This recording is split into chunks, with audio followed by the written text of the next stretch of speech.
The most terrifying cosmic crisis has erupted. The ultimate being, Majin BUU, which strikes fear into the hearts of the Kais, has awakened completely under the malevolent incantations of BUU-EPIC, possessing the insatiable ability to devour and evolve. Alongside infinite regeneration, he can effortlessly reduce cities to mere ruins of candy. Faced with a more despairing disparity in combat power than that presented by Frieza or Cell, Goku reveals his Super Saiyan 3 form for the first time, while Vegeta makes the most heroic sacrifice. Gohan, too, embarks on a journey of potential development under the guidance of the Elder Kai. This climactic showdown that transcends the realms of life and death will witness the Z-Fighters pushing their limits to the utmost. As BUU's laughter echoes across the earth, will the legendary fusion be the ultimate solution? Chapter 1, Prologue. The energy of Majin BUU is surging. It is overflowing. Majin BUU is about to be resurrected. A diminutive, grotesque figure stands before a colossal egg, pulsating slowly like a walnut, dancing and cackling with malevolent delight. Although resembling a human, he appears more like a grotesque insect, albeit with limbs.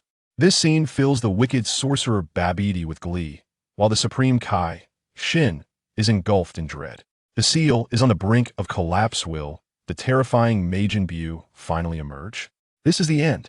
Everything is over. In a fit of despair, he clutches his head and laments, How could this happen? This is the worst possible scenario. It is entirely contrary to what I envisioned. Gohan, standing beside the Supreme Kai, is equally shocked. Meanwhile, Goku and Vegeta, adorned with their glowing auras, are locked in a fierce battle outside their spaceship. The energy they release only hastens the unsealing of Majin BUU. Within the pulsating egg, a soul abruptly manifests. Who is making all this noise and laughing? And what an unpleasant laugh it is. Majin BUU? Resurrection? Who is watching Dragon Ball beside me? Still watching, unaware that I was up all night gaming and am now catching up on sleep? When I wake, I shall surely annihilate him. BUU muses in a dazed state. What is this? Oh no, it is consuming my soul. He screams in torment. An overwhelming, unconscious malevolent will envelopes the suddenly appearing soul. This vast, evil intent, intertwined with an instinctual thread of benevolence, begins to consume BUU's essence. Limiter successfully activated. A resounding voice emanates from BUU's soul, but only he can hear it. In the next moment, a radiant golden light emerges from the depths of his soul, encasing and protecting him, forming a golden sphere. The chaotic malevolent will, oblivious to this transformation, continues to clash with the golden light as they consume one another. If the chaotic evil consciousness could feel regret, it would be racked with sorrow. In the next instant, the golden light surges, aggressively absorbing the chaotic malevolent will. Although the evil intent lacks awareness, it senses the peril and terror posed by the golden light, resulting in a significant depletion of its power. In response, the chaotic will swiftly relinquishes a portion of its strength, retreating from BUU, who remains encased in the protective light. With each punch exchanged, the two combatants engaged in a fierce battle, their garments tattered from the relentless conflict. The prominent on Vegeta's forehead lent him an ominous air as he defended against Goku's onslaught, exclaiming, I haven't felt this exhilarated in ages, Kakarot. Goku, encircled by a halo, retorted, no matter how thrilling it is, you cannot defeat me, Vegeta. He unleashed a powerful blow aimed at Vegeta. Vegeta deftly tilted his head to evade Goku's strike, swiftly conjuring a sphere of energy to hurl at Goku's midsection, sending him hurtling away. Boom, boom, boom. He followed up with several more energy blasts directed at Goku. Not bad, Vegeta. You've ignited my passion. As the dust settled, Goku appeared at the side, arms crossed over his chest, a flicker of amusement gracing his otherwise stoic visage.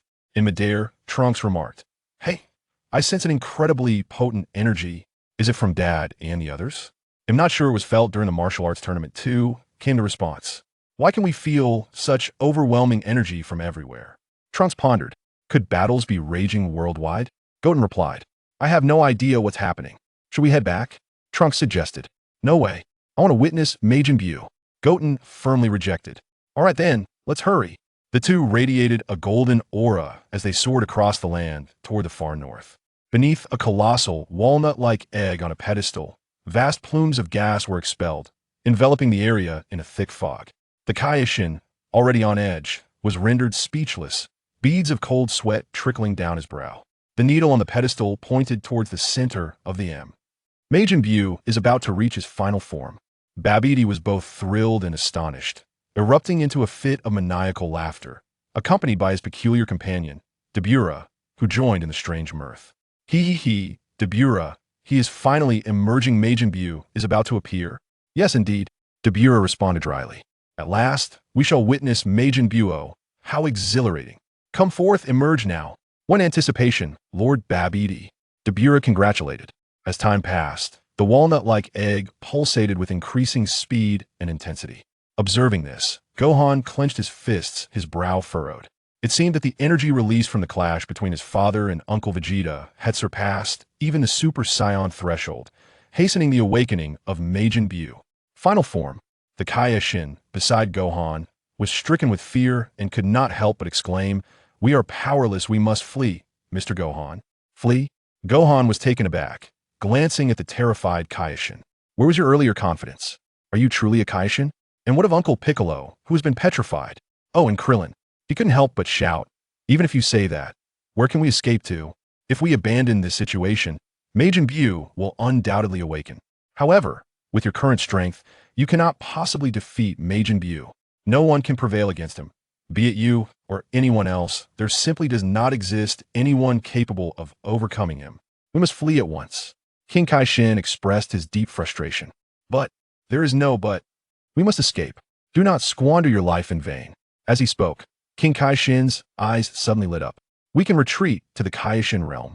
Yet, he froze, recalling the fallen South KAIOSHIN and the Grand KAIOSHIN, both of whom had met their demise in the KAIOSHIN realm. Once Majin Buu awakens, even the KAIOSHIN realm will not be safe. Despair engulfed him momentarily. Alas, I am weary. Let destruction come. Gohan gazed at the enormous egg resembling a walnut, its rhythmic pulsations revealing the pink entity within.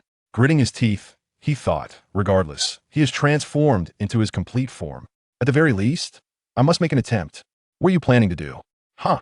In his Super Saiyan state, Gohan raised his arm, fists clenched, and roared towards the heavens. A golden aura enveloped him, soaring upwards.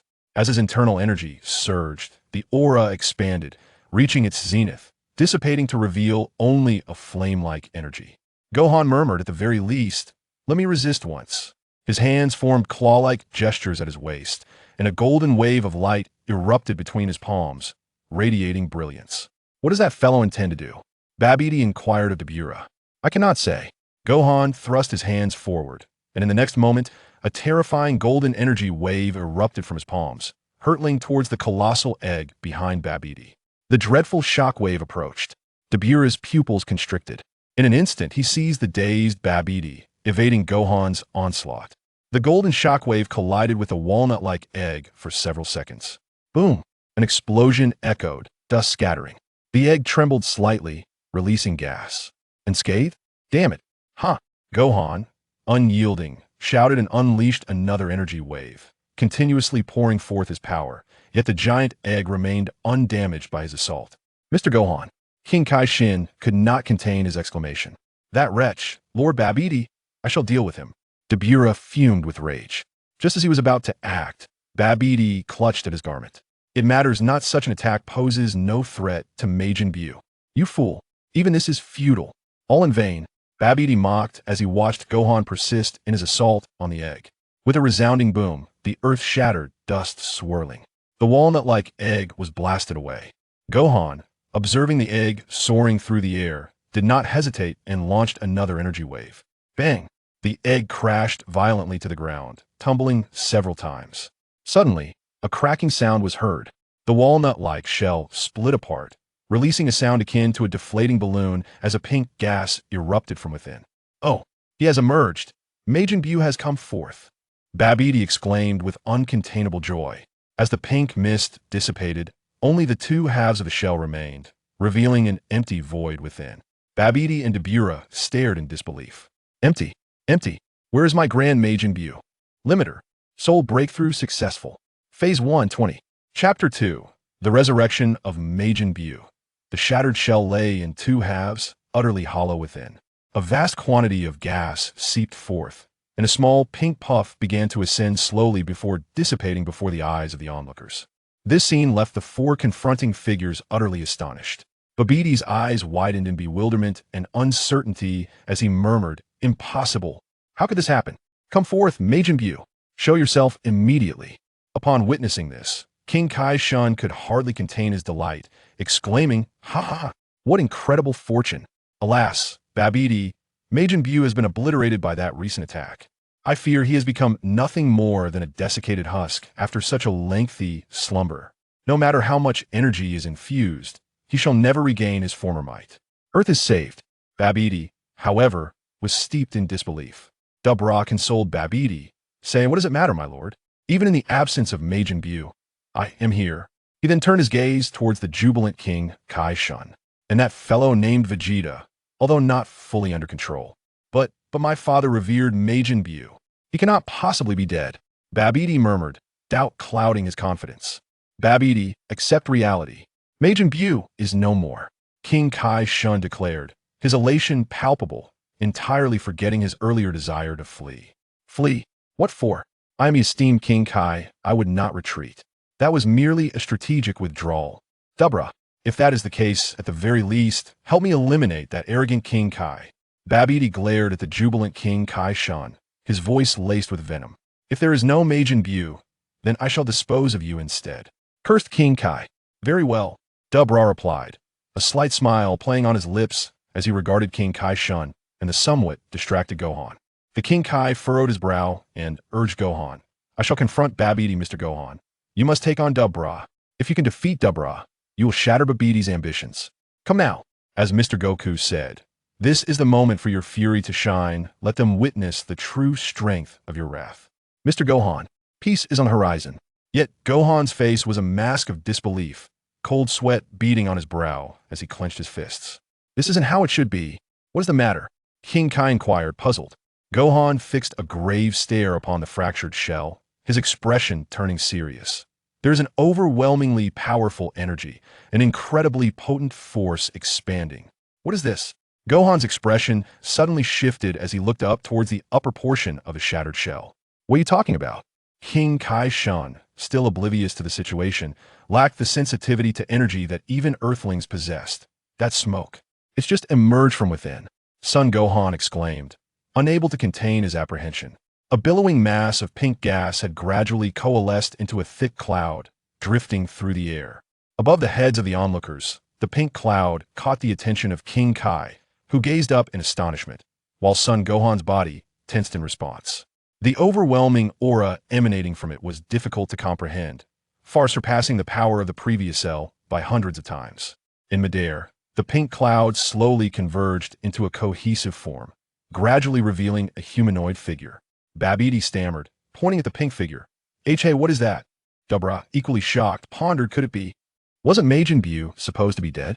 The pink figure continued to take shape, materializing as a rotund, rosy figure that plopped into the air with a soft pop. With skin the color of cotton candy and a single pink antenna atop his head, he donned a purple cape and golden gauntlets on his arms, while his lower body was clad in white trousers and golden shoes. His round ears, chubby cheeks, and corpulent physique, adorned with the distinctive attire of the Grand Kai, exuded an endearing charm.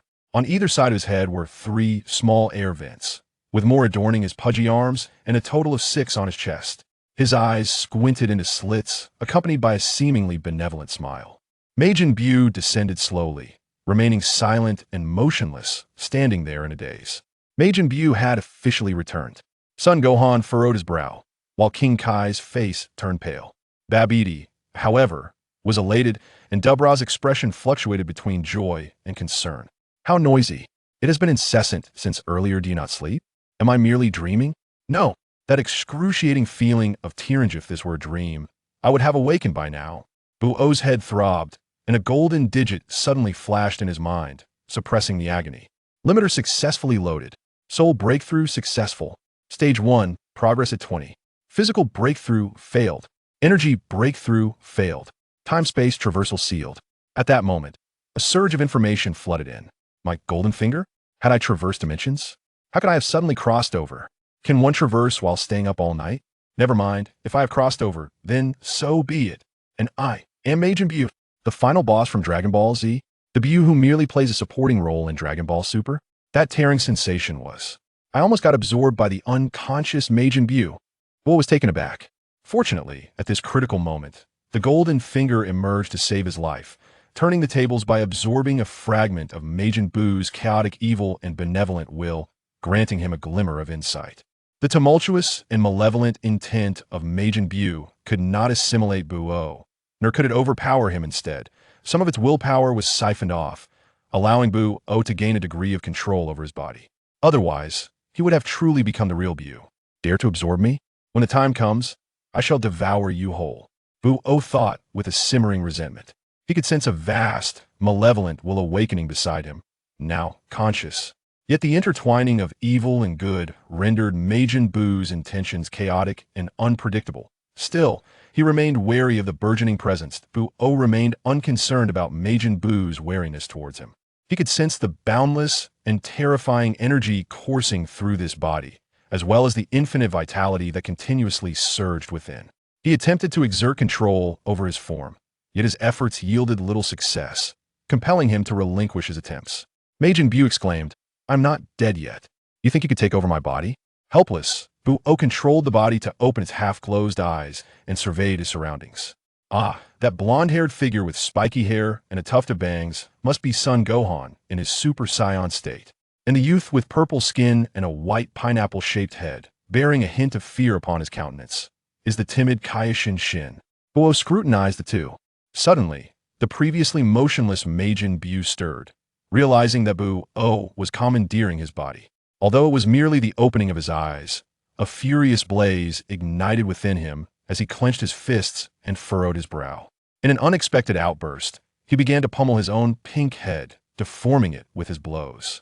Gas erupted from the numerous pores across his body as he continued to strike himself, shouting, "Come out, show yourself. Who are you to dare influence me?" "Oh, Majin BU has discovered me. But even so, it changes nothing." BUU chuckled lightly. The golden finger of the limiter had greatly amplified his spiritual power following his soul's breakthrough, allowing him to disregard Majin BUU's malevolent thoughts and absorb his will. In comparison to Majin BUU's chaotic and tumultuous will, BUU's spiritual strength was somewhat superior, though not by a significant margin. His current spiritual power seemed incapable of a meteoric rise to wholly consume Majin BUU's will. He could only gradually release his spiritual energy, step by step, bit by bit, to devour the vast and wicked tumult of Majin BUU's essence. A flicker of fervor ignited within BUU regarding this body. Even if its skin were pink, it mattered not. Strength was what counted in the Dragon Ball universe. Besides, who among them lacked a youthful heart? Endless energy coursed within him, an inexhaustible vitality, and the ability for infinite regeneration. Particularly the capacity for boundless rebirth could regenerate even from a single cell. As long as he did not encounter a god of destruction or face re-imprisonment, he would be invincible and immortal. In the vast cosmos, he was free to roam at will. Witnessing Majin BUU's revival, yet simultaneously engaging in self-harm, Babidi was filled with anxiety. "Majin BU, what is happening to you?" This scene left not only Babidi and the Demon Realm King Dabura perplexed, but Son Gohan and KAIOSHIN were equally bewildered. What is wrong with him?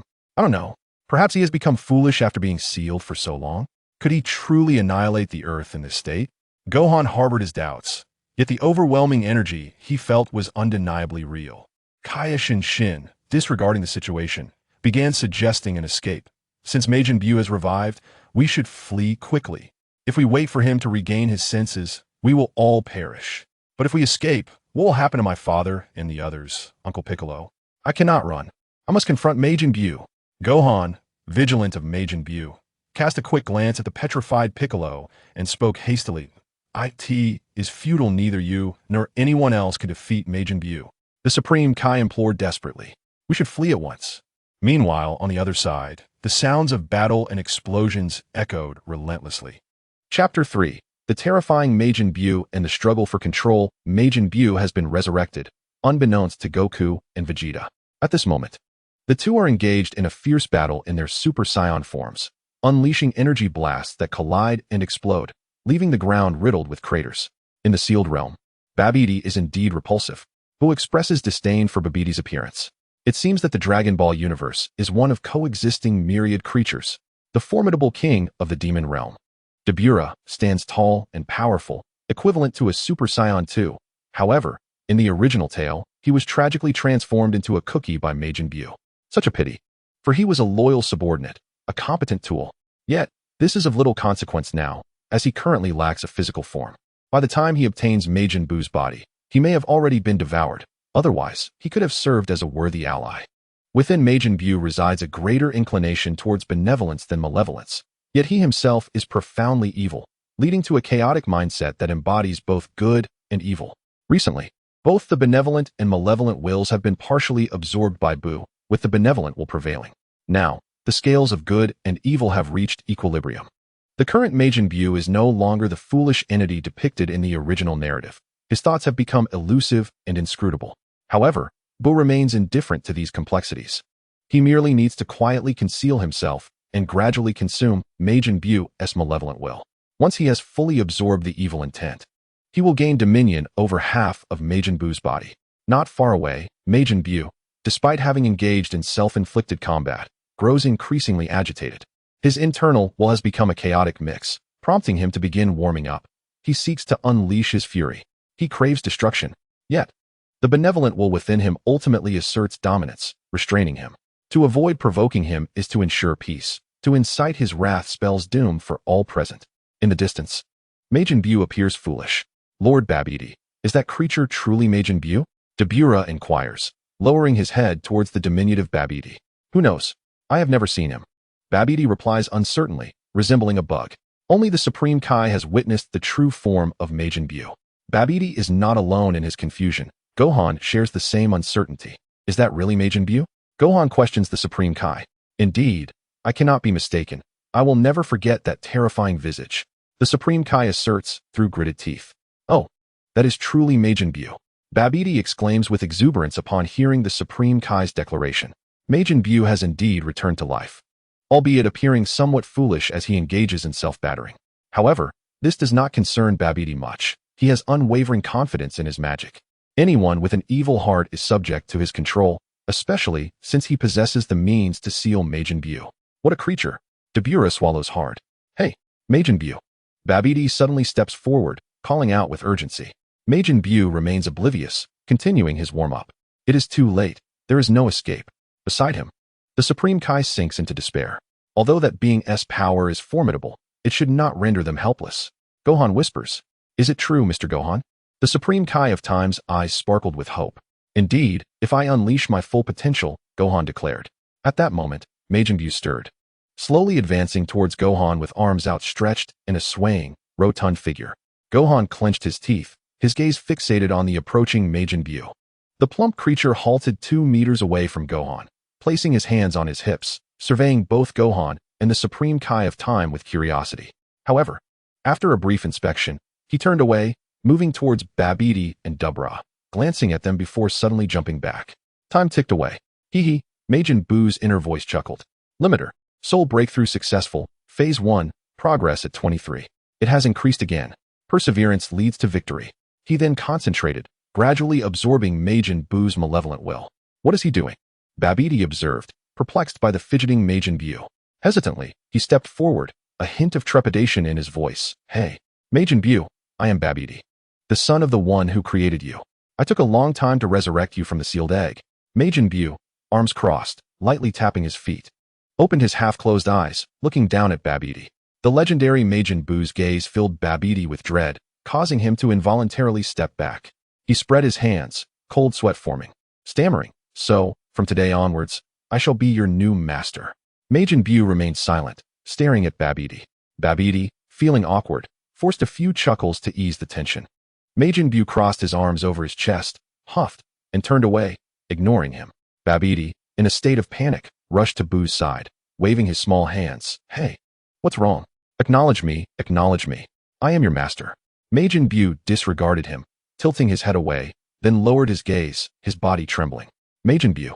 Babidi gasped as Buu suddenly turned and made a silly face, startling Babidi. Babidi fell to the ground, supporting himself with his hands as he gasped for breath. Seeing this, King Dabura approached Babidi, unable to contain his scorn. He's just an idiot. What is he doing? Not far away, Gohan was bewildered, while the Supreme Kai of Time remained silent, intently observing Majin Buu. Babidi regained his composure, a flicker of anger igniting within him as he spat. You bastard. Lord Babidi. Though the reason eludes me, it seems the resurrection of Majin Buu has failed. I thought we had succeeded, only to find ourselves with a foolish, weakling waste. Dabra mocked, a smirk gracing his face. Upon hearing the ridicule, Majin Buu's chubby face twisted into an expressionless glare directed at Dabra. As Dabra met Buu's gaze, he scoffed, What? Do you have a problem? I will kill you. Majin Buu roared with sudden ferocity. Kill me? Do you possess the capability to do so? Dabra retorted, unperturbed. Dabura remained utterly indifferent, his face a mask of disdain. Truly, he was oblivious to the vastness of the world, hence the label of fool. As Dabura confronted Majin Buu, Gohan and the Supreme Kai Shin observed intently. Gohan addressed Shin. It appears that Majin Buu's resurrection has indeed failed, my lord. With a grave expression, Shin retorted. Who said that? That is undoubtedly Majin Buu. Suddenly, a hissing sound erupted. Majin Buu, with his arms outstretched, released a multitude of gas from small vents atop his head, forming slender columns of vapor. As the gas dissipated, Buu narrowed his eyes and approached Dabura, grinning maliciously. A display of bravado. Dabura, witnessing Buu's advance, displayed no desire for defense. Without warning, Majin Buu unleashed a rapid and powerful punch from above, landing squarely on the unsuspecting Dabura's head. Ah! Dabura cried out, clutching his head in agony. Damn it! He shouted, enduring the searing pain while launching erratic attacks, all of which Buu effortlessly evaded.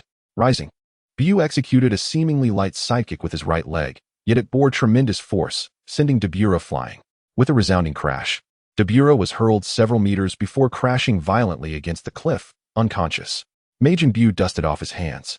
Gohan and Shin stood, astonished and speechless at the scene before them. 2 strikes had vanquished the formidable Dabura, who was equivalent to a Super Saiyan 2. At the moment of the attack, Majin Buu's energy surged explosively. So powerful. Far too powerful. Gohan, who once felt confident, now found himself filled with trepidation. Incredible! Babidi exclaimed, gazing at the unconscious Dabura, utterly defenseless against Majin Buu. Truly, Majin Buu is extraordinary. Such a terrifying energy.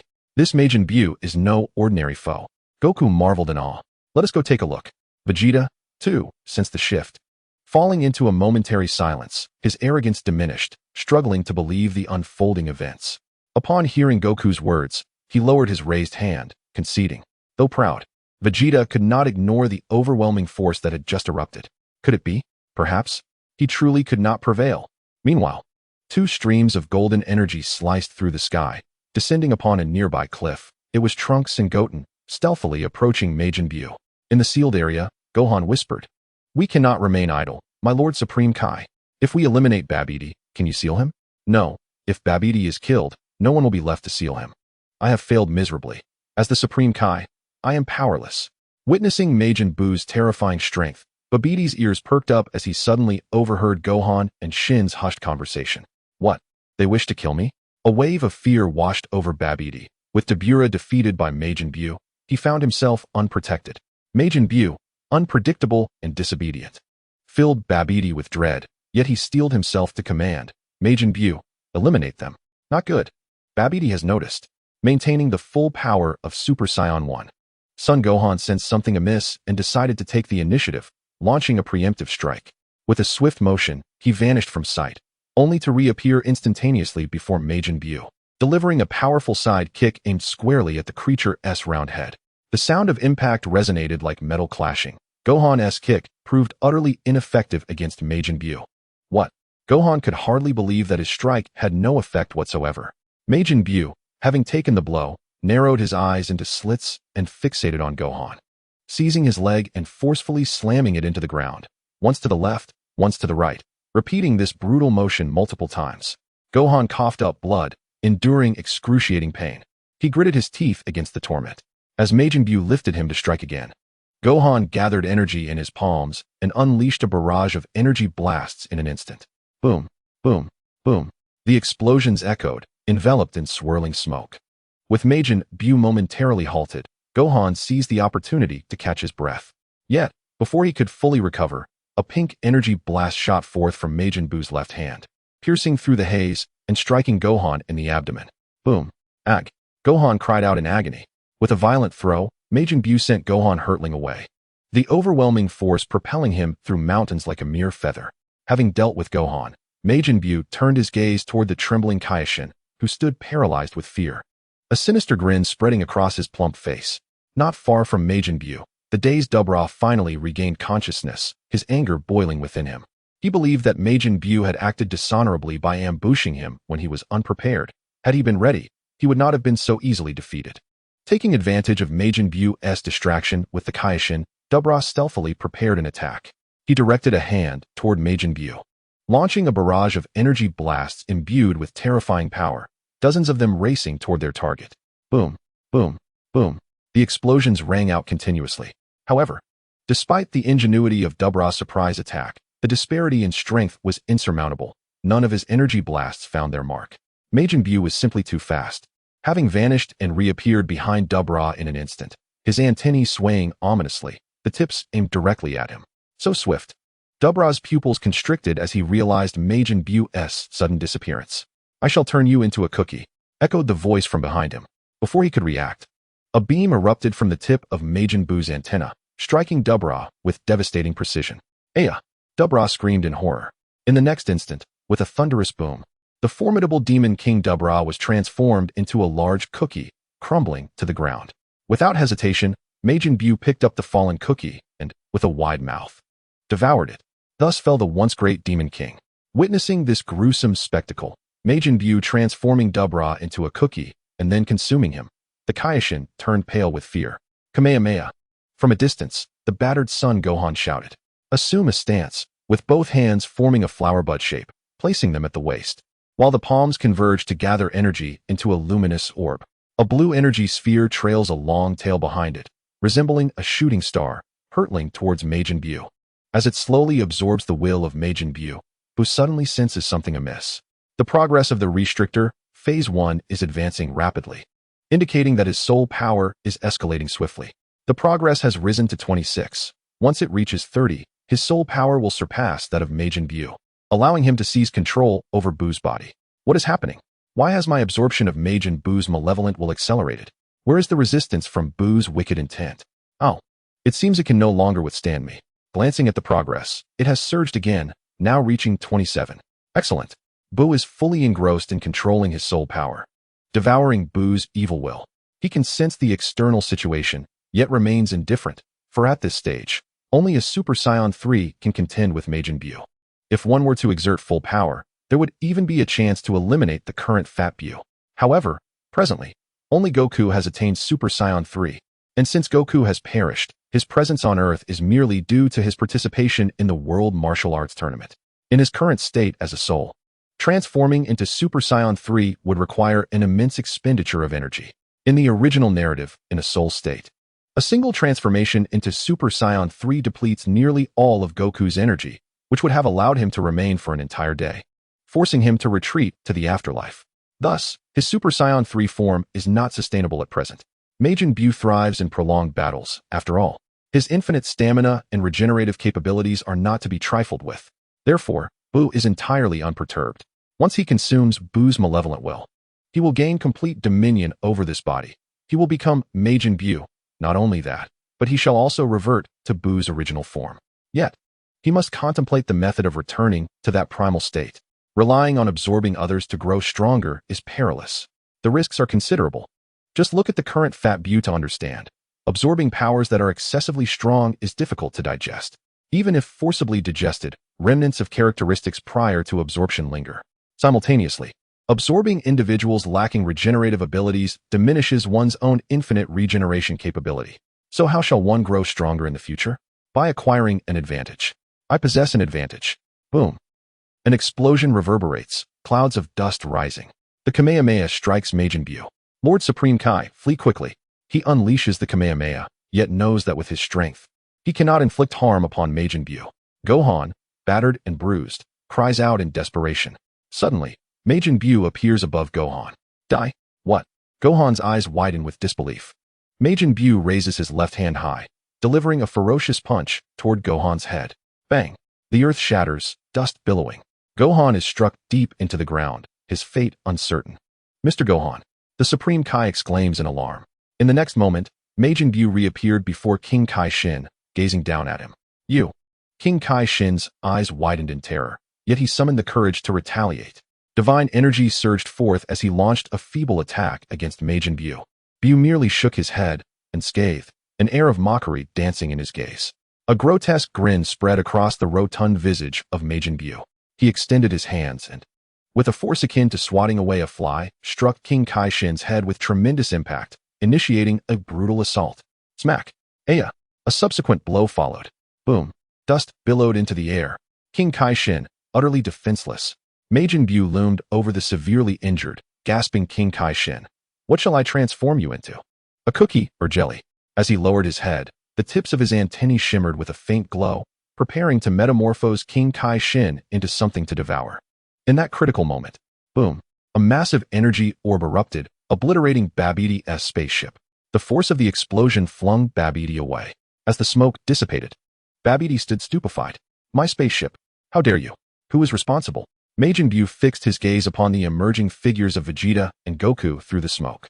Having consumed the Senzu beans to restore their strength and injuries, they had arrived, albeit a moment too late. The two suspended figures gradually descended to the ground. It's you? You dared to destroy my spaceship. I will not let you go. Majin Buu, kill them. BUU-EPIC barked angrily, issuing his command. Upon hearing the order, Majin Buu's narrow eyes widened suddenly as he took a few steps forward, but in the next instant, his body froze. His brow furrowed in apprehension as he sensed something awry, his consciousness sinking into the depths of his mind. Within Majin Buu's consciousness, he exclaimed, I have yet to separate the malice. How did you emerge on your own? The entity currently controlling the body was the Fat Buu, born from the absorption of the Grand Kai, embodying an absence of good and evil. Fat Buu, taken aback, was momentarily lost in confusion. How could this entity suddenly appear? He stared blankly at the slender figure of Buu, bellowing in rage. Upon hearing Fat Buu's furious roar, Buu was startled. At that moment, Buu's soul manifested in the form of the gaunt, malevolent Buu, yet unlike the original, his hue matched that of Fat Buu, pink. A smile soon graced his features. Limiter. Soul breakthrough successful, Phase 1, 30. Indeed, Buu had absorbed the hidden malice of Buu's will, gaining half control over Majin Buu's body. The gentle consciousness of Fat Buu confronted Buu. Buu stretched his emaciated form, standing defiantly against Fat Buu. I haven't done anything. I'm merely reclaiming my body. Buu declared with a grin. This is my body. Fat Buu retorted, seething and releasing steam. You'd best get out of here. He pointed outward. Want me to leave? Defeat me first. How dare you underestimate me? Without further ado, Fat Buu surged forward, launching a powerful right fist toward the gaunt Buu. Upon witnessing the scene, Buu could not suppress his laughter. One ought to consider whose soul power reigned supreme at this moment. With a sudden surge, Buu's soul energy escalated dramatically, producing a force akin to an explosive burst, creating a fiery wave around his withered form. Swiftly, he countered the attack from the rotund Majin Buu with a claw-like hand, seizing Buu's round face. The grip was so fierce that it contorted Buu's visage.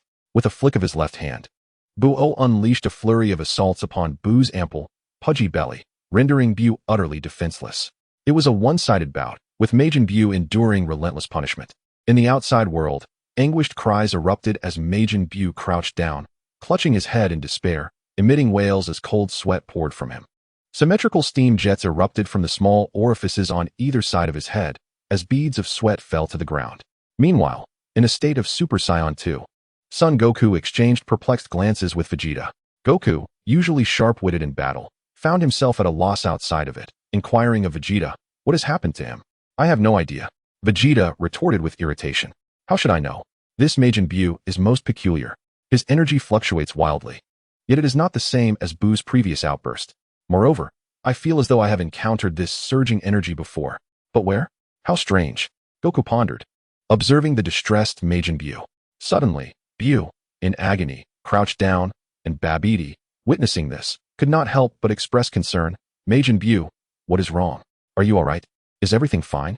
Amidst his suffering, a deafening sound surged forth, akin to a floodgate being unleashed, infuriating Majin Buu, who could no longer tolerate it. With a splitting headache, he forced one eye open, glaring at the incessantly chattering BUU-EPIC, and bellowed, You are so loud. Go die? He then raised his hand, conjuring an energy sphere and hurled it at BUU-EPIC. Fear flashed in Babbidi's eyes as the energy blast obliterated him into fragments. In the distance, atop a mountain peak, for pairs of eyes widened in astonishment, horrified at the unfolding spectacle. Soon after the arrival of Goku and Vegeta, they had joined forces with Krillin and Piccolo, yet all four remained cautiously hidden. Goku, in disbelief, recalled something and cast a curious glance at Vegeta, then at Majin Buu. Aren't they allies? How can they turn against one another so viciously? Vegeta remained silent, gritting his teeth in frustration. Kakarot, are you insinuating something? The two continued to observe the bizarre transformation of Majin Buu. Oh, Majin Buu's head continued to emit gas as he screamed in agony.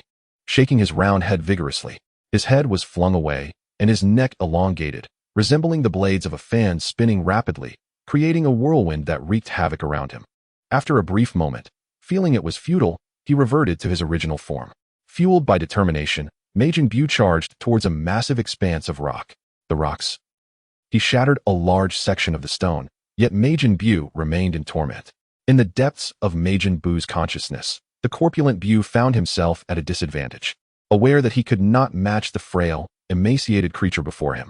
Without hesitation, he allowed his concentrated consciousness to dissipate. As he engaged in combat, a sudden emptiness enveloped him. Where had his opponent gone? A force of repulsion surged from all directions, pushing against him.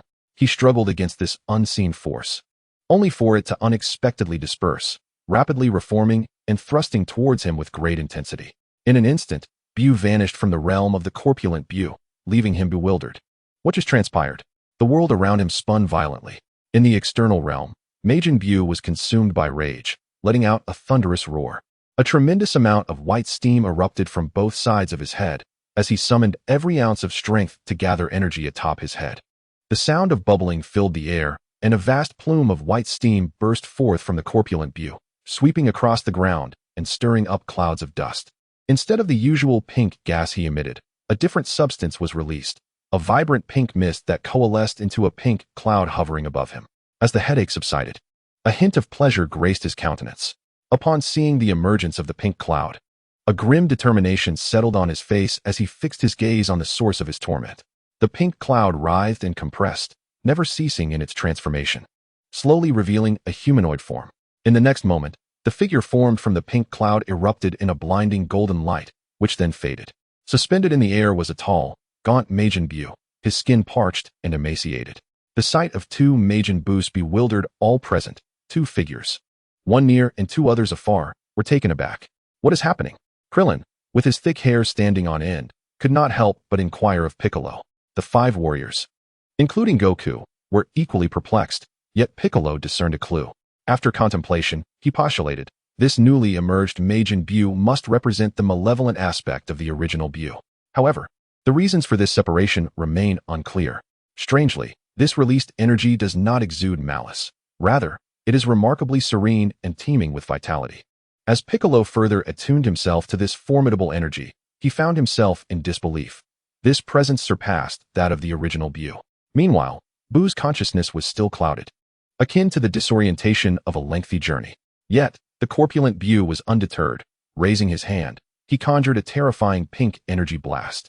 The blast struck the disoriented Buu, jolting him awake amidst an explosion that left him unscathed.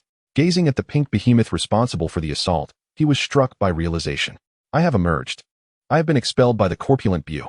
He surveyed his surroundings and soon spotted two familiar figures, Goku and Vegeta. The duo, with their thick, upright yellow hair, evoked jealousy within him, for he, as Majin Buu, possessed no hair, only a singular antenna.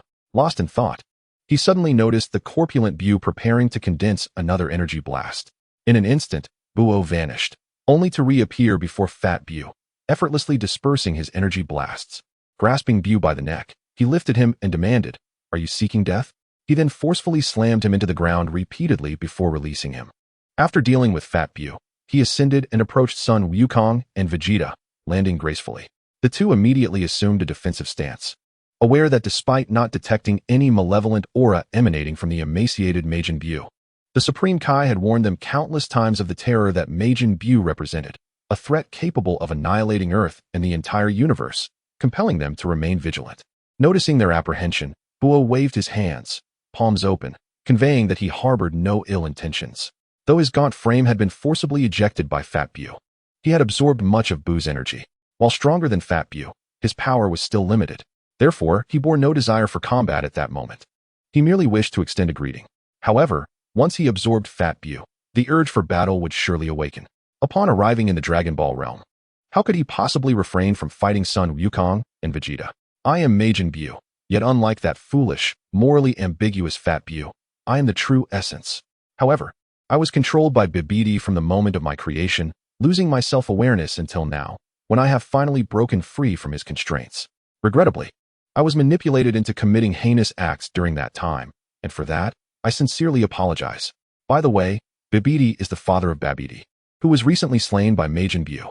He is the truly malevolent one. He boldly shifted the blame onto the long-dead BUU, asserting that it was he who had led Majin BUU to slaughter the Supreme Kai, absolving himself of any responsibility. Seeing the emaciated BUU's sincere demeanor, he maintained his composure. As one does not strike a smiling face, Son Wukong scratched his head, uncertain about how to proceed, and glanced at Vegeta, who remained silent, disregarding his gaze. If you choose not to believe me, that is your prerogative. However, the two severely injured individuals require your attention, or they may perish. Son Wukong exclaimed in alarm. Leave it to me, BUU declared, patting his chest. Drawing upon his memories, he located the near-lifeless, battered Son Gohan in a nearby pit and brought him before the two warriors. He then recalled another location amidst a pile of rubble, where he waved his hand to clear the debris, revealing the barely breathing Supreme Kai, whom he placed beside the equally wounded Son Gohan.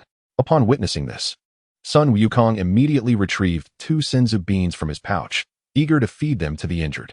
Senzu beans. What a treasure! Alas, their supply is far too limited. BUU swiftly intervened, causing Son Wukong to pause in surprise, while Vegeta furrowed his brow. With an apologetic tone, BUU stated, They are injured because of me, and I wish to exert my efforts to heal them. Without waiting for their refusal, he vanished. The two exchanged glances. And after a moment of contemplation, Son Wukong chose to place his trust in BUU, retracting his outstretched hand. Vegeta, seeing that Son Wukong had made his decision, remained silent. They awaited patiently. Approaching the dazed Majin BUU, Son Wukong seized him, disregarding his murmurs, and brought him before the gravely injured Gohan and the Supreme Kai. Son Wukong and Vegeta exchanged puzzled looks. What purpose did bringing back Majin BUU serve? Without offering an explanation, BUU delivered a sharp slap, rousing the dazed figure, and pointed at the unconscious duo, instructing, Get to work. Heal them. Still in a state of confusion, BUU was suddenly enraged, turning his head and glaring at BUU. BUU shot back a defiant glare. Did he wish to be struck again? The glare from BUU made Majin BUU take a step back. Recalling the 2 instances of being thoroughly beaten, he scratched his head in reluctance. With a hesitating gesture, he extended his hands above the 2, initiating the healing process. A faint pink aura emerged from his palms, enveloping the 2 as it flowed continuously. Before long, their injuries gradually faded, improving significantly. Witnessing this, Son Wukong quietly retracted the in his hand, conserving 2 for later, while Vegeta's eyes widened in astonishment. This magic is rather impressive. Both Vegeta and Son Wukong exchanged a glance, simultaneously contemplating the scarcity of, with their low yield, every bean was precious. In the distance, atop the mountain, what had Majin BUU discussed with his father? Was he holding Gohan and the Supreme Kai? Wasn't he Majin BUU a villain? What was unfolding? Regardless, they decided to investigate. For powerful auras surged forth, slicing through the sky, racing towards Son Wukong. Father, Trunks, Father, Goten, Wukong, and Krillin and Piccolo, why are you all together? Goten and Trunks animatedly explained, revealing the situation. Suddenly, groans of pain emerged from Gohan and the Supreme Kai. Gohan, bewildered, stood up, closely followed by the Supreme Kai. What had happened to him? He recalled that he had been battling Majin BUU, only to be defeated without any means to retaliate. Where was Majin BUU? Gohan, are you all right? Father's voice. Did he save us? Turning towards the source of the voice, he was met with a shocking sight. He gasped, rubbing his eyes in disbelief, stammering as he pointed at the figures standing beside Son Wukong, saying, Two Majin BUUs? And why are father and the others standing with Majin BUU? What? 2 Majin BUUs? Mr. Gohan, are you dreaming? The Supreme Kai, upon hearing Gohan's terrified exclamation, followed his pointing hand, a wave of fear and suffocation crashing over him, causing him to collapse onto the ground, stammering, Two Majin BUUs? I can't be dreaming. I must be dreaming. Hello? A skeletal face broke into a grin. BUU cheerfully greeted the two. Fat BUU disregarded them and shook his antennae.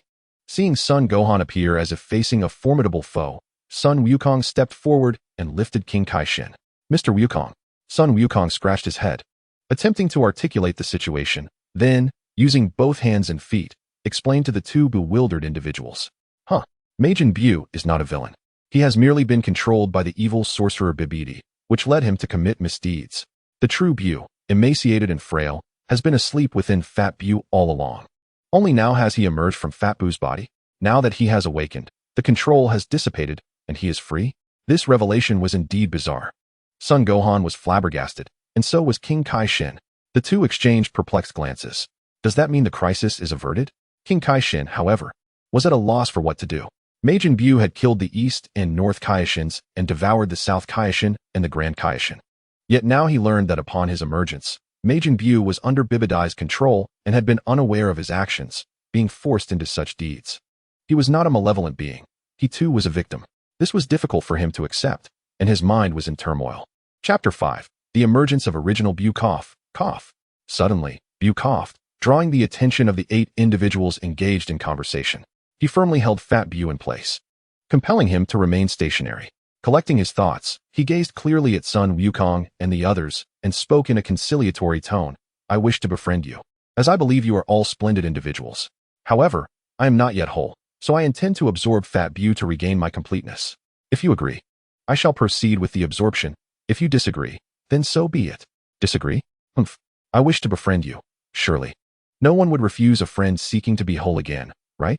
If you obstruct my quest for completeness, you must not desire friendship with me.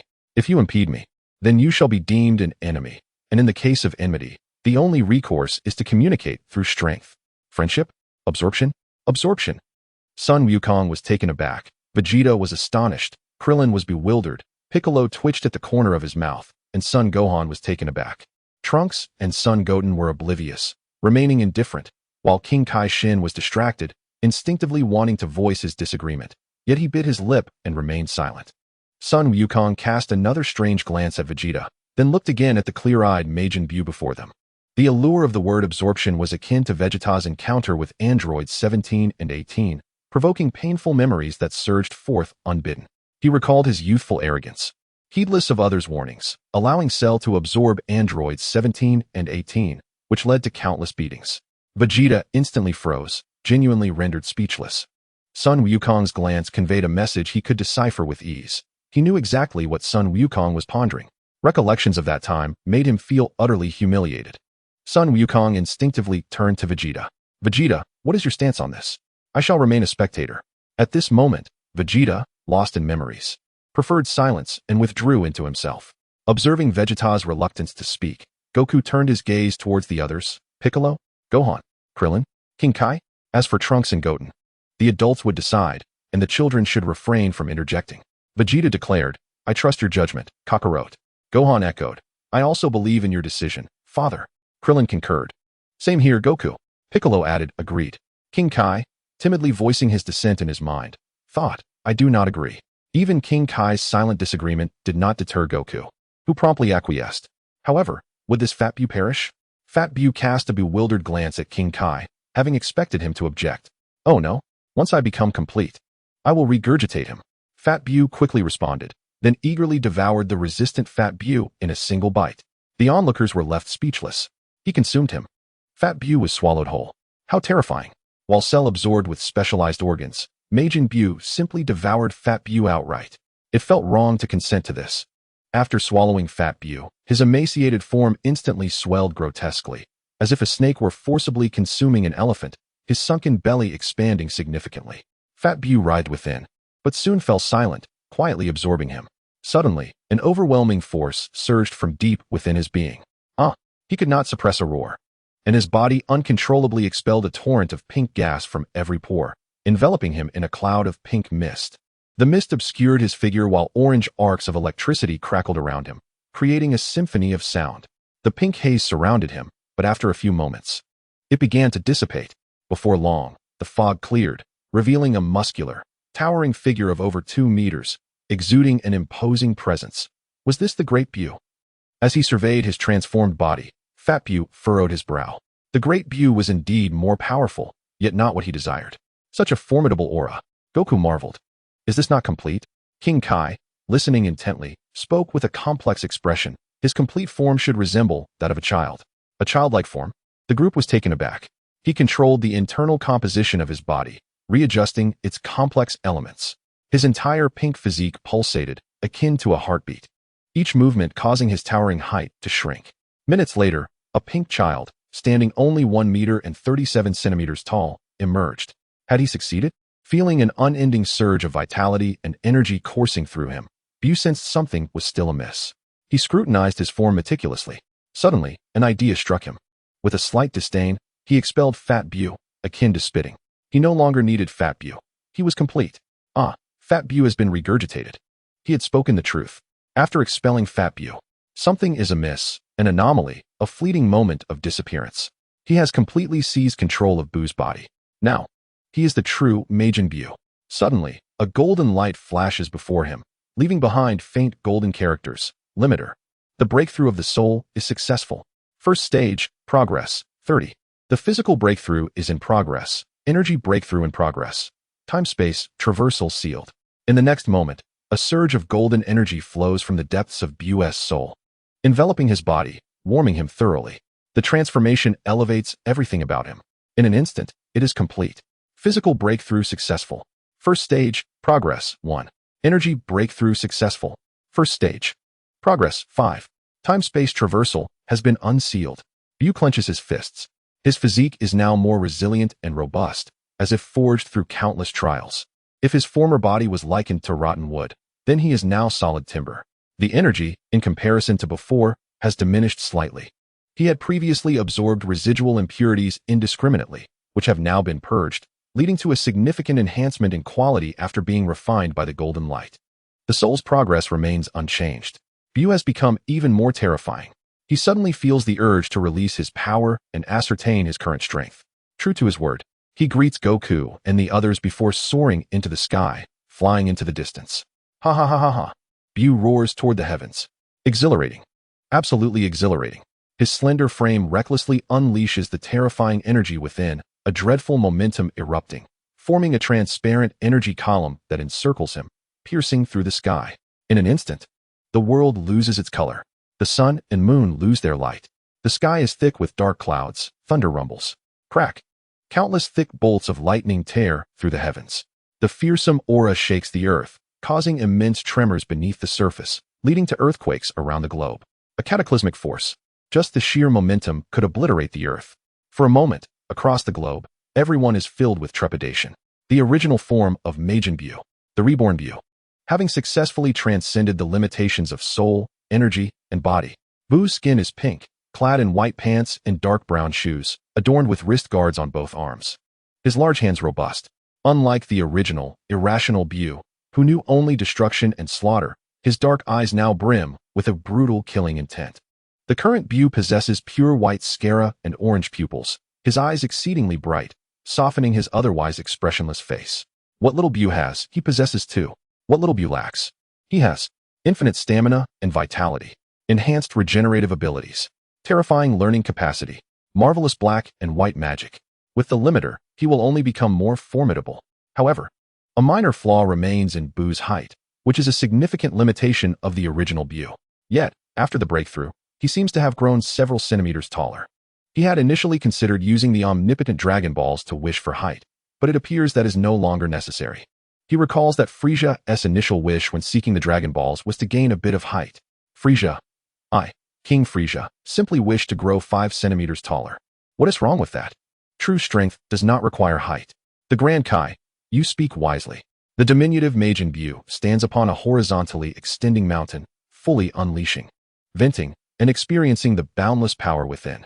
Not far behind, Son Goku and his companions descend from the sky, having followed BUU to this location. Standing side by side are Son Goku, Vegeta, and Son Gohan, each crowned with a halo, while the Grand KAIOSHIN stands behind them.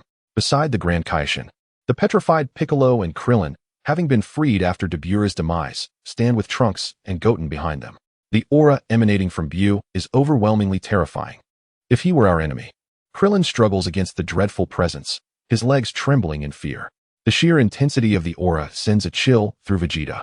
He clenches his fists tightly, rallying himself. How infuriating. I am a Scion Prince. How could I possibly be afraid? I must surpass him. The Grand KAIOSHIN, having been restored by BUU, wipes the sweat from his trembling hands, his legs weak beneath him. This Majin BUU, despite not having absorbed anyone else, possesses a power far greater than before, on an entirely different level. I should not have allowed him to absorb Fat BUU. He should have remained flawed. Now he is even more fearsome. It was already impossible to defeat him, and now there is no chance at all. If he were to wreak havoc, who could withstand it? How terrifying. The Grand KAIOSHIN's thoughts spiral in chaos. The group's reactions to BUU vary greatly. Feeling the intensity of the aura, Son Goku, adorned with a halo, is immediately invigorated, his fighting spirit ignited. Mr. BUU, you are incredibly strong. It seems I must challenge you. However, if this continues, the Earth will be destroyed. Son Goku restrains his urge for battle and cautions, Mr. BUU, if you do not reign in your power, the Earth will be obliterated. Upon hearing this, BUU feels a twinge of embarrassment, having been lost in the thrill of his newfound strength. He momentarily suppresses his aura. Turning to the astonished crowd with an apologetic tone, I sincerely apologize. I simply could not contain myself. I was so exhilarated after being under control for so long. It was hard to resist venting my energy, and I truly regret the trouble caused. Son Goku nods in understanding. The overwhelming aura BUU had just released is the strongest he has encountered since his ascension to Super Saiyan 3. This terrifying energy seems even greater than that of Super Saiyan 3. He feels a surge of excitement and exhilaration. Another worthy opponent to spar with. Who is Son Goku? A martial arts enthusiast. The stronger the opponent, the more exhilarated he becomes. BUU's might has ignited his fighting spirit. He is already ablaze with enthusiasm. Without a second thought, Son Goku steps forward. Mr. BUU, may I challenge you to a spar? Father, Son Gohan and Son Goten call out in concern. Son Gohan is well aware of Majin BUU's terrifying power. He stood no chance against Fat BUU's attacks. Now, Majin BUU is even stronger. He cannot discern whether Son Goku's assertion that BUU is a good person is true. All he knows is that Majin BUU's strength is overwhelmingly formidable. In a moment of unease, I could sense their thoughts. Son Wukong chuckled. It's all right. I have faith in Mr. BUU. Although he was once a villain, there were reasons behind that. Now, I can feel that he has transformed into a good person. His formidable and tranquil aura has completely dispelled any trace of malevolence. Why can't Gohan trust that BUU has truly reformed? Should I collect a card for good deeds? Just wait, and I shall show you my true worth. With arms crossed over his chest, BUU secretly scoffed. He readily agreed, eager to engage in battle with Son Wukong to test his own strength. Very well. Upon receiving BUU's affirmation, Son Wukong pointed towards the distant sky, signaling their destination for combat. Without further ado, they soared into the air, distancing themselves from the onlookers. Arriving at a desolate expanse, their energies collided dramatically, standing off against one another, each scrutinizing the other. BUU now possessed immense strength. Yet, he was uncertain just how powerful he had become after breaking through the limiter. Their energies continued to clash. BUU appeared to be in complete control, while Son Wukong, with his crab-like head, sported hair that stood erect in a golden hue, surrounded by a transparent aura now transformed into a brilliant gold. The golden aura clashed with BUU's pink energy, stirring the heavens above. This was the full power of Super Saiyan. However, relying solely on the full power of Super Saiyan would not suffice. BUU's gaze sharpened. The overwhelming pink aura surged forward, decisively breaking through Son Wukong's golden flames. Pressing down upon him with tremendous force, Son Wukong felt the terrifying pressure of BUU's formidable energy, enduring an unprecedented burden, struggling under the immense weight. He realized this approach was futile. Clenching his fists tightly, he shouted, Super Saiyan 2. A powerful surge of energy erupted from Son Wukong's body. In an instant, his golden flames transformed into a jet-like form, his hair standing even more upright, muscles bulging, and sparks of electricity crackling around him. In the state of Super Saiyan 2, Son Wukong managed to barely withstand BUU's overwhelming energy, exhilarated and praising, You are truly incredible. Unprecedentedly strong. You are the mightiest opponent I have encountered thus far. BUU replied, You haven't yet met a true powerhouse. Once you face a god of destruction, you will understand what true strength is. Son Wukong's compliments brought a sense of pride to BUU, who grinned and said, You are quite impressive yourself. However, in your current state, you are far from enough. Why doesn't Son Wukong simply transform into Super Saiyan 3? BUU would not annihilate the Earth, and they were not enemies now. Sun Wukong should feel secure in transforming. Given BUU's current power, Sun Wukong stood no chance with Super Saiyan 2. Judging by the energy of Super Saiyan 2, BUU estimated that even if Super Saiyan 3 were to arrive, it would surely falter. Why is Sun Wukong holding back? The disparity in strength was glaringly evident. By not unleashing his full potential, he showed a lack of respect towards me. Sun Wukong. Indeed, Sun Wukong yearns to transform into a Super Saiyan 3. However, this transformation demands an immense expenditure of energy and stamina, and its duration is fleeting. The energy he possesses is paramount, serving as the foundation for his existence on Earth, where he can linger for a day. With the crisis on Earth finally averted, he is reluctant to squander his energy, especially with formidable foes like Majin BUU lurking. He wishes to prolong his stay and engage in combat with Majin BUU. Should he opt for the Super Saiyan 3 transformation, his time on Earth would be significantly curtailed, and he is not eager to return to the afterlife just yet. Majin BUU, stroking his chin, pondered deeply, subtly grasping Sun Wukong's current thoughts. Aware of the weaknesses of the Super Saiyan 3, he surmised that Sun Wukong desired to fight longer, and he expressed his understanding. However, while Sun Wukong relished the thrill of battle, BUU found himself in a state of discontent. He refrained from unleashing his full power, fearing that a single blow could render Sun Wukong unconscious. The challenge was daunting. As the halo above Sun Wukong's head shimmered, BUU's eyes glinted, and he crossed his arms. Reminiscing about something. The underworld, perhaps? He contemplated a visit in due time. For now, let the battle commence. Sun Wukong. Chapter 6. A sparring match. The prospect of engaging in combat with Sun Wukong exhilarated BUU to an extraordinary degree. Meanwhile, Sun Wukong, burdened by pressure, radiated a fervent fighting spirit. BUU retracted his aura and extended one arm in a gesture of invitation before withdrawing it. Understanding BUU's intent, Sun Wukong, without hesitation, let his energy dissipate and launched the first strike. In an instant, he vanished, only to reappear before BUU. Bam! A powerful punch landed squarely on BUU's face. To Sun Wukong's astonishment, his formidable blow merely tilted BUU's head slightly. BUU, with his head askew, cast a sidelong glance at the astonished Sun Wukong. A hint of a mischievous smile gracing his lips. I am currently in Super Saiyan mode, indeed, yet still at Super Saiyan 2. This is not a typical punch. The disparity in strength felt implausible. I refuse to believe this. With a fierce determination, Sun Wukong gritted his teeth, his fists tightening as lightning crackled around him, producing a symphony of sound. His energy surged dramatically. He unleashed a barrage of punches in rapid succession, akin to a tempest, striking BUU from every conceivable angle. The sounds of impact echoed relentlessly. BUU, arms crossed defensively, chose not to evade, allowing the onslaught from the Super Saiyan Sun Wukong to rain down upon him. To an outsider, Sun Wukong's speed might appear remarkable. However, to BUU, it seemed sluggish. He discerned every movement of Sun Wukong with clarity, noting the angles and directions of each punch. From the moment the first blow landed, BUU recognized that Sun Wukong's attacks bore little effect on him. Thus, he opted not to defend, but rather welcomed the onslaught. Amidst the tempestuous assault, a faint smile graced BUU's countenance. I am truly formidable. The physical prowess of Super Saiyan 2 cannot breach my defenses. This is the might that emerges from transcending physical limitations. BUU's current physique is remarkably robust, exhibiting astonishing defensive capabilities. One could describe it as impervious as a mountain.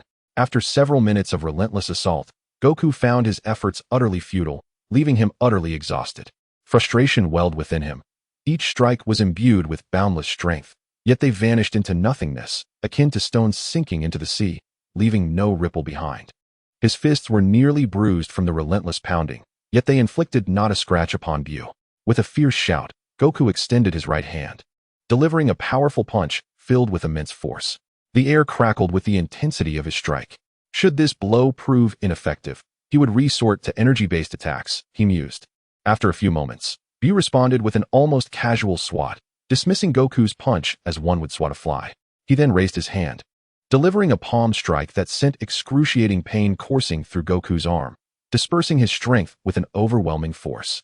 Goku was left aghast as his attacking hand momentarily lost its power, trembling uncontrollably. He instinctively raised his remaining left hand in a desperate attempt to defend himself. However, in the blink of an eye, BUU seized Goku's left hand with his right, effortlessly overpowering him. In a swift, fluid motion, BUU's left fist surged upward through the gap he had created, executing a series of movements in an instant. The lightning-fast assault struck Goku squarely on the chin, unleashing a terrifying force.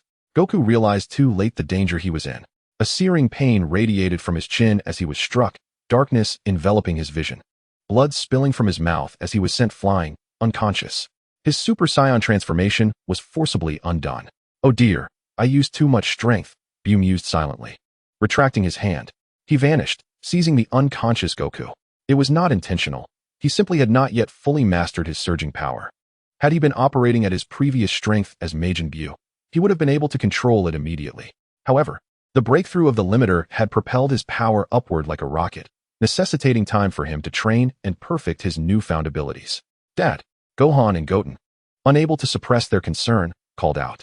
Trunks exclaimed in disbelief. "Majin BUU is incredibly powerful. Goten, his strength is magnified by the fact that he has defeated my father." Gohan and Goten cast resentful glances at Trunks. At that moment, King Kai was trembling in fear, cradling his head. To him, Goku's energy had already been terrifying. Yet he never anticipated that it would fail to penetrate even BUU's defenses, only for BUU to incapacitate Goku with a single blow. Truly an exaggeration of strength. King Kai silently prayed for Majin BUU to reform. He had lost interest in BUU's affairs and longed to return to the realm of the Kais. This scene stirred emotions in Vegeta, Piccolo, and Krillin as well. Vegeta found it particularly hard to accept. He was well aware of Goku's strength. He knew that only by transforming into Super Saiyan 2 and leveraging BUU-EPIC's magic could he hope to surpass Goku. Not long ago, although Majin BUU's power was formidable, he felt confident in his ability to contend. However, the enhancement of Majin BUU's strength was astonishing. With a mere strike, he defeated Goku. After absorbing Fat BUU, Majin BUU's power multiplied beyond measure, truly a disparity of heaven and earth. Why is it that despite our relentless and diligent training, we still cannot surpass them? Cell was one thing, but now even Majin BUU poses the same challenge. It is utterly unfair.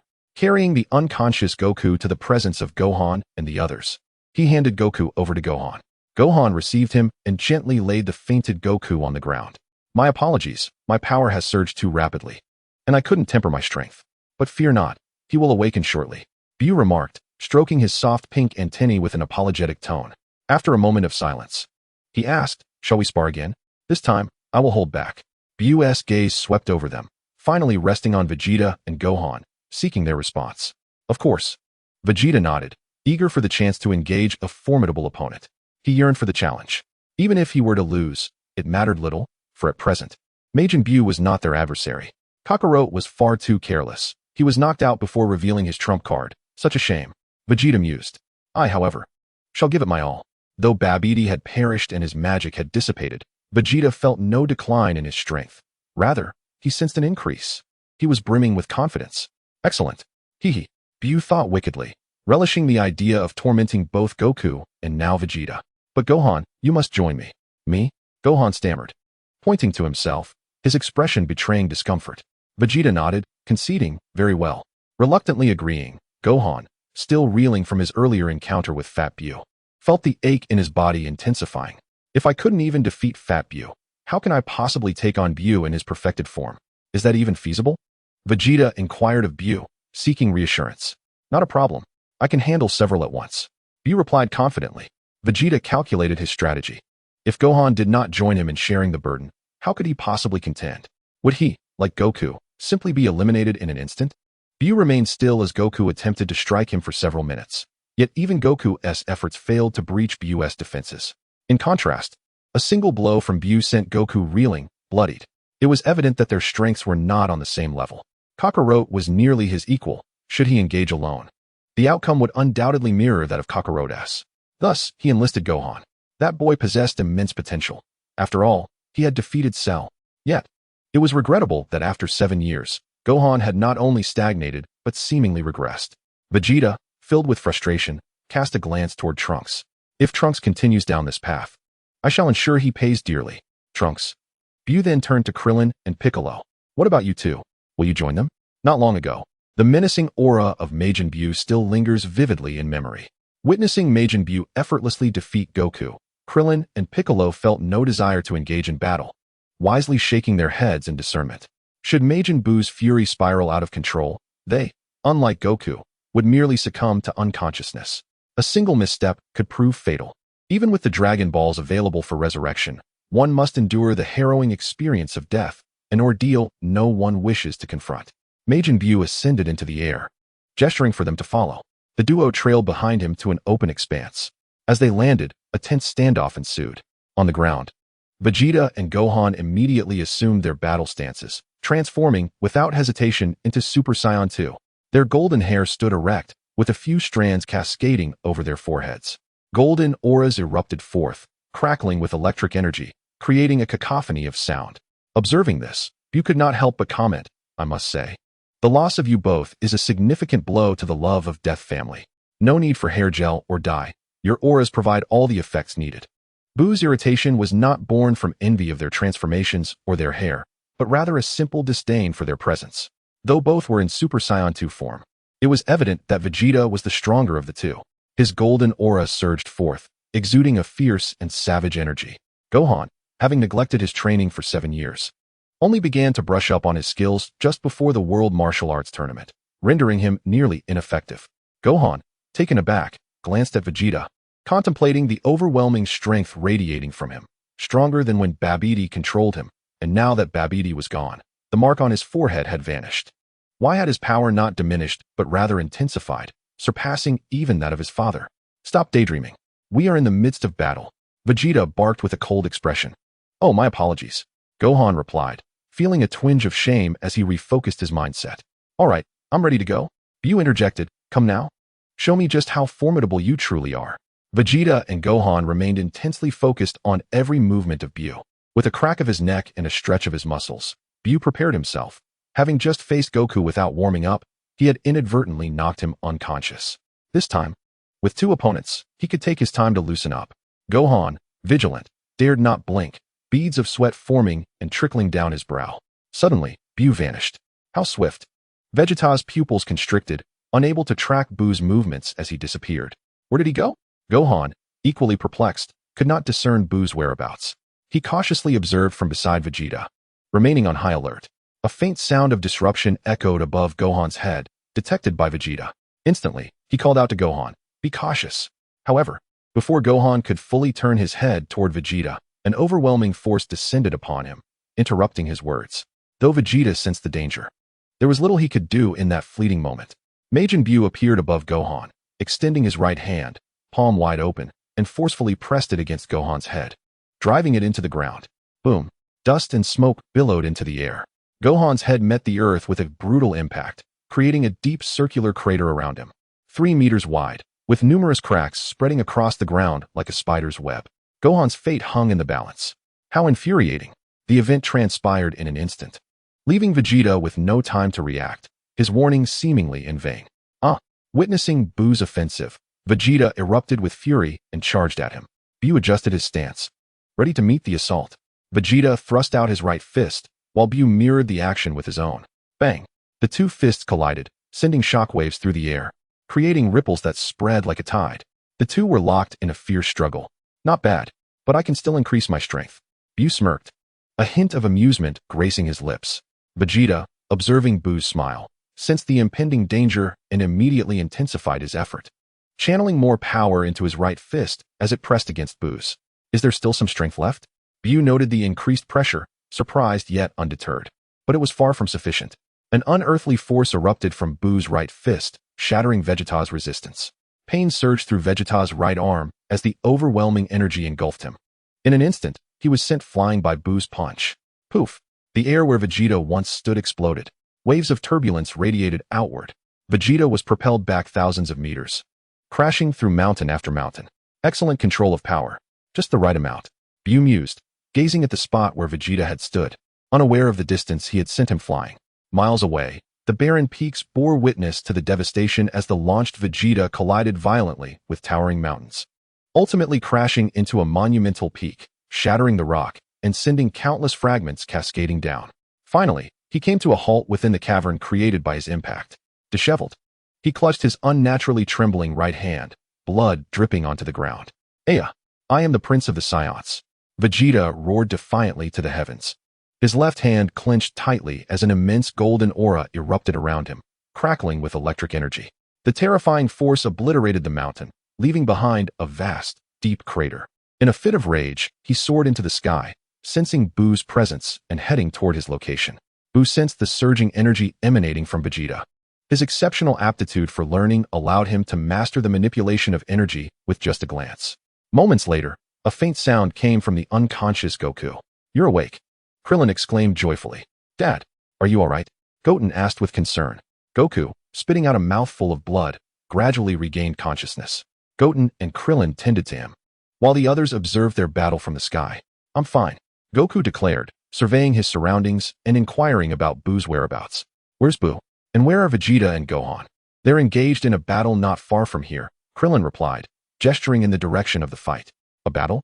Why didn't you wake me? I could still fight." Goku quickly rose, gingerly touching his sore jaw, grimacing in pain. "This energy, it's Vegeta. So powerful. He has already reached the limits of Super Saiyan 2. After exchanging a few words with Goten and Krillin, he soared into the sky, aware that time was of the essence. With only a day to spare, he could not afford to waste a moment.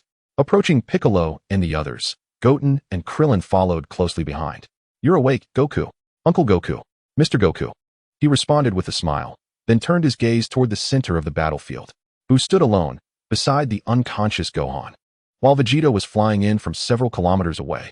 Seeing Gohan lying there motionless, Goku couldn't help but sigh. He had once held great hopes for Gohan, wishing for him to surpass his own strength. Gohan possessed immense potential, with innate talent that surpassed his own. Thus, he had used Cell as a means to sharpen Gohan's skills, allowing him to fight independently during their clash with Cell. Although the journey was fraught with challenges, the outcome was favorable. Gohan had triumphed over Cell. However, since his passing, Gohan had neglected his training and, after 7 years, had become significantly weaker. Alas, Vegeta has returned. The golden aura erupted continuously, streaking across the sky like a meteor, heading straight for BUU with a glint of malice in his eyes. Majin BUU. Observing the returning, power-enhanced Vegeta, BUU was momentarily speechless. While recovering from the brink of death had resulted in an increase in combat prowess. The fact that rage could also enhance one's power was unfathomable. Science truly defied logic. At that moment, Goku intervened, raising his hand to stop Vegeta. "Kakarot, what are you doing?" Vegeta bellowed in fury as he was halted. "Vegeta, you can't defeat him like this. You'll only be overwhelmed. We should work together. I have already surpassed you. How could I possibly be overwhelmed?" Vegeta retorted vehemently. "What do you mean by overwhelmed? Can't we be evenly matched?" Without further explanation, Goku transformed into Super Saiyan 2, his golden aura erupting forth. Instantly, Goku's energy surged explosively, matching Vegeta's and even subtly eclipsing it. "What? This guy still has hidden strength?" Vegeta exclaimed in disbelief. "Once again, I find myself under control, my strength surging only in the throes of anger. Yet, you have already reached your peak? Let us join forces," Son Goku urged. "How infuriating." Vegeta turned away, dissipating his aura as he slowly descended. Goku followed closely behind. Vegeta averted his gaze, ignoring Goku's pleas. Goku, persistently and earnestly, attempted to persuade him. Observing their discussion, BUU, feeling bored, activated the restriction device. The soul breakthrough was successful. Stage 1, progress at 30. The physical breakthrough was successful. Stage 1, progress at 2. The energy breakthrough was successful. Stage 1, progress at 5. What is happening? The physical progress has surged, yet the energy remains unchanged. Explain this to me. How have the physical and energy progress diverged? While within BUU, I gleaned fragments of incomplete information, understanding how to elevate soul progress. It requires the absorption of vast amounts of soul power. If I were to consume Son Goku now, my progress would surely soar. His consciousness brushed against the restriction device. The device trembled slightly, a glimmer of golden light flowing towards him, and BUU, elated, began to absorb it. Information erupted in his mind. Cultivating and refining the body, or engaging in combat with formidable foes, would enhance physical progress. Absorbing extraordinary energy or self-cultivation could elevate energy progress. The Dragon Ball universe teems with powerful beings, and he harbored no concern. However, what constitutes extraordinary energy? Most inhabitants of this realm train in Ki. Does Ki count? He couldn't help but furrow his brow in contemplation. Chapter 8, Suppressing Power. Enough of this. BUU gently shook his head. He waved at Piccolo, who was not far above, gesturing towards the unconscious Gohan. Piccolo understood in an instant, swiftly flying over to cradle Gohan. Hastily departing. With his task complete, BUU grew impatient as Son Goku had yet to placate Vegeta. Whoosh! He vanished from his spot, instantly appearing before the two, delivering a punch to each that sent them staggering backward. Then, he extended a finger, beckoning provocatively at them. Goku and Vegeta, having been pushed back by BUU, exchanged glances. A hint of amusement flickered in Goku's eyes as he raised an eyebrow at Vegeta. See, BUU's intentions are clear. He aims to battle both of us simultaneously. Vegeta, exasperated with Goku, found himself at a loss for words. His emerald eyes fixated intently on BUU, a flash of discontent crossing his expression. Yet, he understood that facing BUU alone would result in a one-sided defeat. In Goku's presence, his pride was notably strong. However, the notion of teaming up against BUU, spoken from Goku's lips, was something he wished to decline. Now, confronted with BUU's blatant provocation, he had no choice but to join forces with Goku. The two assumed their stances, challenging the formidable Majin BUU. Let my physical progress rise. The two Super Saiyans. A peculiar smile spread across BUU's face. A shiver inexplicably coursed through them, leaving them puzzled. Though they seldom collaborated, their synergy was remarkably adept. Son Goku and Vegeta launched a simultaneous assault, flanking BUU from both sides. This time, I shall not be caught off guard as I was before. BUU. The two warriors, akin to golden lightning, surged towards BUU with remarkable speed. They unleashed a flurry of punches from every direction, their assaults resembling a torrential storm as they relentlessly targeted BUU. The onslaught crashed upon him like a tidal wave. Unfazed, BUU extended his hands to meet each strike, effortlessly neutralizing their furious barrage. Despite their alternating attacks, the number of hits landed on BUU was dismally low, while he managed to land far more blows on them. Onlookers nearby were left in shock. Goku and Vegeta stood as the two mightiest fighters on Earth, yet even their combined efforts were being suppressed by the formidable BUU. The sheer strength of BUU was astounding. Trunks couldn't help but cheer for Vegeta, urging, "Father, give it your all. Defeat him." Goten mimicked him, shouting, "Go, Dad." Meanwhile, Piccolo, cradling Gohan, felt a whirlwind of emotions. Their powers had grown immensely, yet he found himself unable to intervene in this battle. The Supreme Kai trembled in fear, realizing the gravity of the situation. He was unharmed. But without the opportunity for his body to be honed, the sparring held no significance for him. Suddenly, BUU unleashed a burst of energy, sending the two warriors sprawling, a frown creasing his brow. This was unacceptable. The disparity in strength was too vast. Their lightning-fast assaults appeared painfully slow to him, full of openings, prompting him to instinctively block their attacks. How could he possibly enhance his physical prowess under such circumstances? BUU decided to temper his power, aligning it with theirs. He intended to engage them in a serious bout. Observing BUU's restraint, Goku and Vegeta exchanged surprised glances. Now this felt like a true battle. BUU smiled and explained previously. It was akin to an adult fighting a child, one punch each, devoid of meaning. Yet, the lack of growth in his physical prowess left him somewhat discontented. Very well then. We shall not hold back, Goku declared, dashing forward with a sidekick. BUU's responses were noticeably slower as he restrained his strength. He raised a hand to block, preparing to counterattack. In the next instant, Vegeta closed in, executing a sweeping kick aimed at BUU's lower body. Caught off guard, BUU leaped back several meters to evade Vegeta's strike. In that moment of ascent, Goku hurled an energy blast towards him. Caught in midair, BUU had no time to evade and was struck. The explosion resonated with a thunderous boom, enveloping the area in thick smoke. Following this, Vegeta rapidly launched a series of energy blasts, each one detonating in succession to inflict further damage. The continuous explosions echoed, sending plumes of smoke billowing. Emerging from the smoke, BUU charged towards Vegeta, tearing through the haze with swift determination. Vegeta, noticing BUU's approach, adjusted his stance, unleashing more energy blasts without hesitation. As he dodged the incoming projectiles, BUU aimed a punch at Vegeta, momentarily forgetting that he was now facing two opponents. With a swift whoosh, Sun Wukong brought his legs together and delivered a powerful kick to BUU's waist, sending him hurtling through the air. BUU tumbled mid-flight, unleashing a burst of energy that dissipated the residual force, allowing him to halt in midair. He instinctively touched his waist, relieved by the flexibility of his body. Under the pressure of restrained power, his shortcomings became apparent. In truth, he lacked combat experience. His previous victories were solely reliant on overwhelming strength.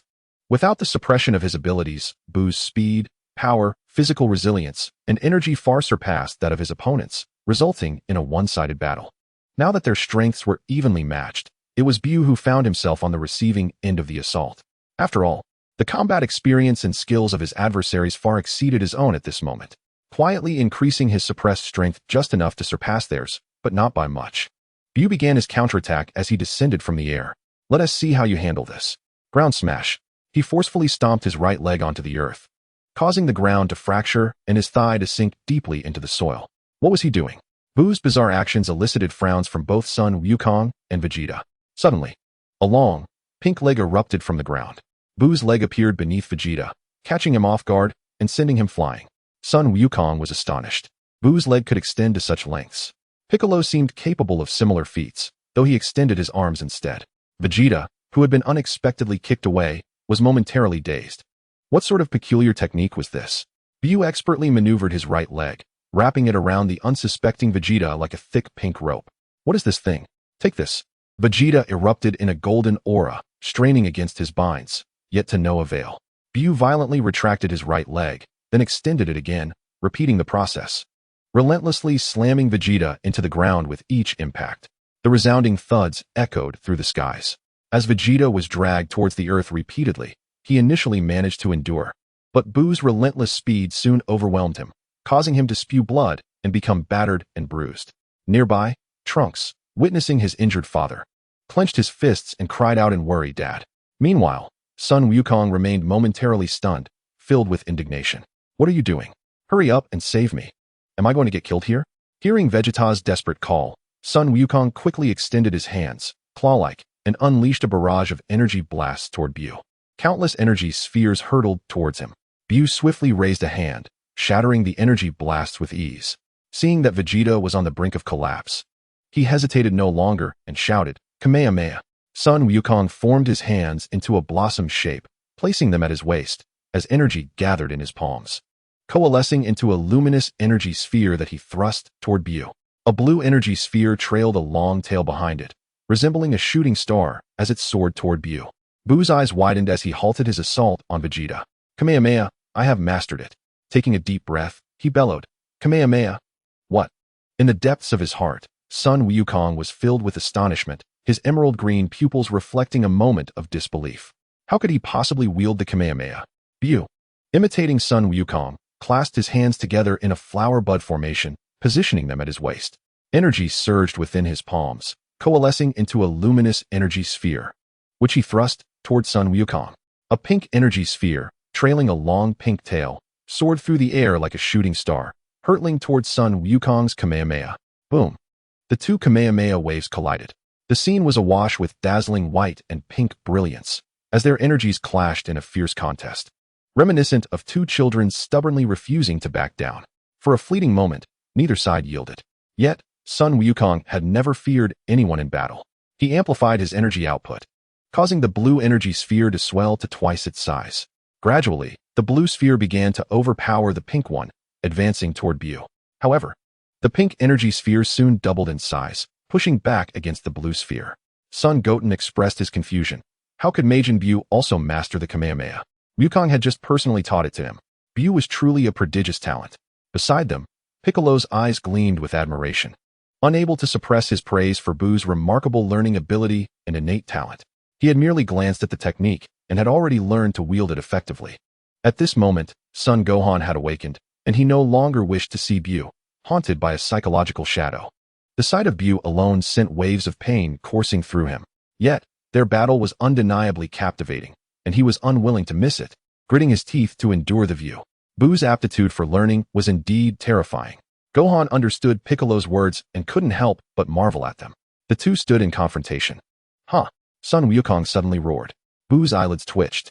He was beginning to unleash his full potential. The Scion's battle cry often heralded victory.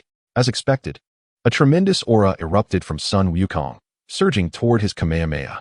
The blue energy sphere expanded exponentially, growing tenfold, even dozens of times larger.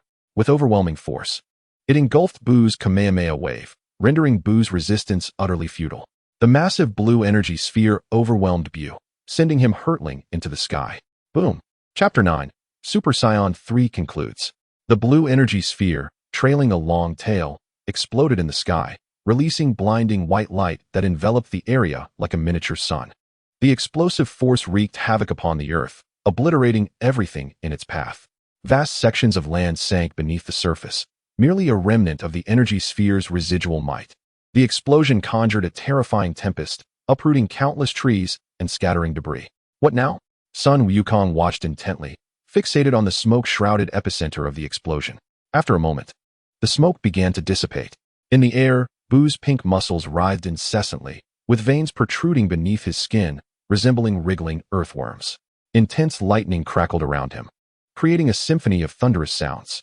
BUU clenched his fists tightly before releasing them, savoring the gradual enhancement of his physical strength, his muscles becoming increasingly resilient and robust. The sensation of bodily improvement was exhilarating. Casting a glance at the limiter, he noted his physical progress had reached 9. BUU was utterly unharmed. Goku's emerald eyes narrowed sharply. Whoosh! BUU vanished from the heights of 1,000 meters in an instant. The next moment, a thunderous crack echoed as the air erupted, creating ripples that spread like water. Bam! BUU unleashed a colossal force with his fist, sending Goku, who hastily raised his arms in a cross-defense, hurtling away. Goku plummeted to the earth like a comet in rapid descent. Boom! The ground trembled violently, shattering over 1,000 meters, fissures spiderwebbing across the terrain, forming countless vast ravines. Vegeta swiftly ascended into the air. BUU vanished again in an instant. Crack! The sound of air being torn apart resonated as BUU executed a whip-like kick towards Vegeta. The overwhelming force propelled the already injured and defenseless Vegeta away, crashing him into the ground like Goku. Incredible! Has BUU grown even stronger? The gathered crowd struggled to comprehend such an unprecedented rate of enhancement. How infuriating! Goku, in a disheveled state, lay deep within the earth. Wondering why his strength had surged so dramatically. Wasn't he still under suppression? Goku sensed that BUU's energy had not increased at all. Could it truly be that he was this formidable solely through physical prowess? Goku found it hard to believe. BUU bellowed, Goku, if you don't unleash your full power soon, this will become rather tedious. His voice resonated into the skies, leaving everyone momentarily stunned. Goku hadn't yet exerted his full strength? Deep underground, a recovering Goku heard BUU's proclamation. His tattered garments clung to him, his blood boiling with an insatiable battle spirit. It seemed BUU also yearned for a powerful opponent. The overwhelming nature of BUU's strength was becoming unbearable. He craved a thrilling battle. After all, it was merely a matter of returning to the afterlife sooner. Let us fight first and ponder the rest later. He reached for a Senzu bean from his waist pocket and consumed it. In no time, his stamina and energy were restored, and he silently adjusted his body to its optimal state. BUU sensed the conditions of Goku and Vegeta. Goku's state improved in an instant. He must have eaten a Senzu bean. Meanwhile, Vegeta was on the brink of collapse. Shaking his head, he extended a hand towards the pit where Vegeta lay. Using telekinesis, he lifted him from the depths and brought him close, channeling healing energy to mend the battered and torn Vegeta. Once the healing concluded, he guided Vegeta's body towards Gohan and the others who were watching from the sidelines. Trunks swiftly flew out to catch him, expressing his gratitude towards BUU. After a moment, Vegeta regained consciousness, noticing his son's embrace. His pride flared, and he quickly wriggled free from Trunks' grasp, stepping aside to regain his composure. Goku swiftly soared into the air, positioning himself not far from BUU, his eyes ablaze with fierce determination, while BUU smiled in response. In his eyes, an inexplicable expression lingered, as if he awaited something. Sun Wukong understood what BUU anticipated and hesitated no longer. Howa! He clenched his fists tightly, veins bulging on his forehead as he roared with fervor. Super Saiyan 1. Super Saiyan 2. Yet, it was clear that Super Saiyan 2 stood no chance against BUU. Vegeta shook his head, bewildered by BUU's unwavering faith in Sun Wukong. After all, he too could attain Super Saiyan 2, yet it bore no significance. Then came another thunderous shout, Howa! The intensity of his voice increased, echoing endlessly in a crescendo of rage. In an instant, a magnificent golden aura enveloped Sun Wukong, and an overwhelming force surged skyward. The heavens and earth transformed, shrouded in an extraordinary phenomenon, as the ground trembled. Uncontrollable debris and branches ascended into the air. Moments later, that tremendous energy erupted, pulverizing the stones and twigs into dust. Far away on King Kai's planet, the king observed everything in silence, astonished by Sun Wukong's actions. He pondered why, during what was merely a sparring session, Sun Wukong would abandon his time on Earth to transform into a Super Saiyan 3. Once he assumed this form, his time would be severely limited. In a daze, a colossal ape materialized in Sun Wukong's vision, swiftly morphing from a giant monkey into a human infant, and then into an adult. The next moment, an incredible force erupted from within Sun Wukong. What is happening? The power of my father. How terrifying. How magnificent. Nearby, Son Gohan and his companions were deeply moved. This energy was no less formidable than the power BUU had just unleashed. King Kai murmured to himself, how terrifying. Is this truly what a human can achieve? How have they trained? He could not comprehend why so many extraordinary beings had suddenly emerged from the lower realms in just a century. He had no doubts regarding the terror of Majin BUU, having witnessed it firsthand. However, the emergence of such strength in the lower realms left him feeling a tinge of shame. After transforming, Sun Wukong could further elevate his power, an unfathomable energy that shook the very heavens. From a distance, the residual force alone made King Kai tremble. Vegeta crossed his arms, feeling the overwhelming aura with disbelief. At this moment, his thoughts likely spiraled. What the hell? Why can Kakarot still transform? Vegeta once believed he had surpassed Sun Wukong. Yet now it seemed he had overestimated himself, feeling like a mere jester in comparison. His expression turned a shade of deep dismay. The terrifying energy continued to escalate with the passage of time. Amidst the roars, dense bolts of lightning enveloped Sun Wukong, and his golden hair unexpectedly lengthened, cascading down to his waist. The long golden locks appeared wild, yet possessed an inherent beauty. Subtle changes graced his visage, his eyebrows vanished, and the brow bone aligned closely with his eye sockets, while deep blue pupils emerged within his light green irises. The disappearance of his eyebrows and the proximity of his brow bone to his eye sockets rendered Sun Wukong exceptionally sinister. His golden aura transformed into a radiant glow, solidifying before contracting and vanishing. Time seemed to stretch indefinitely until the terrifying energy stabilized, and Sun Wukong ceased his furious roar, with a visage brimming with malevolence. His gaze towered over all. In stark contrast to the diminutive BUU, Sun Wukong exuded the essence of a true antagonist. With a chilling demeanor, he pronounced each word with gravity. This is a Super Saiyan that transcends the very limits of Super Saiyan. I dub it Super Saiyan 3. This is the entirety of my power. The Super Saiyan 3 boasts a staggering 400-fold increase in normal form. King Kai interjected, your words are quite convoluted. Haha, quite impressive. The overwhelming energy radiating from Sun Wukong was palpable. BUU, elevating his own power without restraint, smiled with satisfaction. Their eyes locked, and it seemed as if lightning flickered between them, heralding an intense clash. A fearsome aura erupted from both, signaling the imminent battle. Without any forewarning, they vanished simultaneously. In the next instant, their fists collided, and after a brief exchange, they rapidly retreated. Their speeds were akin to lightning, colliding with elbows, causing the air to explode. The very fabric of space rippled with their movements. The spectators could no longer track their every action, only sensing the blurs of energy darting and colliding at high velocity. Boom, boom, boom. The two phantoms danced in the sky, engaging in hundreds of exchanges in the blink of an eye. One pink, one gold. They intertwined in a fierce struggle, descending from the heavens to the earth. The ground shattered. They surged from the land to the ocean. The sea was overturned. From the ocean, they ascended back into the sky. The heavens fell into shadow. As seconds ticked by, Sun Wukong attempted to employ instant transmission for a surprise assault on BUU, but BUU effortlessly anticipated his move and evaded. In turn, BUU successfully executed a surprise attack using instant transmission, leaving Sun Wukong astonished. With a powerful strike, BUU sent Wukong flying. The thrill surged within BUU as he reveled in the visceral impact of each blow. Sun Wukong, you are truly remarkable. I must admit, you are a worthy opponent. But alas, your current state leaves much to be desired. At the onset of the battle, BUU, lacking in technique and combat experience, found himself at a disadvantage despite his superior strength, receiving hundreds of blows. Fortunately, his body was remarkably resilient, and his recovery ability was extraordinary. After enduring numerous strikes, BUU's inherent talent and capacity for learning began to compensate for his shortcomings, enabling him to counter with growing ease and gain the upper hand. As time progressed, the limitations of Super Saiyan 3 became increasingly apparent. The energy expenditure was excessive. Given Sun Wukong's current condition, after more than a minute, his energy was nearly depleted.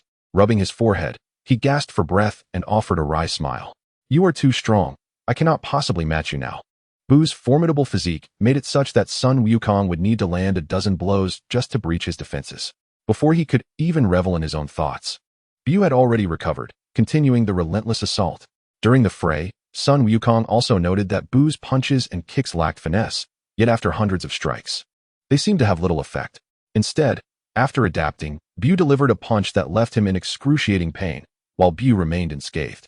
He was battered and bruised, momentarily feeling dejected. Could even a Super Saiyan 3 not defeat BUU? Aware that the ongoing battle was unfair to Goku, BUU directly proposed, "Let us settle this with a single move." "Very well," Goku replied, mustering what little spirit he had left. The two soared into the sky, reaching heights of 10,000 meters. A chilling temperature enveloped them, yet their extraordinary nature rendered them unaffected. Super explosive wave. BUU wasted no time and unleashed his devastating technique, vowing retribution for the countless blows he had received. Kamehameha. As Chapter 10 concluded, we return to the location of Gohan and his companions, who were fervently searching for the energy signatures of Goku and BUU. Suddenly, the sky darkened, only to brighten once more shortly thereafter. What is happening? Is someone using the Dragon Balls? Could it be Bulma and the others? How did they suddenly summon Shenron? Piccolo pondered, turning to Vegeta. Krillin, too, had a realization and glanced at Vegeta. Vegeta, bewildered, asked, "Why are you all looking at me?" "Vegeta, have you forgotten the deeds you committed under control? During the World Martial Arts Tournament, how many lives did your energy wave claim?" Now it made sense. Vegeta understood, scoffing dismissively. After all, they possessed the Dragon Balls. What was there to fear? The others recognized that Vegeta had acted against his will and did not press the matter further. "I allowed myself to be controlled," he declared defiantly. With this revelation, everyone refocused their attention on sensing Goku and BUU's energy. Though fleeting and intermittent, it was better than nothing. Even in the absence of visuals, the fluctuations in energy revealed who held the upper hand. Suddenly, the two formidable energies ceased. They were on the verge of determining the victor. Goku's energy began to wane. Father's energy is weakening. It seems he still cannot best BUU. Despite becoming so formidable, he remains unable to overcome BUU. Just how powerful is Majin BUU? Gohan reflected deeply, filled with awe. Vegeta clenched his fists so tightly that droplets of blood emerged from his palms. He could not accept it. Kakarot had surpassed him, yet still faced defeat. If Kakarot could transcend such a state, why could he not? Surely, it was a matter of insufficient training. He resolved to practice harder upon returning. He was determined to reach Kakarot's level, or even surpass it, and ultimately vanquish Majin BUU. He silently encouraged himself. If Goku, who had transcended the limits of Super Saiyan, could not prevail, just how terrifying was Majin BUU? The Supreme Kai-Shin turned pale, bewildered by BUU's overwhelming power. Even the absorption of Fat BUU into a complete form should not yield such horror. It was impossible. Piccolo lamented, "I have no words left. I cannot compete." In an instant, BUU appeared, having teleported, and brought the unconscious Goku before the group. "Father, Goku, Kakarot." Upon witnessing Sun Wukong in a state of unconsciousness, the onlookers expressed their concerns aloud. "He is unharmed. He simply exhausted himself and fainted, and he shall awaken shortly," explained BUU. "However, his energy is nearly depleted, and he will likely depart soon." He could not help but chuckle. Physical progress at 15. "My strength has once again increased. You are making it difficult for Sun Wukong and the others to thrive." Sun Wukong stirred from his stupor. "Mr. BUU, you are truly remarkable. Even Super Saiyan 3 pales in comparison to your might. That is due to your current state of being a spirit. The transformation cannot be sustained for long, and the full potential of Super Saiyan 3 has yet to be realized," BUU humbly clarified. No. You are far too modest. Even if I were alive, I would not stand a chance against you. Your physique is impenetrable, and I cannot breach your defenses. Moreover, you seem inexhaustible, with boundless energy at your disposal." Sun Wukong replied earnestly, waving his hand dismissively. "It is a pity we cannot spar indefinitely." He sighed with regret. BUU smiled silently. "Well then, since the matter is settled, we should return." In West City, at Bulma's residence, in the garden, whoosh. In an instant, Sun Wukong and his companions materialized, with BUU arriving a second later. He held the pudgy BUU by the side and casually set him down to play in the mud. "Gohan." Just as they were about to leave, Videl suddenly exclaimed joyfully, "Gohan has returned." Hearing the commotion, Chi-Chi hurried out from the house. "Gohan, Goten." She took Goten from Sun Wukong's arms, cradling him as she voiced her grievances. Then turned to Sun Wukong, teasing him, while casting a glance at Gohan and murmuring softly, "With a wife, he has forgotten his mother." Videl rushed up to Gohan, anxiously inspecting him. The others discreetly dispersed, and Piccolo cast a look of contentment, patting Gohan on the back before walking away. Krillin, Android 18 appeared, holding their daughter, and Krillin rushed over to embrace them. Vegeta. Bulma approached Vegeta, hands on her hips, striding angrily towards him. What is the meaning of this? Why did you go on a rampage? Explain yourself. I was under control, unable to resist. I apologize. Vegeta, seeing Bulma's fury, quickly yielded and deflected blame. Vidal's beautiful eyes were fixed intently on Gohan. Are you alright? Has everything been resolved? Gohan sheepishly scratched his head and glanced at BUU, who had just appeared. I suppose it could be considered resolved. Vidal, dissatisfied, gently tapped his shoulder.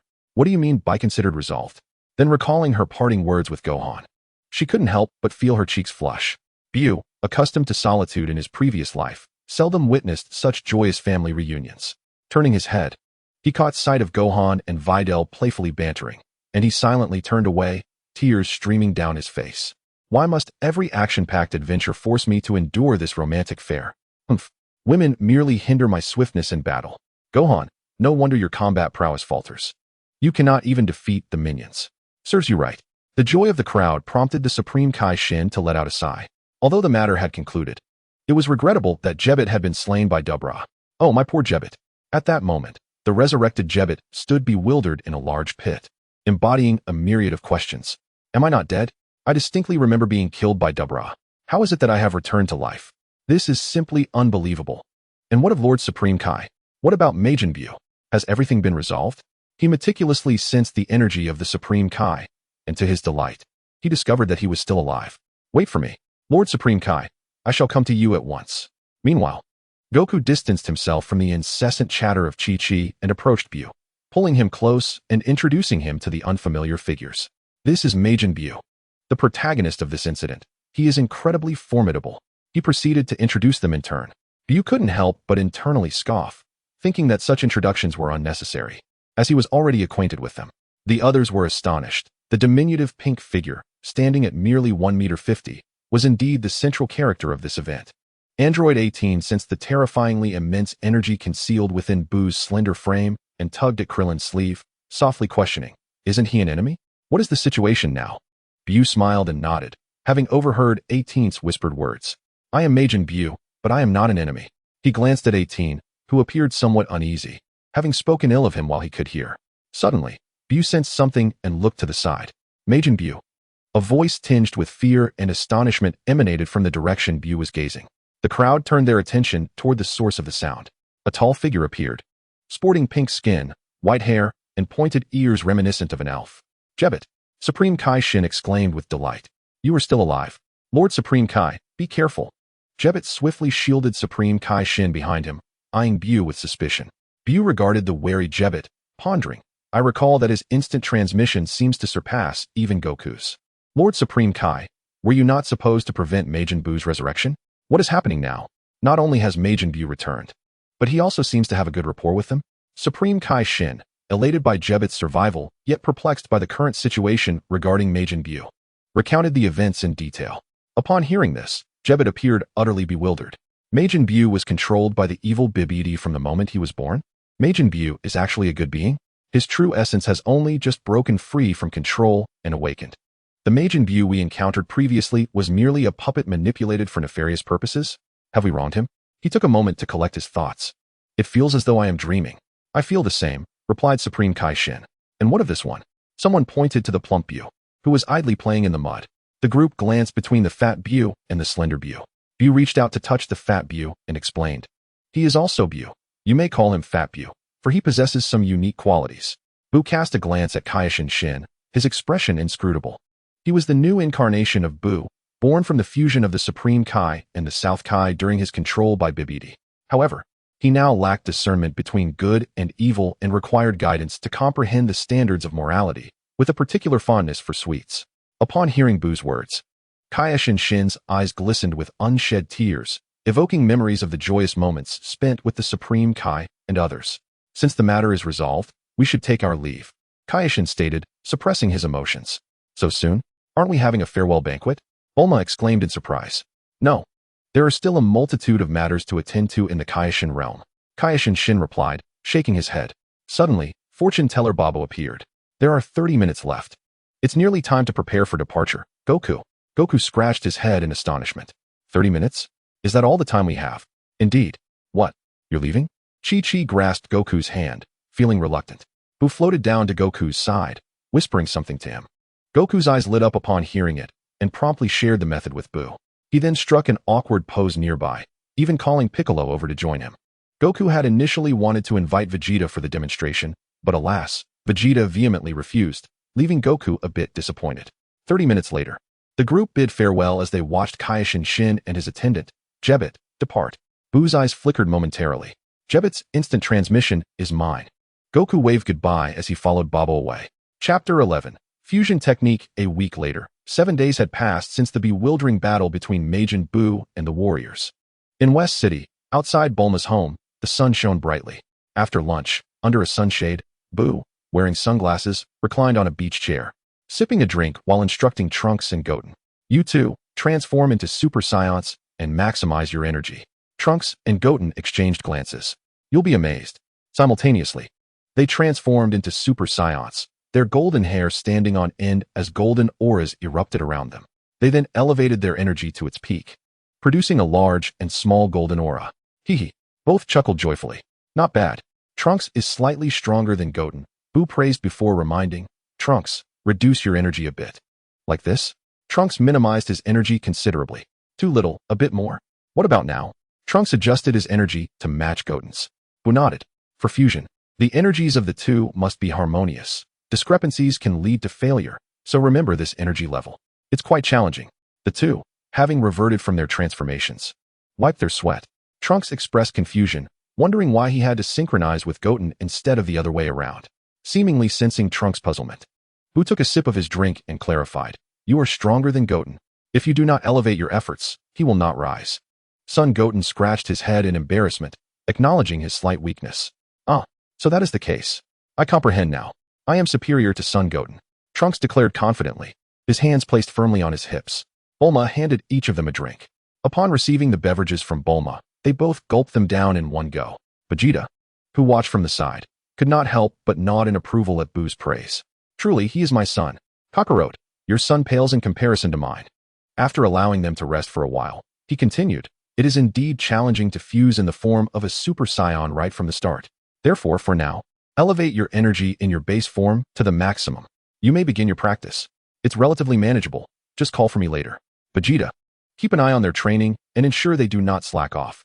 Otherwise, BUU waved lazily, giving Vegeta a knowing glance, sending them off to another area for their training, and then he examined the restrictor. The soul remains unchanged, as always. Physical progress stands at 17. Energy progress at 10. In the past 7 days, he had diligently practiced in the gravity chamber, yielding remarkable results. His physical strength increased by 2, and energy surged by 5. However, after a week of training, he became lethargic, feeling an overwhelming sense of fatigue. He even doubted if something was amiss with his body. Yet, upon careful introspection, he found himself in excellent condition, capable of obliterating a mountain 1,000 meters high with a single punch. But he was simply too languid to move. With nothing else to do, he shared the fusion technique he had inquired about from Goku with Trunks and Son Goten. He might have been captivated by Bulma's wealth, rivaling nations. He then made himself comfortable at Bulma's residence, receiving training guidance from her. Vegeta, upon hearing this, said nothing.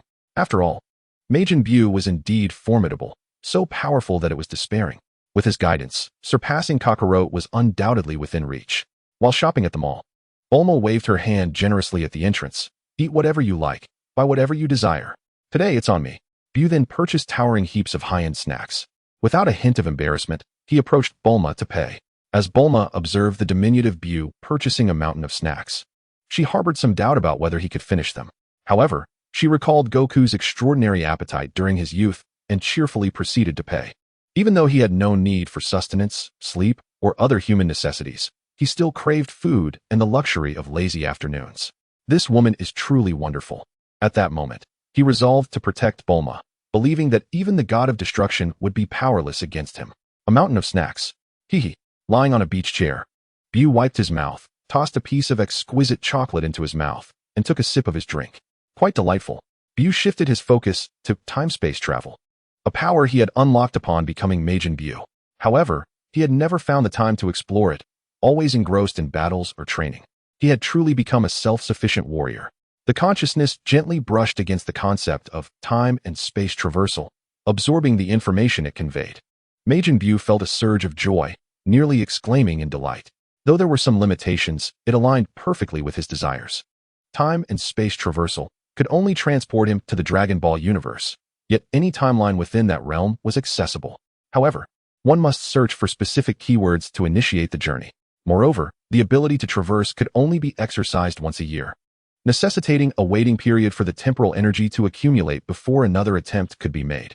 Once traversed, he could return at any moment, or even choose not to return at all.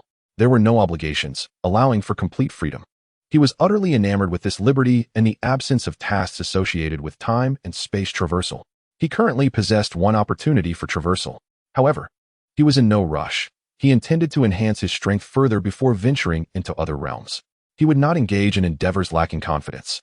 He did not wish to risk failure due to inadequate power, only to return in disgrace, wasting both time and opportunities. After all, he was Majin BUU. After a brief period of contemplation, he succumbed to slumber. A while later, the incessant shouting roused him, compelling him to open his eyes and bellow at the trio. "You are far too noisy. Go practice elsewhere." 30 minutes later, Trunks and Goten, hands clasped behind their heads, tilted their heads sheepishly, whistling nervously. "Vegeta, I entrusted you with overseeing their training. Why have they not succeeded? Where have you been?" BUU demanded, seizing Vegeta by the arm. Vegeta raised his hands in resignation, quietly explaining, "Trunks and Goten started playing instead of training. I couldn't control them. The moment I raise my voice, they cry. Then Bulma scolds me. It's quite the predicament." BUU glanced at Bulma, who was idly observing with curiosity. "She is the formidable financier. I dare not provoke her." He urged the two boys to continue their practice and pulled Vegeta into the sky. BUU understood that these two mischievous children were in a lively age, full of energy and playfulness. With no imminent threat to Earth and nothing pressing to occupy their thoughts, it was unrealistic to expect them to focus on mastering the fusion technique. When BUU first instructed them, they attempted to evade practice, prompting him to transform them into chocolate, instilling a healthy fear that compelled them to comply and practice diligently. Without his guidance, given their erratic dedication, it would take them an eternity to master fusion, leaving him to wonder when Gotenks would eventually emerge. If Gotenks did not materialize, how could he expect to enhance his physical prowess? Though Trunks and Goten were currently unable to fight, once they mastered fusion, BUU would ensure they understood the reason behind the beauty of blooming flowers. Just as Trunks and Goten were mid-movement, a sudden chill coursed through them, leaving them perplexed. Two formidable auras erupted in the air, only to dissipate moments later. Curious, Trunks and Goten glanced skyward before resuming their practice. 2 minutes later, BUU returned with a tattered Vegeta in tow. With a satisfied expression, BUU returned to continue teaching Trunks and Goten the intricacies of fusion movements. Aside from his attire, Vegeta was completely unscathed. However, his face bore an expression of utter despair. After delivering a severe beating to him, BUU proceeded to heal him, thus allowing Vegeta's strength to ascend rapidly. BUU stroked his chin, reminding himself that he was merely guiding Vegeta in his training and not seeking revenge. Truly, he was a benevolent soul. "Everyone, come indulge in some snacks." At that moment, Bulma's mother appeared, carrying a platter of delicacies and afternoon tea. BUU's eyes sparkled with delight as he swiftly approached Bulma's mother and eagerly took a piece of confectionery. "Delicious. This is exquisite. Your culinary skills are remarkable," he exclaimed, giving her a thumbs up in praise. Bulma's mother, beaming with joy, covered her face with one hand while waving the other dismissively. "You're too kind." "This is the truth," BUU replied, savoring the snacks and tea. After relishing the treats, he hovered 25 centimeters above the ground, bending over to continue instructing the two boys. After several minutes, they finally synchronized their energy levels and mastered the dance steps. "Let us begin the fusion," BUU thought, feeling a mix of anticipation and exasperation for these two troublesome children. Once they fused, he would ensure they learned their lesson. Fusion. The two began to dance, bending towards each other with their 4 fingers interlocked. A blinding white light erupted as their forms gradually merged. The light exploded, revealing a short, emaciated figure with a hairstyle reminiscent of Vegeta's. The hair was a blend of Trunks' purple on the sides and Goten's black in the center, adorned in the attire of the Namekians. BUU abruptly spat out the drink he had in his mouth, instinctively gripping the cup so tightly that it shattered in his hand. Staring incredulously at the failed fusion, he could hardly believe his eyes. "It shouldn't be like this. I've dedicated so much time teaching them. Why did they still fail?" On the adjacent beach chair, Bulma removed her sunglasses, her face contorted in dismay as she anxiously inquired, "This is hideous. Can they revert back?" "They can." Vegeta, arms crossed, and mouth agape, interjected, "Is this the fusion technique you so highly regard? This scrawny creature has no combat prowess." BUU, exasperated, tugged at his antennae, stretching them out as he observed the sluggish and uncoordinated Gotenks, shaking his head in disbelief. They failed the fusion. What now? Wait until their energy is depleted, or they will naturally separate after 30 minutes. 30 minutes later, BUU hovered in the air, bending over and scolding the two boys in frustration. "What is wrong with you two? After all this time, and you still failed. I told you to take this seriously instead of slacking off, but you wouldn't listen." Feeling ashamed, Trunks and Goten lowered their heads, extending their fingers towards each other and spinning in circles. "Let us try again. You're wasting my time. You two better be prepared." Chapter 12. Success. The confident Gotenks. Fusion. The two individuals repeated their previous actions, and once again, a brilliant white light emerged, giving rise to a spherical orb that soared skyward. In the next moment, the orb descended, its radiance dissipating. Before them stood a figure, diminutive yet robust, sporting an upright hairstyle reminiscent of Vegeta, with hair on the sides colored in Trunks' signature purple, while the center was adorned with Goten's black locks. He was clad in the traditional attire of the Metamorans, featuring white trousers and a short top that was yellow above and blue below. Unlike the previous emaciated figure, this new arrival exuded strength and confidence. "Gotenks is here. Success!" exclaimed BUU, a hint of excitement in his voice, as he felt the urge to battle once more, having nearly turned into a lethargic fish. Bulma, her face alight with joy, gazed at the proud and self-assured Gotenks, exclaiming, "So handsome. But what should we call him?" She pondered names to herself. Simkus? Trunston? Vegeta, standing beside Bulma, rolled his eyes and scoffed. "You were just lamenting his lack of looks. Now you find him handsome. And now, you're concocting names." Women's minds are truly perplexing. However, the fusion had indeed produced an impressive entity. Gotenks' Super Saiyan 3 prowess surpassed that of Goku's, yet his excessive confidence, arrogance, impulsiveness, and lack of experience often rendered battles mere games to him. Nevertheless, he possessed an extraordinary comprehension ability, mastering Super Saiyan 3 in a brief span, making his combat skills formidable among all warriors. BUU was pleased with this opponent. He was neither too strong nor too weak, though it would be essential for him to attain Super Saiyan 3 form, just adequate for their purposes, at least until the God of Destruction appeared. After all, he could contend with Gotenks, but would be no match for the God of Destruction, leading to inevitable defeat if faced with him now. At that moment, Gotenks clenched his fists, feeling the overwhelming energy within. He placed his hands on his hips and laughed joyously. "Ha! I am so strong. Yes, I have finally succeeded." A faint smile graced BUU's pink visage as he floated before Gotenks and poked his muscular arm. BUU, curious about the nature of their fusion, whether it was two minds controlling one body or if a new consciousness had emerged, asked, "How do you feel?" Irritated by BUU's incessant poking, Gotenks swatted his hand away, retorting, "I feel fantastic. Keep your distance, or you'll regret it. You were the one who scolded me earlier, humph." BUU couldn't help but chuckle at this. Is it your rebellious phase, or am I just too lenient? Truly, a mischievous child will wreak havoc if left unattended for 3 days. "So, you're incredibly brave now, huh?" "Absolutely." Gotenks nodded with pride, his eyes brimming with confidence. Vegeta, unable to contain his astonishment, blinked repeatedly, his mouth agape in disbelief. "Did I hear that correctly? This fusion brat intends to challenge Majin BUU." He glanced at BUU's benign smile and silently ushered Bulma into the room. "BUU, what are you doing in broad daylight? How am I supposed to look good?" BUU asked curiously. "Of course, I will beat you until you're searching for your teeth." Gotenks raised his fist. That reckless little brat, ever since the fusion, has become so arrogant and overconfident. "Your father has taken your mother away. Let us see who will come to your rescue now." BUU chuckled inwardly, maintaining a calm demeanor on his pink face, and softly said, "I'll let you use both hands. I want to see if you can make me search for my teeth. I am so powerful now. Do I really need you to allow me to use both hands?" Gotenks replied, feeling indignant. "You look down on me. I will show you my true strength right now." Feeling underestimated by BUU, Gotenks decided to teach him a lesson. "Watch my punch." He dashed in front of BUU, throwing a punch. BUU tilted his head to evade while floating backward. Gotenks pursued, throwing punch after punch at BUU.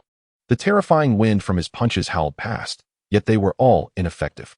BUU twisted his body, effortlessly dodging the barrage of blows.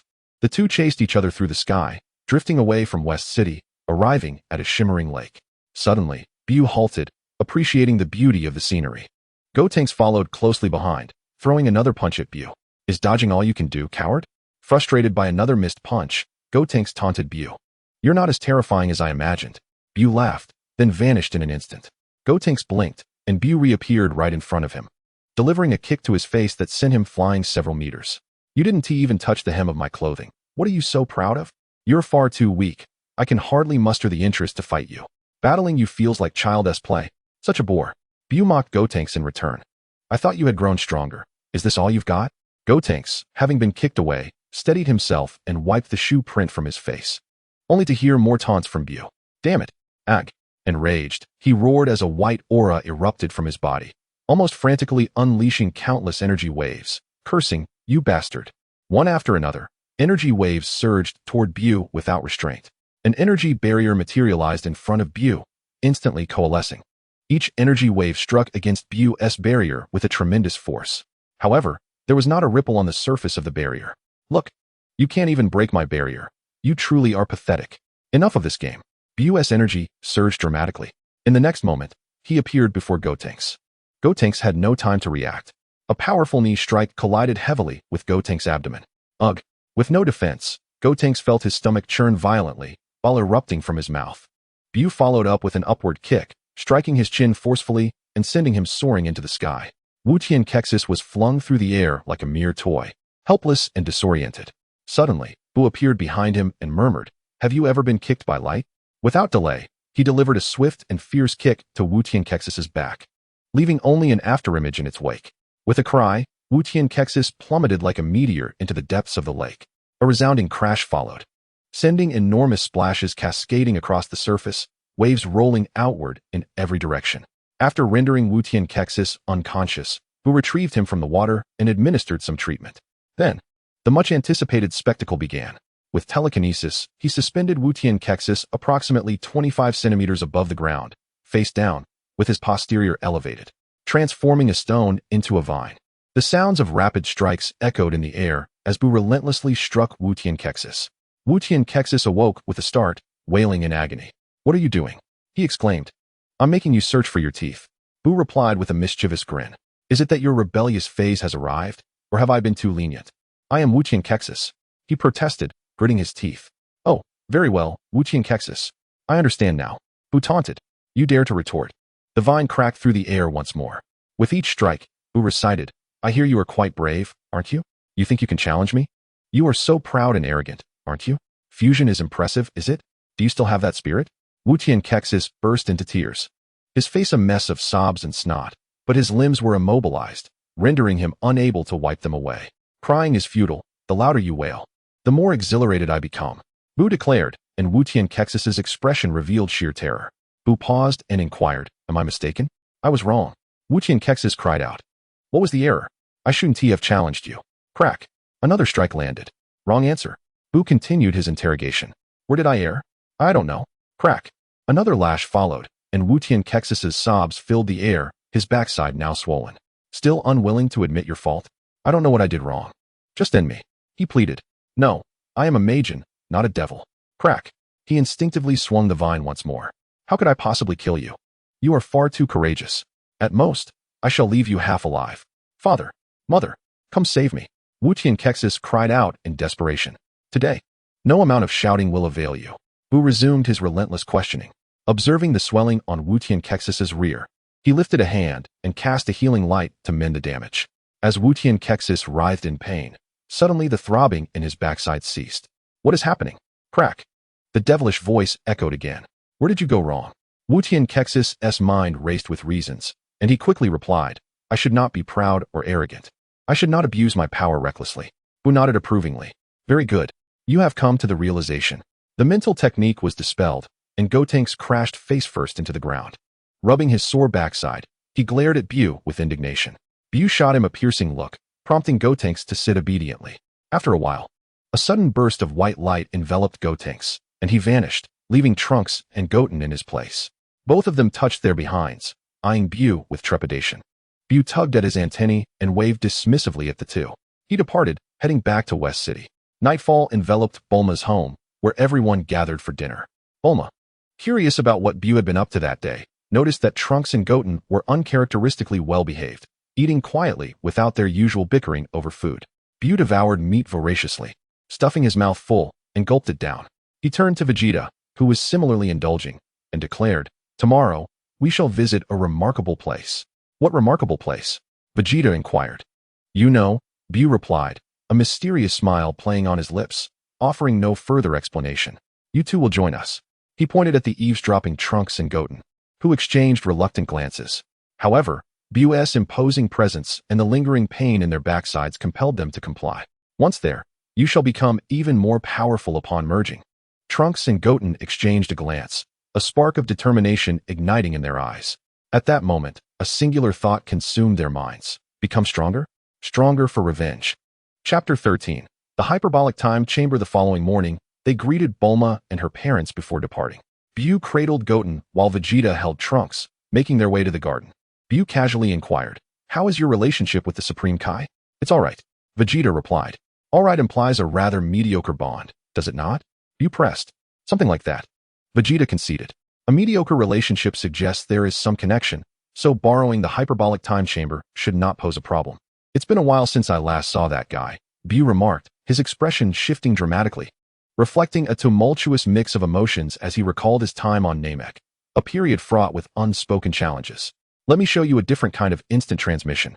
One that diverges from Goku's," BUU declared. "What is so different about instant transmission? Isn't it all the same?" Vegeta retorted. "Wait. If BUU claims there is a difference, then he must indeed possess the ability to instant transmission. Anyone can do it, right?" Vegeta mused, feeling both skeptical and intrigued. How did he even know about the Supreme Kai? With a whoosh, they arrived at the Supreme Kai's realm, a vast, bowl-shaped structure adorned with rows of trees on its horizontal expanse. Upon their arrival, Vegeta observed BUU employing instant transmission. "How do you know about the energy of Supreme Kai Dent?" he questioned. "I don't know, but I am familiar with the Supreme Kai's realm," BUU replied. "Your instant transmission doesn't require sensing energy?" Vegeta gasped, astonished. BUU wore an expression that suggested Vegeta had indeed guessed correctly. Meanwhile, Piccolo was meditating in the Supreme Kai's chamber, disturbed by the sudden influx of energy. He immediately stepped out, perplexed, and called out, "Majin BUU? Vegeta." He glanced again at the figures of Goten and Trunks they were holding, bewildered. "What is happening here?" "Yo, Piccolo," Vegeta greeted. Just as he was about to explain, BUU interjected, "I need to speak with the Supreme Kai. Please summon him." "The Supreme Kai?" Piccolo was about to set off to fetch him. "There's no need, Uncle Piccolo. I have arrived." The Supreme Kai Dend and Mr. Popo emerged from the palace. "What does His Excellency Majin BUU require from me?" Dend appeared calm, yet his heart raced with anxiety. He had witnessed the battle between Majin BUU and Goku from above. The extent of their clash had shattered mountains and dimmed the skies. Particularly, the final attack from Majin BUU, that terrifying energy sphere, Goku could not withstand. Had Majin BUU not restrained himself at the last moment, Dend feared the earth would have been annihilated. The memory had left him trembling with dread. Now, with Majin BUU here, he felt a twinge of fear once more. BUU observed the stammering Piccolo and wore a gentle smile. "Do not be alarmed. It is nothing of great concern. I merely wish to borrow the Hyperbolic Time Chamber for training." The Hyperbolic Time Chamber is a renowned training facility within the Dragon Ball universe, located within the Kai's palace. This room has significantly enhanced the strength of many Dragon Ball warriors. It is fully equipped with food, water, and ample space, yet the atmosphere is thin and oppressively hot, with temperatures ranging between 50 degrees Celsius and -40. The gravity is 4 times that of Earth, but it offers an expansive area akin to that of Earth. Moreover, the most peculiar aspect is that 1 year spent inside is equivalent to a single day outside, making it an unparalleled training venue. Goku had once endured a month in there, but found it unbearable. Moreover, an individual can only enter for 2 days in their lifetime. Exceeding this limit would cause the exit to disappear, trapping them indefinitely. To visit Dragon Ball and not train in the Hyperbolic Time Chamber would be a disservice to such a prestigious training ground. Vegeta was taken aback. Who exactly was BUU? Not only did he know of the Supreme Kai, but he was also aware of the Hyperbolic Time Chamber. Upon hearing the mention of the chamber, Piccolo, Dend, and Mr. Popo were astonished. How did BUU know about it? Did Vegeta tell him? They turned their gaze to Vegeta. Understanding their thoughts, Vegeta shook his head, indicating it was not he who disclosed such information. Seeing their silence, BUU assumed they were unwilling to agree. Raising an eyebrow, he paused, "Before you hastily decline, as a gesture of goodwill, I can grant you one request within my power." Dend shook his head. "You are too courteous. The Hyperbolic Time Chamber is yours to use. We are merely curious how you learned of it." BUU hesitated to answer directly, instead suggesting that Goku had informed him, passing the responsibility onto Goku. Am I to reveal that I learned of it from my previous life watching anime? So it was like that. The Supreme Kai dandy nodded, acknowledging the possibility. Is there anything else? He inquired. No, BUU waved his hand dismissively. Mr. BUU, shall we head to the hyperbolic time chamber now, or wait a moment? Let us go now. BUU exclaimed, brimming with eagerness. Then follow me. The Supreme Kai dandy felt a sense of lethargy creeping in after his training, which was quite uncomfortable. However, the god of destruction would awaken soon, and he could not afford to be complacent. BUU did not wish to be powerless when the god of destruction threatened Earth. Although Son Goku would ultimately save the day, he did not want to place his hopes in another, even if that person was Goku himself. Relying on someone else to prevent the destruction of Earth seemed far less appealing than leaving the planet altogether. After all, he could survive in the vast cosmos. Moreover, engaging in combat with such a formidable being as the god of destruction would undoubtedly accelerate his physical progress. The pressing matter at hand was to enhance his strength. At the very least, he should be on par with Son Goku, if not stronger. Remaining stagnant in power was unacceptable, though it seemed improbable. What if he were to become weaker than Vegeta in the future? Death would be a preferable alternative. Handing the sleeping son Goten over to the caretaker Piccolo, BUU prepared to depart with the Supreme Kai dandy. The hyperbolic time chamber was of little use to Vegeta, so he did not follow. BUU, however, did not look back as he made his way out, saying nothing. Vegeta, wide-eyed, shouted at BUU, "Have you forgotten to arrange something for me?" BUU froze momentarily, turning his head in confusion. "How could that be? I didn't tell you what you need to do?" "No," Vegeta affirmed with a nod. "Oh, then I must have forgotten. You should be able to break through to Super Saiyan 3 now. Take it slow and be gentle, don't rush it. While you are progressing, guide Trunks and Goten to fuse in their Super Saiyan forms, understood?" With one arm cradling the sleeping Trunks and the other gesturing in acknowledgement, Vegeta signaled his understanding. "You can also ask Piccolo for assistance." "All right, I am leaving now," he said, heading towards the waiting Supreme Kai dandy. Suddenly, BUU turned back. "I expect that when I emerge, they will have mastered the fusion in their Super Saiyan forms. You know the consequences." BUU raised a fist in emphasis. Vegeta swallowed hard. Inside the hyperbolic time chamber, BUU felt an immediate distinction upon entering. The space was somewhat fragile, the environment harsh, and the gravity 4 times that of Earth. Such harsh conditions had no effect on him, as he was impervious to any vacuum pressure and could survive without oxygen. This environment was merely child's play to him. BUU disregarded these factors, as they mattered little. Time was his greatest need. He was uncertain whether the god of destruction would appear in a year or 2. The timeline remained vague, and the original text did not clarify it well. Now, let the training begin. A day later, in the Supreme Kai realm, a terrifying golden pillar of energy erupted. Within this radiant column stood a diminutive figure. It is indeed Gotenks, the Super Saiyan. They have mastered the art of fusing into Gotenks while in Super Saiyan form. Such overwhelming energy. Piccolo, the Supreme Kai Dend, and Mr. Bubbles are all astounded. Is this the power of fusion? No wonder Goku has such faith in it. The strength that results from fusion is explosively unprecedented. "Father, I am invincible," Gotenks declares arrogantly. Hands on his hips, addressing Vegeta. When one's power increases slightly, their demeanor can swell with pride. This is not acceptable for Gotenks. Vegeta, arms crossed, scoffs. "Do you believe you are akin to my former self? Just because you have gained strength, you think you are invincible?" After a month of sparring with BUU and enduring relentless beatings, Vegeta has come to understand the truth that there are always greater powers beyond one's own. Just when you think you are strong, someone even stronger may appear in the next moment. With every bit of progress, Vegeta seeks to spar with BUU, only to regret it instantaneously, as he is always on the receiving end of a one-sided thrashing. Vegeta is not one to relent, and he speaks up directly. "Let us have a match and see if your strength truly makes you invincible. Father, you best be cautious, otherwise it may not end well for you if I defeat you." Gotenks strikes a new pose, arms crossed, head held high with arrogance. Vegeta's fury ignites instantly. "You little brat." Transforming into Super Saiyan in an instant, he prepares to strike. Piccolo quickly intervenes. "The sacred temple cannot withstand the aftermath of your battle. Take it outside." Vegeta glances at Gotenks, beckoning him with a finger. They fly down from the temple, and 2 terrifying energies collide. Vegeta resolves to teach this arrogant fusion child a significant lesson today. "You may attack first." "Father, are you certain?" Gotenks replies with an inscrutable expression, exuding confidence as if to say that with just one move, victory is assured. This provokes a vein to throb on Vegeta's forehead. "Then, be careful. Come." The flames of Vegeta's anger rise, and he can hardly contain his eagerness to deliver a thrashing. Two waves of terrifying energy erupt. 5 minutes later, a battered Vegeta, clothes in tatters, ascends silently back to the temple. Gotenks follows closely. Observing Vegeta's injuries and Gotenks' pristine condition, Piccolo, curious, inquires, "Vegeta, did you win?" "Humph." Vegeta huffs, turning his head away, remaining silent. Vegeta's strange demeanor leaves Piccolo momentarily confused about who has triumphed.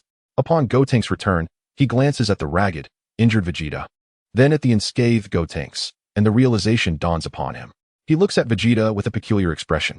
Vegeta feels uncomfortable under the gaze and cannot help but roar. "I merely let my guard down." Gotenks chimes in supportively. "Haha, I understand. I understand." Piccolo nods with a smile, fully comprehending Vegeta's explanation. "Oh, everyone is here." Chapter 14. Strength Enhancement. You've become mischievous. The door to the room of spirit and time swung open, revealing a radiant glow within. BUU emerged slowly, only to find 3 individuals engaged in a heated argument. "Oh, you're all here." BUU greeted them cheerfully. Restraining device. The soul remained unchanged. Physical form, Stage 1. Progress, 25. Energy, Stage 1, Progress 20. The rate of improvement was astonishing. He inhaled sharply. BUU was filled with curiosity about just how powerful he had become. In the room of spirit and time, one could remain for 2 days over the course of a lifetime. Although he had not yet reached the limit and could stay a while longer, BUU could hardly endure it any longer. After spending a year inside, he had absorbed everything through the memories of his physical form, experiencing the monotonous and lifeless atmosphere of the space. In truth, he had been somewhat lazy. Upon entering, he left a physical doppelganger to keep track of time. This doppelganger was purely instinctual, remaining motionless in the vast, wide expanse, diligently watching the clock on the ceiling. Meanwhile, BUU curled up into a ball, careening wildly and leaving countless massive craters in the room. Eventually, he found the chaos to be rather tedious and decided to leave a sliver of his consciousness to control his physical form while he practiced energy manipulation. Whenever he paused his reckless antics, that fragment of awareness guided his training, only for him to resume his chaotic behavior, repeating the cycle endlessly. Meanwhile, his main consciousness indulged in rest. It was not until the doppelganger alerted him that a year had passed that he finally awakened. The progress of his physical form and energy had started off rapidly, but slowed considerably over time. Realizing the room of spirit and time had lost its effectiveness and had become unbearably dull, he chose to exit. Suspended in the air was a diminutive pink figure, which caught the attention of the others. "Oh, it's Super Saiyan Gotenks." Vegeta appeared to be earnestly instructing him. BUU hovered in midair, a faint smile gracing his face. Upon seeing BUU, the expressions of the others varied. Vegeta was utterly astonished. He could no longer sense the terrifying aura that once lurked beneath BUU's surface. He had grown stronger. Piccolo maintained his composure. Since the Saiyans had appeared, they had all grown stronger at intervals. Strengthening, it had become commonplace. He had learned to bear it silently. Gotenks, on the other hand, stared at the newly emerged BUU, feeling a twinge of fear in his backside. But then he recalled that if Vegeta could not defeat him, and with his newfound form, he must surely best BUU. Gotenks' confidence surged. Pointing at BUU, he declared, "I am no longer the same. I am now Super Gotenks. I challenge you." BUU chuckled softly, bemused by the lack of memory. A glance at the somewhat disheveled Vegeta revealed everything. Defeating Vegeta had inflated his ego. "Very well, I accept your challenge. But you are aware of the consequences of defeat, correct?" Gotenks twitched his mouth, feeling a twinge of fear as memories of being whipped with a vine flashed through his mind. He gritted his teeth, declaring, "I will not lose. I shall defeat you." Vegeta's eyes sparkled with intensity. He had been eager to gauge BUU's strength, yet after being countered by Gotenks, his composure had faltered, rendering him momentarily speechless. Just as Gotenks, that insufferable brat, was about to challenge BUU, Vegeta's anticipation grew.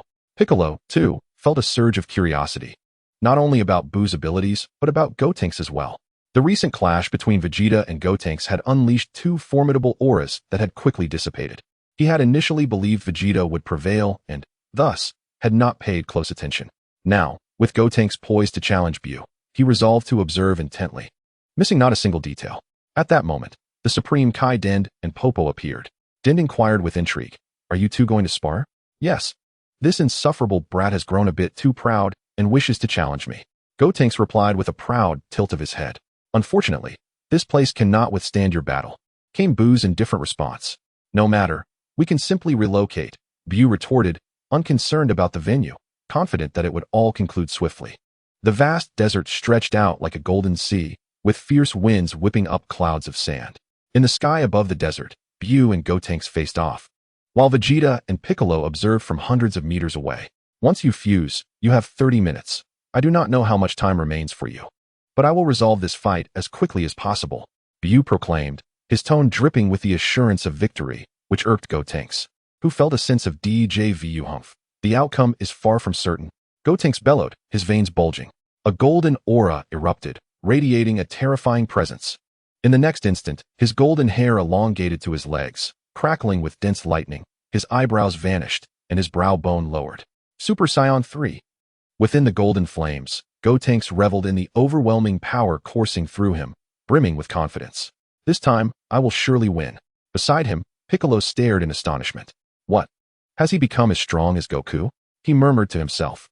Vegeta's expression fluctuated between anger and disbelief as he clenched his fists. In the recent battle, even in his Super Saiyan 2 form, he had been unable to best Gotenks. When he transformed into Super Saiyan 3, ready to teach Gotenks a lesson, he was taken aback to see Gotenks also transform into Super Saiyan. Vegeta was flabbergasted. What sacrifices and efforts did I endure to attain this transformation? Do you even comprehend? Yet here was Gotenks, effortlessly achieving it and surpassing him. Vegeta exclaimed, I refuse to accept this. The terrifying aura surged forth, overwhelming everything in its path. Gotenks wore a mischievous smile as he regarded BUU, his formidable presence seemingly having no effect on the latter. BUU was elated. A sandbag had appeared for him to strike. A delightful surprise. Not bad at all. You have surpassed Son Goku. Trunks. BUU complimented. I am Gotenks. Now is the time to concede. Otherwise, if things escalate, I may lose control of my strength. Gotenks spoke with unwavering confidence, believing that with his current prowess, he was invincible. If I were to injure or even kill you, my father and the others would surely scold me. Ha! Majin BUU raised his arms high, grinning widely, his green tongue faintly visible. In the next instant, an overwhelming energy erupted, far exceeding the limits of Super Saiyan 3. A terrifying aura emanated from BUU, forming a colossal cylindrical pressure that pierced the heavens. The sky quivered, fierce winds howled, and clouds surged. The desert cracked, deep fissures appearing everywhere. What?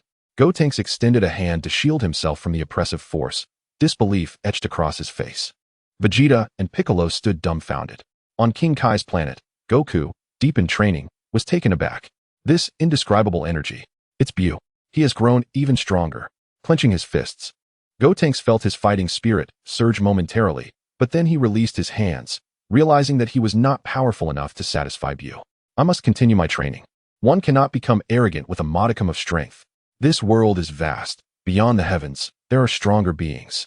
Even if you have become stronger through fusion, it does not guarantee supremacy. If you allow your power to inflate your ego, how can you hope to advance? BUU paused, observing the stunned Gotenks with a smile. So, are you prepared to endure a beating? It might be quite painful. He flexed his wrists, producing cracking sounds. Faced with BUU, Gotenks felt a wave of anxiety. Before he could utter a word, BUU struck. Boom. The air exploded, and the space trembled.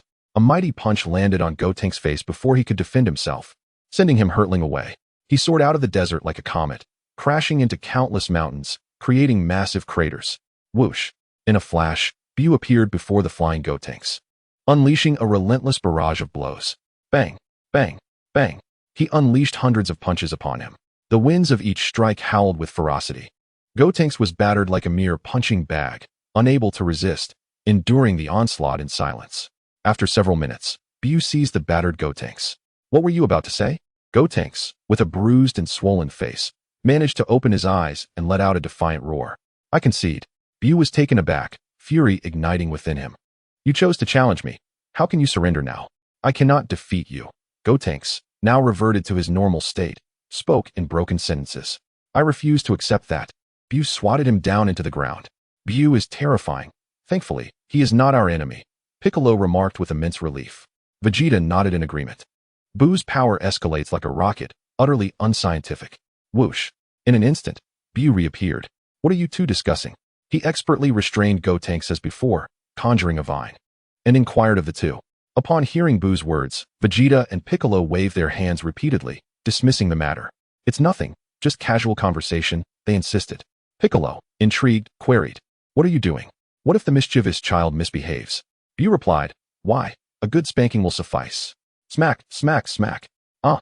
Gotenks screamed in agony. This is what you get for being naughty.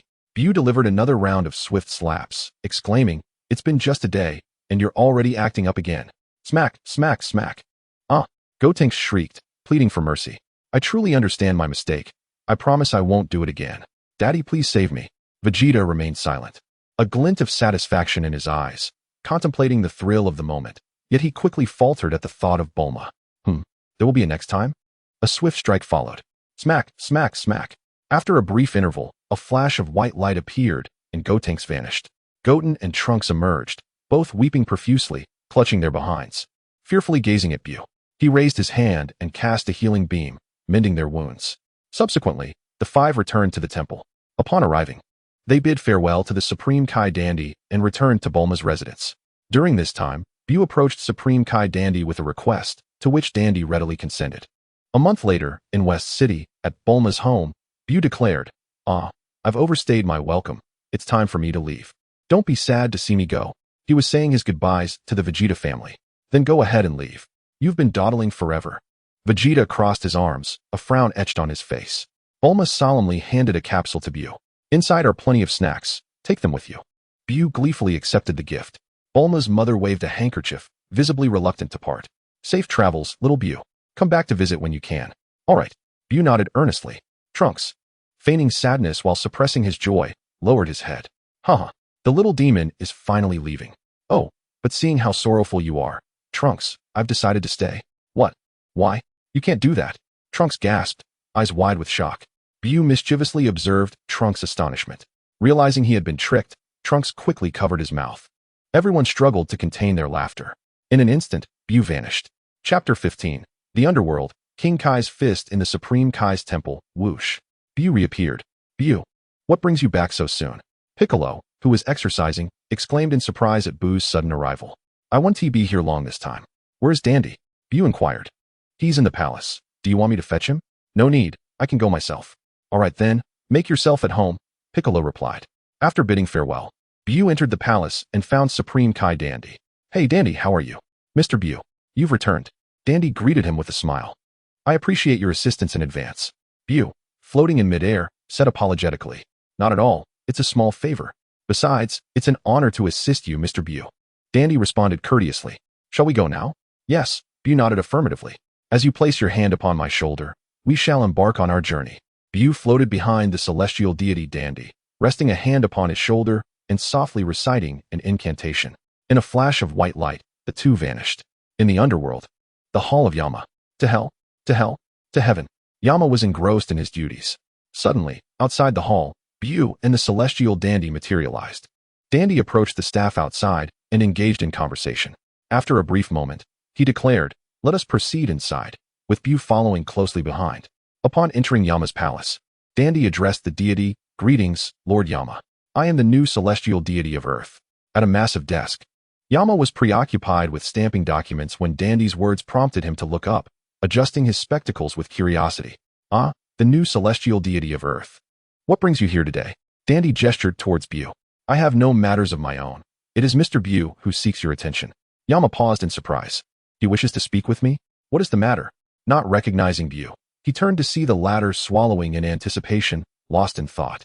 With so many souls here, how much progress would I gain if I consumed them? Suddenly, Yama's inquiry snapped him back to reality, and he hastily clarified his purpose. "Ah, it's nothing of great importance. I merely wish to inquire if your soul cleansing machine is functioning well." The soul cleansing machine? Yama was taken aback, surprised that a human knew of such a device. Yet, upon glancing at Dandy beside BUU, he seemed to understand. "Well, I am uncertain. I have been preoccupied with my duties in the palace and haven't paid much attention to those matters. Moreover, the soul cleansing machine is quite significant, and generally, individuals are not permitted to approach it." "Is that so?" BUU stroked his chin, displaying a hint of frustration. Dandy gently patted BUU's chest, signaling him to leave it to him. Intrigued, BUU watched to see how Dandy would handle Yama. Dandy swiftly approached Yama, whispering in his ear. After listening, Yama gazed at BUU with uncertainty before suddenly stating, "If you are eager to see the soul cleansing machine, I can arrange for someone to escort you."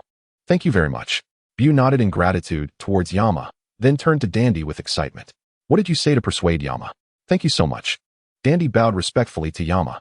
Yama summoned a staff member and issued a few instructions before returning to his work. To hell, to heaven. With a smile, the staff member respectfully guided them to a side chamber. Upon opening the door, a winding path unfolded before their eyes, leading the two through the long, serpentine corridor. They arrived at the entrance of a resounding palace. Crossing through the palace, they reached the rear, where a colossal, brand-new machine was operating with a thunderous roar. On either side of the machine, storage tanks were neatly arranged in orderly fashion. A red-hued worker diligently attended to his tasks. As soon as one storage tank was filled, he promptly removed it and replaced it with an empty one, exhibiting remarkable efficiency. BUU watched this scene in bewilderment. Whatever happened to that shabby soul-cleaning machine? What about that little imp who, lost in the rhythm of music, would often slack off with his headphones on? Has it truly vanished? Mr. BUU, are you all right? The divine dandy inquired with concern as he observed BUU's distracted demeanor. I'm fine. BUU waved his hand dismissively, merely feeling a bit dazed. BUU then declared, since the soul-cleaning machine is functioning properly, let us proceed. Very well, Dandy nodded in agreement. After bidding farewell to the worker, the two departed. Outside the Hall of Judgment, BUU could no longer contain his curiosity. What did you just say? I merely mentioned that your acquaintance with Lord KAIOSHIN was sufficient for the King of Hell to grant approval. Really? BUU expressed skepticism. Does Lord KAIOSHIN possess such a formidable reputation? Indeed, Dandy affirmed with an expression that conveyed certainty. Well then, Dandy suddenly interjected. Now that the soul-cleaning machine has been attended to, where does Mr. BUU intend to go? I plan to visit Lord KAIOSHIN. BUU replied after a moment of contemplation. To Lord KAIOSHIN's realm? Then we shall part ways here, Mr. BUU. Very well, BUU nodded. Dandy was about to take his leave when BUU called out to him abruptly. Wait a moment. Dandy looked back in confusion. What is it, Mr. BUU? Remember, the promise I made remains in effect. BUU reminded him earnestly. Understood. Until next time, Mr. BUU. Dandy waved farewell and recited a spell, vanishing from sight. On King Kai's planet, a small asteroid with gravity 10 times that of Earth. In midair, Son Goku was clad in weighted attire, training vigorously with punches and kicks. The wind from his strikes howling with power. King Kai stood nearby, teasing the gorilla Barbarous and the grasshopper Grigori. Suddenly, BUU appeared. He felt the gravity here had no effect on him and surveyed his surroundings. He soon noticed King Kai engaging with Barbarous while Grigori flitted around above. Looking up, he spotted Son Goku diligently practicing. He called out, Hey Son Goku, long time no see. Son Goku, engrossed in his training, heard someone calling his name. He looked down, his face lighting up with surprise. Mr. BUU. King Kai, hearing this, quickly turned and exclaimed, Majin BUU. Son Goku immediately ceased his training, descended, and approached BUU. What brings you to King Kai's planet? I came to discuss a few matters with him, though I didn't expect to find you here. King Kai was taken aback. What could Majin BUU want with me? Floating in midair, BUU playfully patted Son Goku's muscular arm, astonished. You train every day, Goku? Haha, I'm still not strong enough. Once I become stronger, we shall spar. Son Goku scratched his head and grinned. A month prior, the formidable aura unleashed by BUU profoundly impacted Goku, compelling him to intensify his training. Even if BUU were to confront him now, Goku would refrain from any sparring. Recognizing his own limited progress, engaging in battle would result in little more than receiving blows. Very well, I shall await your enhancement, BUU replied with a smile. By the way, what brings you to the Supreme Kai? Goku inquired. I seek guidance regarding the Kaioken technique, BUU responded. Oh, how do you know about the Kaioken? Goku asked, intrigued. Vegeta mentioned that you possess a technique capable of augmenting combat prowess, known as the Kaioken. I surmised it must have been taught to you by the Supreme Kai.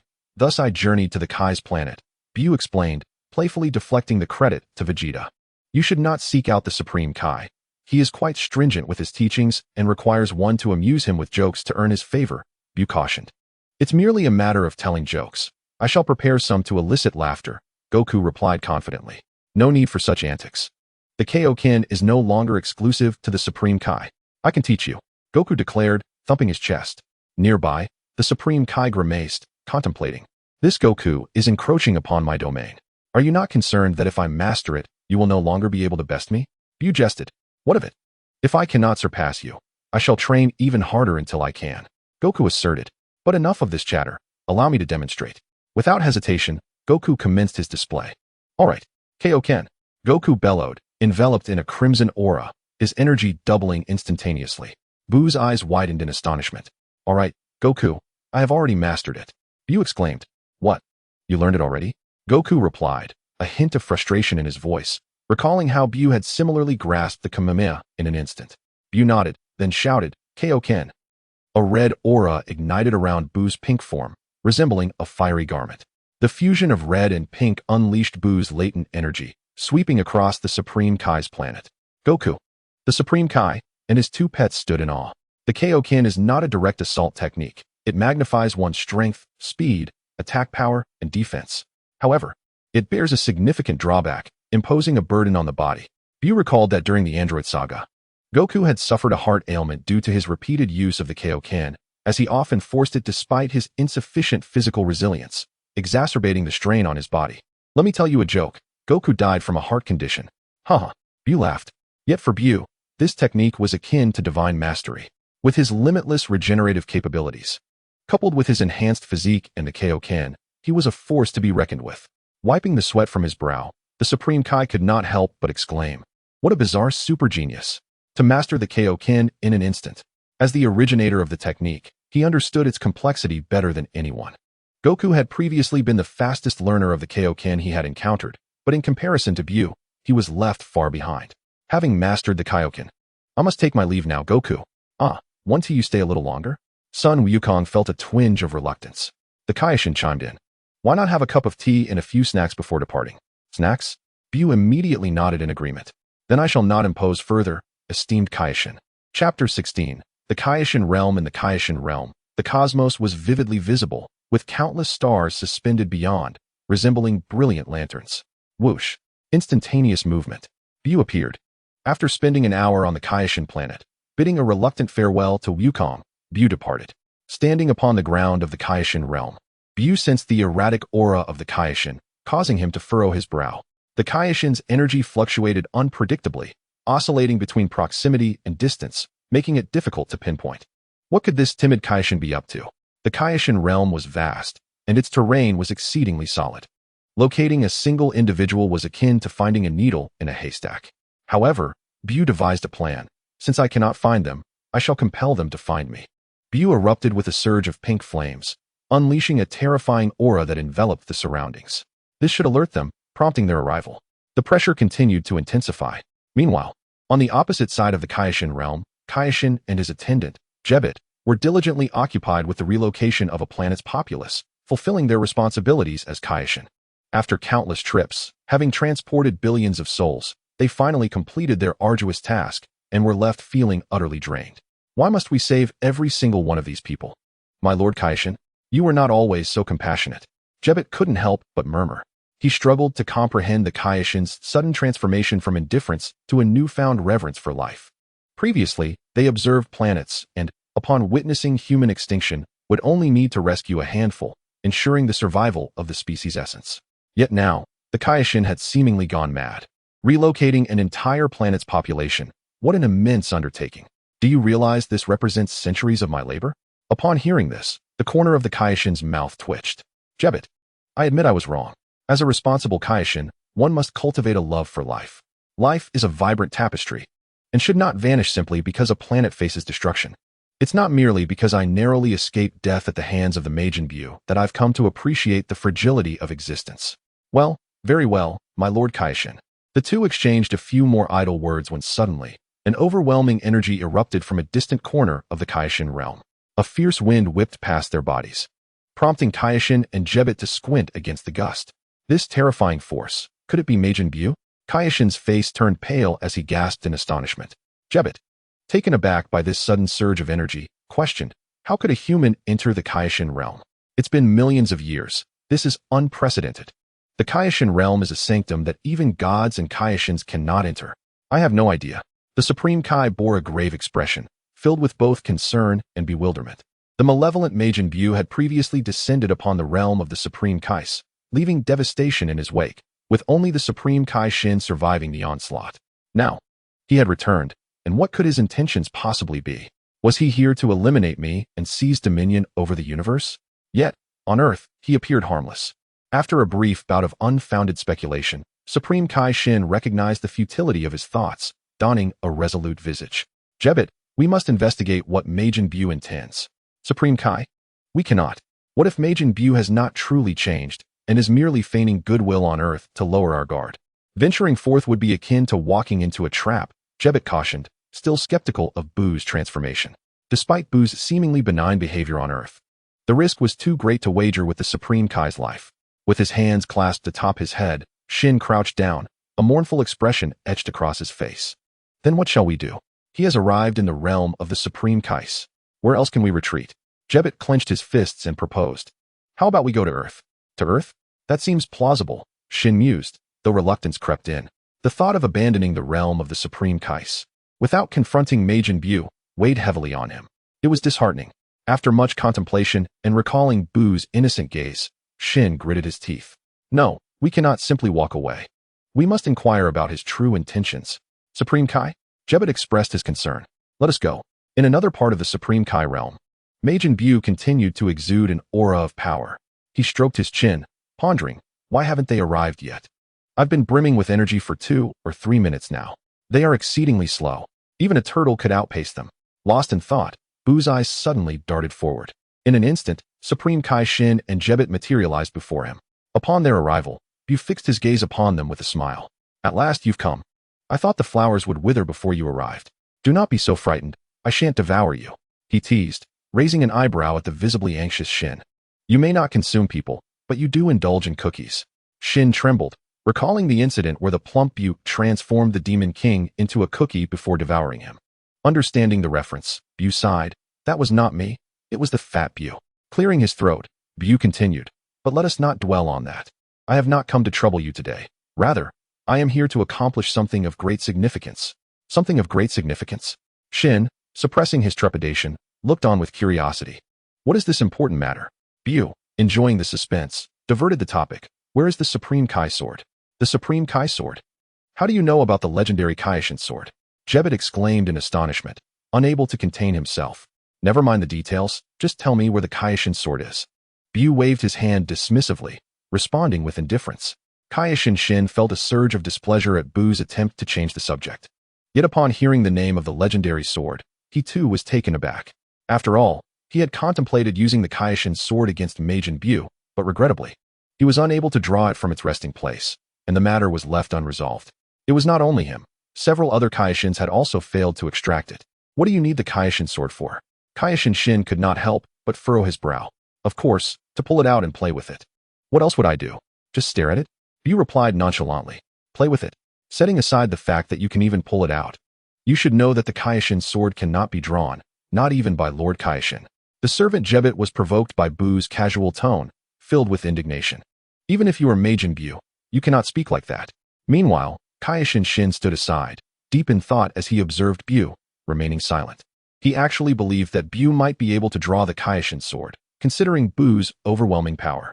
BUU mocked, you humans are incapable. It is quite normal that you cannot pull it out. I am different. I possess the strength. Jebet was left speechless by the retort. Since BUU did not seem to be seeking trouble, KAIOSHIN Shin set aside his fear. Enough, Jebet, do not speak out of turn. He silenced the flustered Jebet and addressed BUU. Since Mr. BUU wishes to attempt drawing the KAIOSHIN sword, we shall allow him to do so. However, let us agree that if you cannot pull it out, do not take offense and wreak havoc in the KAIOSHIN realm. Of course, if I cannot pull it out, I shall apologize to you and leave the KAIOSHIN realm immediately, never to return. BUU confidently patted his chest, assuring them. KAIOSHIN Shin regarded the self-assured BUU with curiosity. Is he truly this confident? Could drawing the KAIOSHIN sword be the significant matter he speaks of? It is said that drawing the KAIOSHIN sword grants immense power. Is BUU here to obtain the power of the KAIOSHIN sword? He is already so powerful. Does he still wish to grow stronger? KAIOSHIN's emotions were complex in that moment. BUU, noticing the fluctuating expression of KAIOSHIN Shin, tilted his head in curiosity, tugging at his antennae. In that case, Mr. BUU, please follow me. With BUU's gaze fixed upon him, KAIOSHIN Shin suppressed his mixed feelings and forced himself to speak. He then soared into the air, flying towards the horizon. BUU and the silent Jebet followed closely behind. Chapter 17. The KAIOSHIN sword and the old KAIOSHIN. The three soared through the skies, and after an indeterminate duration, BUU accompanied KAIOSHIN to an extraordinary lake. At the center of the lake stood a towering stone pillar. They landed gently atop the pillar, and upon descent, BUU immediately spotted the KAIOSHIN sword, deeply embedded within the center of the stone column. The King of Worlds sword is adorned with a yellow guard, and at the end of its hilt, a green gem is embedded. This is the King of Worlds sword. The King of Worlds pointed to the sword deeply embedded in the stone pillar. Are you certain you wish to withdraw it? He inquired, unable to restrain himself. Of course. BUU stepped forward, stroking his chin as he bent to examine the sword that seals the old King of Worlds. Although the old King of Worlds is frail and his combat abilities are lacking, he possesses a superpower capable of unleashing one's potential, or rather, a form of sorcery.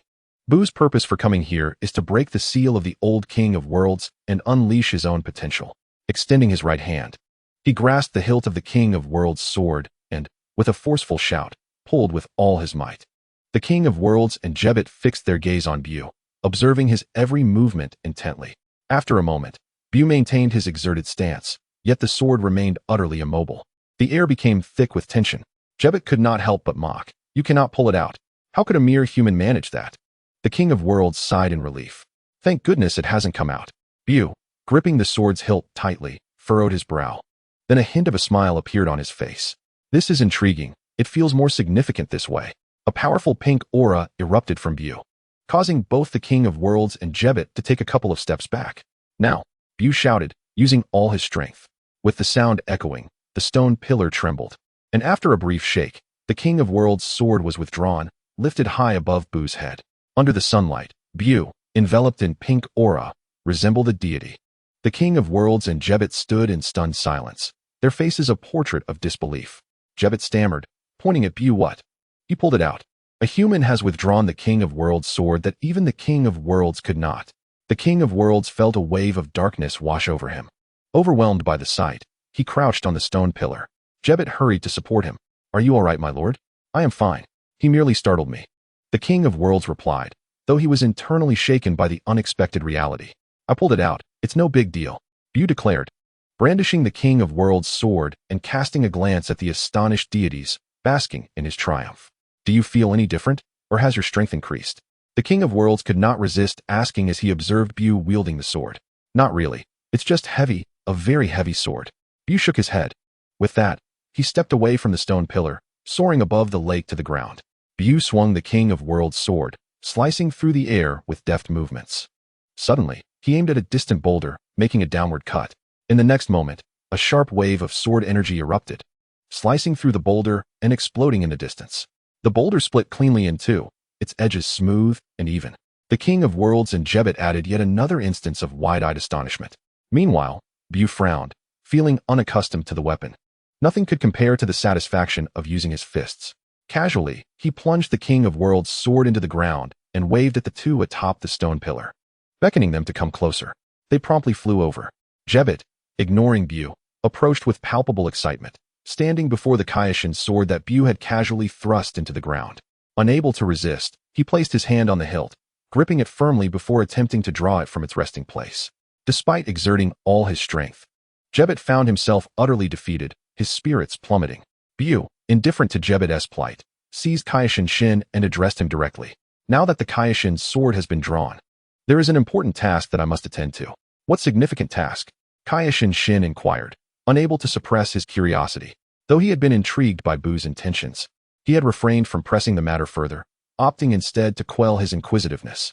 With BUU now revisiting the topic, his curiosity was piqued anew. What is the hardest metal in the universe? BUU still evaded a direct answer. Adamantium. Why do you ask this? KAIOSHIN Shin queried, perplexed. Weren't you just saying something about a significant task? Where is it? He felt a restless itch in his mind, a growing frustration. Bring forth a piece of adamantium. BUU commanded. KAIOSHIN Shin, though confused, complied. He extended his hand towards the empty space, channeling divine energy to manifest a cubic block of metal. Here is the adamantium you requested. BUU gazed at the adamantium conjured by KAIOSHIN Shin, unable to resist mimicking Goku's actions from the original text. He gently tapped the metallic cube. The sound of his fingers striking the adamantium resonated with a sharp clarity. Ah, indeed, it is remarkably hard. BUU mused, feeling a twinge of pain in his fingertip. He gently pushed aside the dejected Gebet, grasped the KAIOSHIN sword, and approached the adamantium. Witnessing this, KAIOSHIN Shin's eyes widened, a flicker of realization dawning upon him. Are you intending to test the sharpness of the KAIOSHIN sword against the adamantium? Precisely, BUU replied, dismissive of the need for further explanation, echoing KAIOSHIN Shin's inquiry. KAIOSHIN Shin tilted his head, confusion evident in his gaze. What kind of significant task is this? Prepare yourself. BUU bellowed, swinging the KAIOSHIN sword towards the adamantium, which was reputed to be the hardest metal in the Dragon Ball universe. The clash between the KAIOSHIN sword and the adamantium resulted in a resounding crack. The sword shattered, a portion of the broken blade sailing before KAIOSHIN Shin and Gebet. In that moment, both KAIOSHIN Shin and Gebet stood frozen, disbelief etched across their faces as they murmured in shock. It broke. The KAIOSHIN sword has shattered. That was the mightiest sword. Gebet stuttered in astonishment. BUU discarded the fractured KAIOSHIN sword, mockingly reveling in their dismay. This legendary KAIOSHIN sword is not so extraordinary after all. It couldn't even cleave through adamantium. Instead, it shattered. It seems the tales were merely fabrications. Both men crouched on the ground, staring at the broken KAIOSHIN sword, utterly disregarding BUU's taunts, lost in existential contemplation. On the ground, a glimmer suddenly flickered from the broken sword, an ethereal wave emanating forth. Absorbed in their thoughts, neither KAIOSHIN Shin nor Gebet noticed. However, BUU sensed a faint energy surging, rapidly intensifying. Yet, he feigned ignorance, choosing to ignore it. Is that not the energy of the old KAIOSHIN? What are you two doing? A voice, reminiscent of a duck's quack, suddenly interrupted. Of course, we are observing the KAIOSHIN sword. The two replied instinctively. A broken sword, what a sight to behold. A voice, reminiscent of a drake's croak, interjected. That does not seem to be BUU's voice, does it? The two suddenly froze, pondering the source of the sound. The Supreme Kai and Gebet turned to the origin of the voice, where they beheld an elderly man, his face lined with wrinkles, standing not far from them. The Supreme Kai, astonished by the sight of the elder clad in the traditional garb of a Supreme Kai, adorned with the Potara earrings that signify his status, hurriedly inquired. Pardon me, who are you? The old Supreme Kai placed his hands behind his back and tilted his head slightly. Are you inquiring about me? I am Piccolo, the Supreme Kai from 15 generations ago. Do you comprehend? Both the Supreme Kai and Gebet were left speechless. The Supreme Kai from 15 generations prior? Indeed. The old Supreme Kai coughed, relishing their astonishment. He then turned to the silent BUU beside him and asked, and who might this be? BUU, maintaining his composure, smiled and replied, I am Majin BUU. The old Supreme Kai, puzzled, asked, who is Majin BUU? Is he well known? And you managed to draw the Supreme Kai's sword. He expressed disbelief that a mere human could wield such power, assuming it would be a descendant who could do so. The old Supreme Kai looked at the Supreme Kai with a mixture of disappointment and exasperation. The Supreme Kai felt somewhat embarrassed and at a loss for words. Do you not recognize me? BUU focused on the old Supreme Kai's bewilderment. He found himself momentarily flustered, his mind racing with thoughts. You do not know who I am? Yet in the original Dragon Ball, you claimed that the villain who sealed you was far inferior to me, Majin BUU. Does that not imply you were aware of my existence? Why then do you not recognize me now? BUU furrowed his brow, his thoughts swirling. Could it be that he could hear the conversations of those around him while sealed within the Supreme Kai's sword, albeit limited in range? Was it through conversations with Goku, Gohan, and the Supreme Kai that he became aware of such matters in the original story? Now that events had taken a different turn, had he lost that knowledge? Oh, how perplexing. Never mind it, he thought. Observing BUU's frown, the Supreme Kai, concerned that BUU might become enraged and wreak havoc, hurriedly approached the old Supreme Kai to explain the situation. The old Supreme Kai regarded him with disbelief, astonished that this diminutive pink creature could possess such formidable power capable of causing chaos in the realm of the Supreme Kai. A hint of trepidation flickered in his gaze towards BUU. Nevertheless, this did not deter the old Supreme Kai from boasting to the Supreme Kai, I am quite formidable. In the past, a villain feared me so greatly that he sealed me within the Supreme Kai's sword, clearly terrified of my prowess. Ha. Who was this villain? What great power did he wield? The Supreme Kai could not help but inquire. I have forgotten. The old Supreme Kai pondered earnestly, but could not recall the identity of the villain. A villain? Merely a figment of the narrative. BUU could not help but shake his head, smiling as he remarked, I am not trying to belittle you. You are simply too weak. I believe I could defeat you with a mere finger. Nonsense. I am indeed quite powerful. The old Supreme Kai retorted. BUU's smile remained, Yet another Supreme Kai enamored with boasting. The old Supreme Kai, now indignant, declared, what instills fear in my enemies is not merely my strength, but the terrifying abilities that I possess. Oh, what terrifying abilities. I shall not disclose anything unless you truly comprehend. The old Kai, with a knowing smile that only men understand, flatly refused. Are you certain you will not speak? BUU was aware of what he desired, but was reluctant to relinquish control. His eyes narrowed menacingly, an overwhelming aura emanating from him, bearing down upon the old Kai with a hostile tone. How dare you disrespect your elders and refuse me? Do you take my leniency for granted? BUU, hands on hips, declared. You dare speak to me like that? I am well versed in the annals of history. Sensing BUU's rising fury, KAIOSHIN, Shin, and Kibito exchanged worried glances. Shin bit down hard on his sleeve, his eyes betraying a hint of fear as he trembled before the old Kai. Ancestor, why provoke him? Do not be deceived by his current amiability. He was once the merciless demon BUU. Ah, well, you see, I possess the extraordinary ability to continuously unveil hidden potential. The oppressive aura bore down heavier, causing the old Kai to collapse in fright, casting fearful glances at BUU as he hastily spoke. BUU retracted his menacing presence.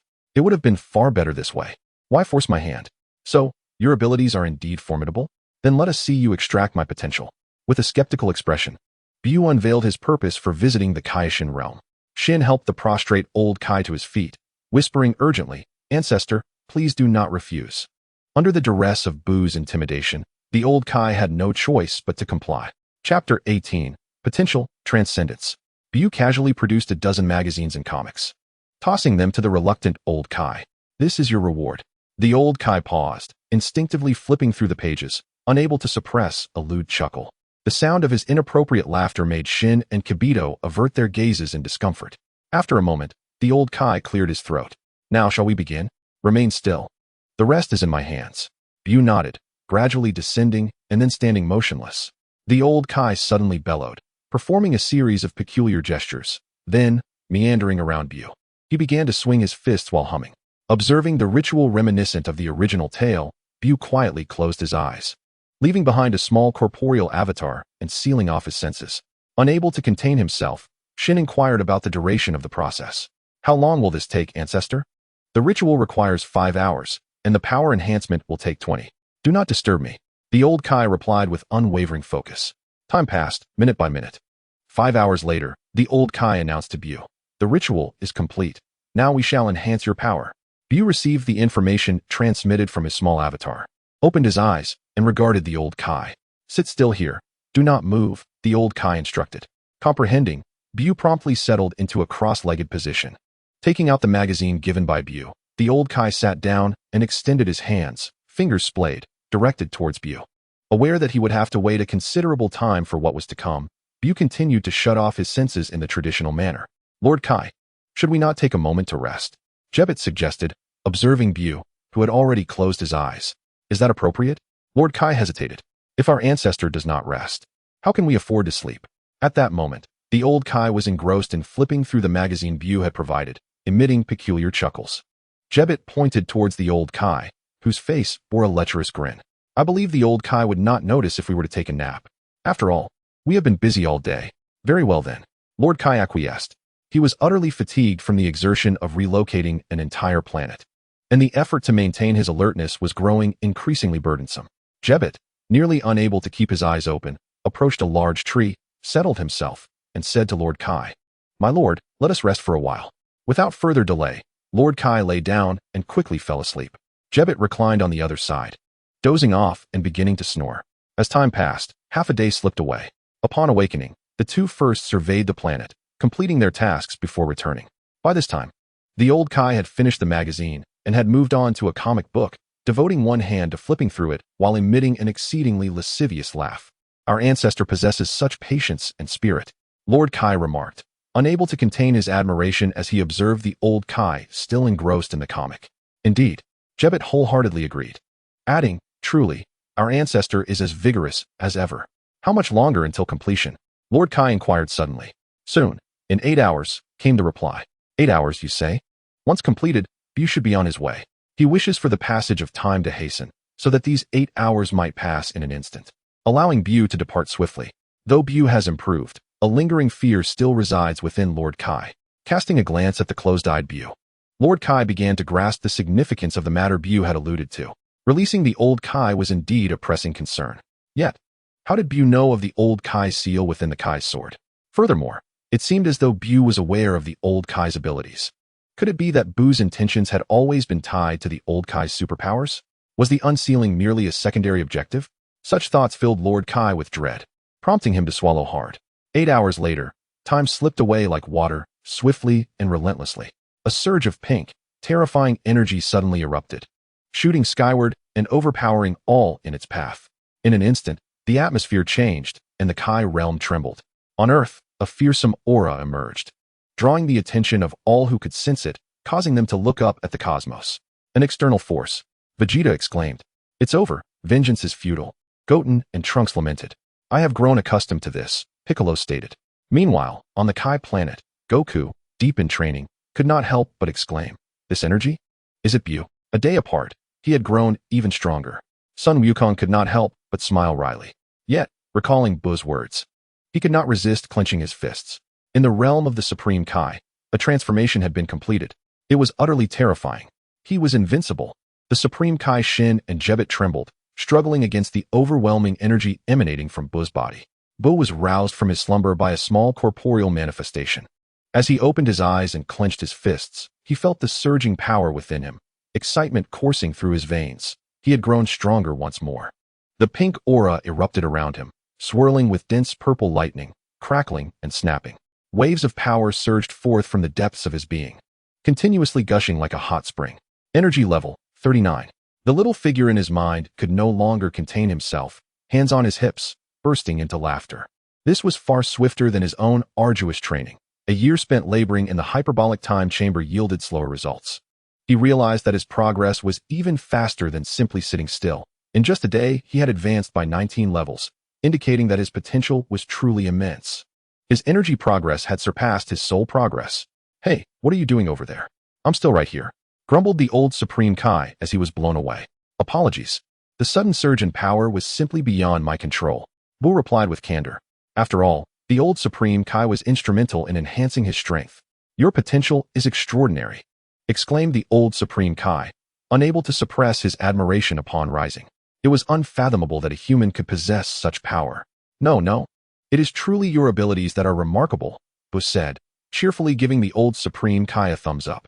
The two engaged in a mutual flattery session, locking eyes and erupting into laughter simultaneously.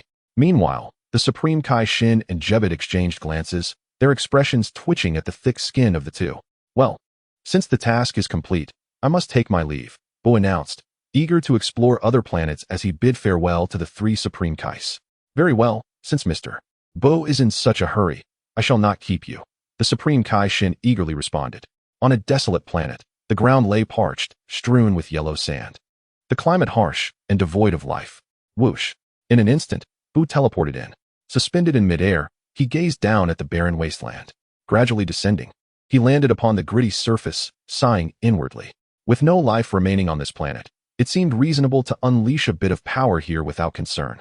The pink energy flared as he forcefully stomped his right leg, causing the ground to crack and dust to swirl. Boom. He unleashed a punch against the earth, creating gaping chasms that stretched into the distance. Bang! Gathering countless orbs of terrifying energy, he carelessly tossed them aside. Thunderous explosions resounded as massive craters formed. BUU soared into the sky, zipping around the desolate planet, releasing an unrelenting barrage of energy blasts, the explosive sounds echoing in a relentless crescendo. He reveled in the chaos like a devil unleashed. Ha ha ha, this is exhilarating, echoed BUU's joyous laughter through the sky. After a fervent release lasting several minutes, BUU felt it was time.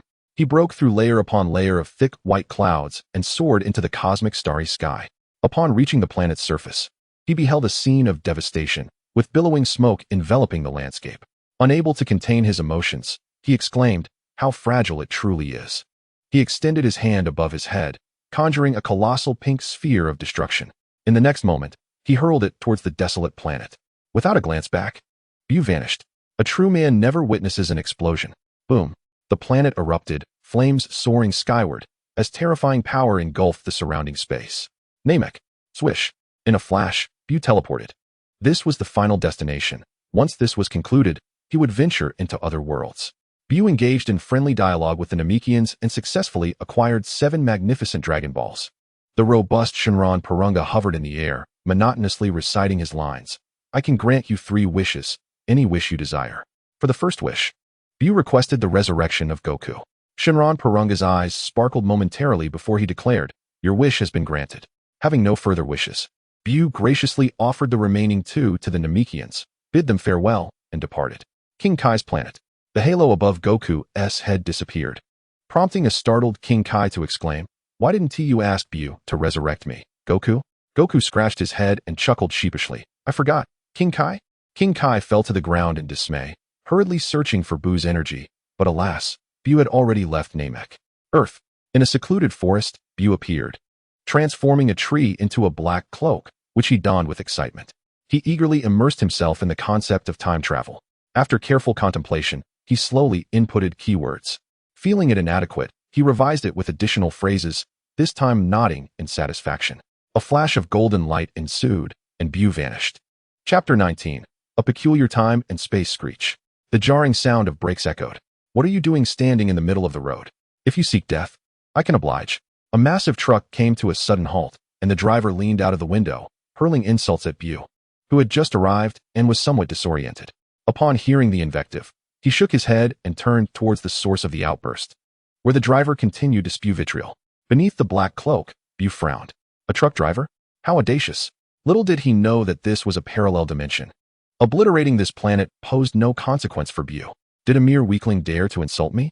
Do you truly believe I am a benevolent being? I am Majin BUU. With an intense glare, BUU unleashed an invisible force that collided with the truck, sending it soaring through the air, tumbling over a dozen times. Bang! Shortly thereafter, the sound of an explosion resonated.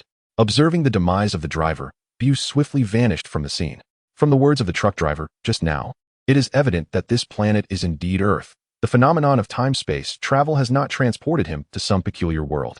Through this time-space journey, he has discerned that this realm is a fractured time-space, birthed from countless temporal dimensions. It is not only detached from the primary time-space, but also bears little connection to other parallel realities. Thus, even if BUU were to annihilate everyone, it would exert no influence on other time-spaces. For once the tale of this fractured time-space concludes, the continuum will undergo a rebirth, commencing anew and perpetually cycling through to its finish. Suddenly, a multitude of terrifying thoughts flashed through his mind. What if he were to eliminate every individual on Earth, or even throughout the universe, and then absorb their essence? BUU promptly shook his head, a grave expression overtaking his features. No, this cannot be allowed. To kill indiscriminately would lead to a loss of reverence for life, descending into the depths of a murderous frenzy. It would be prudent to observe where the narrative currently stands. In the blink of an eye, BUU vanished. On the Grand Kai's planet, not far away, the martial arts tournament was underway, hosting the inaugural tournament of the underworld. The audience buzzed with excitement, every seat filled to capacity. The four Kais from the north, south, east, and west were engaged in casual conversation, while the Grand Kai presided from the highest seat. In the arena, Son Goku, adorned with his radiant halo, struck his opponent with a powerful fist, then turned his fierce gaze towards Rib, who defiantly met his stare, sparks of competition igniting between them. Goku beckoned Rib with a gesture before stepping down from the ring. The matches continued unabated. Soon, both Goku and Rib had dispatched their adversaries and advanced to the finals. They sat side by side, eagerly anticipating their next opponent, each other. Minutes later, the enthusiastic host announced, "Next up, from the North Galaxy, we have Son Goku, and from the West Galaxy, Rib." The two could barely contain their excitement. They flashed to the arena, positioning themselves opposite one another. With fierce determination in his eyes, Rib exclaimed, "Goku, today we must settle this once and for all." Goku, equally spirited, concurred, "I'm ready, Rib." They extended their fists and lightly tapped them together. The battle commenced. Goku swiftly launched a punch toward Rib, who deftly dodged by tilting his head and countered with a powerful kick aimed at Goku. Goku raised a hand to block, retaliating with a spinning kick that sent Rib sprawling. Regaining his balance, Rib charged at Goku, and the two became entangled in fierce combat, exchanging blows in a display of equal prowess. The North Kai could not contain his excitement, calling out, "Goku, push through and claim victory." The South Kai beside him chimed in, urging, Rib, teach him a lesson."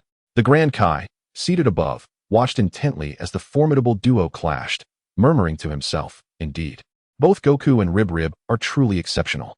Meanwhile, in the underworld, amidst the yellow clouds and gray earth of the Thorn's Hell, Cell and Frieza were diligently toiling away. Frieza, casting aside his tools, could not help but lament, "When will this wretched day come to an end? I am the illustrious Lord Frieza, the ruler of the universe." He then suggested to Cell, "Shall we create some chaos?" Upon hearing this, Cell paused his work, his face adorned with a mocking expression. Do you still wish to be defeated? Have you forgotten the beating we took from that so-called rib rice? Cell scoffed. We couldn't even handle him alone, let alone with others involved. After all, Goku hasn't even made his move yet. As long as those two remain, we are doomed to remain in this miserable state. A flicker of hatred flashed in Frieza's eyes. Damn Scion monkeys, cursed Goku. Even in death, they refuse to let me rest. Cell suddenly hesitated, his expression turning pensive. Have you forgotten Majin Buu from a while back? He was so formidable, yet he was vanquished by Goku and his companions. Cell's words rekindled memories of that terrifying figure in Frieza's mind, instilling a sense of fear and disbelief. The notion that such a terrifying entity could emerge after their demise was unfathomable, someone who surpassed them by leaps and bounds. The fact that Goku could engage in battle with him, even matching him in strength, was astonishing. Yet, it was shocking to realize that such a formidable being had ultimately been defeated by Goku and his allies. Indeed, it is hard to believe. Who? A voice echoed, prompting both Cell and Frieza to exclaim simultaneously. Why, it is I? Majin Buu, cloaked in black, appeared before them. The two remained on high alert, eyeing Buu suspiciously. Who is he? Not a hint of energy escapes him. This individual is extraordinarily powerful, Cell mused, frowning as he inquired. Who are you? Frieza, with an air of disdain, let out an eerie laugh. Ho ho ho, a coward hiding behind a cloak, too afraid to reveal his true self. It matters not who I am. What is crucial is that I require your assistance in my training. Buu's lips curled into a sinister smile. Arrogant. Both Cell and Frieza shouted in unison, their golden and white auras erupting instantaneously. As former antagonists, they each held a sense of pride in their strength. Without further ado, Buu vanished, reappearing before them, and swiftly devoured the unsuspecting Frieza. What? Frieza had barely begun to utter a word before being consumed, leaving Cell in shock as he hastily fled in a fit of rage. Buu could not help but chew, yet found nothing in his mouth. He then turned his gaze toward the terrified Cell, making his escape. Activate instant transmission. In the next moment, he materialized before Cell. Cell mid-flight was paralyzed with fear at Buu's sudden appearance. With no chance to resist, he too was swallowed whole. As the restrictor purified their souls and absorbed them, the stagnant power began to grow steadily. Buu could not suppress his laughter. The underworld, a splendid place. He then soared into the sky, devouring various souls from the depths of hell. After cleansing the underworld of its souls, Buu ascended rapidly, breaking through the yellow clouds to find himself on a long, winding path. He gazed at the countless souls lined up, his eyes sparkling with a brilliant light. Yet he restrained himself. Patience is a virtue. For all of this is his sustenance. Buu glanced once more and vanished in an instant. After a while, the workers destined for the underworld discovered an eerily empty realm, sending them into a state of sheer terror as they scrambled toward Yin Wang's palace. Within the palace, Yin Wang was engrossed in his duties, stamping documents. Your Majesty, one of the panicked workers exclaimed, there's been a grave incident. Everyone in the underworld has vanished. Not a soul remains. Breathlessly, he reported his fears to Yin Wang. Upon hearing this, Yin Wang stood up in shock, exclaiming, What? Everyone is gone. What about the staff? They too have disappeared. Came the reply. What on earth is happening? Without hesitation, Yin Wang commanded his aides, quickly, seek assistance from the king of the realm. We must send someone to investigate. He then slowly resumed his seat, his trembling hand continuing to stamp documents. Down in the underworld, Buu had arrived before the dilapidated soul cleansing machine, observing the little red demon. Lost in music with headphones on, dancing and goofing around, he couldn't help but nod in approval. Now this is more like it. Chapter 20, Absorbing Evil Thoughts and Transformation. Boom. Boom. The worn-out soul cleansing machine was operating beyond its limits, purifying one soul after another. Beside it, a little red demon swayed to the music, hopping about. Just then, a worker approached, cursing under his breath, and yanked the headphones off the little demon, bellowing, You in charge of the jars. If you keep this up and don't do your job properly, I'll report you to Yin Wang and have your wages docked. The little red demon, having his fun interrupted, felt disheartened by the threat. How can this be? I hardly have any wages left. Determined not to lose more pay, he resolved to work diligently. Once the worker left, he muttered to himself, though he means well, he truly loves to meddle. From his concealed vantage point, Buu observed everything clearly, feeling exasperated with the little demon. The red-skinned imp from my original timeline was far superior to this one, diligently fulfilling his duties. It forced me to venture into this timeline in search of evil thoughts. Yet, this carefree little demon, lost in music, presents me with an opportunity. His gaze shifted to the jar brimming with malevolent energy, and Buu couldn't help but swallow hard. The essence within was enticing, filled with the power of souls. The soul cleansing machine, known for its ability to purify the wicked hearts of those condemned to the underworld, was notorious for its potential hazards. In the original tale, due to the little red demon's irresponsibility in failing to replace a full storage jar, the soul cleansing machine exploded, transforming the red demon into a wave of evil thoughts. This wave is no ordinary force. Its first form, though not exceptionally powerful, possesses a unique ability to reverse the cosmic laws of life and death, plunging the universe into chaos. In its second form, even the pinnacle of Super Saiyan 3, Goku, could not contend with it. Super Saiyan 3 Goku, at his zenith in the underworld, was relentlessly pursued and beaten by the wave of evil thoughts.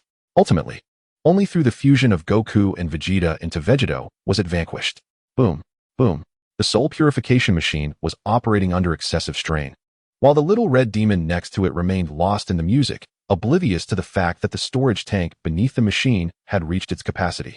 With the indicator firmly within the red zone, noticing the tank was full, BUU appeared and effortlessly hurled the little red demon away, then fixed his gaze intently on the storage tank. "Hey, I'm saving you," he remarked with a smile, glancing at the little red demon, who had been sent flying to an unknown location. After a brief moment, the soul purification machine emitted a piercing alarm, and a bolt of lightning flickered above the storage tank, rapidly expanding to engulf the entire machine. BUU, undeterred, stared wide-eyed at the unfolding chaos. In the next instant, the entire area was enveloped in swirling lightning, crackling ominously. It's reached its limit, BUU thought to himself.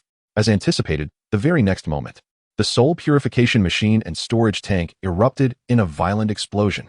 Boom. The nearby haphazardly stacked storage tanks were also caught in the blast, resulting in a series of detonations. Bang, bang. The explosions echoed relentlessly, shaking the entire King Yama's hall. King Yama, who was in the midst of stamping documents, was startled and perplexed. What on earth is happening today? First, people disappeared from hell, and now explosions. The staff responsible for the soul purification machine rushed over in a panic, only to find BUU at the epicenter of the explosion. "Who are you? Where's the little red demon?" Seeing BUU standing unharmed amidst the chaos, the staff member disregarded the fate of the little red demon and fled in a state of alarm. Casting a brief glance at him, BUU remained unconcerned. With a glimmer of greed in his eyes, BUU opened his mouth wide and inhaled deeply, consuming the vast amounts of malevolent energy and dark thoughts swirling in the air. Delight surged within him. These were all unclaimed soul energies. Although they were tainted with malice, they were still delectable. The immense influx of soul power caused BUU's body to swell, transforming him into a colossal figure, his black cloak bursting at the seams. Burp. BUU couldn't help but let out a satisfied belch. The restrainer suddenly glowed, rapidly absorbing and purifying the immense quantities of malevolent energy BUU had consumed. This energy comprised half of the evil souls in the underworld, once tainted. It could lead to a transformation akin to that of the little red demon into a wave of malevolent thought, losing self-identity and succumbing to darkness. Yet BUU was unafraid. He had his own safeguards.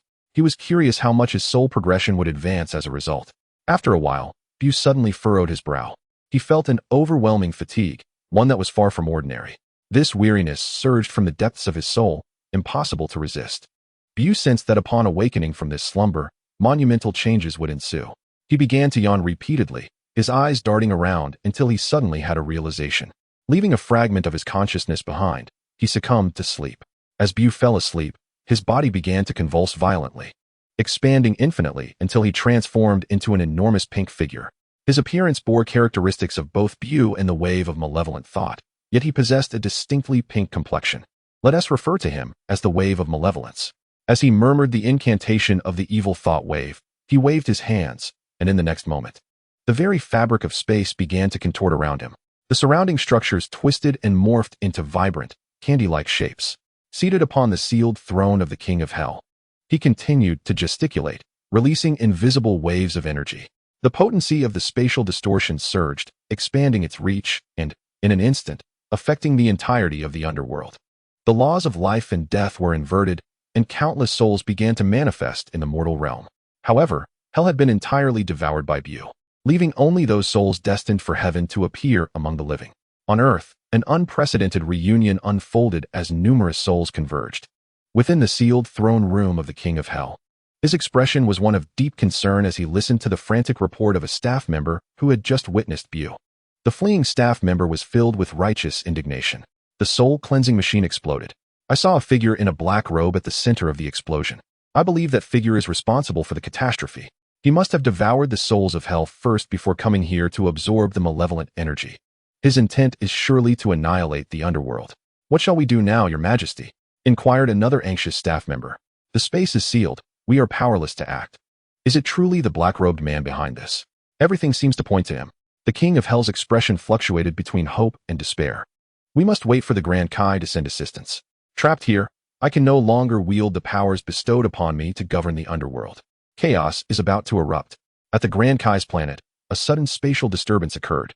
Outside the arena of the martial arts tournament, meteors and buildings transformed into candy-like shapes. On the stage, Son Goku and Reboku Fan were locked in an intense battle, their elbows colliding as they grappled fiercely. Suddenly, the ground beneath them warped, revealing a massive spatial protrusion, prompting both fighters to evade swiftly. Goku, taken aback by the anomaly, turned to the Grand Kai and inquired, "What is happening, my lord?" The four Kai from the cardinal directions also looked on with concern, eager for an explanation. Reboku Fan shared Goku's curiosity, glancing expectantly at the Grand Kai. After a moment's pause, the Grand Kai finally spoke. "It seems there is a disturbance arising from the King of Hell's domain." Goku scratched his head in confusion. "Is it truly from Uncle King Yama?" The Grand Kai chuckled softly. "You will understand once you see it for yourselves." Reboku Fan promptly responded, "Understood, Grand Kai." As Reboku Fan prepared to depart, Goku, unwilling to let the fight remain unfinished, protested. After much persuasion from the others, Goku relented and accompanied Reboku Fan toward the underworld. Utilizing instant transmission, Goku brought Reboku Fan to the underworld, where the distorted space sealed numerous structures, all resembling brightly colored candies. They were taken aback by the spectacle. Observing this, Reboku Fan furrowed his brow and could not resist the urge to condense an energy blast aimed at the spatial barrier surrounding the King of Hell's throne. However, the energy blast was effortlessly absorbed, causing no ripple whatsoever. Reboku Fan's eyes widened with curiosity and confusion. The energy blast was absorbed. What on earth is this? Goku shrugged his shoulders nonchalantly, replying, "I have no idea." In the depths of the underworld, the King of Hell, upon hearing a commotion, swiftly emerged to see Son Wukong alongside Rib Rice, and joyously exclaimed, "Wukong, hasten to confront the villain above. Vanquish him, and this place shall return to normal." The duo, momentarily taken aback, pondered the identity of this villain and the prospect of restoration, before soaring upwards toward the throne of the king. A sinister presence, the evil thought wave, materialized, revealing a colossal, rotund figure emerging from the rear of the king's palace. Perched atop the palace, the evil thought wave's round eyes glimmered with a spark of mischief as he chanted ominously. With an explosive surge of power, he extended his hefty hand to strike at Son Wukong. "What on earth?" exclaimed Wukong, narrowly evading the assault. Chapter 21. The confrontation. What a hideous creature, they muttered in disdain. Observing the attack on Son Wukong, Rib Rice promptly retaliated, launching a powerful sidekick aimed at the peculiar head of the evil thought wave. Thud. The kick struck, yet the evil thought wave remained unfazed, tilting his head in confusion, as if to say, "Is that merely a tickle?" Rib Rice sensed the disdainful glint in the evil thought wave's eyes, feeling belittled. Enraged, he unleashed a flurry of punches and kicks upon the corpulent figure. The evil thought wave, unable to contain his amusement, clapped his hands in delight. After a few minutes of Rib Rice's relentless assault, the evil thought wave effortlessly shoved him aside. Realizing that Rib Rice's efforts bore no fruit, Son Wukong recalled the evil thought wave's initial aggression directed towards him. "His target is me," he shouted. "You must rescue Uncle Yin Wang while I distract him." Rib Rice, reluctantly acquiescing, turned to fly towards the king's palace. Understanding the urgency of the situation, as Rib Rice departed, Son Wukong taunted the evil thought wave. "Here I am, you dim-witted, grotesque fiend," and then dove into the depths below. The evil thought wave, noticing Wukong's descent, hastily pursued him, clutching the warped spaces resembling candy beans. The pair spiraled downward until they reached hell. Planting his feet on the infernal ground, Son Wukong surveyed the surroundings, marveling. Even hell has been affected? At that moment, the evil thought wave landed, gleefully clapping his hands against the earth, conjuring a multitude of diminutive evil thought waves. Son Wukong stood astounded. Is this possible? The evil thought wave commanded the tiny creatures to rush at their larger counterpart, prompting Wukong to spring into action. He dispatched one after another of the small fiends. Inwardly cursing, this seems endless. Soon, he found himself buried beneath a mound of them. The evil thought wave cheered with delight from the sidelines. "Oh!" Sun Wukong roared, unleashing a brilliant white aura that enveloped him. He spun in place, sending the tiny fiends flying, their forms dissipating upon contact with the ground of hell. Sun Wukong extended his hand towards the evil thought wave, unleashing a barrage of energy blasts that struck the astonished entity. The air crackled with explosive sounds, and smoke enveloped the scene. Wukong focused intently on the figure obscured by the haze. The evil thought wave, breaking free from the smoke, bounded towards Wukong, wielding twisted jelly beans as its weapon. Such an unusual method of attack, it almost seemed playful. Wukong deftly evaded the aerial onslaught of the distorted jelly beans. Unable to suppress a sigh of disbelief, the evil thought wave clenched its hand, enveloping Wukong in the sticky assault. What? The encapsulated Wukong struggled fiercely, but it was futile. The jelly beans were far too resilient. The evil thought wave, now in close proximity, leapt high into the air, aiming to land on Wukong. Suddenly, Wukong felt a shadow loom over him, and upon looking up, his pupils dilated in shock. Goodness! Boom! The earth shattered beneath the weight of the impact, a colossal sound reverberating through the air. Wukong found himself buried beneath the evil thought wave. The creature, gleefully clapping its hands, reveled in its triumph. Oh! A roar erupted from beneath the creature, a surge of golden energy bursting forth, sending the evil thought wave flying. "You shall pay." The now Super Saiyan Wukong seethed with fury. To be sat upon by this enormous pink creature was a humiliation he vowed to avenge. The evil thought wave, regaining its composure, regarded the transformed Wukong with curiosity. In a flash, Wukong vanished, reappearing before the evil thought wave. With a furious punch, he struck the unsuspecting foe squarely in the face. The sheer force contorted the evil thought wave's visage. Bam! The creature was sent hurtling away, crashing into the distance. As the evil thought wave attempted to rise, Wukong delivered a powerful kick to its gut. Boom! The impact drove the creature deep into the earth, creating a profound crater. Wukong leaped back, observing the struggling figure of the evil thought wave with a furrowed brow, his trembling fists tightening. My previous attack had no effect on it. What manner of monster is this? The evil thought wave, now seething with rage, grumbled, its tone growing more intense. It writhed and crawled out of the pit, glaring at Wukong. Suddenly, it thrust its fist into the air. Wukong watched in confusion as the creature's punch pierced through space itself, landing squarely on him in an instant. The evil thought wave unleashed a flurry of punches, each strike slicing through dimensions and raining down upon Wukong from all directions. Ugh! Wukong could not contain his cries of pain. This is infuriating. I cannot endure this any longer. As he was battered like a punching bag, Wukong seized an opportunity.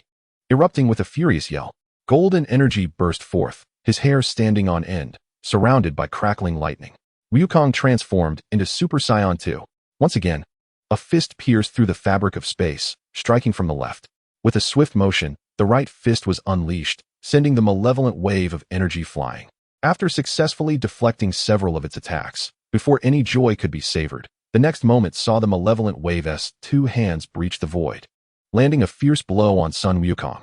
He was sent tumbling through the air, crashing heavily onto the distant ground, stirring up clouds of dust. How infuriating! Why is this creature so formidable? Thud, thud, thud. Countless fists tore through the fabric of space, assailing the fallen Sun Wukong.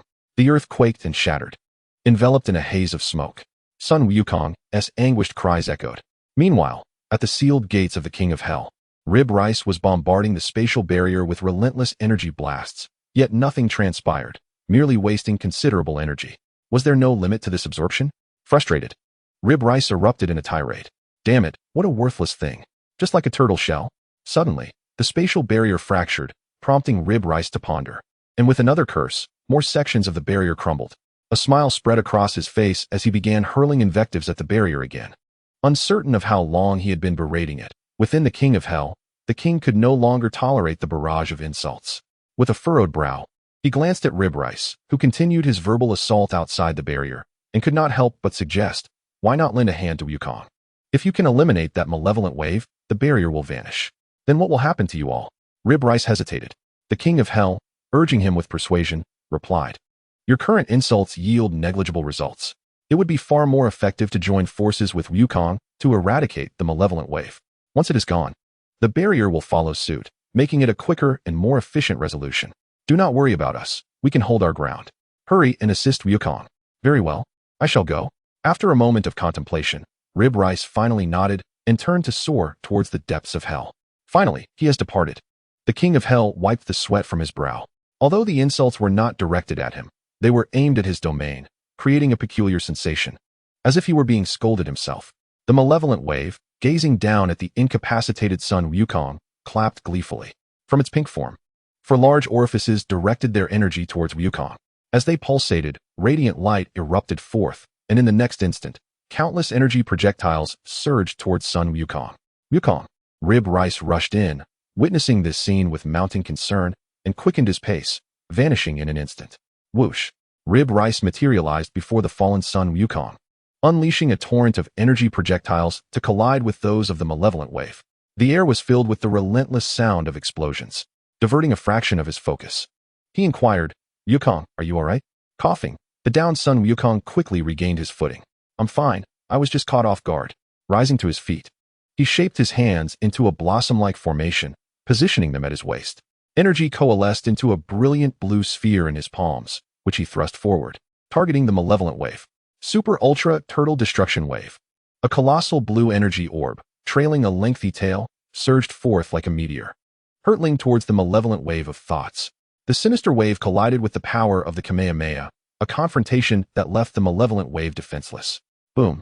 A terrifying explosion of energy erupted, obliterating everything in its vicinity, unleashing a tempestuous wind. Boom, boom, boom. With the absence of the malevolent wave's counterattack, the energy blast from Rib Rice struck with reckless abandon. In an instant, the earth was annihilated, engulfed in billowing smoke. Is it dead? Rib Rice wondered curiously. Such a potent explosion should have surely claimed its life, shouldn't it? Son Wukong's expression darkened, disbelief gnawing at him. His energy remained unspent, undiminished. What? Such an explosion had no effect? Rib Rice gasped in astonishment. Who exactly was this creature? In his Super Saiyan form, son Wukong felt a sense of unease, reminiscent of battling previous formidable foes, truly vexing. Chapter 22. Successful transformation. The two were scrutinizing the billowing smoke surrounding the malevolent wave when, in the next moment, two massive hands tore through the fabric of space, seizing them from behind. What? Both were taken aback, struggling desperately against the grip. What is happening? Rib Rice, bewildered by the malevolent wave's method of attack, found it hard to believe he had been caught so easily. It can disregard spatial distance and attack us directly. Son Wukong quickly elucidated. The voice of the malevolent wave emanated from the heart of the explosion as it materialized. The malevolent wave gripped the two tightly, flinging them about. Bang, bang, bang. The ground quaked, and clouds of smoke rose, revealing deep craters one after another. Aya! Son Wukong and Rib Rice cried out in agony, their bodies marred with injuries. Wukong, think of something. If this continues, we will be killed. Rib Rice spat blood, exasperation evident in his tone. Damn it. This monster is incredibly powerful. Their dire situation served as a stark reminder to son Wukong that if he did not take this seriously, he would be toyed with fatally. I must unleash my full power. Son Wukong roared, no longer hesitating. As his voice reverberated, a golden light enveloped him. The ground trembled, and an extraordinary phenomenon unfolded. With fierce winds swirling around, a terrifying aura erupted, intensifying with the passage of time. In the next moment, dense arcs of lightning enveloped son Wukong, his golden hair lengthening dramatically until it cascaded down to his waist. The long, golden strands were tousled, yet possessed a certain elegance. Subtle changes adorned his visage. His eyebrows vanished, and the brow bone nestled closely against the eye socket, revealing deep blue pupils within his light green irises. The absence of eyebrows and the proximity of the brow bone to his eye gave son Wukong an enchanting yet sinister allure. The golden aura transformed into brilliant light, solidifying before retracting and vanishing entirely. This formidable presence exerted its influence across the entire underworld. On the King Kai's planet, the martial arts arena trembled, vibrations coursing through it. The four Kai from the southeast, southwest, northeast, and northwest trembled in fright, huddled together, while the great King Kai, seated above, steadied himself and remarked, "Oh dear, Wukong is truly serious."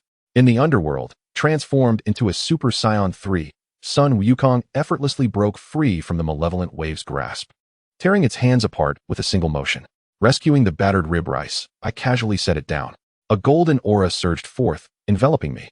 Sun Wukong stood tall, lightning coiling around him, his expression icy as he gazed with disdain.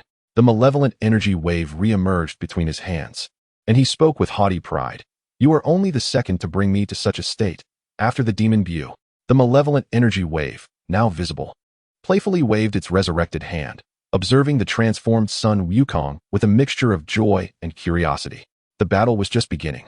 With a swift declaration, Sun Wukong sprang into action, his speed leaving only an afterimage as he charged towards the malevolent energy wave. The malevolent energy wave, anticipating the approach of Sun Wukong, extended its hand and swatted down as if to swat a fly. Sun Wukong deftly sidestepped, delivering a powerful knee strike to the wave's ample belly, sending it flying. The malevolent energy wave was utterly defenseless. Following closely, Sun Wukong unleashed a flurry of punches and kicks upon the wave's abdomen, the sound of impact echoing as he landed dozens of heavy blows. The malevolent energy wave writhed in agony, summoning candy-like projectiles to rain down upon Sun Wukong. I shall deal with you now. Ignoring the candy assault, Sun Wukong delivered a single punch that sent the wave hurtling away. In an instant, Sun Wukong appeared above the malevolent energy wave, his fist clenched tightly as lightning erupted forth. Take this. With a tremendous strike, the wave's belly contorted grotesquely. With a thunderous crash, it plummeted to the ground, raising clouds of dust. Sun Wukong's assault continued unabated, as two energy orbs materialized in his palms. He propelled them downward with haste, targeting the fallen, struggling malevolent energy wave. The wave was struck directly by the energy orbs, letting out a pained scream. Boom! The sound of explosions rang out, as the wave's head was forced into its body, creating a concave shape. A gust of wind swept through as Sun Wukong materialized nearby, observing the malevolent energy wave, which was gradually losing its fight. It's over. Suddenly, Sun Wukong's eyes widened in shock. What kind of monster is this? The once concave body of the malevolent energy wave began to expand rapidly, soon resembling a large, round pink ball. Crack! The sound of ceramic shattering echoed. The expanding body of the malevolent energy wave was riddled with cracks. Crack! Crack! The sounds of fragmentation persisted. In the next moment, the entire body of the malevolent energy wave shattered into countless pieces, scattering through the air. Before long, the fragments dissipated, revealing a diminutive figure radiating a terrifying aura. Clad in a purple shell breastplate adorned with 6 small apertures corresponding precisely to those on BUU's body, the figure bore a helmet that covered its eyes. With 2 beastly horns protruding from the top, BUU's original antennae emerged from the circular opening of the shell. The 2 purple horns and the pink antenna formed a formidable trinity. The lower body remained largely unchanged, save for some added purple shell on the trousers. Its pink skin glowed even more vividly. Limiter: Soul Progress, 71. Physical Progress, 30. Energy Progress. BUU clenched his fists, feeling the changes within his body. The breakthrough in his soul's progress was monumental, significantly enhancing both his existing abilities and the new powers he had just acquired. Unable to contain his delight, he broke into a wide grin. The abilities he sought had been attained, and he had even acquired a new form, while his previous powers had been further amplified. To top it all off, he had grown taller. His joy was beyond words. What is this? Sun Wukong exclaimed, utterly astonished as he beheld the figure that emerged after the sinister wave shattered. Majin BUU, you're not dead? What is going on here? What is your situation? Despite the additional features adorning BUU's form, Sun Wukong recognized him instantly. A multitude of questions flooded his mind, perplexed by the appearance of the supposedly vanquished Majin BUU, now seemingly orchestrating events from behind the scenes. With a wicked grin, BUU greeted the bewildered Sun Wukong. Well, Sun Wukong, it's been a while. Suddenly, BUU's body disassembled and reformed in an instant before Sun Wukong, standing face to face with Super Saiyan 3 Sun Wukong.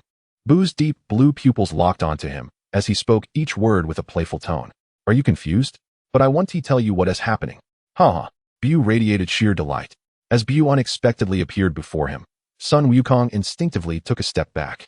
Although he was uncertain about the situation, he gazed at the dramatically transformed BUU and declared, brimming with combat spirit, whatever your intentions may be, I will stop you. Then come and try?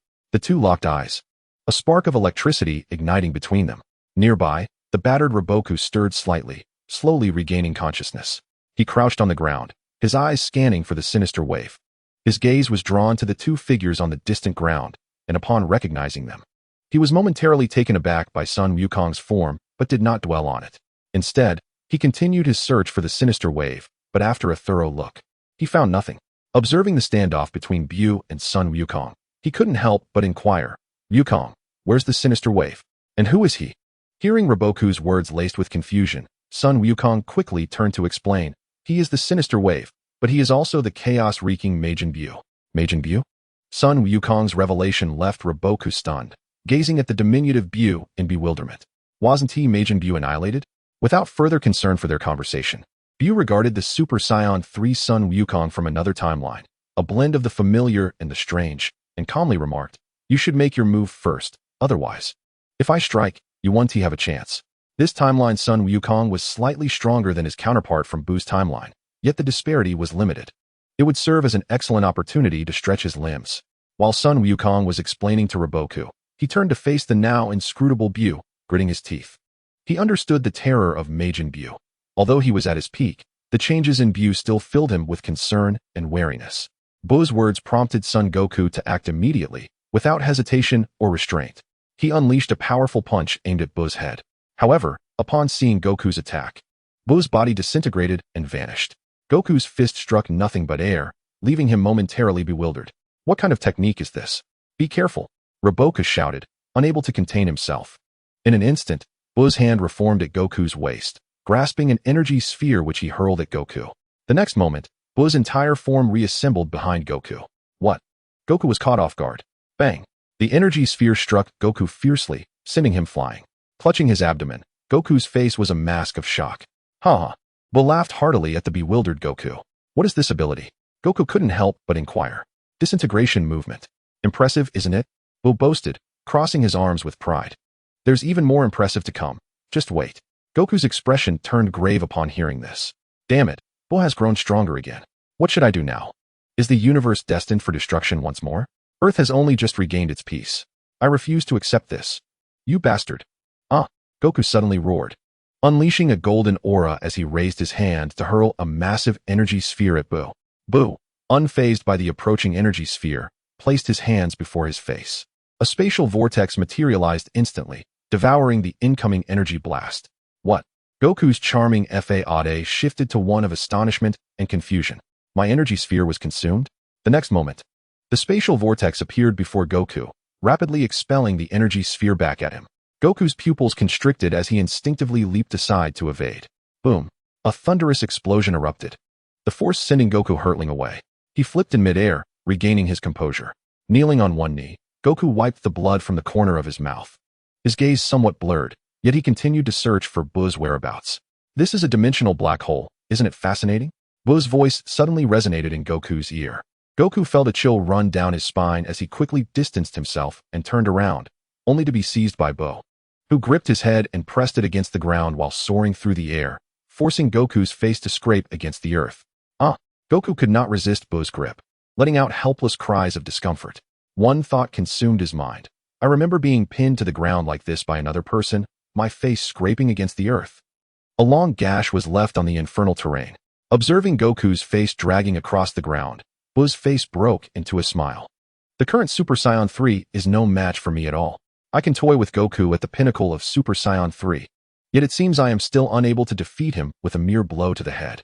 In the new form, BUU raised another hand, stroked his chin in contemplation, and sighed, lamenting his lack of strength. Chapter 23. Son Goku and Vegeta one energy orb after another surged towards BUU. "Let Goku go." Reboku rushed forward, unleashing a continuous barrage of energy orbs. As BUU soared through the air, deep in thought, he dismissed Son Goku, opting instead to absorb the incoming energy blasts. Having nearly tested his new abilities, he now confronted Goku in a more visceral manner.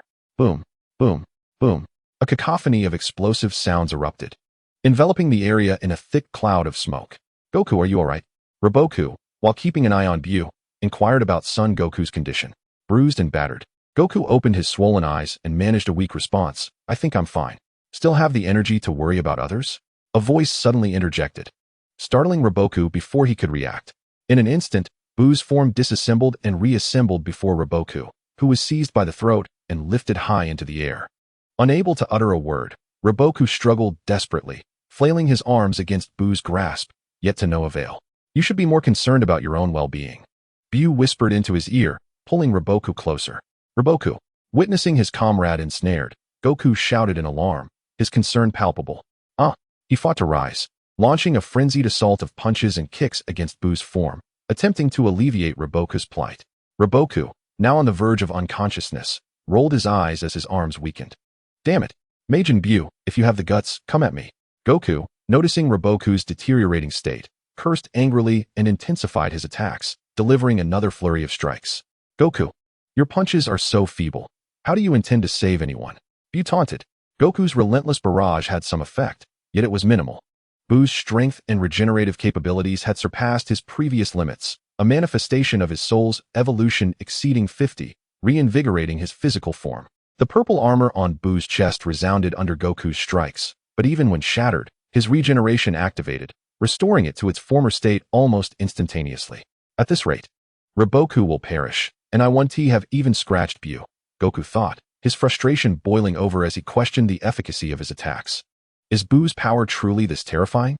BUU found the spectacle amusing, recalling a scene where Goku had futilely attempted to strike him. He mocked the Super Saiyan Goku. How about I just stand here and let you hit me all day? Let us see if you can manage to defeat me. Ignoring BUU's taunts, Goku continued to unleash his fists upon him. Observing this, BUU delivered a powerful blow, sending Goku hurtling through the air. As Goku was flung away, energy orbs suddenly appeared from a distance, hurtling toward BUU.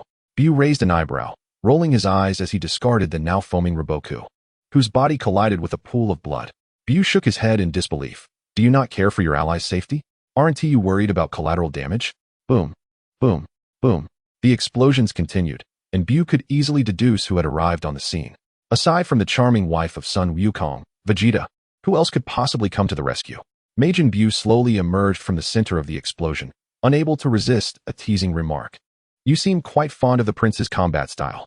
Meanwhile, the recently hurled Son Goku, intrigued, inquired about the identity of the newcomer. Whoosh! A figure appeared before Son Goku. Upon recognizing the silhouette, he exclaimed, Vegeta? What in the world is this, Kakarot? Did you forget that only I can defeat you? Super Saiyan 2 Vegeta displayed an expression of exasperation. Vegeta, you are not. Son Goku, seated on the ground, gazed curiously at the suddenly appearing Vegeta. I am unsure why, but my soul has inexplicably regained a corporeal form, Vegeta replied. Listening intently, Son Goku speculated that perhaps King Enma had been imprisoned. As soon as I regained my senses, I found myself here. I did not come to rescue you. Rather, I was curious about the creature that could force you into such a predicament. Vegeta continued, an air of pride cloaking his demeanor. Upon witnessing Majin BUU emerge from the remnants of the explosion, Vegeta's expression turned grave, his tone laced with ire. Majin BUU, is it? Although I am uncertain why the vanquished Majin BUU still lives, today I shall defeat him and reclaim my honor. A hint of weariness crossed Son Goku's face as he expressed his concern. Vegeta, Majin BUU is not the same as before. He has grown stronger and more unpredictable. We should unite our efforts to defeat him. Vegeta vehemently opposed, shouting no. You cannot engage in battle. Do you have any idea of the indignities I suffered in hell? The hardships I endured? Just thinking about it. Vegeta, regardless of time and space, found the dynamic of their love-hate relationship to be exceedingly entertaining. Observing their exchange, BUU's lips curled into a slight smile. In truth, when BUU consumed souls in hell, he had discovered Vegeta's soul, which seemed to be in a state of slumber. BUU chose to ignore him, as he would later require Vegeta for fusion with Son Goku. The resulting Gogeta was one of his objectives for this journey. Eagerly anticipating the confrontation, BUU felt an overwhelming urge to face Gogeta, as the current adversaries were far too weak to pique his interest. Although his power was considerable, as he progressed, the opponents he encountered were either excessively strong or disturbingly formidable. At this stage, Gogeta was not overly powerful, and BUU believed he could contend with him. Are you ready yet? BUU interrupted the flirtatious banter between the two. With a cold demeanor, Super Saiyan 2 Vegeta glared at BUU, expressing disdain. Majin BUU, your opponent is me. You could never defeat me, and even if you have grown stronger, it will make no difference. After all, I too shall grow stronger. You might as well face us both. BUU, maintaining a serious expression, responded, how foolish. Feeling belittled, or perhaps having old wounds reopened, Vegeta's fury ignited, and he immediately launched an attack. Raising his hand, he fired an energy blast at BUU, who did not flinch or evade, allowing the energy projectile to approach unimpeded. Boom. The energy blast struck BUU, enveloping him in swirling smoke. Vegeta suddenly materialized before BUU, launching a powerful punch towards him. Why don't you understand? You truly are thick-headed. I am in my new form now. BUU, fearing that he might inadvertently kill Vegeta with too much force, deftly swatted away Vegeta's punch and delivered a gentle headbutt to his forehead. Vegeta was sent flying, rubbing his aching head in disbelief. After enduring so much suffering in hell to enhance his strength, he was astonished to be so easily dispatched. A surge of golden energy erupted as Vegeta charged forward once more. BUU, unable to restrain himself, facepalmed. In the next moment, he disassembled and vanished. Vegeta, mid-attack, paused in confusion. Where did he go? BUU reformed behind Vegeta, seizing his collar and hurling him towards the slumped figure of Goku. Oof! Vegeta emitted a muffled cry as he was thrown.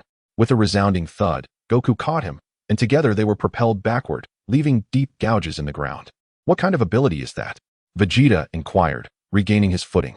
I think it's called disassembly movement, Goku replied uncertainly, also resting on the ground. Vegeta pondered Goku's words for a moment, a glimmer of insight sparking in his eyes before he launched another assault. BUU furrowed his brow and disassembled once again. Observing this, Vegeta unleashed a barrage of energy blasts around him. His strategy was sound. As soon as BUU materialized, he would be met with a volley of energy orbs. If it were the original evil spirit wave, it would be impossible to approach, but BUU was different. He ignored the energy blasts and forcibly reformed, his body reconstituting amidst the onslaught. Bang, bang, bang. One energy blast after another struck the reformed BUU. The scene appeared terrifying, yet it bore no consequence. What? My energy blasts are ineffective? Vegeta exclaimed in surprise. BUU, having reassembled, approached Vegeta, seizing his head and forcefully pressing it into the ground. As he soared through the air, he dragged Vegeta's head along the surface, causing it to grind against the earth. BUU employed the same technique he had used against Goku. Oh! Vegeta screamed in agony, the sound echoing through the battlefield. Goku, slumped on the ground, watched in a mix of concern and schadenfreude, recalling how he had also been subjected to such humiliating treatment by Majin BUU. Is this fun for you? Is it amusing? BUU taunted, his face displaying irritation as he continued to torment Vegeta. You think I've shown you mercy? Were it not for the impending arrival of Gogeta, I would surely end you today.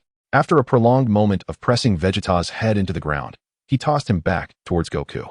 Since you both lack the strength to resist, I shall send you to hell, BUU declared, his eyes gleaming with malice.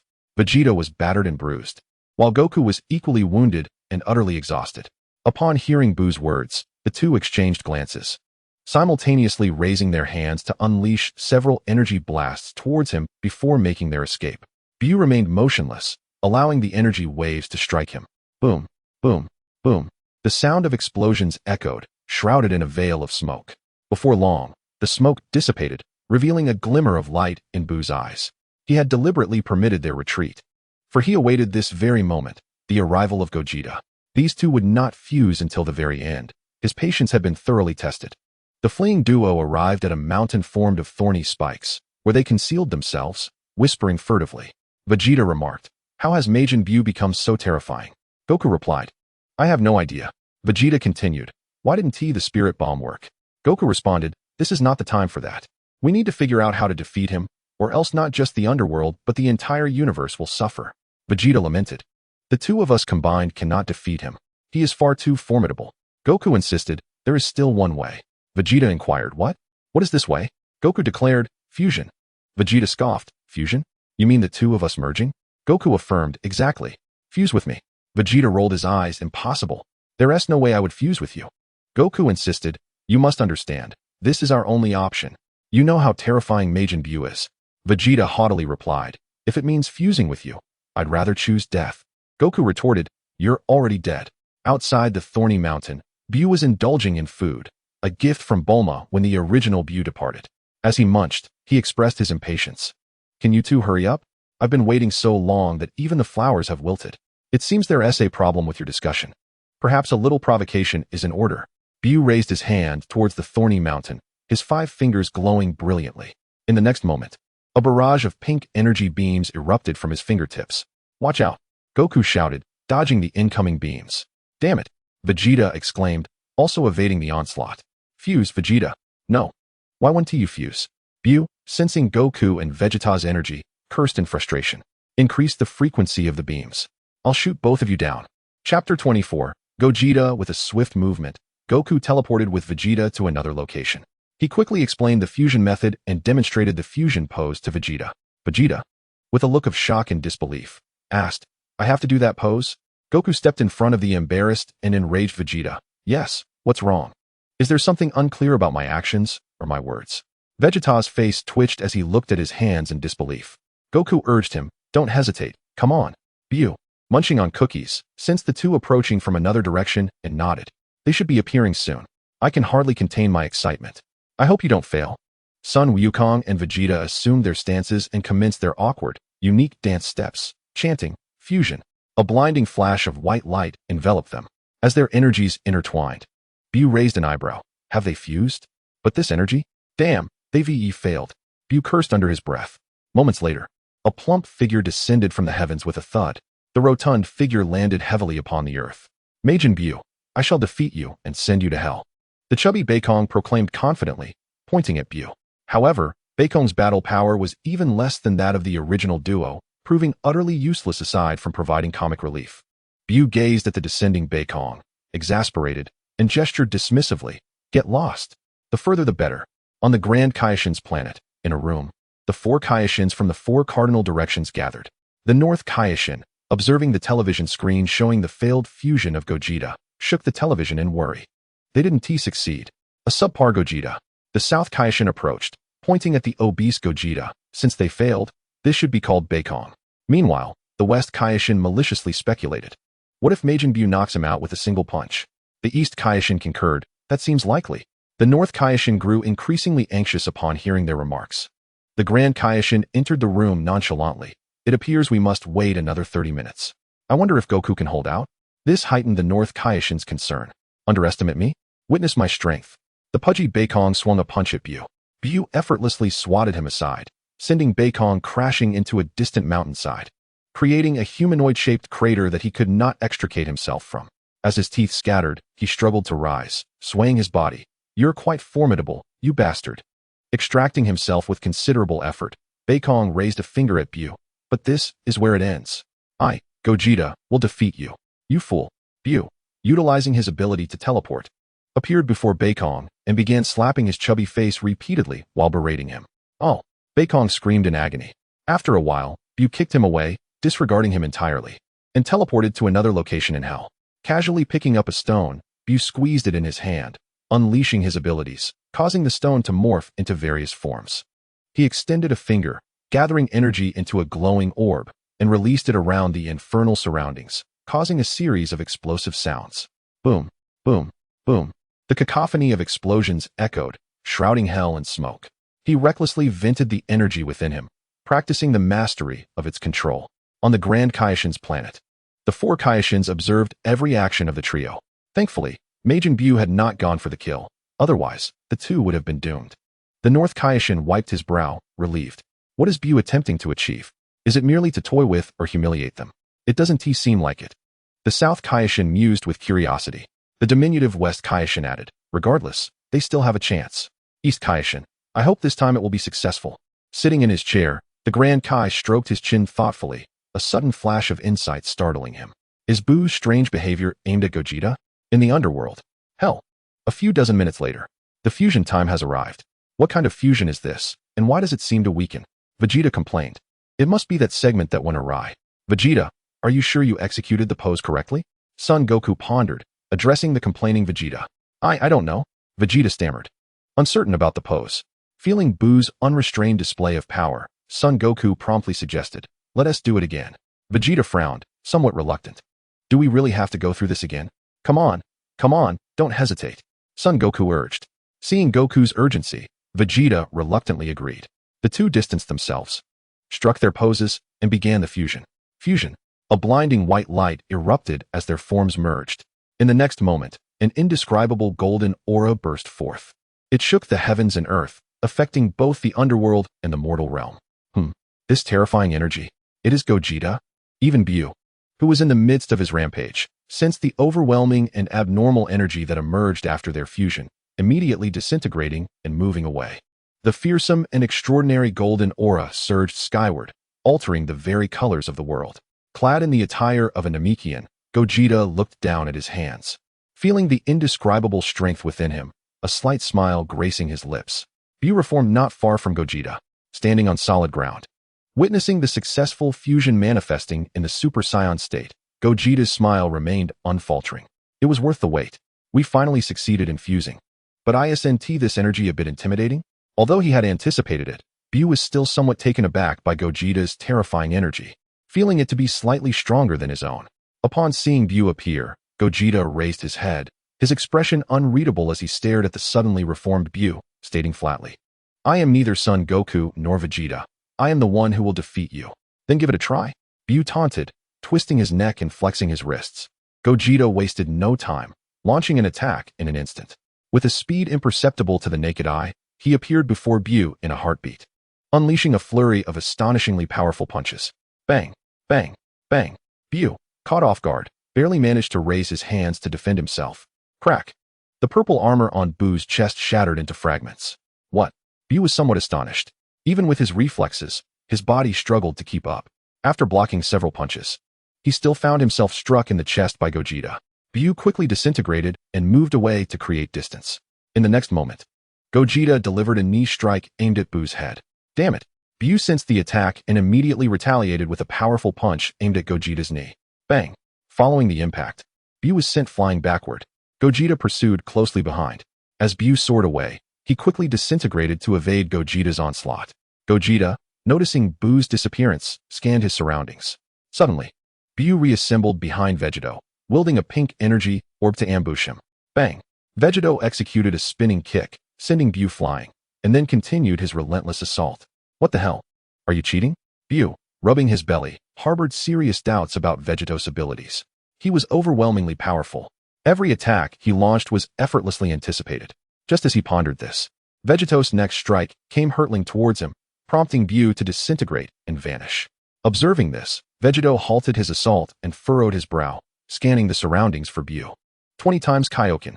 BUU, having reappeared on the opposite side, bellowed, his entire form radiating an aura reminiscent of crimson flames. Today, either you perish or I do. BUU was enraged. This was the first time he had been so thoroughly bested since his arrival in this realm, utterly unable to retaliate, with all his assaults proving futile. Under the might of the 20 times Kaioken, BUU charged at Vegeta, who met him head-on. Bang, bang, bang. The air erupted as the two engaged in a furious, rapid exchange, clashing thousands of times in mere moments, their immense power resonating and affecting the environment around them. In an instant, two brilliant streaks of gold and red manifested, colliding fiercely, separating, and colliding once more. The very fabric of hell trembled, leaving countless shattered remnants of space in the wake of their combat. Rifts in space emerged, resembling a terrifying centipede suspended in the sky. The ground of hell had been devastated by their confrontation, fracturing into countless pieces. After several minutes of intense battle, BUU unleashed a powerful punch aimed at Vegeta, who deftly tilted his head to evade and countered with a forceful palm strike that connected squarely with BUU's chin. Bang! BUU's jaw contorted, and saliva uncontrollably spewed from his mouth as he soared skyward.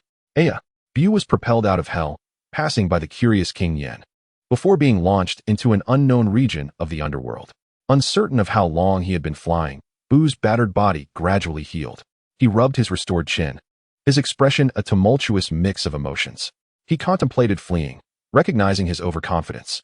He had believed that after absorbing the evil spirit bomb and attaining his second form, bolstered by the 20 times Kaioken, he could contend with Vegeta. However, the reality was that while he could retaliate, it bore no fruit. Vegeta was simply too monstrous. Although they had seemed evenly matched for a brief moment, it quickly became apparent that Vegeta's strength had escalated, not merely additive, but exponentially greater. Even though Vegeta would vanish in 30 minutes, which could be deemed a victory for BUU, it was not the triumph he sought. Winning through sheer force was his desire. Yet at present, he found himself outmatched by Vegeta. With the final piece still unattained, he felt a pang of reluctance to retreat. On Supreme Kai's planet, in a chamber, Vegeta is astonishing. North Kai exclaimed with delight. Surely they won't come here? South Kai, West Kai, and East Kai huddled together, trembling with fear. The Grand Kai observed silently, his expression inscrutable. In the unknown region of the underworld, whoosh, Vegeta reappeared. BUU stood on guard, scrutinizing the few remaining scars on Vegeta's form. Vegeta gazed intently at the unscathed BUU. After a moment, he seemed to realize that this approach would not defeat BUU. Suddenly, he extended a hand skyward, gathering a peculiar energy which manifested as a rainbow-like, starry brilliance in his palm. Starburst. Upon witnessing this technique, BUU's eyes lit up. He immediately utilized instant transmission to vanish from his position. Vegeta's cold expression momentarily faltered. Where did he go? Chapter 25. Return to the original timeline. Earth. The farthest northern region. Bitterly cold. A snow-covered mountain loomed majestically. A golden light suddenly appeared. BUU, still shaken, materialized. The purple shell and helmet he had donned had vanished, returning him to his normal state from the Great Destruction form. Thank goodness I fled swiftly. I nearly faced annihilation from the starburst. Nevertheless, danger often accompanies opportunity. The starburst is mine. He cackled, his laughter echoing across the mountain. Yet, an avalanche abruptly interrupted his mirth, prompting him to teleport to another location. Soul progress, 71. Physical progress, 40. Energy progress, 43. Observing the advancements recorded in the limiter, alongside the emergence of a new form, he couldn't help but laugh again. But soon, another avalanche approached. As it surged forth, the smile vanished from his face. He raised a middle finger towards the mountain and disappeared in an instant. As for the rift in time, it bore no significance to him. After all, when the time came, everything would restart, continuing in an infinite cycle until the end. Satan City. 7 years prior, Mr. Satan had vanquished the merciless Cell. In honor of their savior, who resided in this city, the people renamed it Satan City. Inside a bank in Satan City, a group of armed robbers was executing a heist. One robber, wielding a submachine gun, unleashed a barrage of bullets, causing the bank's patrons to cower in fear. After securing the money, he urged his accomplices to flee. All right, let us go. Once we've spent this cash, we'll be back for more. He fired another spray of bullets at the bank walls. Outside the bank, numerous police cars converged, sealing off the area and dispersing the onlookers. The commander turned to a nearby officer and inquired, "Has the Scion and Ms. Vidal not arrived yet? They've been notified. They should be on their way." At that moment, the robbers burst out, confronted by a ring of police vehicles. They opened fire at the officers taking cover behind their cars. The officers, overwhelmed by the robbers' firepower, could do little but hide in silence. Damn it! How long until they arrive? The commander fumed at the reckless robbers while continuing to press the officer for answers. It should be about 5 more minutes. Then we must hold the robbers. They cannot escape. The commander made an immediate decision, instructing the officers to engage in a gunfight with the robbers' submachine guns. The sound of gunfire rang out incessantly. Suddenly, a figure, standing at a height of 1.55 meters, BUU hovered 10 centimeters above the ground. Unexpectedly appearing on the opposite side of the two engaged in crossfire. After Majin BUU absorbed the evil thought wave, he grew an additional 5 centimeters. The commander, noticing the sudden appearance of someone, immediately shouted to the officers firing their weapons. Halt! Cease fire! Someone has inadvertently wandered into the scene. We must not harm them. The officers complied, halting their gunfire, but the robbers were undeterred by the presence of others. Witnessing the officers cease fire only emboldened them further. Ha ha ha, die! They recklessly continued to shoot, one robber aiming directly at BUU before pulling the trigger. The crowd gasped, shouting in alarm. Be careful! Some nearby closed their eyes, unwilling to witness the potential violence. Bang, bang, bang. The bullets struck BUU's body, producing a sharp sound, only to fall harmlessly to the ground. The onlookers were left astonished and speechless. The gunfire had no effect on BUU. It was as if he had merely been tickled. What is this? BUU mused, as chaos erupted around him, his body resonating with the sound of bullets. He surveyed his surroundings, furrowing his brow in confusion. Have I wandered into a cop and robber film? Did I just get shot? And this is how I'm welcomed back? BUU was at a loss for words, feeling rather fortunate. What kind of monster are you? A robber exclaimed, panic evident in his voice as the realization of their futile attacks dawned upon him. The noise disturbed BUU, who casually waved his hand, dismantling the robber's firearm before handing it over to the officers. Ignoring their expressions of gratitude, he prepared to leave, when suddenly, 2 figures descended from the sky. One of them proclaimed, "I am the Scion Superman." As they landed, the speaker struck an awkward and bizarre pose. So cool. The other exclaimed, clapping in admiration. BUU watched the familiar yet painfully awkward scene unfold, his lips twitching in disbelief as he facepalmed. He seriously suspected that Gohan had been influenced by the Ginyu Force's antics during his childhood on Namek. Otherwise, how could he have come up with such embarrassing moves?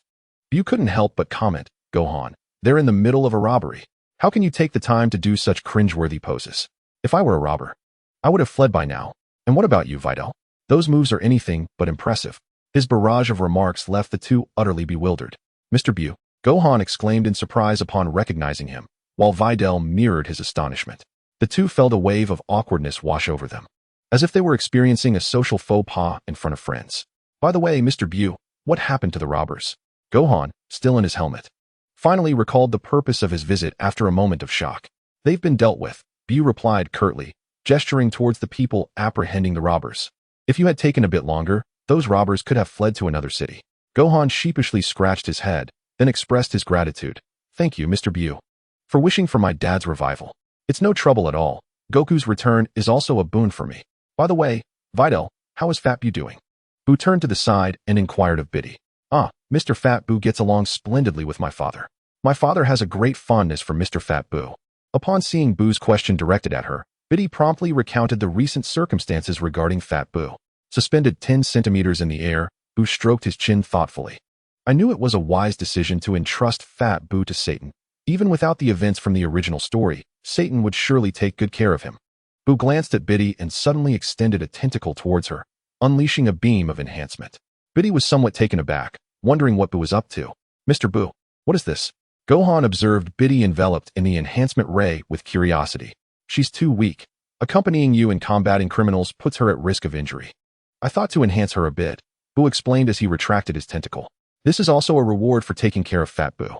Biddy, her face alight with excitement, examined her body and felt the surge of power within. Grateful for BUU's gesture, she responded, You are too kind, Mr. BUU. Mr. Fat BUU and my father are good friends, and your generosity makes me somewhat embarrassed. It's no trouble at all. It hardly costs me any effort, BUU replied nonchalantly. After exchanging a few more words, the trio parted ways. As BUU departed Satan City, he flew aimlessly, reflecting on the events that had transpired just 2 or 3 months prior. Where to next? There are still 2 years before the God of Destruction awakens and arrives on Earth. I have 2 years to enhance my strength. The timing is just right for both my physical and energy development. Then, I'll be prepared to welcome the God of Destruction. Why not see how Goku and Vegeta are faring? He recalled having been recently defeated by Vegeta, a fusion of Goku and Vegeta from another timeline.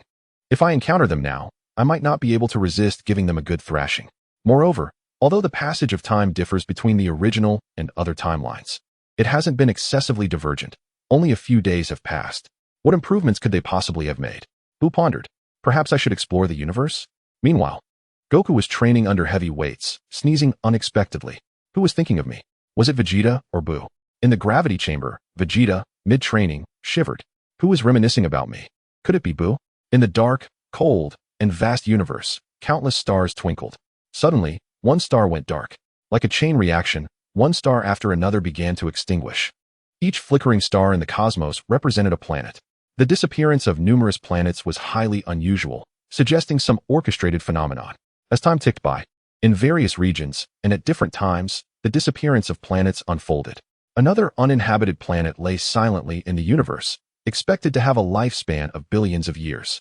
In the next moment, this planet erupted in an explosion, vanishing from existence. Just before the planet's explosion, faint laughter could be heard. Chapter 26, Wandering the Universe Galaxy. Galactic Patrol Headquarters.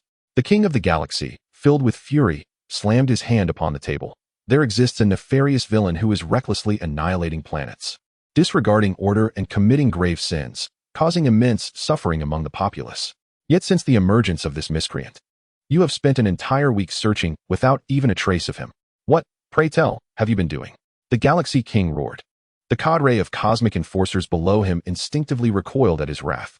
Observing the floundering cosmic patrol, he continued, I understand your fear of the villain's might, but if we allow him to roam unchecked, he will persist in his destruction of planets. If we fail to apprehend him, how many worlds will be devastated? How many lives will be lost? My lord, I have investigated. He is destroying only uninhabited planets. Do we still need to capture him? Justice Gak interjected, attempting to dismiss the matter. How do you know they are barren worlds? The Galaxy King replied, his countenance unyielding. I have compiled statistics on the obliterated planets. They are all desolate, devoid of any casualties. He is disrupting the cosmic order, irrespective of whether they are lifeless spheres or not. The Galaxy King refuted Gak's assertion. Since you are so invested in this matter, I entrust you with the task of apprehending this villain. You now have 1 year. Ah, this, my lord. Gak stammered. I have faith in you, Gak. The reputation of the Cosmic Patrol rests upon your shoulders. Very well, I shall fulfill the task. Gak accepted the assignment, bewildered. Some cosmic enforcers reveled in his misfortune, while others remained silent. On a life-bearing planet, the bear-like beings were the predominant inhabitants. At that moment, the villain responsible for the destruction of planets was in a grand palace, indulging in his malefactions. Having devoured all the snacks provided by BUU was compelled to seek sustenance on the nearest life-bearing world. Hurry up, I am on the brink of starvation. BUU banged his knife and fork upon the dining table, urging the nearby bear-like servant. My lord, it shall be ready shortly. The trembling bear-like servant replied, quaking with fear. Are you not afraid that I will annihilate this planet due to your sluggish service? The servant, pale and perspiring profusely, was well aware of BUU's capability to effortlessly obliterate a mountain. My lord BUU, please, do not tease him further. He is already terrified. Another robust bear-like being across from BUU interjected. This bear-like individual, towering at 2 meters with a muscular physique, caught BUU's gaze as he observed the thoroughly frightened servant. Very well, BUU huffed, rolling his eyes, unable to resist the jest. Speaking of planetary destruction, my lord, why do you wish to annihilate those worlds? The burly bear-like being could no longer contain his curiosity and directly inquired. Simply out of boredom. What else could it be? To watch fireworks? BUU replied nonchalantly. Oh, watching fireworks does sound appealing. Is it truly just out of boredom? The burly bear-like being found it hard to believe that the destruction of planets stemmed from mere ennui. You might as well engage in planetary real estate like the former cosmic overlord, Frieza. Indeed, BUU concurred with a visage of delight. I have heard that the Galaxy Patrol has taken notice of you. What does it matter if they notice me? What can the Cosmic Patrol do? When Frieza was alive, he was submissive and dared not utter a sound. Now that Frieza is gone, he has emerged. BUU's face was filled with disdain and anger. If the King of the Galaxy dares to send someone, I shall obliterate the Galactic Patrol headquarters. I only destroy wastelands, not inhabited planets. What reason does he have to apprehend me? Even the Supreme Kai dares not speak against me, yet a self-proclaimed King of the Galaxy has the audacity to prattle on. It is no exaggeration to say that my actions could even be viewed as assisting the god of destruction. If they still dare to capture me, then the Galactic Patrol has no reason to exist. It ought to be renamed. The burly bearman could not help but chuckle at this. BUU's fierce tone reminded him of their earlier encounter, sending a shiver down his spine. You truly are audacious. After a moment, the burly bearman could not help but reflect. Such audacity hinges on formidable strength, and I possess that strength, BUU declared with confidence. The burly bearman wholeheartedly agreed. Indeed, strength is paramount. BUU, moreover. After engaging in so many battles, am I not entitled to enjoy myself now? At that moment, a petite white bear appeared, carrying trays of exquisite dishes. BUU's eyes sparkled. The food had arrived. Once the dishes were served, he began to devour them with astonishing speed. Delicious. In the vast cosmos, a spacecraft sliced through space, darting past countless stars at breakneck speed. Inside the spacecraft, Gak, have you heard that you are to apprehend the villain who destroys planets? Tai's voice crackled through the communicator, laced with disbelief. Gak replied, the King of Banks insisted I go. I had no choice. Tai retorted, that villain must possess incredible power to destroy planets.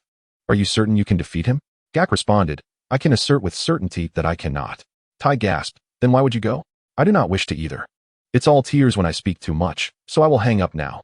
With that, Gak ended the call with Tai, piloting the spacecraft while his mind swirled with complaints. The King of Banks truly is foolish. To send someone with my physique to confront a being capable of planetary destruction is akin to seeking death. It has been clearly stated that the destroyed planets are wastelands, uninhabited. Does the King of Banks not fear that the villain might raise your headquarters? Furthermore, I have not even seen the figure. How can I know who it is? Truly vexing. As Gak piloted aimlessly through space, the KAIOSHIN realm flourished with the sounds of birds and the fragrance of flowers. The land was vast and beautiful. Yet this expansive realm housed only 3 residents. Lord KAIOSHIN, should we not intervene while BUU is destroying planets? Jebet could no longer contain his thoughts. Well, what is there to manage? They are not inhabited planets, so what concern is it of ours? KAIOSHIN replied nonchalantly. After all, wastelands serve no purpose. Their destruction holds little significance. As long as Majin BUU does not seek trouble with him, he has no desire to involve himself with BUU at present.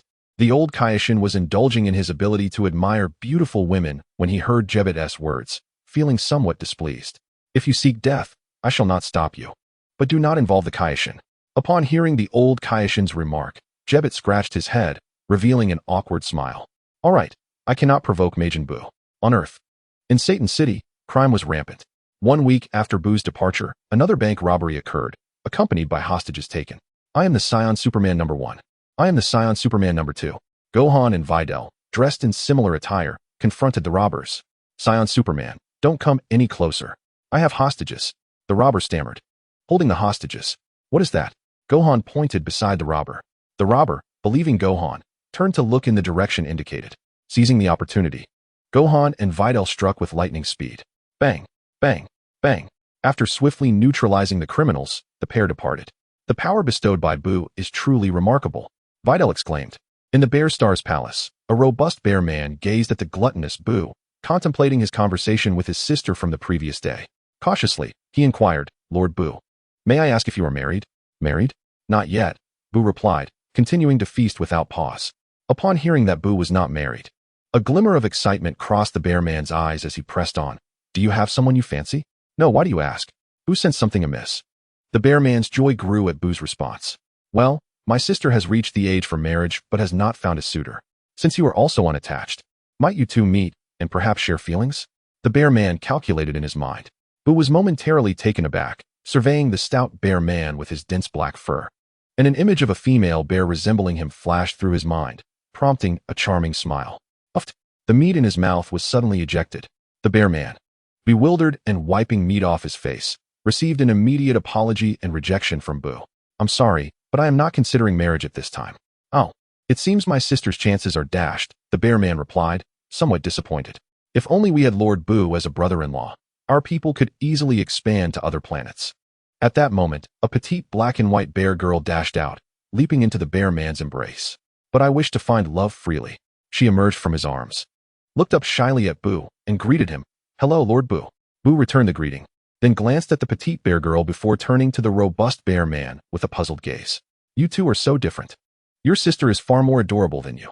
Seemingly perceiving BUU's confusion, the burly bear man chuckled and explained, Forgive my jest, for this is my half-sister, KAIOSHIN. Oh, so that is the case, BUU realized, disregarding the mother bear woman, who had been observing him covertly and continued to indulge in the feast before him. He found the endless banquet quite delightful, able to consume as much as he desired without concern, for he felt no hunger.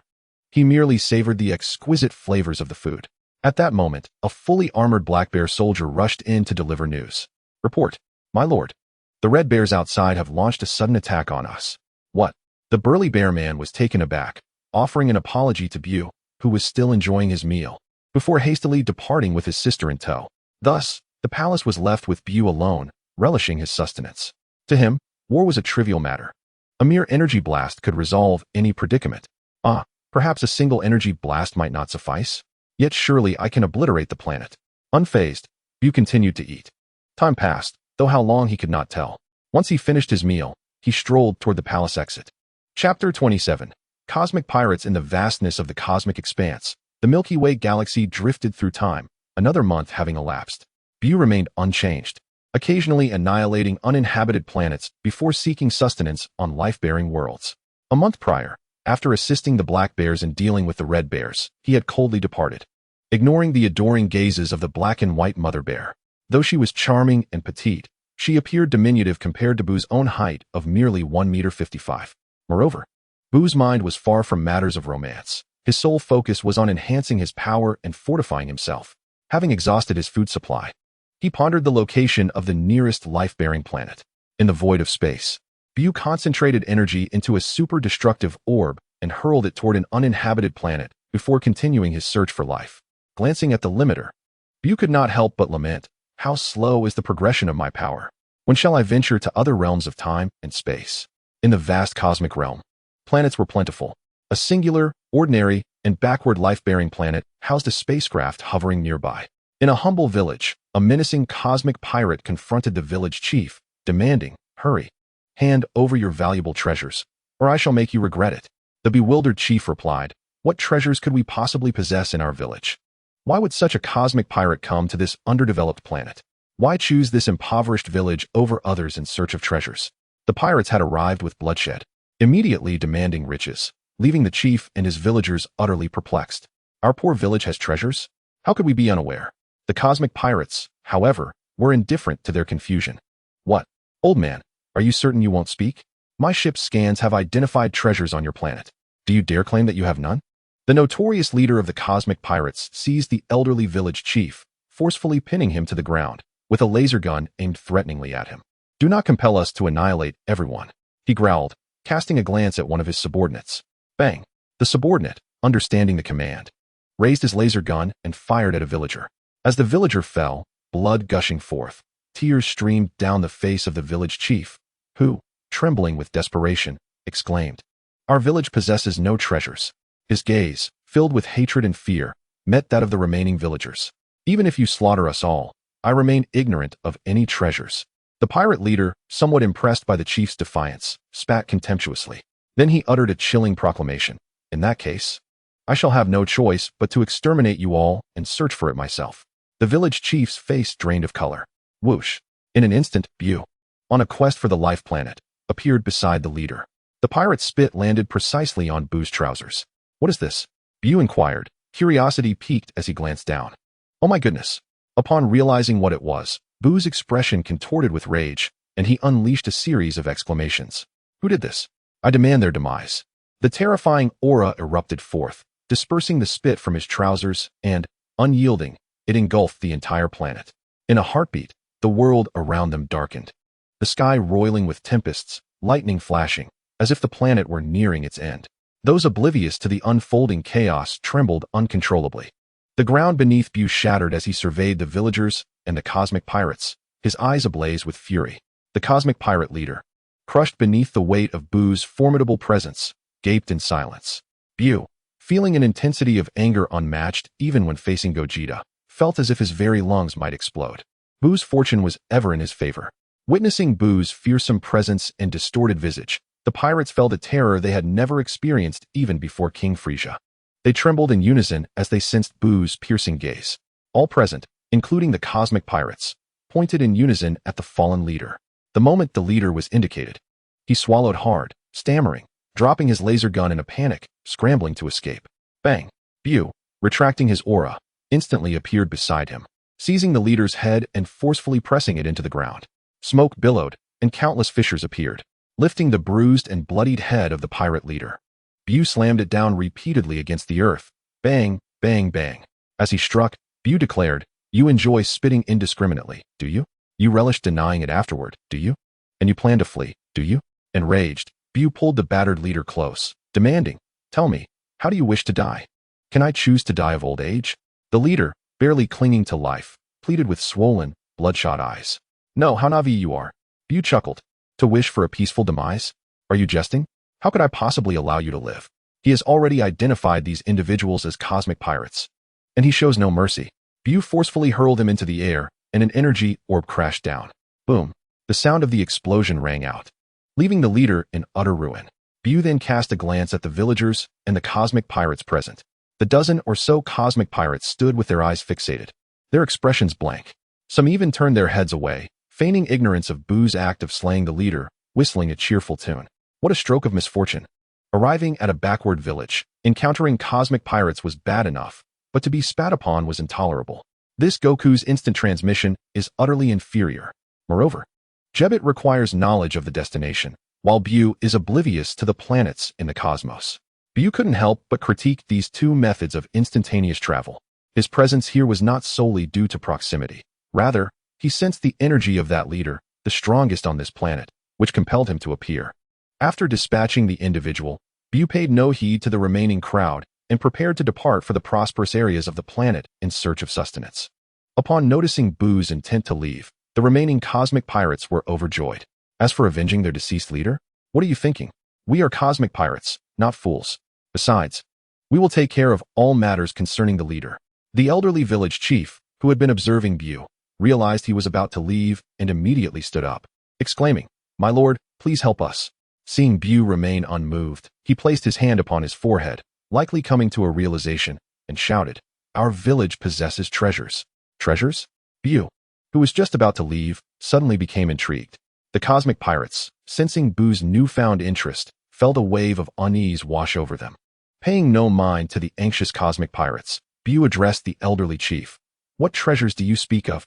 The chief stammered, recalling BUU's terrifying presence. If he were to deceive BUU, he might suffer a fate even worse than that of the former leader. Gritting his teeth, he confessed, "I actually do not know."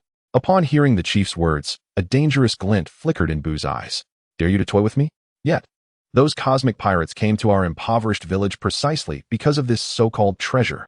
The village chief, sensing the murderous intent in BUU's gaze, hastily clarified, shifting the blame onto the cosmic pirates. "I believe they should know." BUU, upon hearing this, turned his gaze toward the trembling cosmic pirates, curiously inquiring of one, "Do you know what the treasure here is?" "We do not know. It was merely our ship's scans that indicated the presence of treasure, which prompted our leader to bring us here." "So, you are unaware as well?" "Why, yes, my lord." BUU frowned. If they did not know what this treasure was, how could they locate it? "Ah, this battle suit seems oddly familiar." Engaging in conversation with the cosmic pirates, BUU suddenly recognized their attire and could not help but inquire, "Are you remnants of Frieza's army?" "Why, yes, my lord. We are members of Frieza's legion. Ever since the demise of Frieza, we have taken to being cosmic pirates." Uncertain of the relationship between himself and the tyrannical Frieza, a cautious space pirate responded to BUU's curiosity, "I have no connection to him. I have merely heard whispers of the icy demon known as Frieza." BUU stroked his chin, lost in contemplation. Following Frieza's demise, the remnants of his once mighty army had dwindled, nearly disbanded, with many defecting to become space pirates. However, the individual who had wished upon the dragon to resurrect Frieza remained unwaveringly loyal to him. As these thoughts lingered, an explosion suddenly erupted in the sky, followed by a blinding flash of light. The space pirate looked up, his expression turning to one of shock as he began to piece together the unfolding events. "Our spaceship stationed outside the planet has exploded. The cosmic patrol has arrived." Outside the planet, a cacophony of explosions resonated as Gak and several space patrol officers obliterated the vessel. Gak conferred with his colleagues. "There are still some remnants of space pirates below. We must eliminate them. Indeed, we shall descend immediately. These pirates are far too arrogant." Ships emerged from the sky, swiftly descending upon the village. As they approached, one of the vessels called out, "You are surrounded by the cosmic patrol. Space pirates, surrender at once." The remaining space pirates, rattled by the explosion of the ship, were now in disarray. They were bewildered, unable to fathom how the cosmic patrol had arrived so swiftly. Such promptness was unprecedented. Meanwhile, the villagers rejoiced, exclaiming, "The cosmic patrol has arrived. We are saved." BUU, however, remained silent. "Had I not been here, you would have arrived too late to collect their corpses." With no knowledge of what treasures awaited, BUU grew indifferent and decided to depart.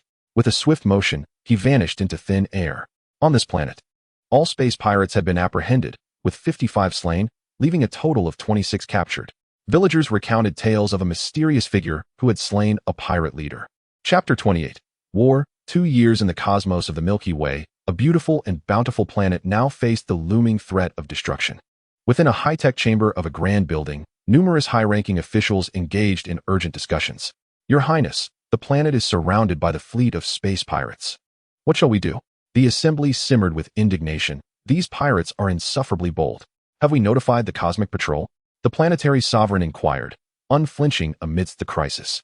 "Yes, but their fleet will take over a month to arrive," came the response from the communicator. "In that case, we shall endure for over a month. If we cannot hold out, we will face our fate alongside the planet," the sovereign decisively proclaimed.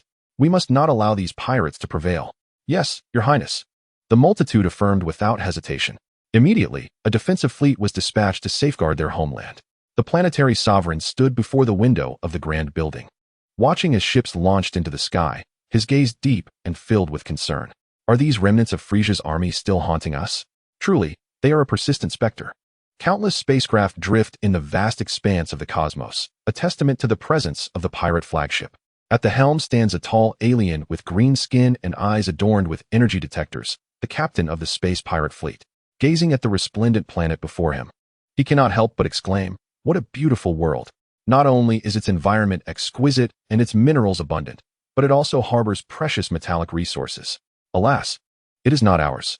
"Patience, my lord. Soon it shall be ours," one of his subordinates flatteringly interjects. "Once we conquer it, many will surely cherish this planet. We can sell it for a handsome price." The captain remains vigilant, undeterred by the flattery. "It is not so simple. If only Lord Frieza were still alive. With the Ginyu Force at our disposal, we could effortlessly subdue this rebellious planet, rather than besiege it as we do now. Observing the fierce resistance from the planet's inhabitants, the captain reflects sorrowfully, indeed. You cannot fathom the hardships we have endured since our descent from the ranks of Frieza's army to being the hunted space pirates. Silent tears well in the captain's heart as he reminisces. Oh, how I miss you, Lord Frieza. Though your temper was fearsome, your strength was unparalleled. In the universe, having a powerful ally is a matter of great significance. Now, the Galactic Patrol relentlessly troubles us, and we dare not voice our fury, for we lack the might to confront them. In the days of Frieza's protection, the patrol was hardly a concern. Now, we must approach the conquest of planets with utmost caution. We must act swiftly, or else we risk being overwhelmed by the patrol. Many pirates have already met their demise, while others have been captured. Countless retreats have resulted not only in severe losses, but also in a failure to recoup their investments. Ordinary planets hold little value.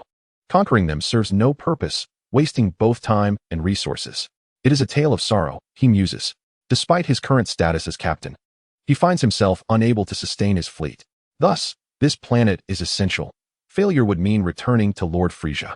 My lord, the planet's defense fleet has appeared. Attack. Strike fiercely. The captain commands resolutely. We have little time left. We must seize this planet before the Galactic Patrol arrives and claim all that is valuable. In an instant, the air is filled with the roar of cannon fire. Countless ships explode, illuminating the void with fiery brilliance. Meanwhile, at the Galactic Patrol headquarters in the Milky Way, a staff member reports to the Galactic King, Your Majesty, a planet is requesting our assistance. What is the situation? The planet is under attack by the space pirate fleet. Those pirates again. The Galactic King expresses surprise before commanding. Immediately dispatch our Galactic Patrol fleet to this coordinates to aid the planet and eradicate these audacious space pirates. Yes, Your Majesty. What is the situation with these cosmic marauders? Why have they suddenly descended into madness? Recently, there have been numerous incidents of cosmic pirates pillaging planets across the galaxy in uncharted star realms. A civilian spacecraft traverses the vastness of space. Are you saying that a band of cosmic pirates has surrounded a planet? Indeed, an alien trembles in fear. This individual possesses the capability to obliterate worlds with ease. Are both sides engaged in fierce combat? Precisely, my lord. Upon hearing this, BUU, who was munching on something, raised an eyebrow, a grin spreading across his face. So, it seems we have a spectacle to behold. Count me in. I am quite familiar with such affairs. Do you know the coordinates of the planet targeted by the cosmic pirates? We have them here, my lord. Excellent. With the planet's location secured, BUU vanished without delay. As for why BUU found himself aboard this spacecraft, it was because they inadvertently witnessed BUU annihilating a planet, prompting his discovery of their presence. Subsequently, they warmly invited BUU aboard their ship, and he reluctantly complied. In the cosmic expanse, outside the planet, two factions are embroiled in combat on the planetary surface. On a distant asteroid, BUU conceals himself, observing the spectacle with keen interest. Watching the cosmic pirates engage in battle with the planet's inhabitants, BUU could only remark that this surpassed all cinematic experiences from his previous life. Explosions of spacecraft occur with relentless frequency, only for new vessels to fill the void moments later. Both the planetary defense forces and the cosmic pirates unleash their full might, showing no mercy. However, it is evident that the pirates possess superior strength. The planetary defense forces are steadily retreating, while the pirate fleet advances with ferocity, wreaking havoc indiscriminately. It can only be described as a one-sided massacre. Brilliant flames stain the sky crimson, with clouds illuminated in fiery hues. Countless wreckages plummet from the heavens, transforming into meteors. Some vanishing into the horizon, while others strike the ground. If one were to express their sentiments, although the visuals are stunning and exhilarating, there is an absence of popcorn. Watching a grand spectacle without popcorn feels off. On the life planet, within a high-tech skyscraper, the upper echelons are in disarray due to the ongoing conflict. My lord, our technology pales in comparison to the cosmic pirate fleet. Our defense forces have suffered heavy losses, and our defensive line is perilously unstable, reported an intelligence officer to the planetary ruler. Upon receiving the report, the ruler's anxiety surged. How long until the cosmic patrol arrives? He inquired, taking a deep breath. His gaze filled with anticipation as he looked to others for answers. Half a month, came the swift response from the contact with the cosmic patrol. Half a month? Upon hearing his subordinate's words, a flicker of despair crossed the ruler's eyes. It is feared that within a week, their planet will succumb to the cosmic pirates' onslaught. If fortune favors them, the pirates may leave after plundering all resources. If luck is against them, they may unleash their wrath upon the populace before making their escape. Regardless, they cannot withstand the turmoil wrought by the cosmic marauders. Is it the will of fate to doom our planet? In the cosmic void, outside the planet, flames reach for the heavens, and the sounds of explosions persist. The flagship of the cosmic pirates looms ominously. My dear, in just a week's time, we shall completely obliterate their planetary defense forces. A week? That is far too slow. We must exert ourselves further and strive to accomplish this in 4 days. The captain of the cosmic pirates expressed disappointment at such sluggish progress. In the past, it took merely a day, no, 2 days at most, to conquer a planet. If the Frieza force had mobilized everyone, they could have sold a planet within the hour. At this moment, chaos began to unfold on the planet. Blinding flames and the sounds of explosions persisted for half a month. Many speculated that the end of the world was upon them, and madness ensued. Pillaging and slaughtering became rampant, with some falling victim not to the cosmic pirates, but to their own kind. Although the peacekeepers soon appeared to restore order, an ever-increasing number of individuals, influenced by the frenzy, began to succumb to madness as well. The situation quickly spiraled out of control. During this turmoil, BUU made an appearance on the planet, but he merely tossed aside some delectable treats and universal currency before departing. Indifferent to the chaos unfolding around him, BUU regarded himself as neither villainous nor virtuous. Even if he possessed the capability, he would not intervene. Moreover, since BUU was not a native of this planet, why should he come to their aid? He simply desired to witness the grand spectacle of war. Once the show concluded, he would take his leave. 2 years later, in the vast expanse of the universe, within the Milky Way, lay a deserted planet crowned by a towering mountain reaching 10,000 meters. Suddenly, with a resounding crack, the mountain split from bottom to top, reverberating with a tremendous tremor as smoke billowed and debris cascaded down, prompting various beings to flee in terror. A solitary figure emerged atop the mountain. BUU stood silently on one half of the cleaved peak, gazing skyward. He had been wandering the cosmos for 2 years, having spent 1.5 years meandering through the universe before resting here for 6 months. Limiter: Soul, Stage 1, Progress 71. Body, Stage 1, Progress 49. Energy, Stage 1, Progress 51. Over the course of 2 years, BUU had grown stronger, albeit in limited measure. Without engaging in battles with formidable foes, his physical abilities saw little enhancement, though his energy levels saw some improvement. After all, he relished roaming the cosmos, and upon annihilating uninhabited planets, he would seek a place to meditate. During his travels, he encountered countless intriguing races, yet he was also discovered by the Cosmic Patrol, who recognized him as the destroyer of planets. The cosmic police pursued him relentlessly, but BUU found amusement in evading them. At the onset of the first year, he contemplated time-space traversal to explore other dimensions. However, upon reflection, he realized that doing so would require an additional year of waiting before he could traverse again. It would be far more prudent to wait 2 years for 2 opportunities to cross over simultaneously. BUU could not help but commend his own cleverness. Upon awakening, BUU held a schedule in his hands, silently calculating the time. The god of destruction would appear on August 18th. It was now April. It was time to depart. He locked his consciousness onto time-space traversal and entered the necessary keywords. A flash of golden light enveloped him. BUU vanished. Chapter 29, New Dimensions and Other Realms. Earth. The sky is shrouded in dark clouds, fierce winds howl, and lightning flashes across the heavens. A spacecraft descends from the cosmos, crashing violently into the Earth. Kakarot. Kakarot. A battered figure within the vessel calls out, lost in unconsciousness, before succumbing to a deep slumber. Time passes, and the spacecraft, along with its occupant, becomes encased in ice beneath the ground. In a nearby village, a gathering of villagers partakes in a solemn ritual. At the altar stands a charming and innocent little girl. Below the platform, a mystic chants incomprehensible incantations, while a group of villagers kneel behind him, listening intently to his mumblings. "Coco, I'm so sorry." An elderly man suddenly rushes forth, filled with regret and helplessness as he addresses the girl on the altar. "It's all right, Grandpa," the little girl replies, shaking her head with understanding. "What are you all doing?" A voice suddenly interrupts the ceremony.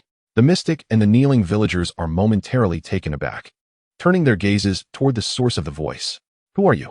Upon seeing the crowd's attention shift, Bidalai remains composed and introduces herself. "I am Bidalai." Beside her, Goten and Trunks follow suit, stating, "I am Goten." Trunks. The appearance of Bidalai and her companions, who are on a quest to gather Dragon Balls. stirs a flurry of whispers among the villagers. Noticing their reaction, the mystic furrows his brow and inquires, "Who are you? And from whence do you come?"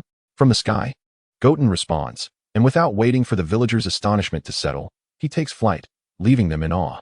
As Goten hovers above, he gazes curiously toward the distance of the village before slowly descending. Is there something there? He ponders aloud, only to be interrupted by the growl of his stomach. He is hungry.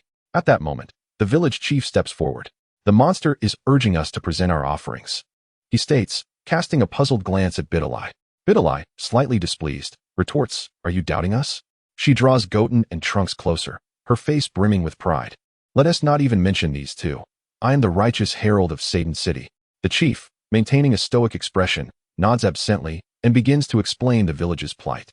"Our village is renowned for its crystals, but for the past 7 years, we have faced this dire situation." The mystic interrupts, waving his staff for emphasis. "It is a curse, a curse."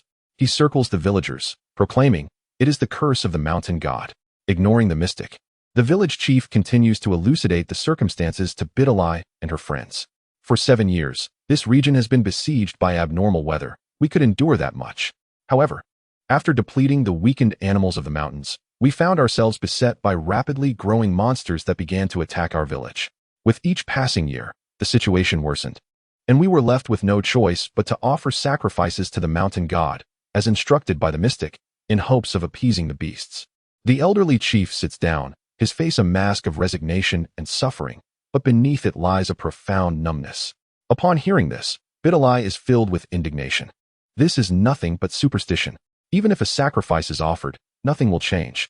Upon hearing Bidalai's words, the charlatan grew displeased and retorted, "Do not speak foolishly. This is the will of the divine."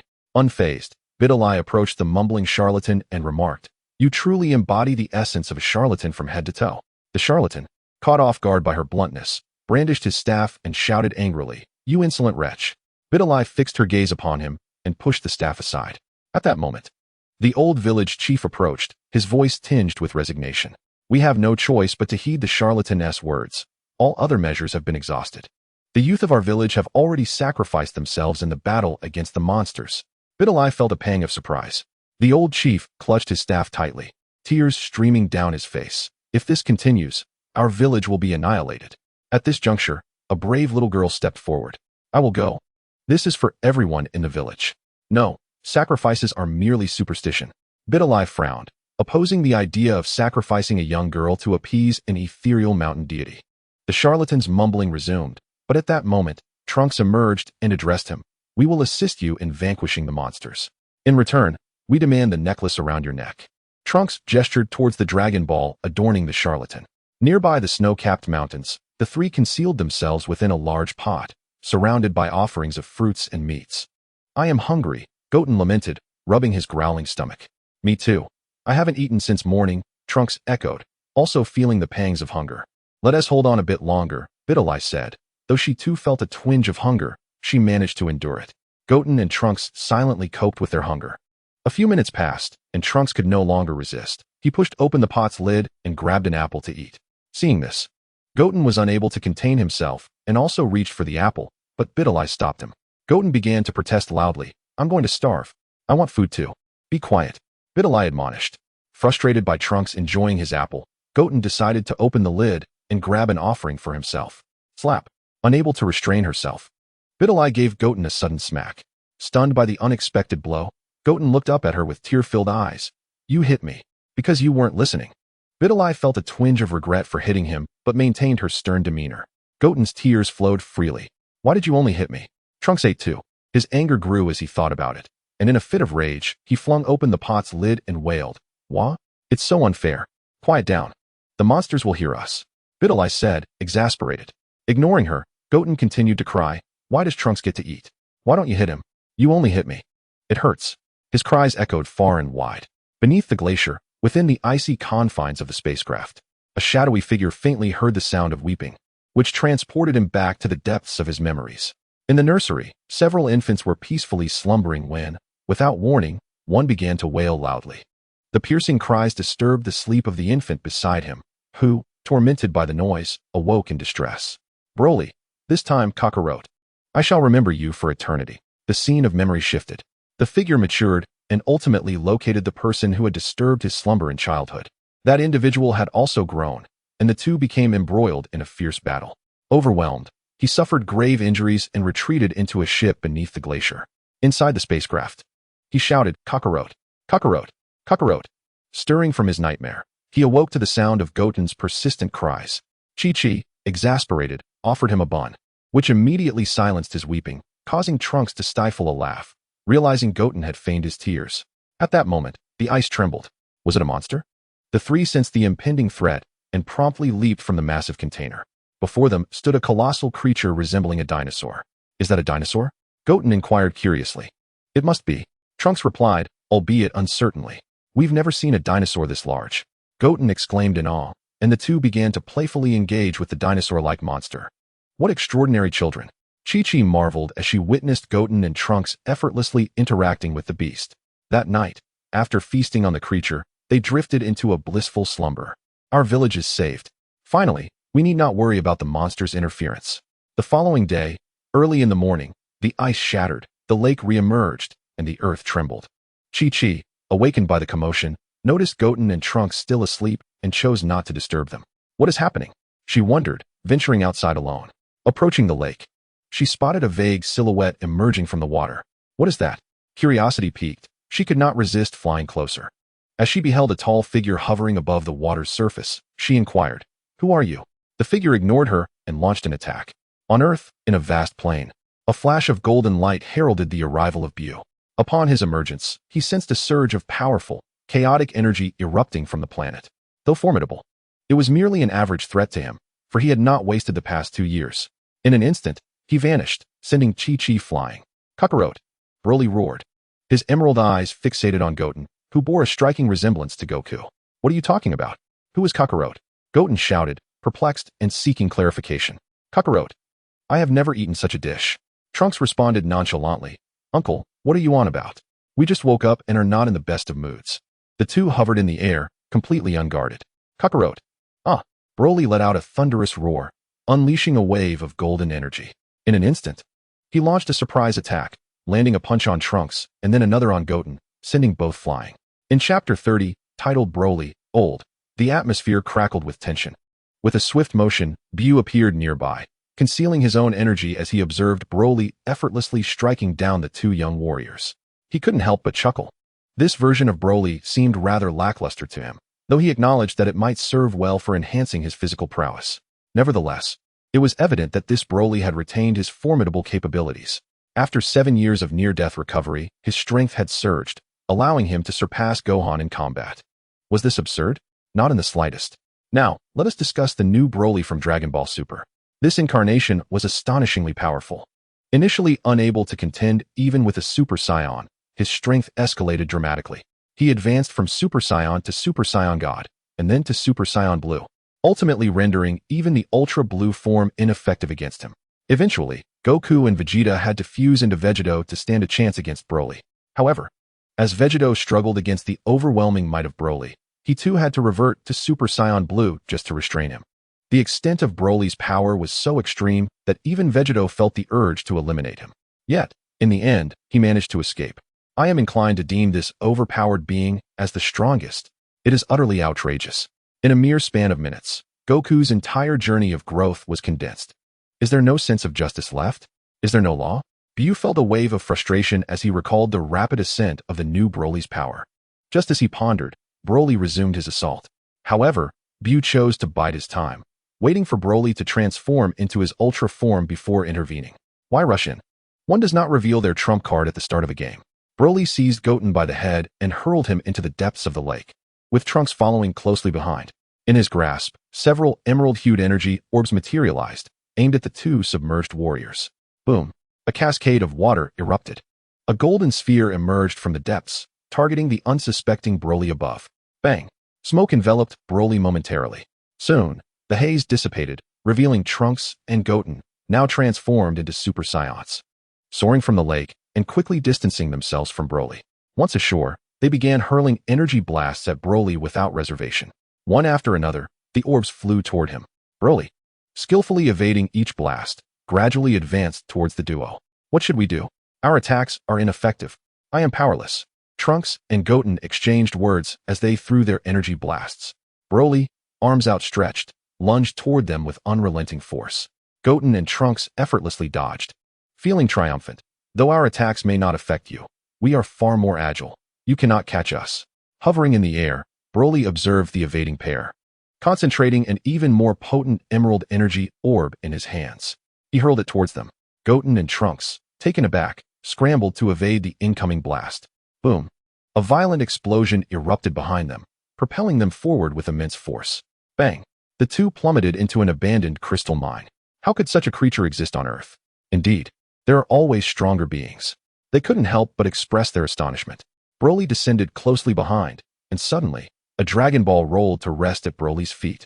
A Dragon Ball? A spark of excitement flickered in their eyes as they exchanged glances. In the distance, BUU observed the brutal assault on Goten and Trunks by Broly, puzzled. They are on the brink of being annihilated. Why are they not fusing? Is it due to inability or reluctance? How peculiar. As BUU pondered, a realization struck him. They are incapable of fusion. I comprehend the timeline of this fractured reality.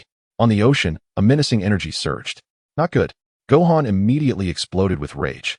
Soaring into the sky, Broly seized Trunks with a powerful grip, separating his hands, one clutching Trunks' leg and the other grasping his head, forcefully pressing him down. Trunks screamed in agony. Then his expression shifted as he suddenly cried out, "I can't hold it anymore." A torrent erupted forth, excitedly pulling at Trunks. Broly was taken aback as warmth cascaded down from above. Trunks, however, appeared unfazed. Broly bellowed, exerting all his strength to hurl Trunks towards the ground. Goten rushed in and caught Trunks just in time. Broly, fixated on Trunks in midair, witnessed the rescue and conjured an overwhelmingly terrifying energy projectile, launching it fiercely at the two. Boom! A colossal explosion resonated, the potent energy obliterating everything in its path. Both were gravely injured, robbed of their ability to resist. Seeing their condition, Broly murmured with delight, "Kakarot." In the distance, BUU watched with amusement as Trunks inadvertently unleashed his bladder upon Broly's head, laughing until his sides ached. This energy? It's Gohan. He has arrived. In midair, a vibrant green energy orb materialized in Broly's hand, aimed once more at the two. Kakarot. Helpless. They slowly descended from the sky as the emerald orb approached Goten and Trunks. Suddenly, another energy sphere appeared from afar, intercepting Broly's projectile. Broly, witnessing this, roared, "Kakarot! Kakarot!" Not far away, a figure emerged atop a crumbling stone pillar. Standing there, Gohan gazed up at Broly in astonishment. How is Broly still alive? He swiftly moved to stand before Goten and Trunks. Upon seeing the sudden arrival, Trunks exclaimed in surprise, "Gohan, is that you?" Goten, filled with joy, ran towards his brother, exclaiming, "Brother, you're here." In the face of Broly, "How fortunate that you are unharmed." Gohan embraced the approaching Goten, turning his gaze towards Broly in a mix of relief and gravity. "Broly? Who is Broly?" The two inquired with curiosity. As Sun Wukong turned to explain to the two, he recounted the legend of the Super Saiyan who had been vanquished by his father 7 years prior. Trunks, comprehending the gravity of the situation, remarked, "No wonder Goten and I, alongside Sister Biddy, have been unable to best him." Son Gohan, surprised, inquired about Biddy. She is here too? Where is she?" The two shook their heads in uncertainty. At that moment, Broly charged in, bellowing, "Kakarot." Realization dawned upon Son Gohan. Broly was indeed searching for his father. However, with Son Wukong deceased, his return was impossible. Resolute, Son Gohan vowed to eradicate Broly in his father's stead. As Broly descended upon them with alarming speed, he unleashed a powerful punch aimed at Son Gohan and the others. Son Gohan quickly shoved the two aside and leaped to evade Broly's assault, skillfully dodging the attack. He rapidly countered, appearing before Broly and delivering a punch aimed at his head. Broly tilted his head to evade, retaliating with a fierce side kick directed at Gohan. Son Gohan raised his hand to block, pushing Broly's leg aside as he conjured an energy blast to target Broly's midsection. Suddenly, a hand materialized before the energy blast, crushing it effortlessly. "What?" Son Gohan gasped in astonishment. Broly, unfazed by Gohan's shock, advanced with a powerful strike aimed at him. Son Gohan barely managed to defend himself while retreating. "Damn it, I should be much stronger now," he thought to himself as he fell back, pressing the advantage. Broly ascended into the sky, conjuring a vibrant green energy blast to hurl at Son Gohan below. Kakarot. The green orb surged forward, prompting Son Gohan to swiftly evade. The explosion resonated behind him, sending a gust of wind that he steadied himself against before propelling into the air. Broly grinned malevolently, launching yet another terrifying energy blast toward the ascending Son Gohan. In an instant, the energy blast was upon him, leaving Son Gohan no time to react. Gritting his teeth, he braced himself to absorb the impact.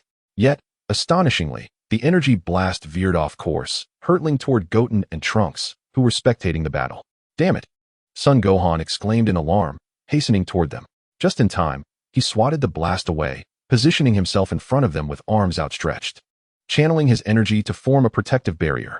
In the next heartbeat, the green orb detonated. Boom! In the distance, Biddy, filled with concern, could not help but shout, "Gohan! Fear not, Son Gohan will be fine." BUU reassured her, sensing her distress. "Could you assist Gohan?" Biddy implored BUU, aware of his formidable abilities, and seeking his help upon witnessing Son Gohan's peril. After Biddy was sent flying by Broly, BUU effortlessly saved her, bringing her along to witness the unfolding spectacle. "Patience. The time has not yet come," BUU waved dismissively. "Why the rush? When the moment arrives, I shall intervene. Continue watching. Son Gohan will not be easily defeated." He gestured toward the epicenter of the explosion, where Son Gohan remained unscathed. Seeing him unharmed, Biddy gasped in excitement, covering her mouth as the smoke began to dissipate. A vast chasm suddenly appeared, and in the next moment, the earth ruptured, with magma surging forth from beneath the surface. Son Goten and Trunks were once again injured, flung aside by the explosion. Son Gohan gritted his teeth, his gaze fiercely fixed upon Broly, who descended from above. Ha ha! Broly, standing atop a stone pillar, laughed maniacally at the scene. "Aya!" Overwhelmed by fury, Son Gohan roared. A radiant golden aura erupted, soaring skyward and engulfing the surroundings. As he transformed into a Super Saiyan 2, Son Gohan's eyes remained locked on Broly. Witnessing Gohan's transformation seemed to trigger something within Broly, inciting his wrath further. And he bellowed, "Aya!" In the next instant, the world dimmed, and the sun and moon lost their light. A terrifying energy exploded from Broly. His chiseled muscles bulged dramatically. His towering form grew even taller, and he appeared more formidable, his pupils vanishing, as if he had morphed into another being. His aura intensified, becoming increasingly savage and tyrannical. Broly had transformed into the legendary Super Saiyan. In the distance, witnessing Broly's transformation, BUU's eyes brightened with excitement. "Finally, it has arrived. It's time for me to act." "Sir, are you sure?" BUU's appearance after transforming had left Biddy trembling. She was incredulous and concerned at the thought of BUU confronting Broly. "At your height of 1.50 meters, you look like a toy next to the transformed Broly. Are you seeking your own demise?" Although Biddy believed in BUU's strength, her lack of experience led her to doubt his chances against Broly. "Do you look down on me? Do you think I cannot defeat him? Do you believe I am inferior to that hulking brute?" BUU, seemingly perceiving Biddy's thoughts, pointed at the transformed Broly and shouted, "I could defeat him in an instant. Yes, you are the strongest. You can easily defeat him." Biddy responded somewhat dismissively. Chapter 31. Lacking strength to strike upon seeing Broly's transformation, Son Gohan wasted no time and launched himself into an attack, delivering a fierce punch aimed at Broly. The stone pillar beneath Broly shattered instantly as he appeared before Son Gohan, unleashing his massive fist. Bang! The two fists collided. The sheer force of Broly's punch sent Son Gohan's fist recoiling. "What?" Son Gohan gasped in disbelief. In the next moment, Broly's other fist struck fiercely towards Son Gohan. Ugh! Son Gohan was sent flying, crashing into the earth. Broly, moving with lightning speed, pursued Son Gohan into the ground. "Gohan!" Biddy cried out in concern as she witnessed him being struck into the depths. "Enough already. I'll go rescue your little boyfriend." BUU could hardly tolerate Biddy's incessant exclamations. BUU then vanished. "He is not my boyfriend," Biddy exclaimed, her face flushed with embarrassment as she covered her face and murmured. Not seeing BUU respond, she opened her arms in confusion, realizing he had disappeared, leaving her bewildered. Where did he go? Why has he vanished? Aya! As Sun Wukong soared forth from the depths of the earth, energy orbs manifested in his grasp, hurtling towards the approaching Broly. One by one, the luminous projectiles bombarded Broly, who effortlessly swatted several away with a single hand. In an instant, he conjured a vibrant green energy orb and hurled it at Sun Wukong. The latter, relinquishing his assault, deftly evaded the emerald projectile. In the next heartbeat, a massive fist loomed before Sun Wukong. His pupils constricted in shock, leaving him no time for defense as he braced for impact. Suddenly, a pink hand appeared, effortlessly intercepting Broly's colossal blow. The The stark contrast between the diminutive pink palm and the giant fist left Sun Wukong wide-eyed in astonishment, exclaiming, "Who is this?" "Why, it's me. You have no further business here. You may take your rest," Majin BUU declared, pushing Broly away with minimal effort. It was BUU, having reconstituted himself to protect Sun Wukong from Broly's onslaught. Turning to the equally bewildered Broly, BUU proclaimed, "Now, your opponent is me." Kakarot. Broly, infuriated by the interruption, roared and unleashed a powerful punch aimed at BUU's head. "You shall not mar my handsome visage," BUU retorted, extending a single finger to meet Broly's fist. Both Broly and Sun Wukong were momentarily taken aback by the display. "What are you still standing there for? Go check on Goten and Trunks," BUU urged. "Oh," Sun Wukong responded, snapping out of his daze and soaring towards the ground. Who was this diminutive pink figure? Such prowess. To halt Broly's fist with but a finger. Why have I never encountered him before? As Sun Wukong departed, a cascade of questions flooded his mind. After a brief flight, he discovered the unconscious Goten lying on the ground. Wukong. At that moment, from a distance, Videl approached, carrying Trunks on her back. "Videl, are you unharmed?" Sun Wukong queried. A mix of relief and concern etched on his face as he looked at her. "I'm fine. That individual saved me." Videl pointed toward BUU. "Who is he?" "I do not know. After that strange person knocked me away, he suddenly appeared to rescue me." Videl explained with gratitude for Sun Wukong's concern. "Are you injured?" she pressed, recalling the moment she saw him plunged into the ground. "No, I'm perfectly fine," Sun Wukong reassured her, patting his chest to indicate his minor scrapes were inconsequential. Just then, Sun Goten and Trunks stirred, slowly regaining consciousness. "Brother, sister, Wukong, Videl," they exclaimed with joy. "How are you both?" Sun Wukong asked, his concern palpable. "It seems we are all right," they replied in unison after a brief self-assessment. "What about Broly? Is he dealt with?" they inquired. "Not yet. He is over there." Sun Wukong gestured towards Broly, who stood in confrontation with BUU. "Who was that facing Broly?" they asked, curiosity piqued. "I do not know him, but he appears to be a good person. After all, he saved Videl," Sun Wukong mused. "He is truly impressive. A solitary finger obstructs a fist's assault. This is fundamental technique. Do not underestimate it." Upon witnessing his attack thwarted, Broly swiftly redirected his other fist towards BUU, only to have it similarly intercepted by a solitary finger from BUU's other hand. Striking the body is permissible, but the head is off-limits. BUU spoke in a calm tone. After a flurry of exchanges, all of Broly's attempts were effortlessly blocked by BUU. Broly stood momentarily stunned, and after a considerable pause, it seemed he finally grasped the situation. He ceased his relentless assaults on BUU's head and shifted his focus to BUU's body. "Now that's more like it." With immense fury, he unleashed a series of powerful punches aimed at BUU's torso. Thud, thud, thud. His massive fists collided with BUU's form, and this time, BUU did not defend himself. As he absorbed the force behind Broly's blows, a frown creased BUU's brow. It appeared that more drastic measures were necessary, otherwise, they would prove utterly futile. If one lacks the strength to inflict harm, how can one claim to be the legendary Super Broly? A sinister smile crept across BUU's face as he mockingly derided Broly. "Ah, Kakarot." The taunts ignited Broly's already simmering rage, amplifying it further as he hurled punch after punch at BUU, each strike more forceful than the last. Yet, they bore little fruit. At Broly's current level, he could strike for an eternity without breaching BUU's defenses. He needed to enhance his strength, indeed. Time seemed to stretch endlessly. "Your fists are so feeble. Are you merely tickling me?" BUU teased, yawning as he continued his derision.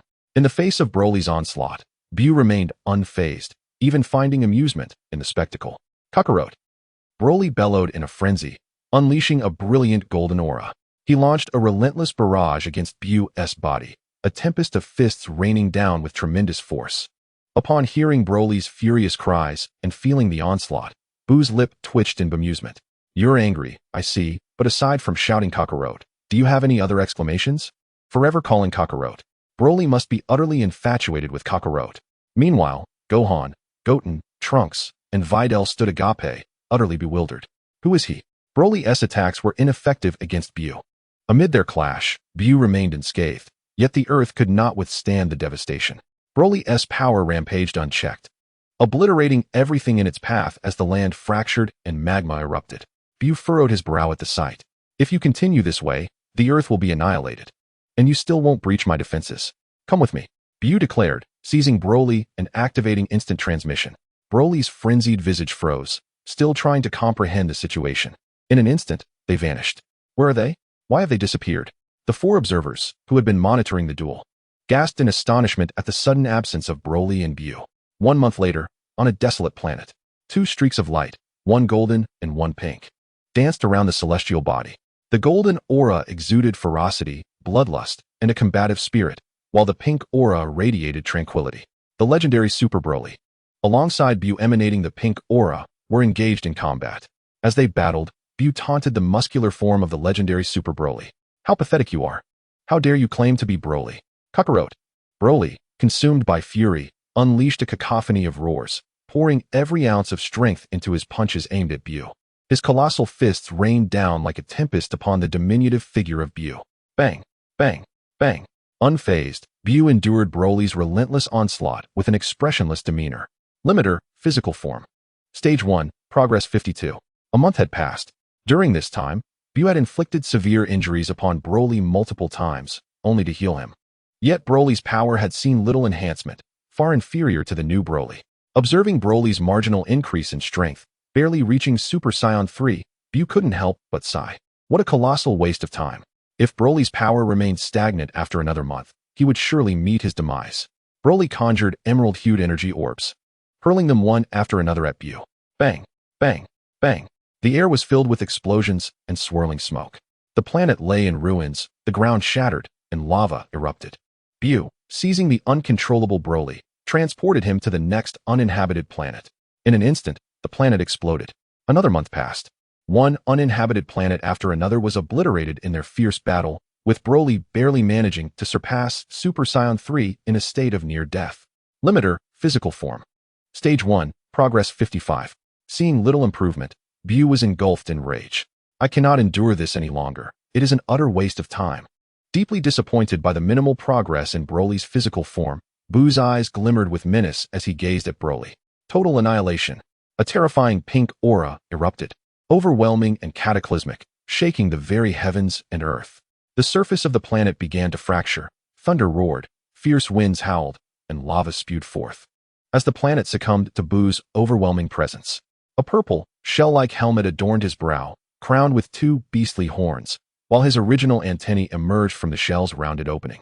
A purple carapace manifested on his chest, and speckles of purple armor appeared on his trousers. Surpassing the 50 threshold in physical progress, BUU, upon transforming into this form, instantly grew 20 centimeters taller, now standing at an imposing height of 175 centimeters. Revealing his true demonic form, BUU unleashed a terrifying, indescribable punch aimed at the frenzied Broly. This blow sent the crazed Broly plunging deep into the earth. Bang! A colossal, bottomless pit was formed. Ugh! Broly, powerless against BUU's formidable strike, let out a pained roar. After driving Broly deep underground, BUU instantaneously teleported to the surface of the planet. With his pink arm raised high, a gigantic, formidable super destruction bomb materialized, radiating terrifying power. In the next moment, he hurled the super destruction bomb towards the uninhabited planet. Boom! The explosion reverberated as the planet detonated, engulfed in flames, a sight of sheer terror. The planet, along with Broly buried beneath, was obliterated from the cosmos. Sensing Broly's energy vanish completely, BUU remarked, "The old Broly is still inadequate. Truly a waste of time." With a flash of golden light, BUU vanished. Chapter 32. Unsealing the embrace of darkness in a dimly lit chamber, sinister and foreboding. 2 diminutive figures were engaged in hushed conversation. "Are you certain this demon god is extraordinarily powerful?" "Indeed," the red-skinned elder replied with unwavering confidence. "He is destined to conquer the cosmos." "What is he composed of?" BUU inquired with curiosity. "I am not certain," came the response. "And where is he?" "I have obtained his lower half. His upper half is sealed within Tapian's body," the elder said with excitement. "Tapian? Who is Tapian, and where can he be found?" "He is a hero, now imprisoned within this music box." The elder pointed to the object in his possession. BUU was indifferent to the formidable nature of the demon god. He was solely interested in whether the being was composed of a vast accumulation of energy and whether he could absorb it. If not, he would have to resort to the Dragon Balls. This demon god was peculiar, with his body severed in 2, yet still alive. His lower half wandering in search of his upper half. Glancing at the dilapidated music box, BUU asked, "How can we break the seal?" BUU was aware of how to unseal it, but he was currently playing the role of a greedy cosmic pirate. "Just turn the music box and let it produce sound." "Too cumbersome. Can I not simply destroy it?" and then break the seal? No, if you forcibly destroy it, the hero within would perish as well. What a foolish and greedy cosmic pirate. Not long ago, BUU had concealed his identity, masquerading as a cosmic pirate, drawn by the legend of the demon god, and explained everything. The elder was astonished. After all, few besides him were privy to the tales of the demon god. After BUU demonstrated a modicum of strength, the two engaged in a cordial exchange. BUU communicated through force, ultimately aligning their goals to jointly unseal the demon god for the purpose of conquering the cosmos. Once the universe was subdued, they would each claim half. Both harbored ulterior motives. The elder thought, once the demon god is unsealed, I shall certainly eliminate this greedy and foolish cosmic pirate. BUU contemplated, once the demon god is unsealed, I will first dispose of this foolish red-skinned elder and then find a way to absorb the demon god without repercussions. What shall we do now? BUU feigned ignorance. I have learned that this planet possesses a wondrous artifact known as the Dragon Balls, capable of granting any wish. We could use them to break Tapian's seal. That sounds too troublesome. BUU was reluctant to expend the Dragon Balls for such a purpose. What if the demon god is not pure energy? What if there are side effects to absorption? He still wished to rely on the Dragon Balls for assistance. After a moment of thought, BUU suddenly recalled that the Dragon Balls had been upgraded by the Supreme Kaidondi. Wait, don't the Dragon Balls now grant either 2 or 3 wishes? What shall we do then? The elder retorted. Let us seek the Dragon Balls. BUU declared, having reached a conclusion. You were just opposed to it. And now you've changed your mind? The elder scolded BUU for his inconsistency in thoughts, muttering a slew of disparaging remarks. After some maneuvering by the elder, outside Bulma's house, a gathering had formed, with BUU watching from a distance. Arise, Shenron. The skies darkened as a long, serpentine green dragon coiled through the heavens, manifesting before them.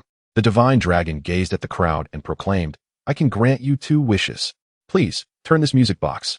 The dragon's eyes suddenly sparkled with brilliance as he declared, your wishes have been fulfilled. With a series of clicks, the music box began to turn, emanating a melodious tune played by a ceramic flute. From the enchanting music, a figure emerged, bearing a sword on his back and playing the flute, creating the very music that filled the air. The appearance of Tapian momentarily startled him upon seeing so many people. The curious onlookers marveled at the peculiar figure of Tapian, wondering if this was indeed the legendary hero. Who are you? Tapian questioned, bewildered by the situation. He had been sealed away so securely. How had he suddenly been released? We are Earthlings, they explained. We heard that this old man spoke of a grave crisis on Earth, and only a hero could save the world. We used the Dragon Balls to wish for your release.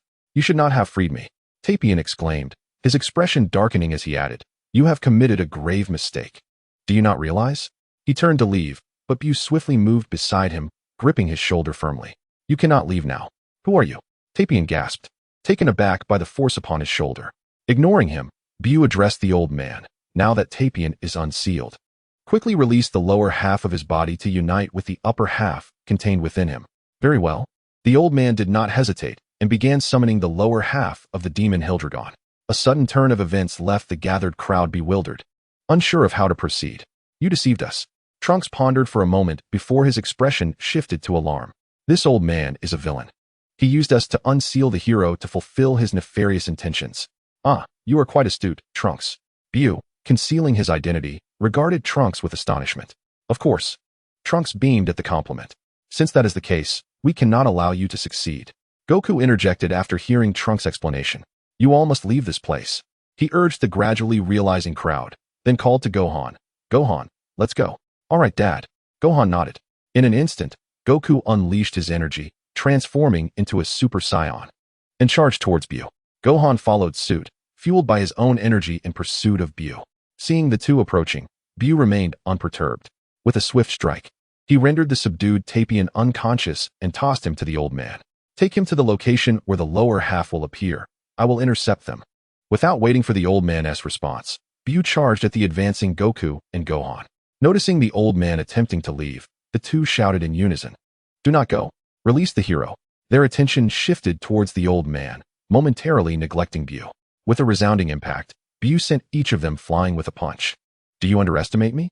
BUU chuckled, relishing the first instance of someone daring to disregard him. The Broly from the previous timeline left him feeling somewhat disappointed and enraged. Now even Goku and his son dared to disregard him. Majin BUU was genuinely furious, his anger boiling. He intended to teach the two a stern lesson. Old Hey. Accompanied by Tapian, had already seized the opportunity to flee. Goku and Gohan, who had been sent flying, managed to stabilize themselves. "Who are you? Why do you assist the wicked?" Goku inquired, his curiosity piqued as he observed BUU, cloaked entirely in black garments with only his arms visible.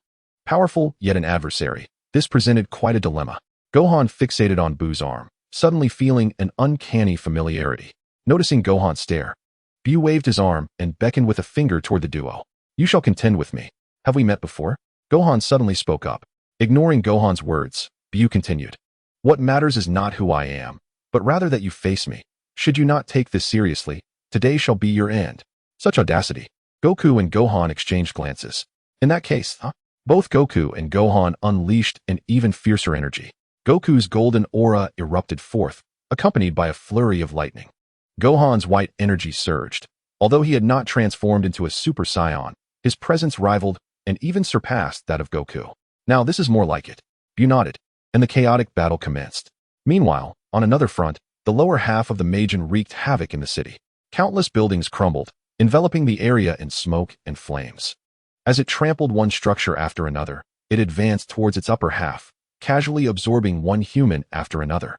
Upon witnessing the lower half's emergence from a distance, Old Hay cursed himself. "Am I a fool? Why did I position the lower half's appearance on the opposite side of the city, now burdened with Tapion?" He could only make his way slowly towards the lower half. "Despicable old man, release the hero." Just as he was flying sluggishly, a voice suddenly echoed from behind. Old Hay jumped, glancing back to find merely two young boys, and he immediately sighed in relief. Trunks and Goten had caught up. After the crowd was dispersed, the two had followed the traces. After flying for a while, they spotted Old Hay, who was laboriously carrying the hero, and they shouted at once, "You two little brats?" Although somewhat surprised, Old Hay still regarded them with disdain. They exchanged no words, instantly transforming into Super Saiyans and darting towards Old Hay. Their speed was astonishing, leaving him incredulous. "Is this the speed of mere children? BUU, save me." Old Hay immediately called out the false name BUU had given him. "Even if you scream until your throat is raw, it will be of no use."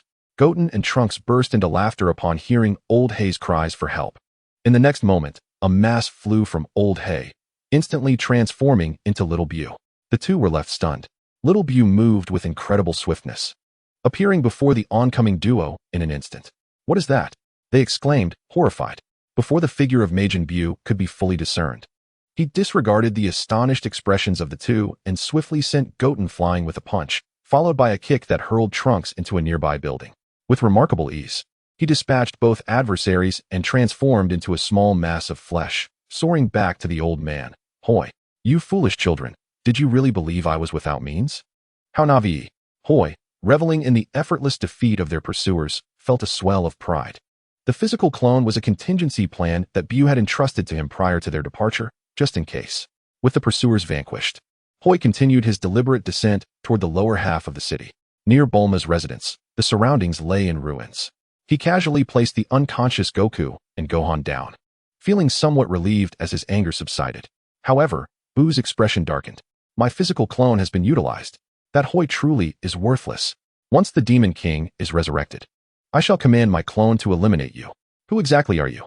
Bulma, intrigued, stepped forward, approaching the two fallen figures. She had been observing the battle from a distance, and the ease with which BUU had dispatched Goku and his son left her both astonished and concerned. Yet, sensing no murderous intent from BUU, her curiosity compelled her to approach. Bulma felt an uncanny familiarity with this mysterious figure, suspecting that he must know Goku and Gohan. Noticing Bulma's approach, BUU cast a glance at the alternate version of her from another timeline. He kindly cautioned, "Be aware, monsters will soon emerge in West City. Exercise caution." Just as BUU prepared to depart, Bulma seized his hand, demanding, "Who are you really? Why do you feel so familiar to us? Do we know each other?"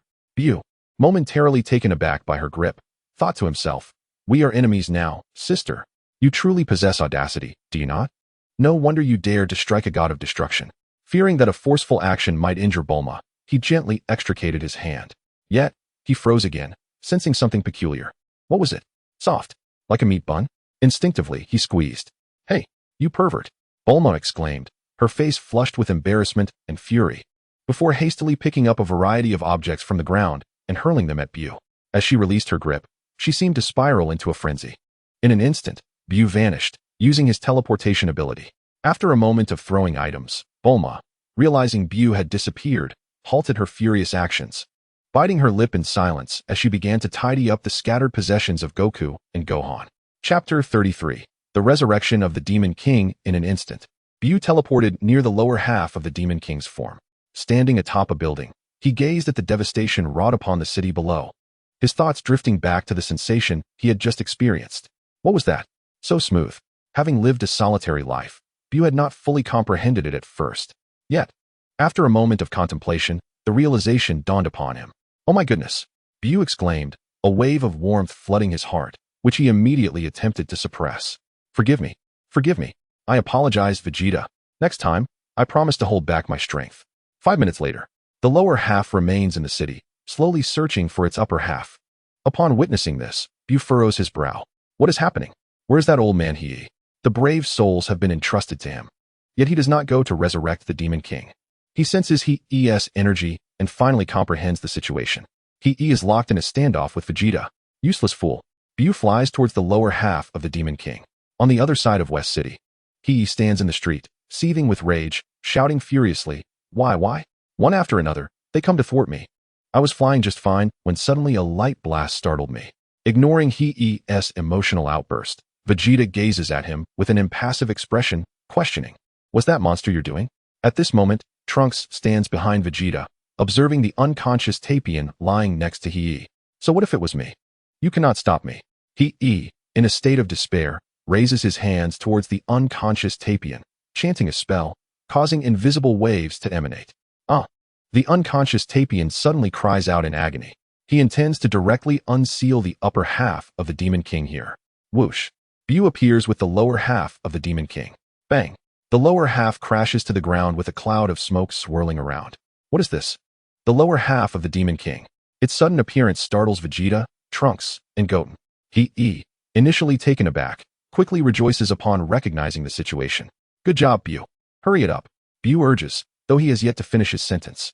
I can hardly wait to kill you. After the lower half of the Demon King appears, it begins to wreak havoc on the city, absorbing humans.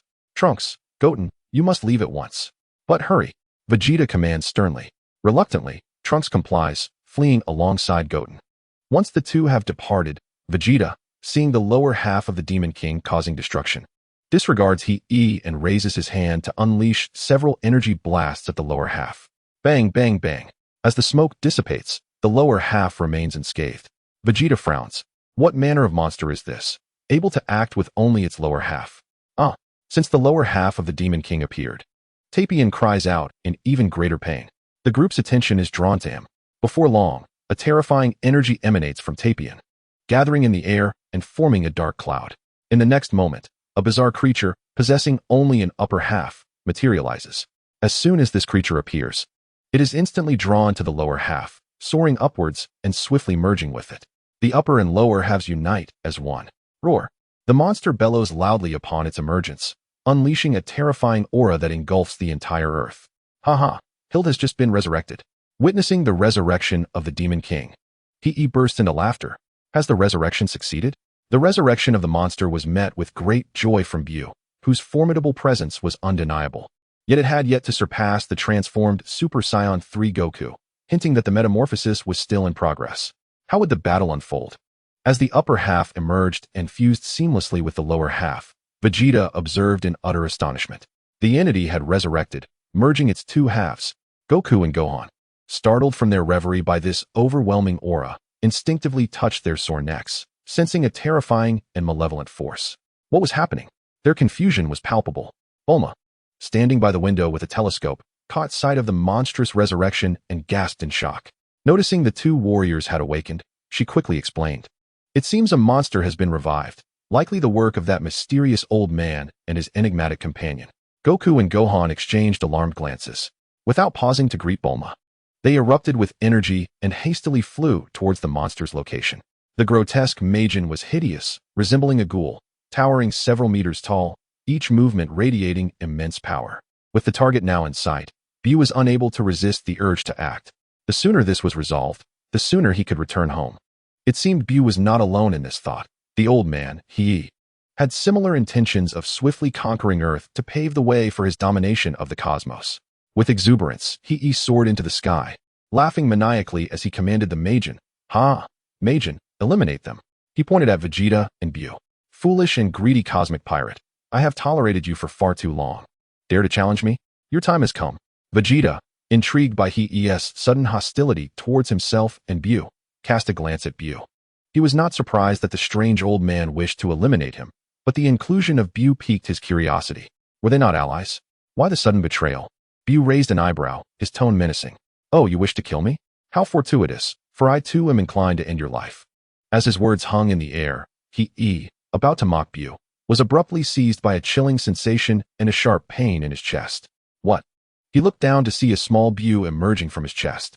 "You had already devised your plan to kill me," he managed to utter, his strength waning as he fell from the sky like a flickering candle. BUU, with a smile, retracted his physical manifestation. Vegeta stood in stunned silence. "You pitiful creature, daring to contemplate my demise." BUU scoffed disdainfully. Suddenly, the Majin lost control, erupting in fury, unleashing a barrage of energy blasts towards the surrounding city. The sound of continuous explosions echoed, thick plumes of smoke billowing into the air. Witnessing the chaos unleashed by the Majin, Vegeta disregarded the conflict between BUU and he. "Damn it!" he roared, instantly transforming into a Super Saiyan and charging at the Majin. Vegeta soared before the towering Majin, unleashing a relentless stream of energy blasts upon its form. Boom, boom, boom. The smoke enveloped the Majin, obscuring the situation. In the next moment, a colossal hand emerged from the haze, swiping towards Vegeta. Vegeta's golden aura erupted as he forcefully clapped his hands, resisting the palm of the Demon King. The two were locked in a stalemate, but after a while, Vegeta's strength waned, and he fell into a disadvantage. "Father!" "Vegeta!" two voices cried out. The Super Saiyan 3 Gotenks appeared, hurling a powerful energy sphere towards the Demon King. Meanwhile, Super Saiyan 2 Goku also conjured an energy sphere to throw at the Demon King, and Gohan unleashed a ki blast aimed at him. The three formidable energy spheres struck the Demon King, sending him flying. Boom, boom, boom. The sound of explosions rang out as thick smoke billowed from the Demon King's body, with parts of him shattered. Is he dead? The onlookers wondered.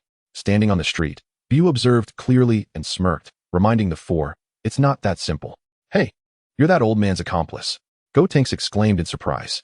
"He's quite powerful." Goku and Gohan echoed simultaneously.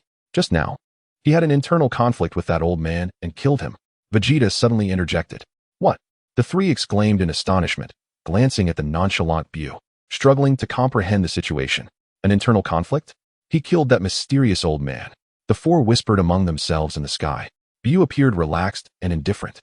"Anyone can see that smoke means no harm. Humph. Since you all enjoy meddling and stealing my spotlight, you'll have your share of consequences soon." BUU's malevolence was evident.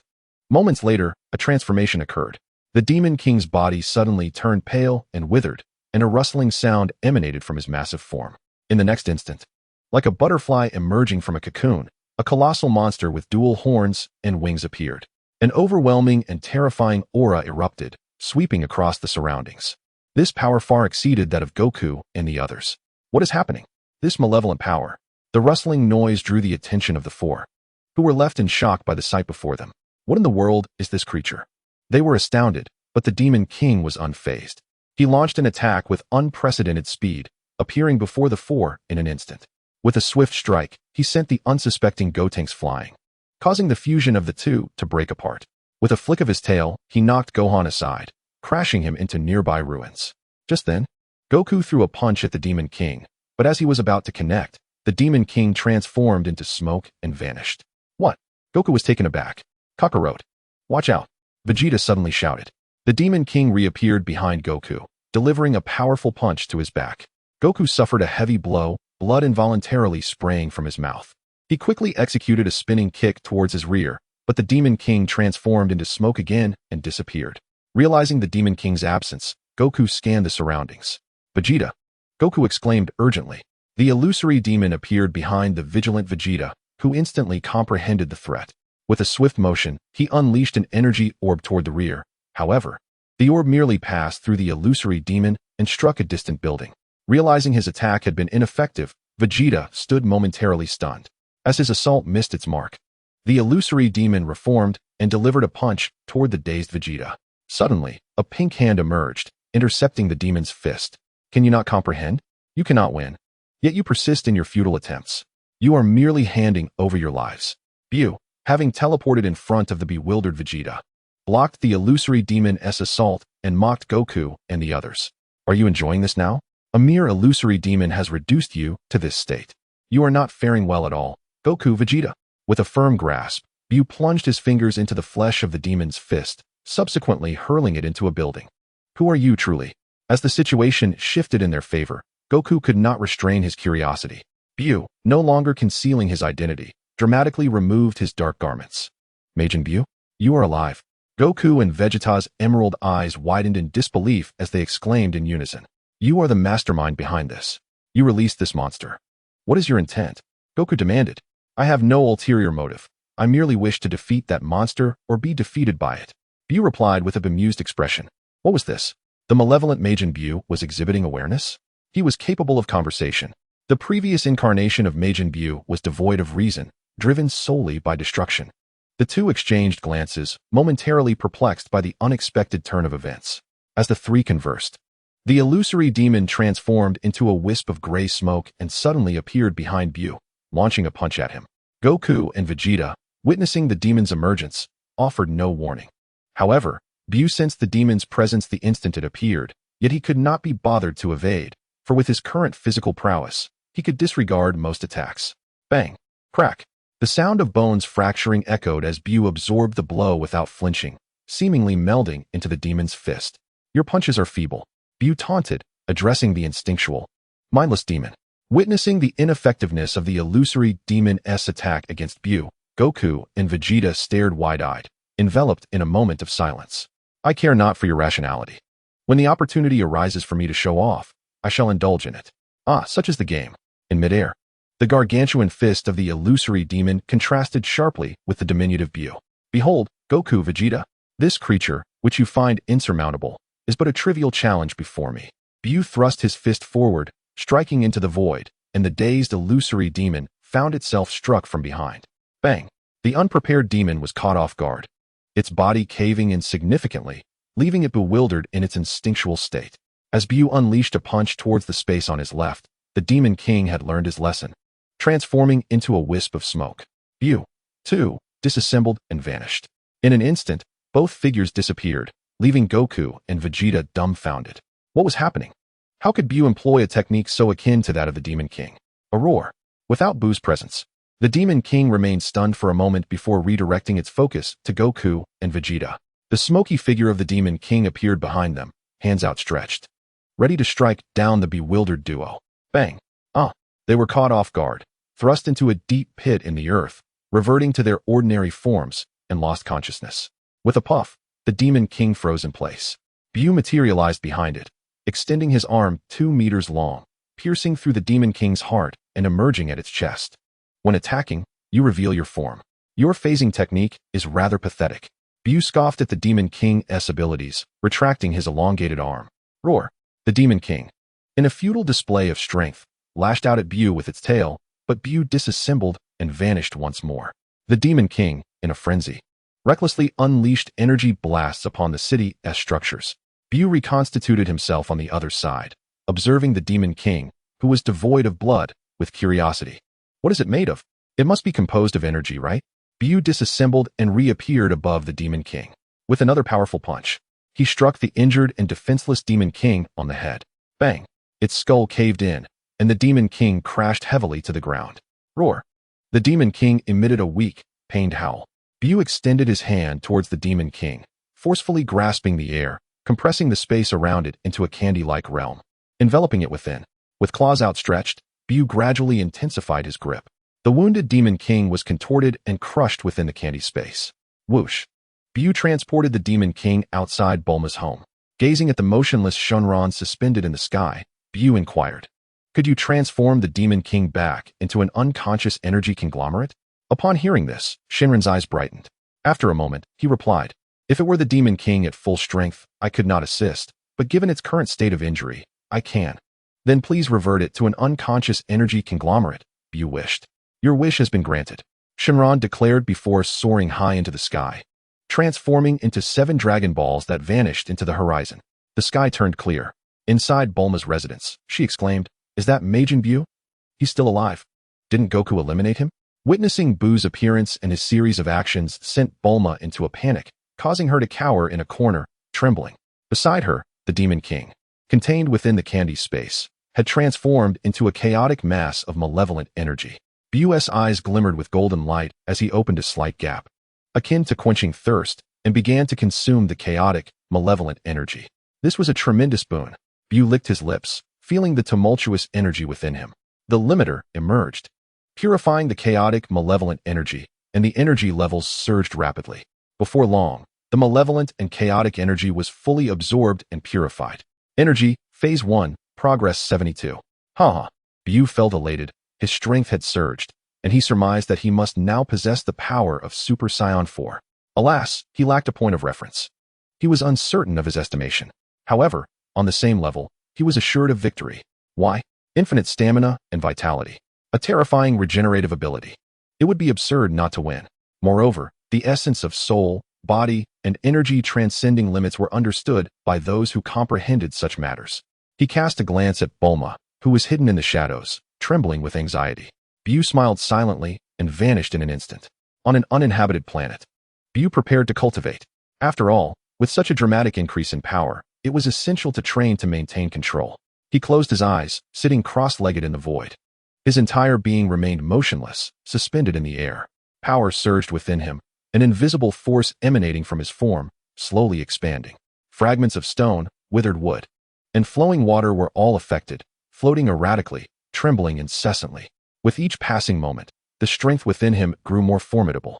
Time passed, and the influence spread from several meters to kilometers, eventually extending thousands of kilometers, the power intensifying until it enveloped the entire desolate planet.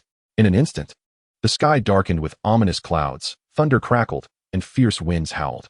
In the ravaged West City, the gathering of people resumed. Vegeta, Goku, and Gohan wore troubled expressions. Others were equally distracted. Did Majin BUU wish to transform the illusion demon into a formless, unconscious energy? Indeed. Then he absorbed the energy created from that illusion demon? Yes. I witnessed it with my own eyes. Bulma nodded affirmatively. Goku grew increasingly astonished with each inquiry. Although the reason for Majin BUU's survival beneath the spirit bomb and his subsequent resurgence in strength remained unclear, concerns of that nature had become secondary. What mattered now was that Majin BUU's absorption of the illusion demon had likely rendered him even more formidable than before. What was his intention? Was he to continue reveling in destruction, or was he seeking greater strength? No one could discern Majin BUU's current state. They were utterly baffled by his actions. Silence enveloped the room. The atmosphere weighed heavily. Goku couldn't help but reflect. Truly, just as one crisis subsides, another arises. An indescribable aura abruptly emerged from the cosmos, gradually growing more formidable and terrifying. The group was taken aback. This fearsome energy? Those present who could sense BUU's aura were astounded, exclaiming in unison, "Is it Majin BUU? Should we go investigate?" Goku suggested. "Forget it." Vegeta shook his head. The energy of Majin BUU was beyond their capacity to confront. To venture forth now would be tantamount to seeking death. Yet Goku was unwilling to be passive. "No buts." Vegeta rejected. "We will remain on Earth. If he comes here again, we shall have no choice but to fight him with all our might." Vegeta's face was grim. May the spirit bomb once again create a miracle. A week later, BUU opened his eyes, as if pink lightning had appeared, illuminating the void abruptly. He murmured to himself, "It's almost time." The desolate planet lay in ruins, shattered into countless fragments. Regardless of the intentions of those traversing this dimension, a golden light flashed. BUU vanished. In the next moment, the planet erupted in an explosion. Chapter 35, Returning to Earth, Original Timeline. Departing from the desolate planet, a golden light flared again. BUU reappeared. Limiter. Soul, Stage 1, Progress 71. Body, Stage 1, Progress 55. Energy, Stage 1, Progress 72. It could not merely be described as a typical enhancement. It was a transformation of monumental proportions. BUU now boldly asserted that no one on Earth could defeat him. Aside from the gods of destruction and the angels, he feared no one. "Oh, you mentioned Vegeta and Gogeta? I would be foolish to challenge them. Although I may not currently match their strength, once my soul, body, and energy reach 100%, just wait and see if I can overpower them." BUU mused, when suddenly, he recalled the time. It was nearly time to return to Earth. It had already been over 2 years. He wondered how Goku and Vegeta had fared. Had they grown stronger? As time flowed on, we find ourselves on Earth, in West City, at Bulma's residence. Night had fallen. Bulma, your birthday is next month. How do you plan to celebrate? Bulma's mother inquired, as Bulma applied a facial mask. Sitting on the sofa, she gently patted her face. I think I'll just let it pass casually this year. No birthday party. Really? Bulma's mother responded, somewhat perplexed. Typically, they would host a gathering for her birthday, bringing everyone together for a meal and conversation. So, why was she foregoing it this time? Is it because you're another year older and you don't want to celebrate? Trunks chimed in with a grin. Silence. If you don't speak, no one will mistake you for a mute, Trunks. Bulma retorted, her patience wearing thin as she continued with her mask. Another year older. And the wrinkles are becoming more apparent. Why is it that Vegeta and Goku don't seem to age? Bulma internally lamented. Humph. Women are so troublesome. Having just finished training and wiping his face, Vegeta emerged from the side. Dad? Trunks called out upon seeing him. Bulma, however, ignored Vegeta's presence. I heard that Videl is pregnant. Gohan is going to be a father. Bulma suddenly interjected, her tone filled with emotion. Videl is pregnant? That means Goten will have a nephew or niece. Trunks exclaimed, astonished. Indeed, as Trunks' eyes widened, a notion struck him.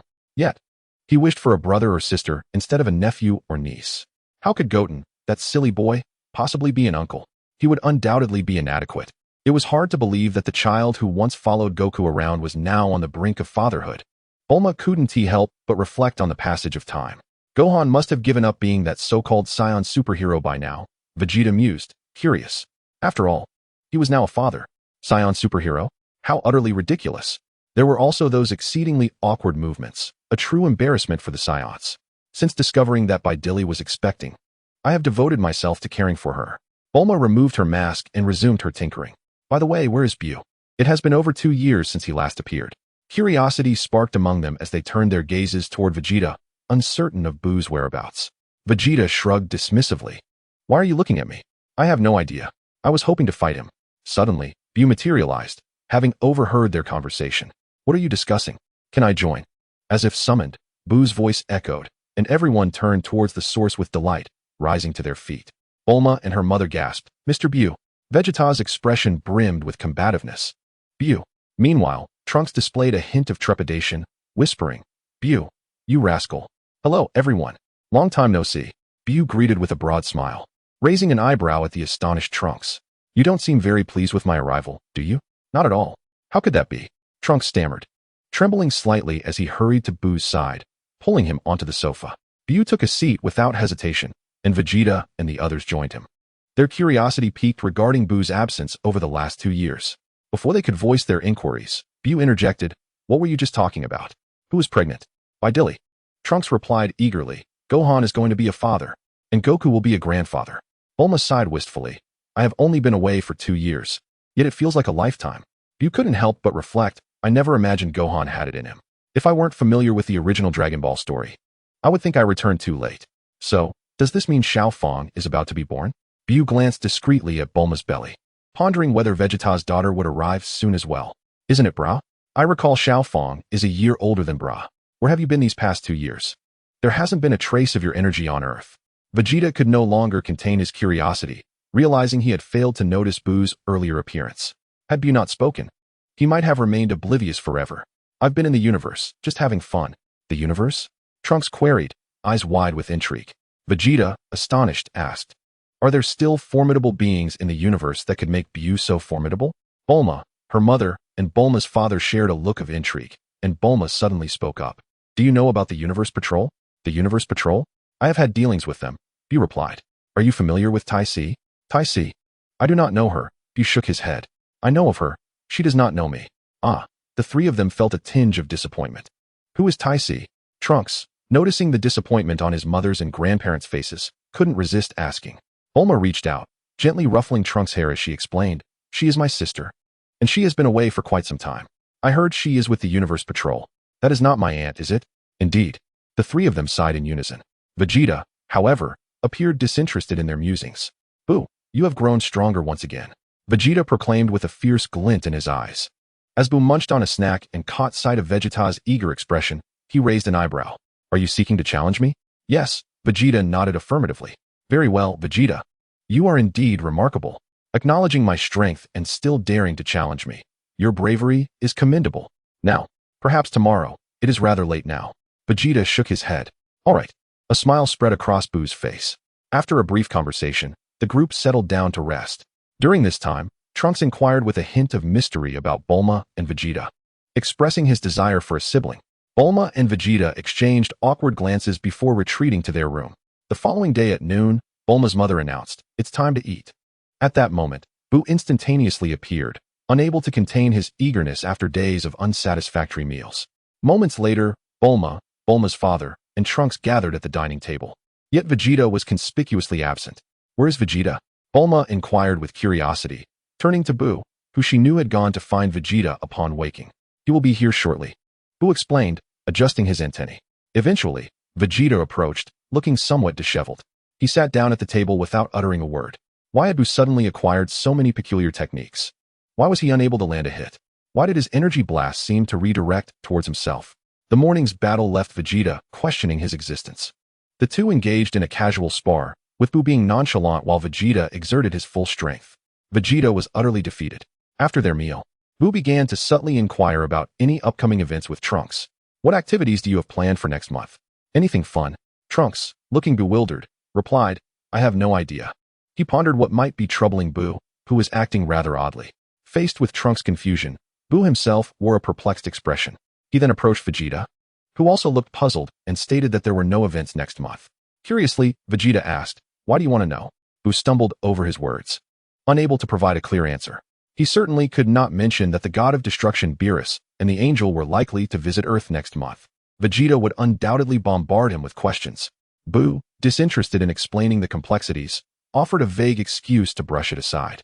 However, with both asserting there were no events, BUU found himself even more bewildered. Wasn't August 18th Bulma's birthday? What of the birthday celebration next month? So, nothing was planned for next month? How could this be? Was it the butterfly effect at play? BUU's brow furrowed in frustration. Forget it. We shall see what unfolds next month. How bothersome. I cannot grasp the trajectory. BUU felt a rising irritation. What should he do about his discontent? As I prepare to seek out Sun Wukong for some training, I find that Vegeta has already endured a beating. Thus I shall refrain from pursuing him. Chapter 36, Earth. August 18th. West City. Capsule Corporation. Nighttime. The family gathers joyfully to celebrate Bulma's birthday. Trunks exclaims, "Happy birthday, Mom." Bulma's parents chime in, "Our dear daughter, happy birthday." BUU adds, "Happy birthday." While Bulma beams with a smile, a tinge of dissatisfaction brews within her. "In truth, I am far from joyous. I have aged another year." After some hesitation, Vegeta quietly wishes Bulma a happy birthday. BUU, somewhat absent-minded, also murmurs a birthday greeting before vanishing in a flash of energy atop a towering building. Gazing at the cosmic expanse, BUU's expression fluctuates between gloom and uncertainty. Recently, he sensed something amiss. The absence of a birthday celebration for Bulma was troubling enough.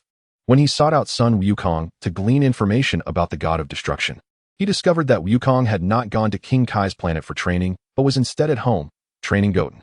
BUU found himself at a loss for words.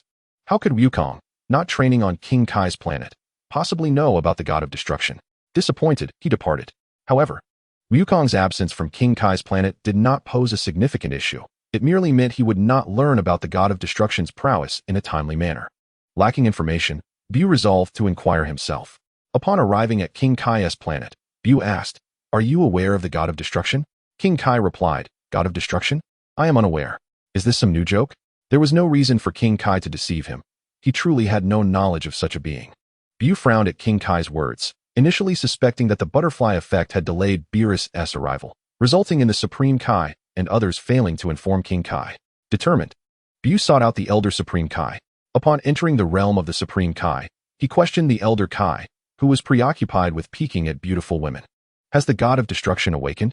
Has he and the angel arrived in the realm of the Supreme Kai? The Elder Kai, utterly perplexed, retorted, "God of destruction and angel? What are those?" He asserted that he had never heard of such a deity. The notion of an angel was equally foreign to him. BUU was left astounded, feeling rather disoriented. After a flurry of inquiries, he ultimately realized that this world was not Dragon Ball Super, but rather the original Dragon Ball. This means that all my frantic efforts to enhance my strength over the past 2 years, in anticipation of a god of destruction, were for naught. They were mere figments of the imagination. Had I known 2 years ago, I should have clarified this matter instead of assuming this world was Dragon Ball Super. At the realm of the Supreme Kai, the Elder Kai pondered, recalling BUU's mention of the God of Destruction and the Angel.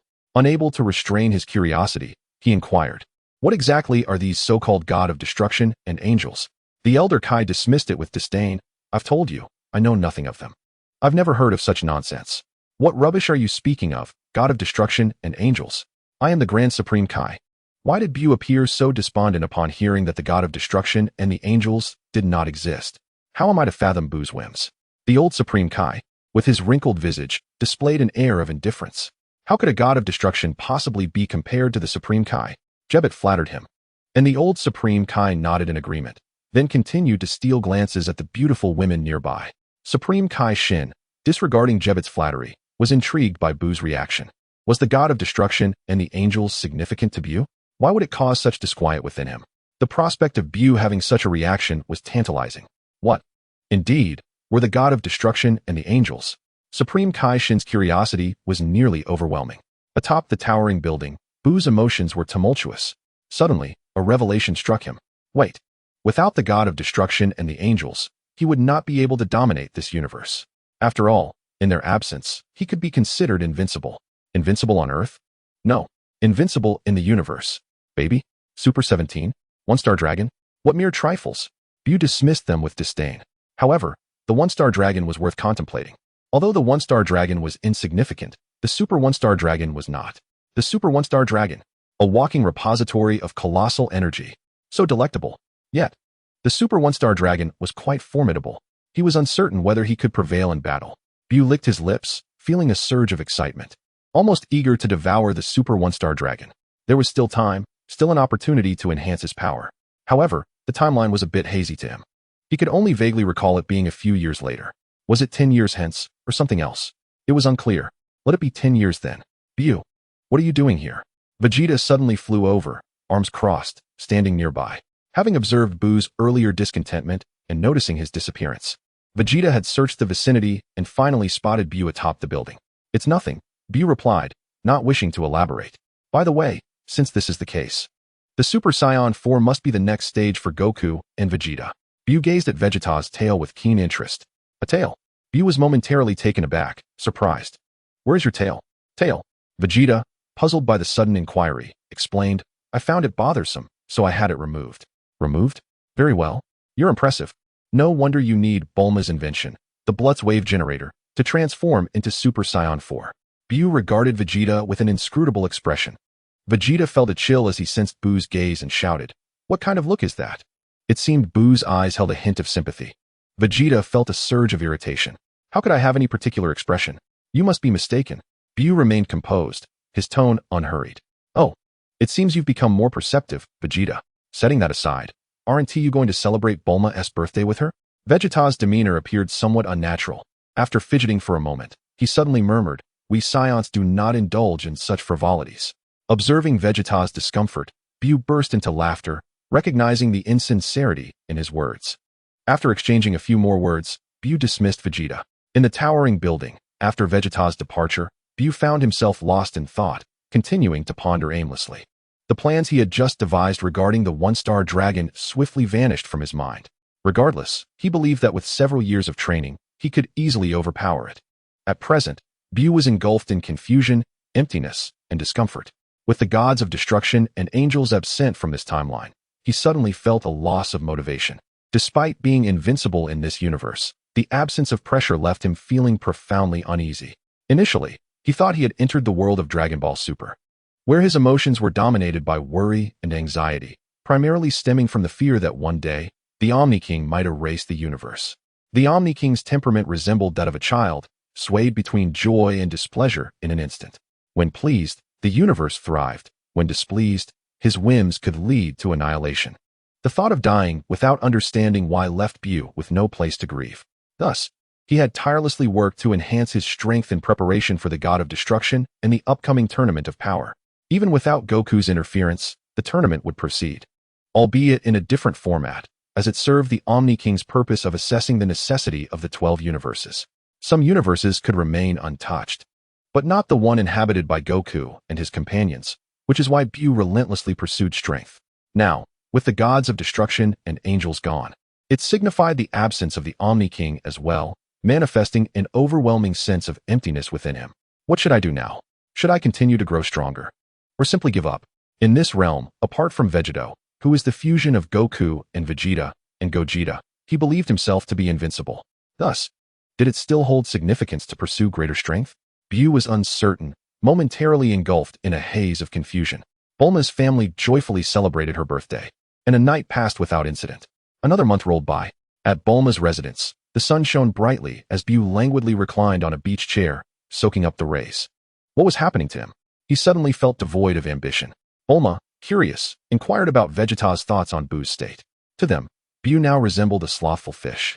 Previously, he exhibited a calm demeanor tinged with subtle impatience, but now he appeared genuinely tranquil, lazily sprawled like a dead fish. I don't know, Vegeta replied, equally perplexed.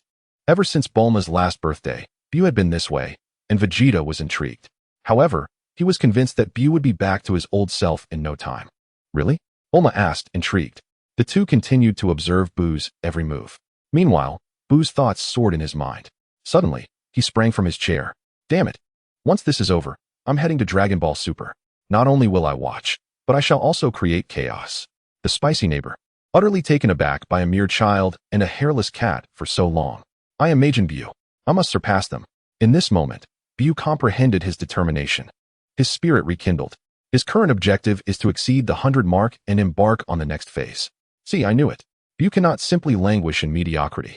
He must have just been momentarily unclear. Now that clarity has returned, so too has his fighting spirit. Observing BUU suddenly rise, Vegeta crossed his arms. Wearing a rather sardonic expression, Bulma gazed at Vegeta with admiration. Their whispered exchanges reached BUU's ears. Vegeta, what are you saying? BUU approached with an air of menace. Oh no, don't slap my face. Chapter 37. 12 years the sky abruptly darkened. Before long, it returned to normal. The inhabitants of Earth had grown accustomed to the sky oscillating between darkness and brightness, continuing with their affairs as usual. At BUU's residence, Bulma, tired of BUU's perpetual freeloading, purchased a house for him nearby. BUU sent Xiaofang and Bra off to play. He gazed at the unusual phenomena in the sky, murmuring to himself. Has it begun? He was not the least bit surprised. He knew what it was. The inception. He just wondered if Goku had indeed shrunk. He should have. After all the effort put into sending Goku to the temple, this was for an immense amount of energy. Regrettably, Goku would have to bear the brunt. In these 12 years, they had faded from the public eye. Aside from the years when Goku participated in the 28th World Martial Arts Tournament with his 4-year-old granddaughter, they had scarcely made an appearance since. After that, there were no significant developments. BUU continued his leisurely lifestyle, eating and drinking as he pleased. Occasionally, he would visit the fractured timelines for amusement, but he no longer wandered the universe frequently. Only when boredom struck would he indulge in such escapades. Yet now, he spent most of his time quietly residing on Earth. After several years of improvement, he had fallen into a stagnation period over the last 2 years. No matter how much he trained, his progress remained minimal. Currently, he could only await the hope that Super One-Star Dragon would bring him. His progress had remained at 80 for quite some time without any advancement. You could not help but sigh. Limiter. Soul, Stage 1, Progress 80. Body, Stage 1, Progress 80. Energy, Stage 1, Progress 80. As for his strength, he is truly invincible. What is Super One-Star Dragon to him now but a mere nuisance? Yet whether he has reached the level of a god of destruction, he could not ascertain. Why not venture into the fractured timelines to test his prowess against a god of destruction? However, the god of destruction, Beerus, is not one to be trifled with. Beerus is capricious, his mood ever-changing. What if he incites Beerus's wrath? What would happen if BUU were obliterated by Beerus? BUU values his life. He does not possess the utmost confidence to confront Beerus. Regarding Beerus's destructive power, he currently has no means to contend with it. This authority is exceedingly perplexing. Both the deities and the newly emerged Broly, as well as those resurrected, all bear the semblance of the god of destruction. Therefore, he shall not venture into these 3 fractured timelines. However, once he reaches the 100 mark, it is anticipated that he will be able to do so. BUU is currently expressing his astonishment. In the room, a sudden exclamation breaks the air. What? Grandpa Goku has returned. Xiaofang gasps, her voice surprisingly loud. BUU, upon hearing this, remains silent. At the Son Gohan household, the family gathers together. Dad, you mean he is Grandpa Goku? Xiaofang, still staring at the diminutive Son Goku, is filled with disbelief. Previously, Grandpa Goku was tall and formidable.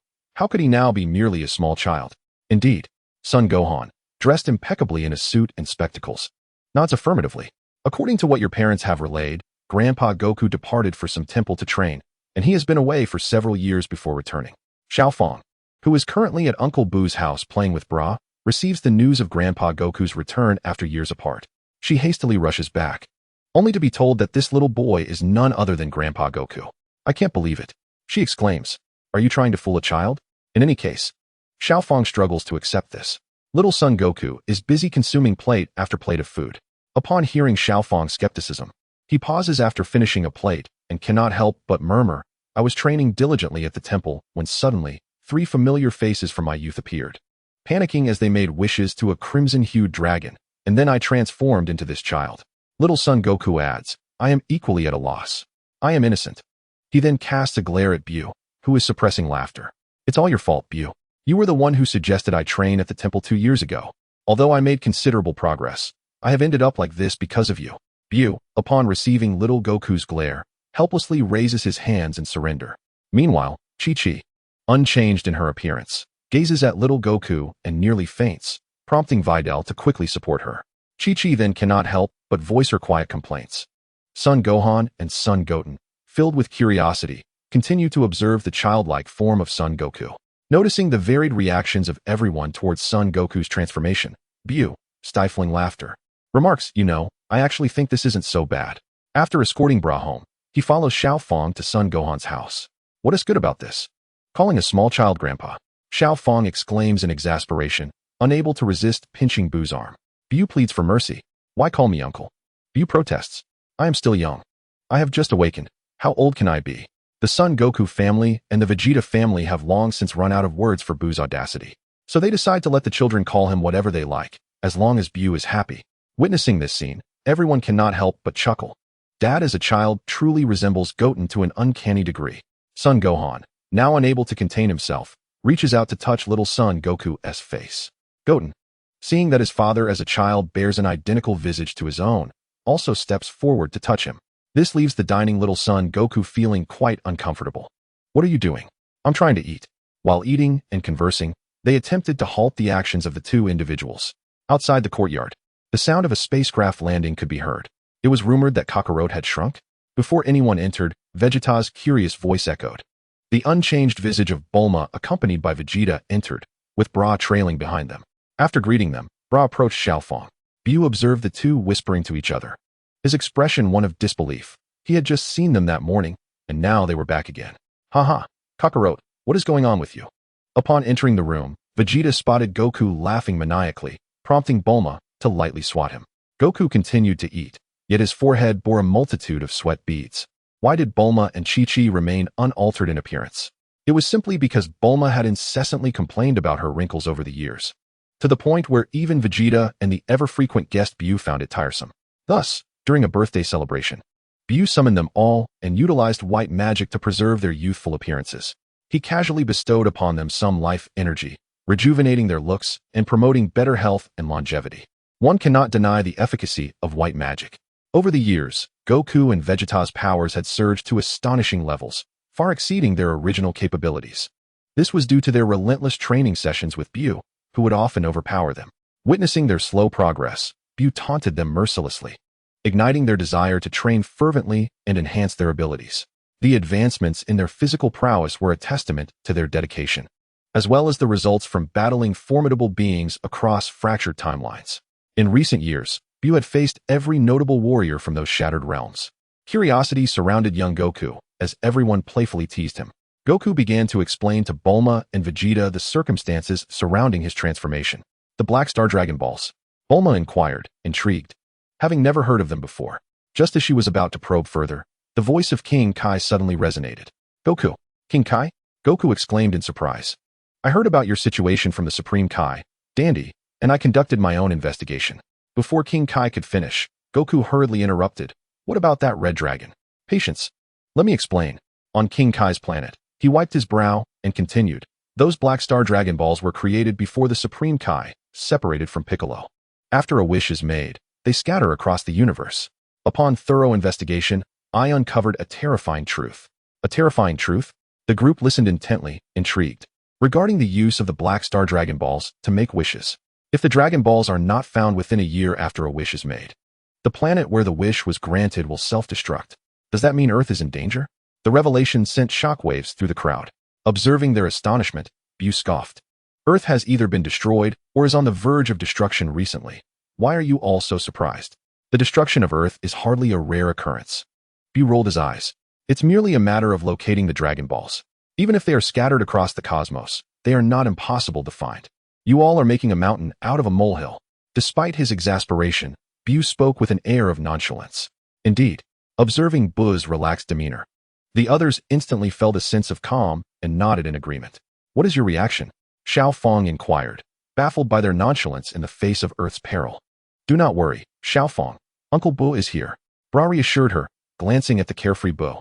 While Bra was somewhat surprised by the words of the King of Worlds, she was confident that with Uncle BUU around, there should be no significant issues. BUU looked at Bra with appreciation, thinking how clever she was. After all, they were merely searching for the Dragon Balls. Was that a grave concern? Not at all. Didn't you see that I remained unperturbed? Why was Bra so confident in BUU? It was simply because Bulma and Vegeta wished to enjoy their time together, leaving them without parental supervision. Observing BUU's idleness, they decided to assign him a task and entrusted Bra to his care. Occasionally, in a fit of whimsy, BUU would take Bra to explore other planets. And on one such occasion, he obliterated several uninhabited worlds, leaving Bra utterly astonished. Well, it's best to find them as soon as possible within a year. The King of Worlds' lips twitched in frustration. The Earth is on the brink of destruction, and you show no concern whatsoever. This role as King of Worlds is truly exhausting. I tirelessly relay news of the Black Star Dragon Balls, yet this is your response. I am anxious for Earth. Nevertheless, with BUU around, it should be fine. For he is immensely powerful. After the King of Worlds logged off, the group continued their discussion. They needed to hasten their search for the Black Star Dragon Balls. Otherwise, not only would Goku remain unable to revert, but Earth would also face annihilation. Sun Wukong adjusted his glasses. The question is, how do we go about searching for them? At that moment, Sun Wukong's mind felt overwhelmed. How foolish, Wukong. The Black Star Dragon Balls are still Dragon Balls. We can surely locate them with the Dragon Radar. Bulma interjected, exasperated. Have you shrunk in size and brain capacity as well? Indeed. Little Sun Wukong realized, scratching his head. Chapter 38. Departure in search of the Black Star Dragon Balls. West City. In the backyard of Bulma's home, everyone gathered. After a few exchanges, they delved into the main topic. In an outdoor space formed by steel walls, a colossal spaceship stood at the center. Bulma was busy fine-tuning the equipment on the spacecraft. Xiao Fong, adorned with an orange headscarf, dressed in a short red shirt and jeans, and carrying a blue backpack, was filled with anticipation. The universe, with its myriad stars. Every time she gazed at the night sky, her curiosity about what lay beyond was piqued. Are we departing now? Xiao Fong, you are too young. The universe is fraught with dangers, so you cannot accompany us this time. Sun Wukong and Biddy firmly declined, preventing their daughter from joining. Oh, Mom and Dad. What danger could I possibly face with Grandpa Wukong by my side? Grandpa Wukong is so strong. He can protect me without any issue. Besides, I can transform into a Super Saiyan now. A glint of mischief sparkled in Xiao Fong's eyes. Upon hearing that Xiao Fong could transform into a Super Saiyan, Sun Wukong's interest was piqued. He remembered that although Xiao Fong had been strong as a child, she had not yet mastered the transformation. Xiao Fong, when did you learn to transform? During the years when you trained far from home, Xiaofeng often recalled Uncle BUU's words and his rigorous training regimen. A few years ago, in the backyard of the BUU residence, BUU, frustrated, observed Xiaofeng and Bra. Do you two have any idea how many individuals aspire to transform into Super Saiyans? You possess Saiyan blood, yet remain unable to transform at your age. Are you intent on driving Vegeta and Goku to despair? Is this how you wish to inherit the family legacy? Bra, cease your laughter. When Trunks and Goten were your age, they could transform at will. You two can't even catch a glimpse of it. You have 1 week to manage a transformation. If you fail, you shall undergo hellish training until you succeed. Not even your parents can intervene. I mean it. Indeed, Uncle BUU's training was formidable. Xiaofeng, eager to please, lavished praise upon him, while Goku and Vegeta nodded in agreement. Goten and Trunks, however, expressed their dismay. How can you be so inept? I am genuinely worried for you. I too wish to become a Super Saiyan. I yearn to embody a formidable persona. Alas, I am BUU and lack hair. Otherwise, I would certainly give it a try, BUU lamented internally. No way. Gohan had begun to show some agreement, but Videl firmly refused. At that time, when BUU sought to teach Xiaofang to transform, Videl had been somewhat opposed. However, realizing that a transformation would grant Xiaofang some self-defense capabilities, she ultimately acquiesced, never expecting it to be used as a reason against her now. Hearing her mother's resolute refusal, Xiaofang's expression fell in disappointment. Videl, noticing her daughter's disheartenment, offered an explanation. Moreover, we have already chosen the participants for yesterday's endeavor. Your uncle Goten, Trunks, and your grandpa Goku. There are no available spots. Goten replied, to be honest, I have no desire to go. I would rather spend time with my girlfriend, but I must attend for the sake of my dad and the planet. Xiaofang looked at BUU with a pleading expression, seeking his assistance. BUU nonchalantly responded, oh, it's not a big deal. I think Goten should skip it. Let Xiaofang go instead. It would be beneficial for her to gain some experience. I will ensure her safety. Very well. With BUU's endorsement, Videl found no grounds to refuse. After all, with BUU present, there was little cause for concern. They all recognized that BUU's ventures into the universe were as effortless as strolling through his own backyard. Goten and Xiaofang exchanged delighted glances with BUU. Goten exclaimed, what a fortunate turn of events. Xiaofang added, indeed, when Uncle BUU takes charge, the outcome is always exceptional. Bra, are you not joining us? Xiaofang inquired of the quiet Bra. Oh, I will pass. There is nothing exciting about the universe, Bra quickly declined. She had visited several times and found it no longer captivating. Bra remarked, I could mention how Uncle BUU took me to see fireworks in the universe when I was a child. I genuinely thought they were real fireworks, only to discover they were created by obliterating planets. Though, they were merely desolate worlds. The scene is rather captivating. Yet the moment of the planet's explosion truly incites a sense of dread, especially considering she was merely a young girl at the time. Well then, the spacecraft is ready. Trunks, come here, and I shall explain the operation to you. Very well, mother. Now matured, Trunks has taken over his mother's capsule corporation as its president, exhibiting a touch of composure while shedding some of his previous restlessness. Although he envies Goten for not having to venture into space, he refrains from voicing it, for he too is curious about the cosmos. As time passes, the departure approaches. At this moment, BUU separates a physical manifestation and hands it to Xiaofang. Here, take this. It may prove beneficial at a crucial moment. BUU pauses momentarily. If all else fails, simply call upon Goku to unleash his power, and I shall appear forthwith. What is this? Xiaofang inquires, expressing her understanding while simultaneously harboring curiosity. It is merely an intriguing artifact. Additionally, should you encounter any peculiar occurrences in the universe, remember to invoke my name. Xiaofang exclaims in surprise. Peculiar occurrences? Invoke Uncle BUU's name. BUU offers no further explanation. After stowing it in her backpack, Xiaofang bids farewell to her parents and steps aboard the immense spacecraft. She ascends directly to the second level, where little Goku is already exploring the interior with curiosity. Trunks occupies the pilot's seat, familiarizing himself with the control buttons. Observing the spacecraft, BUU cannot help but feel a wave of nostalgia. The conclusion of the Dragon Ball adventures. My childhood. I never anticipated I would personally send them into the cosmos. Prepare for departure. Goku, travel safely. Safeguard Xiaofang. Trunks, may your journey be smooth. Xiaofang, heed your grandfather's words. As the spacecraft prepares for takeoff, everyone evacuates to the second floor to witness the event. After a brief while, all is set. With a whoosh, the spacecraft launches swiftly, a plume of smoke trailing behind as it soars into the universe. Uncle BUU, are you not coming? As the spacecraft departs, Bra glances at BUU beside her. What purpose would I serve? I am merely in search of the Dragon Balls. They can proceed without me. BUU, gazing at the youthful and vibrant Bra, cannot resist stroking her blue hair, suddenly asking, can you transform into Super Saiyan 2 now? Oh, Uncle BUU, Super Saiyan 2 is exceedingly difficult. I have yet to achieve it. Bra responds shyly, feeling the warmth of BUU's touch. She twirls her fingers together. Moreover, Xiaofang has not transformed either. Besides, it's not suitable for girls to engage in fighting. As long as they possess self-defense abilities, that suffices. Vegeta pulls Bra toward BUU, confronting him. BUU, considering my daughter's age, her ability to transform into a Super Saiyan is already remarkable. Why demand so much more? At her age, I had not even reached a power level of 10,000, let alone become a Super Saiyan. The Saiyan bloodline must not be squandered. Both of them possess considerable potential. BUU gazes upon them with envy and jealousy.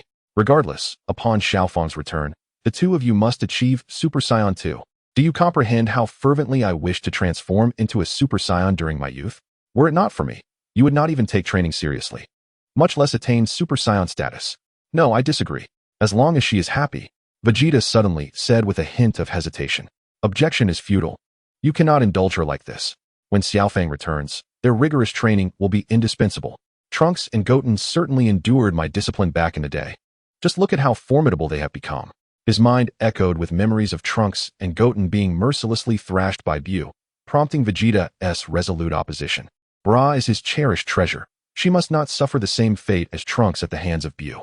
A heated argument ensued between Vegeta and BUU regarding Bra's training regimen. Bra, caught between them, remained speechless, glancing from one to the other. One was her father. The other was Uncle BUU. Vegeta had neither cut his hair nor grown a beard.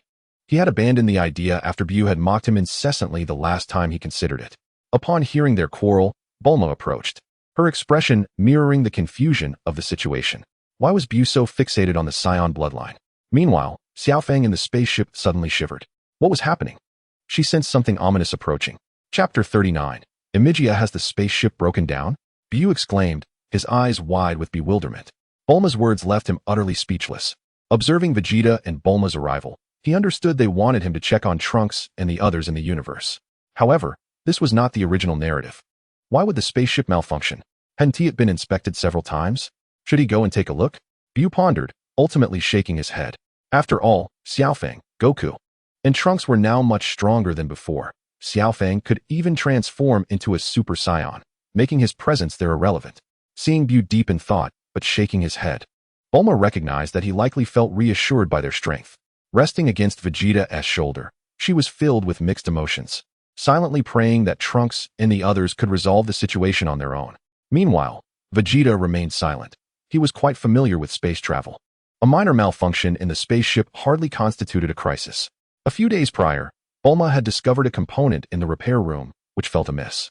After considerable effort, she finally identified the part and hurried to inform BUU about the situation. Assessing the position of his physical doppelganger, BUU scoffed. Already having to clean up someone else's mess? Truly exhausting. But he resolved not to get involved. Emigia, a planet notorious for its mercenary ways. BUU had visited this planet during his initial wanderings through the cosmos. He found the inhabitants to be exceedingly hospitable and generous. However, they had one flaw, their inability to handle emotional burdens. Despite their warmth, BUU could not afford to be stingy and reciprocated their kindness, but they were unable to accept his gestures, leaving BUU feeling rather helpless. Upon his first arrival on this planet, he was welcomed with overwhelming enthusiasm, with the locals insisting on offering him everything, which he graciously accepted, albeit feeling somewhat awkward. After accepting the gift and expressing his gratitude, BUU soon found himself in the presence of their hospitable planetary hosts. Reluctantly, he engaged in amiable conversation with them, ultimately forging a friendship. What a dreadful planet this is. Why are there billing machines for every item in the hotel? It infuriates me to the point where I feel like transforming into a Super Saiyan and obliterating these unscrupulous merchants. Xiaofang stood atop a massive rock, clenching her fists in indignation. She, along with Trunks and Goku, had been compelled to land on the nearest planet due to a malfunction in their spaceship, only to be appalled by the rampant commercialism on planet Emigia. Trunks wore a look of resignation. Their ship had been commandeered by the inhabitants of this planet. Little Goku, ever the optimist, exclaimed, "This planet is truly fascinating. So much fun." Xiaofang retorted, "It's all your fault, Grandpa Goku. If it weren't for you, we would be on a leisurely journey through the cosmos rather than frantically searching for the Dragon Balls." "Oh, I didn't mean for this to happen." Little Goku scratched his head sheepishly. "Let us focus on retrieving our spaceship first. Then we can repair it and swiftly depart from this wretched planet to search for the Dragon Balls." Trunks shared her sentiments, eager to leave this bizarre world behind. Such an eccentric planet nearly shattered my curiosity about the universe. Once this matter is resolved, I swear I shall never return, Trunks thought to himself. And that wretched robot almost devoured the Dragon radar. Thankfully, I reacted quickly, otherwise. Trunks glanced at the robot following them, his expression shifting. Then turned to Xiaofang and Uncle Goku. "Let us first locate the spaceship. I've memorized their energy signatures. We can use instant transmission to find them." Little Goku immediately agreed. "All right. Good thinking, Grandpa Goku." The three, accompanied by the robot, swiftly set out, their figures gradually fading into the vast desert. In the capital of Emigia, at the Research Institute, a group of individuals was busily investigating the spaceship belonging to Little Goku and his companions. "Lord Dongjia, This is a type of spaceship we have never encountered before. It must be of extraterrestrial origin, an alien reported to the individual on the screen. Extraterrestrial? Is there anything of value on board? Dongjia was indifferent to the origins. His sole concern was the potential worth. There is only the spaceship. We have not detected any life forms within. Dongjia's irritation grew. No inhabitants? Then go search for them. At this rate, how can we ever fill that unfathomable abyss on the planet's surface? We need an endless supply of money to fill it. That accursed star. I must be plagued by the worst of luck to encounter him. Upon recalling this matter, Dongjia felt his composure unravel. He hoped never to cross paths with that scourge again, wishing to forget even his name. He consumed his food furiously, his mind consumed with thoughts of that cursed star. Boom. An explosion reverberated, shaking the palace. What is happening? Dongjia steadied himself and stood up, inquiring urgently. Lord Dongjia, the owner of that spaceship has made contact. A subordinate rushed in, panic evident on his face. What? They dare to seize my spaceship. Apart from that wretch, is there anyone bold enough to cause trouble on my planet? That ship is mine as long as it is in my possession. Do they still have the audacity to attempt theft? Dongjia seethed with anger. What of Mr. Lijike? He has gone to confront the ship's owner. Then we shall leave it to Mr. Lijike. I have faith in his abilities. In the distance, at the palace, two factions faced off in the street. Little Goku and his companions stood defiantly before the spacecraft, while Lijike confronted the trio. Are you a scion? Lijike, with an unusually curious expression, inquired, studying the three. The recent surge of energy bore a resemblance to that of the scions. Little Goku, astonished, wondered how he could possibly know, given that the scion race was nearly extinct. Indeed, you are aware of the scions? I have heard tales of this ruthless warrior race, which vanished following the destruction of their planet. Lijike's demeanor turned indifferent. I never anticipated encountering a remnant of the vanished scions today. Unfortunately, he continued, you have defaced the palace, and thus I must take you back. The last of the scions. I shall not hold back, even if you are mere children. Upon hearing the peculiar man's words, little Goku remained silent. But little Fong was incensed. What do you mean you won't hold back against children? Do we appear weak? Her competitive spirit was ignited. Having been trained by BUU, her scion blood had been awakened, and she had developed a newfound affinity for battle. She swiftly removed her orange headband, stowed it in her backpack, and tossed the bag to Trunks, who was left confused by her sudden actions. Without explanation, she clenched her fists and shouted, "Huh?" In an instant, a golden aura erupted around her. Her black hair transformed into radiant golden spikes, standing tall, while a few strands of bangs remained motionless. Her previously gentle visage now bore a fierce countenance. Little Fong had transformed into a super scion. An overwhelming force emanated from her, and with a chilling gaze, she declared, Uncle, I do not require you to hold back. Give it your all. It was BUU's countless admonitions to her and Bra that spurred Little Fong to unleash her full potential. One must never underestimate any adversary until one achieves invincibility. It is imperative to confront enemies with full force. Carelessness could lead to downfall, granting enemies the opportunity to retaliate. Little Goku was left speechless. Little Fong, you transformed already? The enemy seems mediocre, yet you unleash your ultimate move right away? Grandpa Goku, Uncle BUU has always said that mercy towards enemies is cruelty towards oneself. Little Fong replied, somewhat displeased. Regardless of the enemy's strength, she was resolute in her commitment to fight at full capacity, a lesson ingrained in her mind from BUU's rigorous training. After all, he was quite relentless during their training sessions and often reminded them to go all out. Sensing Little Fong's formidable energy, the uniquely featured Lijike wore a solemn expression, his focus entirely on her. Is this the strength a child should possess? Surely you jest. Observing Little Fong's determination, Little Goku decided to join in. If that is the case, then I shall too, he proclaimed, and with a spirited shout, he echoed, Ha! The golden aura reemerges. The same golden hair, the same fierce spirit. Young Goku transforms into a super scion. This far surpasses Little Fong's aura. Raikik is now in a state of panic. Unable to maintain his composure. What on earth is this? What kind of monsters are you? Why is each one stronger than the last? He glances at Trunks beside him. You can't possibly transform too, can you? Trunks twitches his mouth, tilting his head away. Does it even matter if I transform now? Can't you see Little Fong and Uncle Goku are glaring at you? Raikik breaks into a cold sweat. Sensing Trunks' expression, he begins to piece it together. But are scions truly this formidable? If so, why was the planet still destroyed? He finds himself questioning life. Noticing Raikik's distress, Trunks speaks up. We are in a state called Super Saiyan. Young Goku explains directly, then falls silent. Little Fong frowns. Uncle BUU was not mistaken. Grandpa Goku loves to boast. He must comment on everything. Yet, she can't be bothered to say more, as it is indeed Grandpa Goku's old tradition, as mentioned by Uncle BUU. The group falls into silence, the atmosphere growing heavy.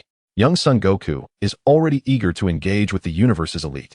Trunks is indifferent, since they are already serious. There's no need for him to transform. Why haven't we started fighting yet? The golden aura continues to surge, and Little Fong's delicate face shows signs of impatience. Isn't this just wasting energy? Having observed the three, Raikik notices their changing expressions and grows increasingly anxious. For the sake of his life, Raikik elegantly wipes his sweat. Contemplating a solution. How about this? I am not unreasonable. We took your spaceship, and you destroyed our palace. Let us call it even, shall we? Little Fong. Young Goku. I've transformed, and you're saying this? Trunks. That actually seems feasible. Chapter 40. Resolution. Raikik pauses again. Of course, you could also visit our palace. We would certainly welcome you warmly. The three exchange glances, looking at the suddenly amiable stranger. So, we're not going to fight. He.s. inviting us over? Could it be a trap? Inviting us to his territory to lower our guard, then ensnaring us? Quite possible. Shall we just beat him up directly? Alright. Raikik is bewildered. After a hushed discussion, the trio unanimously decides to strike first, declining Raikik's proposal. Trunks and his companions attack without hesitation. Minutes later, Raikik, bruised and battered, is on the verge of tears. This is so difficult. It was the same last time, utterly powerless to retaliate. This time, I harbored no ill will, yet they still struck me. At this moment, the oblivious Dong Jia arrives. Master Raikik, what is going on? Have the invaders been dealt with? Cold sweat appears on Raikik's face. They have dealt with me. The three look at the approaching Dong Jia. Dong Jia gazed at his bewildered subordinates and the sweating Rejik. The silence among his men was palpable, thickening the atmosphere with an ominous tension. A sense of foreboding washed over him. Had he arrived at an inopportune moment? He was Dong Jia, the lord of this domain. They could seek him out. The atmosphere grew heavier. Rejik had already succumbed to despair. These were invaders, formidable ones at that. A subtle glance exchanged between Rejik and Dong Jia conveyed an unspoken understanding. They were not to be trifled with. With a veneer of cordiality, Dong Jia addressed them. You must be the owners of the spacecraft. My defense team observed your vessel's descent and has brought it back for repairs. Before the situation could escalate, they had already arrived. Is that true? The three were perplexed, unsure of the veracity of his words. Yet, the engagement had begun, and the truth now seemed irrelevant. We do not require your repairs. We are capable of managing ourselves. Thank you for your kind offer, but we are adversaries. Trunks and his companions declared war outright. You. Dong Jia faltered, casting an anxious glance at Rejik. The bruises adorning Rejik's visage spoke volumes. What do you intend? They demanded the return of the land deeds. The trio recalled the plight of the planet's downtrodden citizens and proposed their terms. Fury ignited within Dong Jia. The deeds were lost, the funds depleted. How could he rectify the gaping void? This planet belongs to me. Even in ruins, it remains mine. Is it not commendable that the common folk contribute to its prosperity? Absolutely not. Dong Jia, consumed by greed, outrightly rejected their proposal. In response to their assertions, two surging waves of golden energy erupted. Xiaofang and Shaosun Wukong prepared to take action, ready to correct his misguided declarations. Dong Jia felt the weight of their formidable presence, trembling in fear. He turned to Rejik, seeking aid. Rejik shook his head. Dong Jia, feeling defeated, acquiesced. Very well, then they shall be responsible for repairing the planet's deep fissures. I will return the land deeds. Xiaofang and Shaosun Wukong reverted to their normal states. With Xiaofang pouting, it would have been better to have done this sooner to avoid complications. The trio delivered a mountain of land deeds to the inhabitants of Yamaijia. The citizens of the entire planet erupted in cheers, expressing their heartfelt gratitude toward Xiaofang, Shaosun Wukong, and Trunks. Even after 10 minutes of celebration, their enthusiasm remained unabated. Reluctant to let Shaosun Wukong and his companions depart. Let us be off. We need to repair the spacecraft and continue our quest for the Dragon Balls. As they soared through the skies, Trunks, holding the components for the ship's repair, spoke to Xiaofang and Shaosun Wukong, setting forth once more aboard the spacecraft. Trunks focused intently on piloting. They traversed the cosmos, gliding past meteors that danced in the distance. How did that little robot manage to follow us? Xiaofang inquired, pointing toward the small automaton huddled in the corner. Had you not mentioned it, I would not have noticed, Shaosun Wukong remarked, equally astonished. Should we toss him out? Suggested Xiaofang. Please no. The robot pleaded, I am useful. And what, pray tell, is your utility? Xiaosun Wukong asked, curiosity piqued. I can detect energy levels. The robot responded timidly. Oh, that hardly seems useful. Xiaosun Wukong exclaimed, disappointment etched across his face. Indeed, it seems best to let it go, Xiaofang silently mused. Although the spaceship is large, it still feels cumbersome. Trunks, who piloted the craft, overheard her thoughts. This robot possesses considerable intelligence. It may prove useful at some point. So let us keep it. Trunks found himself somewhat intrigued by this highly intelligent automaton. Very well then. They both reluctantly agreed. Suddenly, Trunks exclaimed, look. There's a Dragon Ball signal ahead. Really? Xiao Wukong and Xiaofang immediately leaned forward to check the Dragon Ball radar. Earth. BUU's residence. BUU gently patted the weary bra. This is where we stop for today. We shall continue tomorrow. All right, Uncle BUU, Bra sweetly replied. A faint blush gracing her delicate face as she wiped the perspiration from her brow, feeling utterly exhausted. After days of training, Bra was now nearing the transformation into Super Saiyan 2. With just a month or two more, she should succeed. I wonder if Xiaofang and the others have resolved their spaceship issues? BUU pondered silently. I should check on them later. It has been a while since I last saw them. I find myself oddly missing them. After enduring an assault from enormous creatures on the planet, the spaceship finally landed safely. What is this planet about? Not only are the animals colossal, but the plants are equally gigantic. Trunks marveled at the immense beings surrounding them, while Xiaofang and Xiao Wukong began to frolic. Haha, this is so much fun. Xiao Wukong gleefully laughed as he rode on the back of a large scarab, which slowly crawled up a tree before tossing him off. Xiao Wukong landed in a patch of grass just as Xiaofang approached. She sported 2 bees atop her head, with antennae and fluffy tufts enveloping her neck and arms, and 2 mock wings affixed to her back that bore a resemblance to those of bees. Do I look beautiful like a bee? Xiaofang asked, twisting her body playfully in front of Xiao Wukong. What? Xiao Wukong replied, scratching his head in confusion. What is beautiful or not? It's not edible. Xiaofang felt a pang of disappointment, realizing it was futile to seek compliments from Wukong, who lacked an appreciation for aesthetics. If only Uncle BUU were here, she thought, her cheeks flushing at the mere mention of him. In the sky, waves of butterflies fluttered by, capturing Xiaofang's attention as she soared upward. Are you still playing? What about the Dragon Balls? We should hurry and search for them. Trunks called out irritably. Xiao Wukong looked sheepish. Trunks shouted for Xiaofang, but the two immediately set off in pursuit. After all, with Xiaofang's considerable strength, she should be fine. Trunks felt a twinge of indecision. Seeing Xiao Wukong already taking flight, he had no choice but to follow.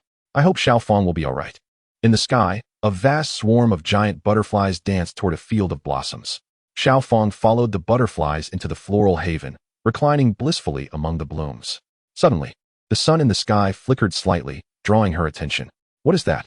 Xiaofang gazed on with curiosity. Buzz, buzz. The humming sound continued to resonate. Countless colossal bees appeared, buzzing towards Xiaofang, swirling around her in a frenzied dance. What was happening? Xiaofang, paralyzed by fear, stood motionless. Suddenly, several bees seized her arms and legs, whisking her away without resistance. Trunks and Goku remained oblivious to the unfolding chaos. The Dragon Ball lay just ahead, not far away. Where is it? Little Goku inquired, clutching a gigantic apple. Trunks scrutinized the dragon radar, confirming the location, and then cast his gaze upon a gargantuan apple tree. A flash of yellow light flickered beneath the tree. What was that? The Dragon Ball. Without hesitation, Trunks soared downward. Meanwhile, the robot Jiru scanned for the Dragon Ball. If only they could consume the radar, perhaps they would no longer discard me so carelessly. Just as he was about to retrieve the Dragon Ball, a massive apple fell directly down. Trunks swiftly dodged, but the Dragon Ball became trapped beneath the weight of the fruit. The two prepared to push the apple aside to extract the Dragon Ball, but unexpectedly, an enormous, monstrous bird appeared, batting them aside before snatching the apple away. Stunned, the two watched as the bird soared into the distance. Just in time to clear away the apple, little Goku scratched his head. Trunks nodded in agreement. They looked into the pit where the apple had been.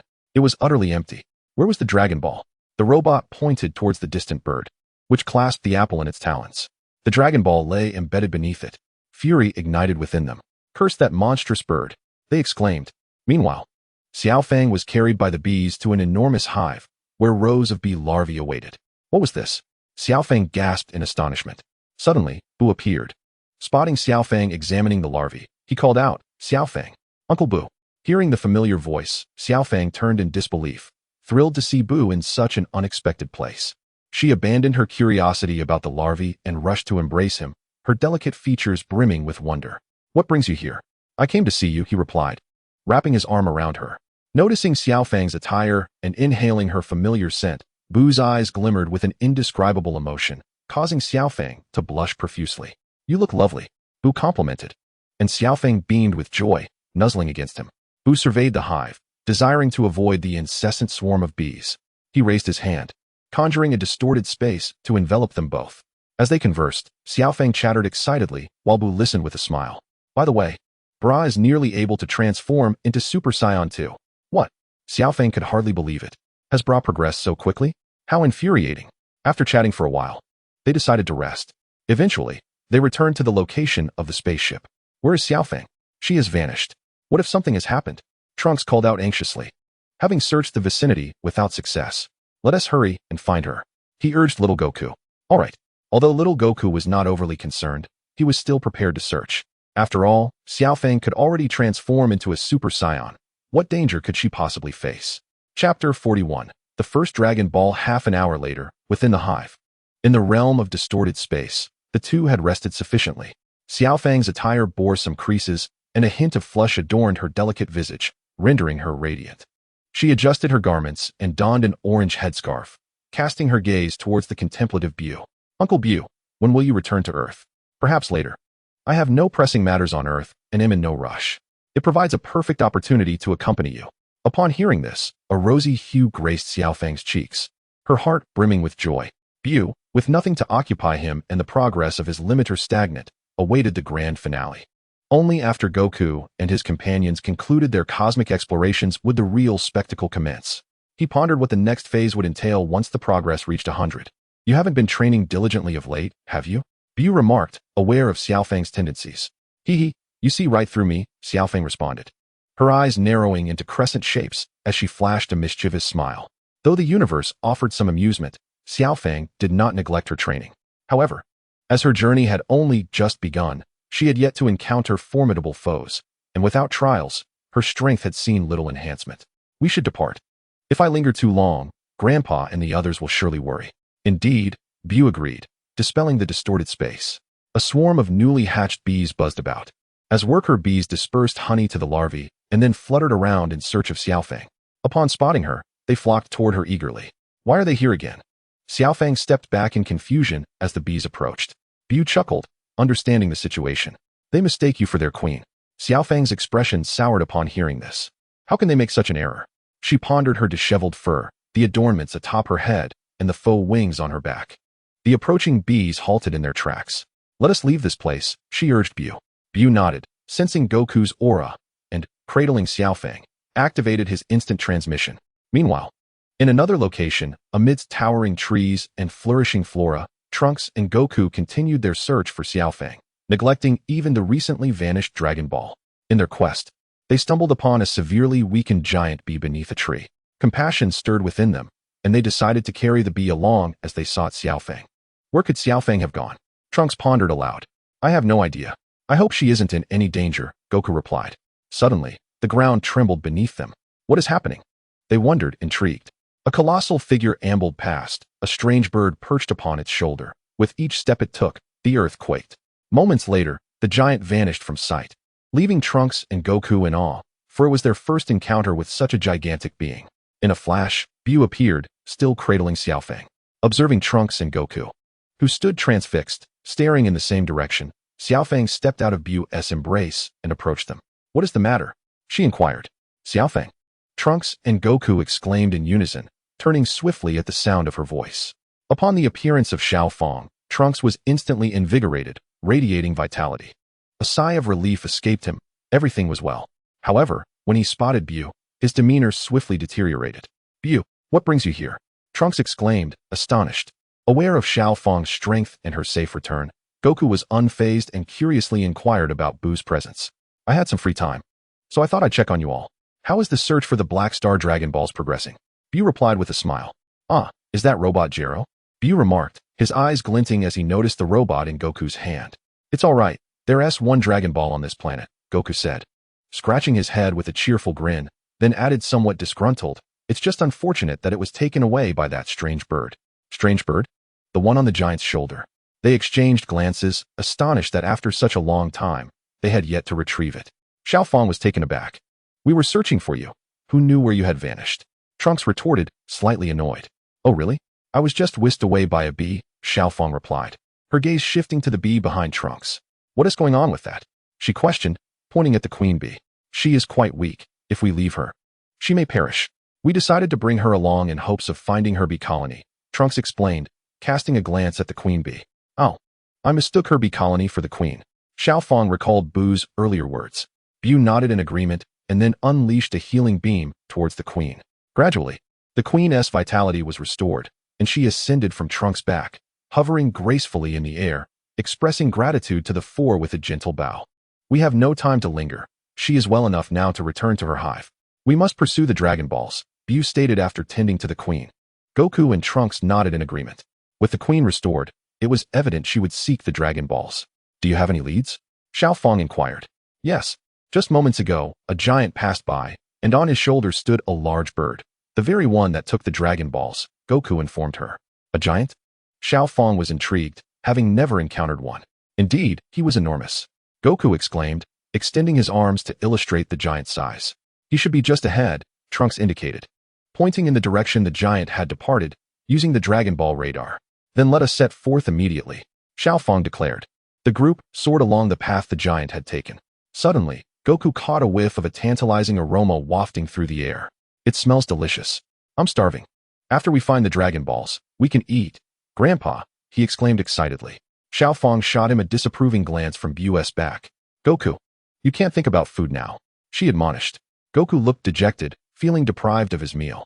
BUU discreetly pinched Xiaofang's rear and whispered, That is your grandfather you're speaking to, and you dare to say such things?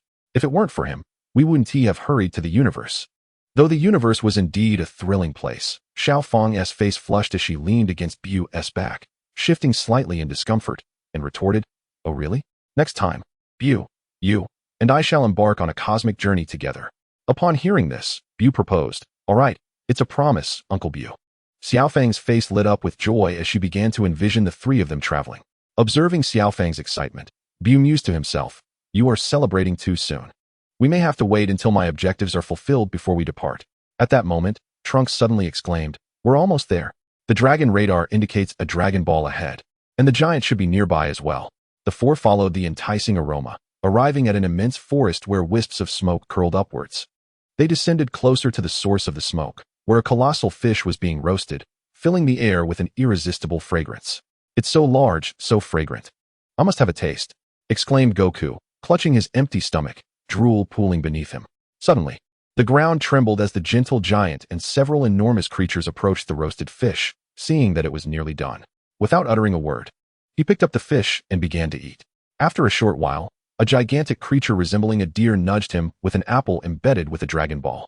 The four companions, including BUU, noticed the Dragon Ball nestled within the apple. It's a Dragon Ball, Goku exclaimed in delight, immediately soaring towards it.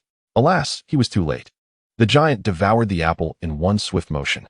Goku hovered in the air, stunned. BUU remained unfazed, while Xiaofang's expression turned to one of despair. And Trunks was taken aback. Goku could only helplessly return. What shall we do now? The three deliberated. BUU stroked his chin, having been pondering the original storyline and recalling certain details. It seemed that he needed to take care of some matters shortly. A glint of determination flashed in BUU's eyes. Just then, the giant suddenly went into a frenzy, covering his face and wreaking havoc around him, screaming in agony. What has happened to him? Why this sudden change in temperament? Goku observed the unsettling situation with curiosity, while Xiaofang and Trunks shook their heads in confusion. Uncle BUU, what is happening to him? Xiaofang tugged at BUU's hand. BUU pointed with his finger at the space surrounding the giant. Instantly, the area warped, ensnaring the giant in twisting tendrils resembling colossal serpents. The giant struggled in vain against his bindings. After subduing the giant, BUU affectionately ruffled Xiaofang's hair, explaining, He is likely experiencing a problem with his mouth. Goku, please take a look. As he spoke, the twisting serpents pried the giant's mouth open. All right, Goku flew towards the gaping maw. Suddenly, he gasped a Dragon Ball. It's lodged in his cavity. Goku darted into the giant's mouth and, with a powerful strike, dislodged the cavity. Holding the decayed tooth, he retrieved a black 4-star Dragon Ball from the cavity. As control over the giant was restored, He stood bewildered, no longer in pain, and gazed gratefully at the four. With the Dragon Ball secured, the group bid farewell to the giant and prepared to depart from the planet. By the spaceship, Xiaofeng asked, "Uncle Bu, are you leaving now? I must attend to some matters. Take good care of yourself." "I understand." Xiaofeng felt a tinge of reluctance. Bu gently patted Xiaofeng's head. "Trunks, ensure Xiaofeng's safety. If she loses even a single hair, you know the consequences." Trunks, visibly frightened, recalled events from his childhood and hastily patted his chest. "I promise to protect Xiaofeng." Little Goku watched Bu with eager anticipation. It's my turn, it's my turn." Bu glanced at the expectant little Goku, yet remained silent. Little Goku blinked. Bu smirked. As for relying on little Goku, not only had his body shrunk, but his spirit had diminished as well. Having given his instructions, he vanished in an instant. Why wasn't I informed? Little Goku stared at the vanishing Bu, his expression one of indignation. Chapter 42, Bihei and the planet Lud Bihei planet. To call it a planet would be an understatement. It resembles more of a lair for demonic beasts. The surface is riddled with countless bizarre openings, resembling a labyrinth. Whoosh! Bu materialized. After bidding farewell to Xiaofeng and the others, he found himself on Bihei planet. Standing upon the ground, Bu surveyed the dark, gaping holes surrounding him. This oddly shaped planet was home to peculiar creatures, akin to desert worms. Within the caverns, countless red lights flickered ominously in the darkness. Demonic beasts. Upon seeing this, Bu extended a hand, conjuring a formidable pink energy orb. Whoosh, whoosh, whoosh. Delicate pink energy beams erupted from the orb, penetrating one cavern after another. Thud, thud, thud. The sounds of piercing echoed, accompanied by myriad cries of anguish. Time passed. Though its measure was indeterminate, the cacophony ceased. Bu nodded. The obstacles had vanished. He could proceed forward. Deep within Bihei planet, in an expansive void, too dazzling, multicolored spotlights flickered incessantly. A rhythmic sound resonated. Bang, bang, bang. Three men, resembling hairless gorillas with crimson skin, engaged in a dance even more awkward than a fusion. It seemed more suited to an aerobics class. The trio was lost in their performance. 1, 2, 1, 2, 3, 4, left hand, left leg, right leg, stomp, stomp, stomp. Suddenly, the sound of deliberate footsteps interrupted their clumsy dance, startling the three into silence as they exchanged bewildered glances. What is that sound? Apart from them, were there others on this cursed planet? Had it not been for orders, they would not have ventured to this wretched place. After a moment, the footsteps ceased, and a silhouette emerged. It was Bu. Upon seeing the trio, a smile spread across his face, which puzzled the three men. When they noticed the sudden grin on Bu's face, a chill ran down their spines. The trio immediately recognized Bu's intentions were not benevolent and prepared to dance to subdue him. An invisible force erupted, sending the trio of Potara flying. With a mere gesture, Bu obliterated two spotlight-like structures. He regarded them with a light chuckle. "I found you. Who are you? What do you seek from us?" The three members of Piccolo were flung away, realizing they were no match for Bu. Trembling, they huddled together, swallowing hard. "I need you to go to a certain place," Bu whispered. "What place? What do you intend to do?" The trio questioned, their hearts filled with unease. Ignoring their confusion, Bu extended his hand, grasping at the void. Instantly, the space around them warped, enveloping them entirely. The three furiously cursed and pounded against the spatial barrier, attempting to shrink the distorted space. Bu, filled with delight, remarked, "Since you enjoy dancing, you shall dance in there until I am satisfied. If I am not pleased, you will continue to dance." He opened a small aperture in the distorted realm, allowing them to breathe, and then casually tossed them into his pocket. Surveying the bizarrely structured planet, he left behind a terrifying energy orb suspended in the air. Whoosh! Bu vanished. In the next instant, the energy sphere detonated. Boom! The planet erupted in flames, the conflagration soaring into the sky. The dark star was obliterated, erased from the cosmos. On the planet Luther, in a desolate wasteland, a strangely shaped and eerie temple stood resolute amidst the arid expanse. Within the temple, a continuous chorus of prayers resounded. Peculiarly adorned puppet priests incited a large throng of devotees kneeling on the ground. Your sincere prayers will transform into the power of King Luther. The day of his resurrection is nigh. The followers, donned in red helmets, intensified their supplications, fervently shouting, "What is going on here?" A sudden voice broke through, strikingly conspicuous amid the prayers. The puppet priest Mukimachi, his face obscured by a mask, bellowed, "Who dares to intrude?" Bu appeared at the entrance, disregarding the guard wielding a sword, and inquired of Mukimachi, "Are you Luther? What is the purpose of that whip? BUU, puzzled, sensed a formidable presence with a life force. Time had dulled his recollection of the narrative, leaving only vague memories. I am Mukimachi. This is Lord Luther. Mukimachi pointed to the colossal robot behind him and challenged BUU. And who are you to trespass in the temple? BUU, upon hearing this, remained silent, his brow furrowed. Without a life force, it was either a lifeless object, a robot, or merely a fade for some charlatan masquerading as Luther. With a scoff, BUU remarked, "This lifeless entity is your Lord Luther? Your deity is rather pathetic." At BUU's words, the devotees erupted in fury. What? He dares to call Lord Luther pathetic? This is utterly unforgivable. Kill him. The kneeling followers ignited with righteous indignation, shouting in unison. Suddenly, the robot Luther unleashed a beam of yellow light towards BUU, who conjured a transparent barrier to intercept the robot's surprise attack. Oh, BUU exclaimed, intrigued by the robot Luther, finally grasping the situation. This colossal entity must be a robot. The fervent believers are continuously hurling curses, creating a cacophony. BUU, somewhat displeased, shushed them by placing a finger to his lips. An aura of terror erupted, soaring into the heavens. Boom.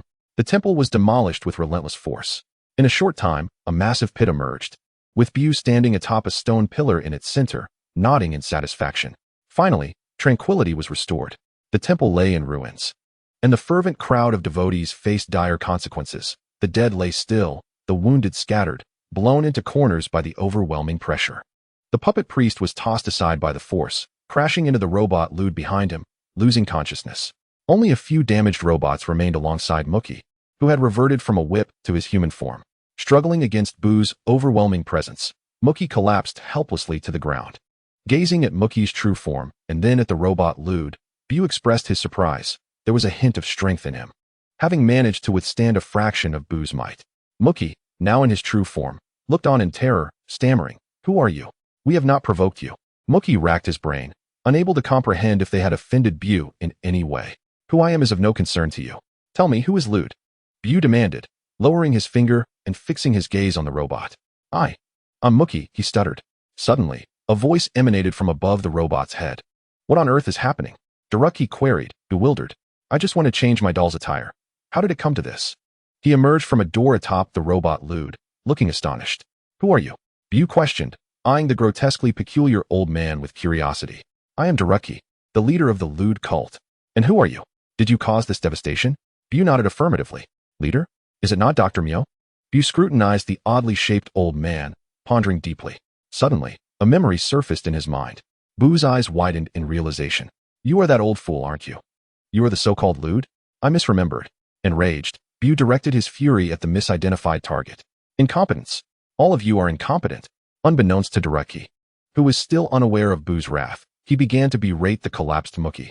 Upon seeing BUU nodding in acknowledgement, Daruki's anger surged. He had gained little energy from the robot. "How dare you cause chaos? I shall turn you into a doll," he proclaimed, retrieving a controller and pressing the activation button directed at the robot. A radiant light enveloped Lud. Buzz. The robot trembled violently, its eyes igniting with a crimson glow. Its body fractured, cracks appearing all over. While BUU felt immense anger inside, his expression remained impassive. He raised his hand toward the activating robot Lud, summoning a formidable pink energy sphere into his palm. In the next moment, a pink energy sphere hurtled rapidly towards the robot Luther. Simultaneously, BUU vanished. In the blink of an eye, it reached Luther, and the energy sphere collided with him. A thunderous explosion erupted, sending debris flying and thick smoke billowing. The terrifying pink energy obliterated everything in its path. After a while, the smoke cleared. The robot Luther had vanished, leaving behind an enormous hollow in the ground. Faint wisps of smoke lingering within. BUU tossed the dullet key, who had been atop Luther's head, onto the ground. "Is this your reliance?" BUU questioned, saving dullet key, who stared blankly in fear at the already demolished Luther. Luther was no more, destroyed with such ease. Dullet key, gripped by existential dread, found himself at a loss for words. His face a mask of terror. "Fear not. Your demise will not be so simple." BUU called to Muki, who was cowering nearby, pretending to be dead. "Come here." Realizing he had been discovered, Muki gritted his teeth and stood, approaching BUU with a bow. "Sir, what would you have me do?" "Torture him," BUU replied, his expression devoid of emotion. Muki hesitated, recognizing the gravity of his superior's command. Dullet key, trembling, glanced from BUU to Muki. "Are you not going to act? If not, You may as well perish. BUU frowned at Mookie's silence, who was sweating profusely. I shall act immediately, he said apologetically to the crumpled Dulitki, and then began the brutal assault. A swift strike shattered Dulitki's arms. Dulitki writhed on the ground, clutching his broken limbs and crying out in agony. BUU, hearing Dulitki's wails, felt a surge of delight. Continue. Mookie, fearing for his own life, pressed on with the torment. Dulitki's screams echoed relentlessly. You're quite bold for an old fool, BUU scoffed. Once Mookie finished his torment, BUU intended to transform Dulitki into cookies for Mookie to consume. Contemplating the two, BUU stroked his chin. I have been far too merciful. He then recalled Pembera and the others, retrieving the distorted space from his pocket. Observing Pembera and his companions engaged in idle chatter, BUU's anger flared. Do you not relish dancing? Why have you ceased?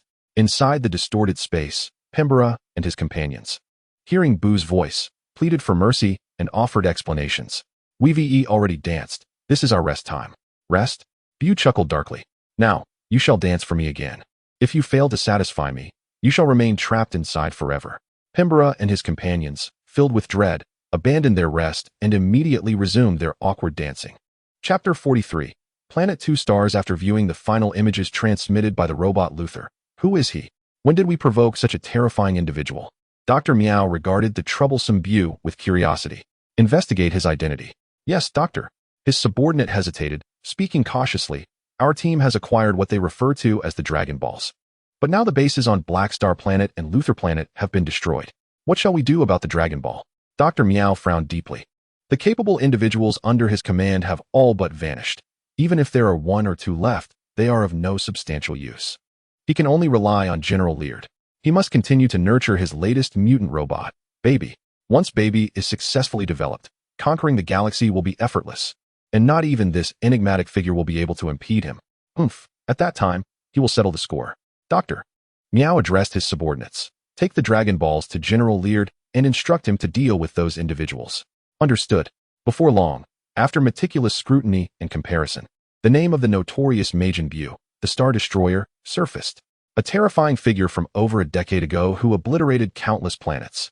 He had eluded capture by the Galactic Patrol for years without a trace. Dr. Meow grew increasingly astonished and anxious. Why would such a person take notice of them? An unprovoked assault on their base? Truly infuriating. Once Baby is complete, he must eliminate this Star Destroyer. Dr. Meow's expression darkened. He hoped that Leard could capture the Scion Son Goku and his companions alive. With them, Baby would surely be cultivated faster. A day later, aboard the spaceship, young Goku and his friends were in pursuit of a group that had stolen the Dragon Balls, heading towards Planet 2. As they traversed the vastness of space, Jiru's behavior grew increasingly peculiar as they approached Planet 2. Noticing his odd demeanor, the trio questioned him. You say this planet is your hometown? Trunks inquired from the pilot's seat, glancing at the Dragon Ball radar. Indeed, the robot Jiru affirmed with a nod. Trunks furrowed his brow upon hearing this. The planet they had tracked the Dragon Ball thieves to was claimed by Jiru as his homeworld? What connection could there be? Trunks began to harbor doubts regarding Jiru's association with the band of thieves. Why did they appear as soon as the 6-star ball was obtained? Could he have leaked information? What's wrong? Young Goku, enjoying his lunch, looked curiously at the perplexed Trunks. Xiao Fong, too, observed Trunks with a furrowed brow, equally intrigued. What is going on with him? Has he discovered something?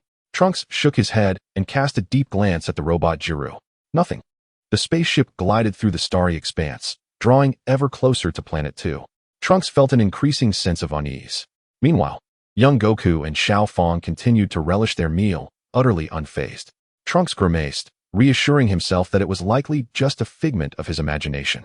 On Planet 2, General Leard received the Dragon Balls from his subordinate, who informed him of Dr. Meow's directive to capture those seeking the Dragon Balls. The imposing Leard inspected the Dragon Balls and casually set them aside. I understand, he replied, brimming with confidence. I will apprehend them and personally present them to the doctor. General, a spaceship is approaching, expected to arrive at Planet 2 in approximately 1 hour. A subordinate hastily reported, hesitating as he was uncertain whether the informant was genuine. Yet he revealed, there appears to be a mole among us. A mole? Is it the one who sent us information about discovering the Dragon Balls, the scrap robot? General Leald displayed a flicker of interest. Establish contact and procure their battle data. Understood, Leald instructed the subordinate, then turned to the 4 formidable high-intelligence robots behind him. Once they arrive, assess their capabilities. Yes, General. Aboard the spaceship, Jiro's eyes sparkled with anticipation.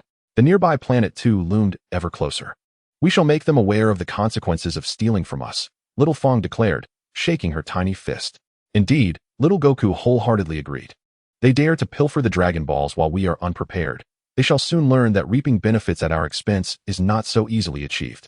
Planet 2, a realm of advanced technology, was predominantly inhabited by robots, with much of its surface assimilated by metal. The spaceship descended, and little son Goku and his companions disembarked. "Are the thieves of the Dragon Balls on this planet?" Little Goku inquired, his curiosity piqued as he surveyed his surroundings. The Dragon Ball radar indicated that the orbs were situated within a nearby city. "It seems this is their stronghold," Little Fong remarked. "Be cautious. I sense something amiss about this planet," Trunks expressed, his demeanor uneasy. "Understood," Little Goku and Little Fong replied in unison. Little Goku then climbed a nearby tree. Eyeing the bright red fruit and plucking one, he took a hearty bite. "So hard. Almost broke my teeth. What is this?" "It's as tough as iron," Little Goku mused, gazing incredulously at the fruit in his hand. Witnessing this, Trunks and Little Fong exchanged exasperated glances. "You were just warned to stay alert about this planet. And now you forget," Trunks chided. Little Goku sheepishly scratched his head. "Forget it. Let us head to the city ahead and gather some intelligence." Trunks replied curtly. Within the city stood a uniquely shaped edifice. "General Lield, their spaceship has landed not far from here," came the report. "Excellent. Apprehend them," Lield commanded from his vantage point by the window. 3 robots of varying colors immediately departed towards the location of little son Goku and his companions. As the trio and a robot traversed the streets, they observed that the walls of the nearby buildings were composed of metal. The interiors were desolate, and the streets bore signs of dilapidation and rust. A glance around revealed an absence of any human presence. This peculiar environment heightened the trio's sense that this planet was far from ordinary. "Does it not feel eerily quiet here?" Little Fong voiced her apprehension. "Indeed. There is not a soul in sight. What could be the reason? It resembles a bustling metropolis, yet it is utterly deserted," Trunks pondered, equally perplexed. Little Wukong glanced around, tapping the ground and walls beside him. It seemed that everything in this vast place was constructed of metal. "Grandpa Wukong, you were indeed right," he exclaimed. Xiaofang soared into the air, gazing at the expansive metallic buildings in the distance, echoing little Wukong's sentiments. "Trunks, check the Dragon Ball radar. Let us retrieve the Dragon Balls swiftly," she urged, casting a glance at Trunks on the street. Impatient to seize the Dragon Balls and leave this bizarre place, she suddenly spotted an arm emerging from the wall, poised to strike Trunks. "Watch out!" Xiaofang cried out from the sky, warning Trunks. Reacting instinctively, Trunks leaped aside. Bang! A silver mechanical arm crashed down where Trunks had just been standing. His eyes widened in shock. "An ambush?" Little Wukong bellowed. "Who dares to show themselves?" "Not bad." Quick reflexes, a voice emerged from the building from which the arm had extended. For shadows appeared on the wall, peering out. A green-armored robot retracted its arm. "Who are you? Why did you attack us?" Little Wukong demanded. The presence of these 4 individuals was formidable. "We are the 2nd Assault Corps. Mecha Cannon Sigma," replied the red robot, evidently the leader. "2nd Assault Corps? What is that?" Little Wukong, Trunks, and Xiaofang exchanged confused glances, remaining vigilant against the robots. The 4 robots conversed amongst themselves, their tone dripping with disdain. "The master has ordered that these 3 must be captured alive. When you strike, be cautious not to hit too hard. Now let us begin." With that, the 4 robots unleashed energy attacks towards Xiaofang and the others. Little Wukong extended a hand to defend against their assault, simultaneously warning Xiaofang and Trunks, "These individuals are undoubtedly villains. Their strength is considerable, so be on guard." Observing this, Xiaofang clenched her fists and removed her headscarf. A surge of battle spirit ignited within her. It was finally time to test the fruits of her training. "Hiya!" she exclaimed. Instantly, a golden aura enveloped her, her hair standing on end, save for a few strands of bangs. She transformed into a Super Saiyan. "Today, I shall take them down one by one." Xiaofang, eager for a fight, lunged toward the 4 robots at incredible speed, her golden aura swirling around her. Little Wukong and Trunks exchanged glances, bemused by how she, who claimed to be a lady, was the first to charge into battle. They too erupted with white auras, rushing towards the somewhat arrogant robots. The 4 robots, relying on the battle data they had received from Jiro about little Wukong and his companions, appeared overly casual. Yet, as the battle ensued, they suddenly realized that the strength of little Wukong and his friends was entirely different from what the data indicated. The red and green robots struggled to withstand little Wukong's relentless onslaught. The crimson robot, seizing the opportunity, hurled invectives at the distant Jilu. What rubbish data have you transmitted? Their capabilities are fundamentally different from what is documented. You wretched contraption. The expression on Jilu's robotic face was one of utter bewilderment. The combat records of Goku and his companions were limited to these details. The disparity in strength was of no concern to him. Trunks, having sent the violet robot flying with a punch, quickly grasped the situation upon hearing the red robot's words. A flicker of anger crossed Trunks' face. Indeed, Jilu was a traitor. They were in cahoots. He had dared to share our combat data with these robots. Had he known better, he would have heeded Xiao Fang's advice and cast Jilu into the cosmos. Uncle Goku, be cautious. They possess our battle information. Xiao Fang, disregarding the danger, unleashed a flurry of punches and kicks against the Azure robot, who cried out in despair. This girl is astonishingly formidable. This does not align with the data at all. Someone please help me. I'm on the brink of being dismantled. The four robots had shed their earlier arrogance and disdain, realizing that if this continued, they would be utterly vanquished. The red robot seized an opportunity and instantaneously melded into the wall, with the other three robots hastily following suit. Xiao Wukong, Xiao Fang, and Trunks aimed their energy blasts at the shadows that had appeared upon the wall. Boom, boom, boom. The sound of explosions reverberated. Chapter 44, Lield, pray tell. What is the meaning of this? Why do you seek to steal our Dragon Balls? Who is the mastermind behind this, and what are their intentions? The four robots remained silent. The combat data of the trio was somewhat useful, yet not significantly so. They had been captured. Even merging into a larger robot would not suffice. Their previous arrogance was now met with dire consequences. If given a second chance, he would undoubtedly shatter Jilu's metallic frame. The red robot seethed with fury, fixating his gaze on Jilu, who lay beneath Trunks' foot. Xiao Fang struck the red robot's head with a punch. I'm asking you a question. Will you speak? The red robot remained obstinately silent. Xiao Wukong, Xiao Fang, and Trunks exchanged glances, their brows furrowing. It appeared they were resolute in their silence. What should they do? Let us just destroy them. They decided. They proceeded towards the towering, uniquely designed edifice ahead, as the Dragon Ball radar indicated the Dragon Balls remained within, unmoved. Trunks scrutinized the radar, then glanced at the building. All right, he affirmed, and the others concurred. Raising his hand, a terrifying energy orb materialized, exuding a sense of annihilation. The four robots recognized the impending doom, but remained mute. Trunks gestured for Xiao Wukong and Xiao Fang to distance themselves, kicking Jilu away. Initially intending to eliminate Jilu, he reconsidered, feeling a tinge of camaraderie. The energy orb was unleashed upon the four robots. Boom. A colossal explosion ensued. Trunks joined Xiao Wukong and Xiao Fang, who had retreated from the blast. It's done. What about Jilu? Xiao Fang inquired curiously.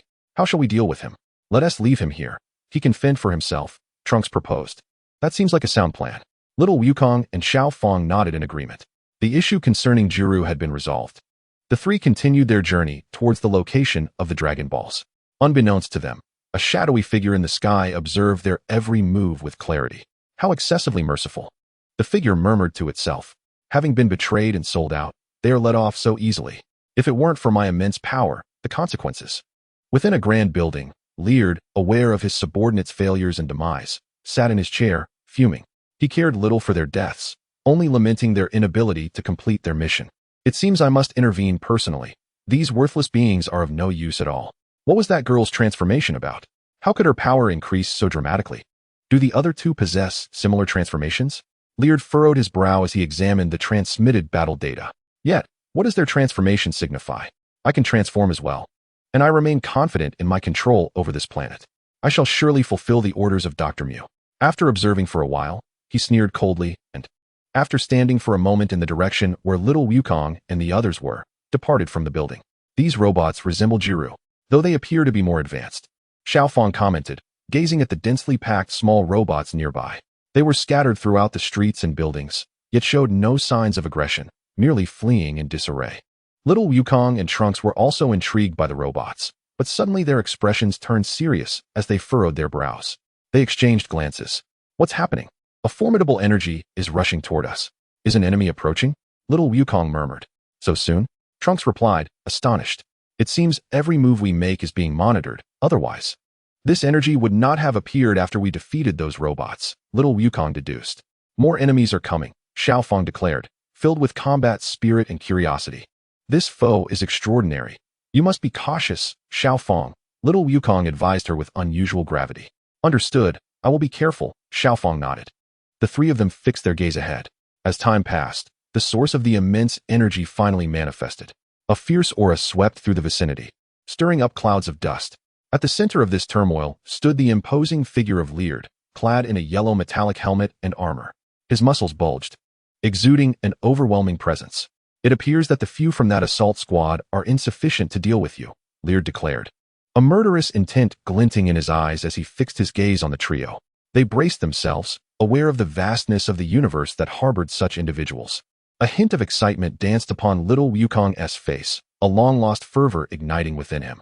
Are you the mastermind behind all this? He inquired. Do you wish to know? Then either defeat me or be defeated by me, Leard taunted. Trunks scrutinized Leard thoughtfully before speaking. You are General Leard, the one who instructed Jiru to betray us? Indeed. I am Leard, the supreme commander of Planet 2, yet the betrayal of that robot was not orchestrated by me. It is merely a flaw in its programming. A defective robot has no right to issue commands. A smug expression adorned Leard's face. Drink, he exclaimed, as a golden aura erupted, transforming Xiao Fong into a Super Saiyan. Hand over our Dragon Balls. Rory chattered incessantly. With remarkable speed, Xiao Fong launched a punch at the unsuspecting Leard. Bang! Leard was sent flying hundreds of meters. Little Goku, Trunks, and the others in the sky felt a tinge of embarrassment. Did she really strike without hesitation? Was there no inquiry first? Xiao Fong, who had struck General Leard, clenched her fist, her brow furrowed in confusion. What is happening? His face feels off. Just as she pondered, a green beam of light surged toward her. Reacting swiftly, Xiao Fong leapt back to evade the attack. The green beam struck the ground where she had stood, instantly transforming it into metal. What? Xiao Fong, little Goku, and Trunks exclaimed in astonishment. What kind of technique is this? It has turned the earth to metal.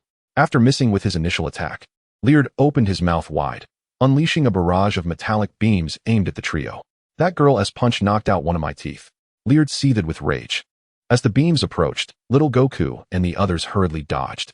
This light was too peculiar. They could not afford to be struck. Countless beams missed their targets, turning numerous trees and the ground into metal. Growing weary of evading, little Goku and his companions decided to counterattack, launching energy blasts at Leard. Boom, boom, boom. Explosions resounded, enveloping the area in smoke. I admit, I underestimated you. No wonder the assault squad met their demise. As the smoke cleared, Leard remained unscathed. Ah! He suddenly roared, an invisible force emanating from him, drawing in surrounding metal, particularly the shattered remains of the four robots, which flew toward him from a distance. Countless metal components adhered to him, forming an array of crimson armor, while his right arm morphed into a metallic cannon. Leard grew more imposing, a look of realization crossing his face, as he spoke slowly. No wonder Lord Dr. Mio wishes to capture you. You are undeniably formidable. If I could augment you, you would become the most powerful mutant robots. Lord Dr. Mio? The three exchanged glances, implying that this individual was not the true mastermind. The actual puppeteer was that Dr. Mio? Was he orchestrating these individuals to seize the Dragon Balls? Moreover, did he intend to capture them and transform them into mutant robots? I wonder what sort of mutant robots you would become, Leard mused to himself, no longer concerned about revealing information. Should he fail, Dr. Mio would surely be found and killed by them. Thus, he resolved to incapacitate or eliminate little Goku and his companions. Leard charged forward, challenging three opponents at once. In response, little Goku and Trunks unleashed their white auras, while Xiao Fong radiated golden energy, converging upon the advancing Leard. The chaotic battle commenced. High in the sky, the conflict unfolded. BUU observed the four combatants below, unable to suppress a yawn. 3 against 1, and they still couldn't deliver a decisive blow? Clearly, their power far exceeded that of the previous trio. Are you even playing properly? Even scattering some rice on a keyboard and letting a chicken peck at it would yield better results than your efforts. BUU mused to himself about Goku and his companions. Below, amidst the city, explosions echoed incessantly. The four warriors clashed fiercely, unleashing energy blasts and key waves that wreaked havoc upon their surroundings. Countless structures were transformed into metal by Leard, yet he failed to land a hit on the trio. The three displayed remarkable synergy, combining their strikes against Leard, who appeared utterly defenseless, resembling a mere punching bag, while being relentlessly assaulted by Goku and his friends. Leard seized the moment as he was sent flying to expand his right arm, unleashing a tornado-like attack towards them. The trio, swift as the wind, evaded the onslaught in the blink of an eye, leaving the attack to strike empty air. The ground shook with the force of the blasts, shattering the cityscape. Seizing the opportunity, they charged at Liard. Xiaofang landed a powerful punch to his face, Trunks followed up with a side kick to his midsection, and Goku delivered a mighty straight punch to his abdomen, sending him soaring. The trio's fists bore a faint crimson hue. Why does his body feel metallic? Liard crashed heavily to the ground, battered and bruised. Struggling to rise, he stood on shaky legs, his synthetic skin torn and tattered. Gazing at the formidable Goku and his companions, he spoke gravely. "You are indeed extraordinary. Is this the Scion energy the doctor has been searching for?" However, what comes next is merely the beginning. The beginning? After such a prolonged struggle, was it not already underway? Observing Liard's tattered red armor and his countless wounds, Xiaofang and Trunks were filled with curiosity. Yet Goku appeared unfazed, convinced that Liard possessed further hidden power. Liard extended a hand, red currents of electricity coursing wildly along his arm. In an instant, the ground beneath him shifted, and several mechanical tendrils surged forth, swiftly piercing his outstretched arm. As the tendrils embedded themselves, his body began to be enveloped in metal, initiating his transformation. Realizing the gravity of the situation, the trio erupted in unison, launching their ultimate techniques to disrupt the incantation. Kamehameha, Ki Blast, Ultimate Flash. 3 formidable energy blasts, each a different hue, surged towards the metallizing Liard. In an instant, the city was awash in blue, white, and yellow light. A tremendous explosion resonated, engulfing the area in thick smoke, as the terrifying energy unleashed obliterated everything in its path. The trio raised their hands to shield their eyes from the blinding radiance, unable to discern the aftermath. After a moment, as the smoke began to clear, they sensed Liard's aura and couldn't help but frown. Under the combined assault of the three, General Liard surprisingly remained unscathed. Not only did his energy not diminish, but it also grew even more formidable. However, his aura suddenly enveloped the surroundings, permeating the city, leaving them bewildered. None had encountered such a phenomenon before, including Goku. "Grandpa, what is happening with his aura?" Xiaofang asked, unable to contain her curiosity upon witnessing this unprecedented situation. "I'm not quite sure," Goku replied, shaking his head. Xiaofang then turned to Trunks, who also shook his head, indicating his unfamiliarity with the situation. Xiaofang felt a pang of disappointment. If only Uncle BUU were here, he would undoubtedly know. They were at a loss regarding the nature of Liard's energy. The trio could only fixate on the vast, gaping pit left in the wake of the explosion. In the center of the blast, Liard stood unharmed. His entire being had undergone metallic assimilation, transforming him into a more towering, silver-hued monstrosity. At the moment of the explosion, he assimilated the very earth, melding seamlessly into the metallic ground, thereby evading their potent attacks. It could be said that Liard had now become one with the planet itself. While their energy attacks would have been lethal to his untransformed self, they proved ineffective against him in his current state. "That was close. I nearly got hit. Thankfully, I fused quickly, or I would have been gravely injured," Liard mused. Hidden beneath the earth, observing the three, he swiftly manipulated the silver metal around him, assimilating more of the surroundings. As the metallic structures around them transformed into the same gleaming silver as Liard. "What is happening?" the trio exclaimed in astonishment. Large metallic trees began to rise, one after another, and soon the city morphed into a realm of metallic foliage. Seizing the moment, Liard emerged, declaring, "I am Super Liard." Countless metallic trees materialized, each adorned with Liard's visage, all bearing a hint of a smile as they spoke in unison. "As long as I stand upon this earth, this planet is my body. Your attacks are futile against me." Liard's proclamation left Goku, Xiaofang, and Trunks in sheer disbelief. A whole planet as his body. How immense was that? Goku, invigorated with fighting spirit, felt a rush of excitement. Over the years, aside from BUU, he had not encountered such a powerful adversary. Though he had struggled against BUU, now he finally faced a worthy opponent. The universe was indeed fascinating. His eagerness bubbled over as he addressed Trunks and Xiaofang. "You two go find the Dragon Balls. I shall engage him in battle. It's time for a one-on-one." Trunks hesitated, contemplating the overwhelming energy radiating from Super Liard. "Grandpa," Xiaofang expressed her concern, fully aware of her inability to contend with Liard. Her combat experience and strength were insufficient to face the transformed Liard. Staying to fight would only hinder their efforts. With a heavy heart, she nodded in agreement, silently vowing to train harder alongside Uncle BUU. Seeing Xiaofang's consent, Trunks likewise agreed. "Then you be careful. Trunks addressed little Goku and then called out to little Fong. Let us proceed. The Dragon Balls are in the building ahead. Little Fong nodded in agreement, cautioning, be careful, Uncle Goku. After exchanging a few more words of encouragement, the two prepared to set off towards the building in search of the Dragon Balls. Thinking of leaving?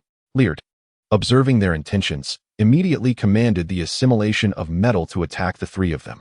The metal transformed into a colossal whip, striking towards them. Little Goku stepped in front of little Fong and Trunks, unleashing a barrage of energy blasts from his palms. Bang, bang, bang. The thick metal whip was sent flying. Little Goku gestured for them to leave. Upon seeing this, little Fong and Trunks erupted with energy and soared towards the building. Your opponent is me, little Goku declared, gazing at Super Leard with a hint of a smile. You are truly remarkable.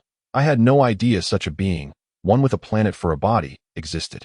Super Leard appeared unfazed and suggested to little Goku, the universe is vast, and there are countless wonders you have yet to encounter. Unleash your power. I know you possess more. Leard frowned momentarily, but then relaxed. Realizing he could not prevent the duo from departing, he focused solely on battling little Goku. Excited by the challenge, little Goku felt his blood surge with fervor. I shall not disappoint you. He ceased to conceal his strength, gripping his hands tightly as his aura surged. Huh. With that exclamation, a golden aura erupted, its terrifying presence engulfing the area, swirling dust around him. The overwhelming force manifested, obliterating everything in its path, causing the metallic ground beneath little Goku to cave in, creating an enormous circular pit. Moments later, his golden hair stood on end, radiating golden energy. Standing at the center of the pit, a slight smirk adorned his lips as he looked at Super Leard. This is the Super Saiyan. Their eyes locked. The air crackled with tension, and both warriors' fighting spirits soared to unprecedented heights.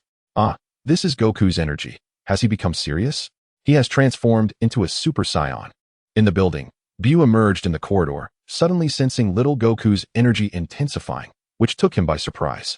However, he paid it little mind. Given Goku's nature, it was clear that his opponent would unleash their full power. Otherwise, Goku would not have transformed. This was not the first time Goku had concealed his strength at the onset of a battle, only to reveal it gradually as his opponent did the same. Such a pattern had become all too familiar. As for BUU, he had entered the building to observe Dr. Mew and Baby.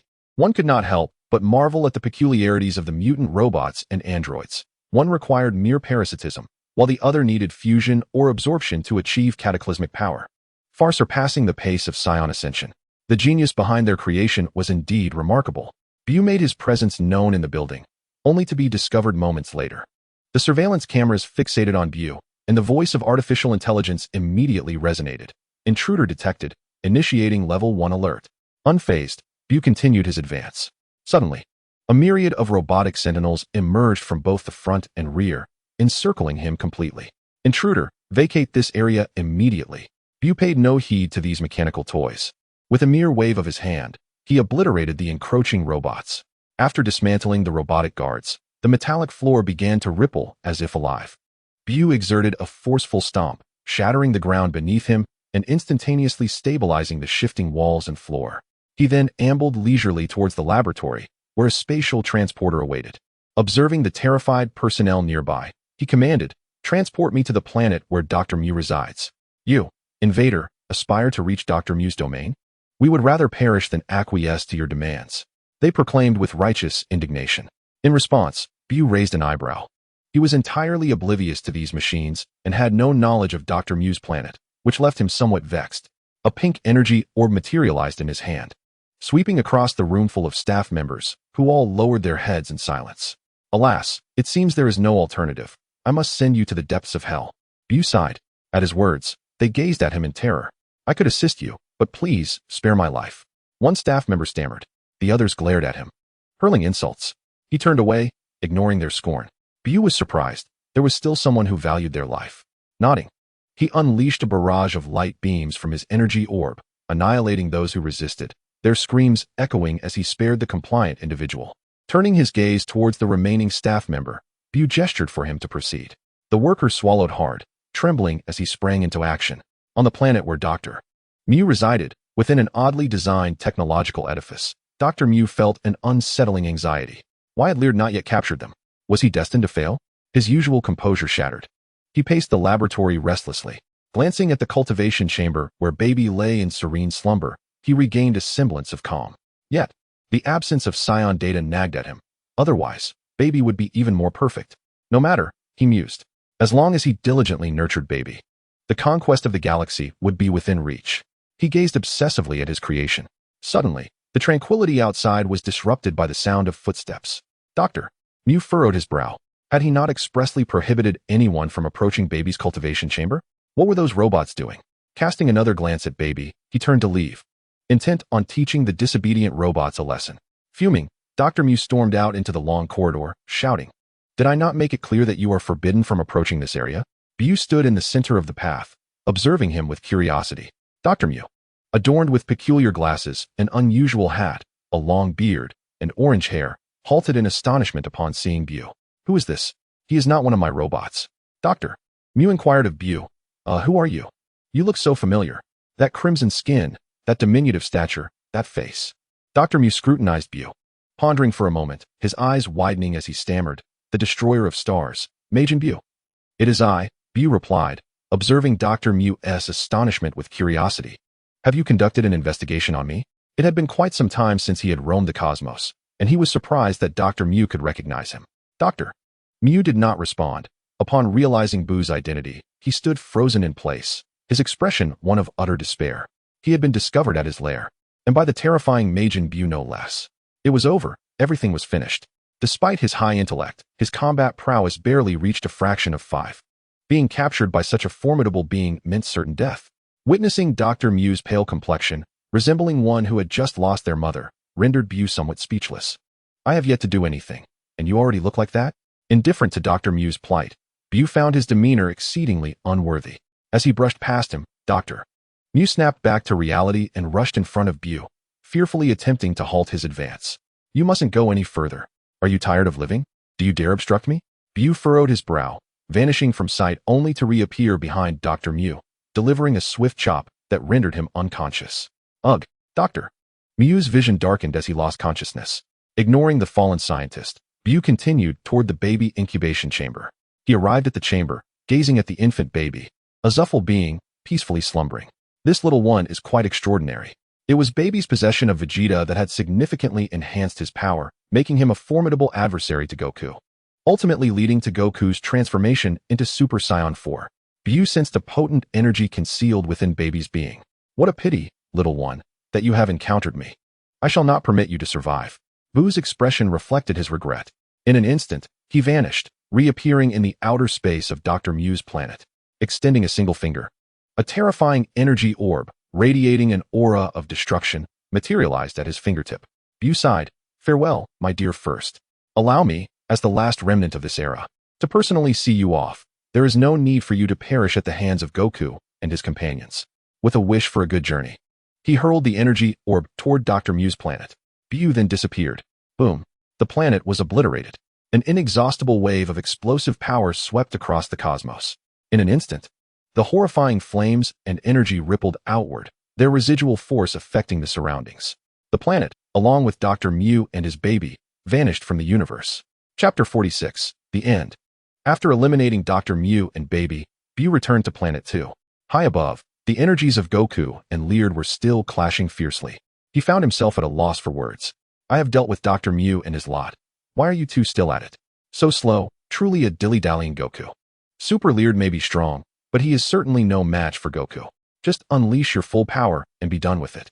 Wukong's aura still lingered at Super Saiyan level 1, indicating a lack of seriousness. After over a decade of arduous training, his base power far surpassed his previous capabilities. Even in his Super Saiyan Form 1, he posed a formidable threat, capable of engaging in a fierce exchange with Super Leard. The prospect of Super Saiyan 2 and 3 was even more daunting. BUU's gaze wandered elsewhere as he let out a light exclamation. Xiaofang and Trunks had entered the building, hoping they would not be startled by the scene within. Observing the duo searching for Dragon Balls, BUU tugged at his antennae, pondering silently. Meanwhile, Xiaofang and Trunks had arrived at the high-tech edifice of Leard. Faced with the impenetrable structure, they unanimously decided to create an entrance from the rooftop. Energy waves manifested in their hands. Bang! Bang! The sound echoed as a gaping hole appeared amidst the billowing smoke. Xiaofang and Trunks promptly soared inside. Once within the building, they were taken aback. What was happening? Xiaofang expressed her confusion, surveying the ground littered with the remnants of robots. I wonder if someone got here first? Trunks speculated, shaking his head. They exchanged glances, contemplating whether someone had exploited their distraction with General Leal to invade this place. Trunks glanced at the Dragon Ball radar. The location of the Dragon Balls remained unchanged. Could this mysterious intruder have ulterior motives unrelated to the Dragon Balls? Perhaps they were enemies of Leal? Let us search for the Dragon Balls, Xiaofang urged, and they hurriedly traversed the debris of fallen robots, reaching the control room. What they encountered next was even more shocking. Countless staff lay in pools of blood, and Xiaofang felt a surge of fear. This scene was far more terrifying than the path strewn with mechanical wreckage they had just traversed. They hovered in the air, striving to avoid the gruesome evidence of violence. Xiaofang, genuinely frightened, urged, "Let us find the Dragon Balls quickly and leave this planet. It is too horrifying here." Trunks, equally unnerved, nodded in agreement. "Once we retrieve the Dragon Balls, we shall depart this planet without delay." They commenced their search. As Xiaofang rummaged through a box, she exclaimed, "The Dragon Ball is here." Trunks joined her, relief washing over him as he gazed upon the Dragon Ball.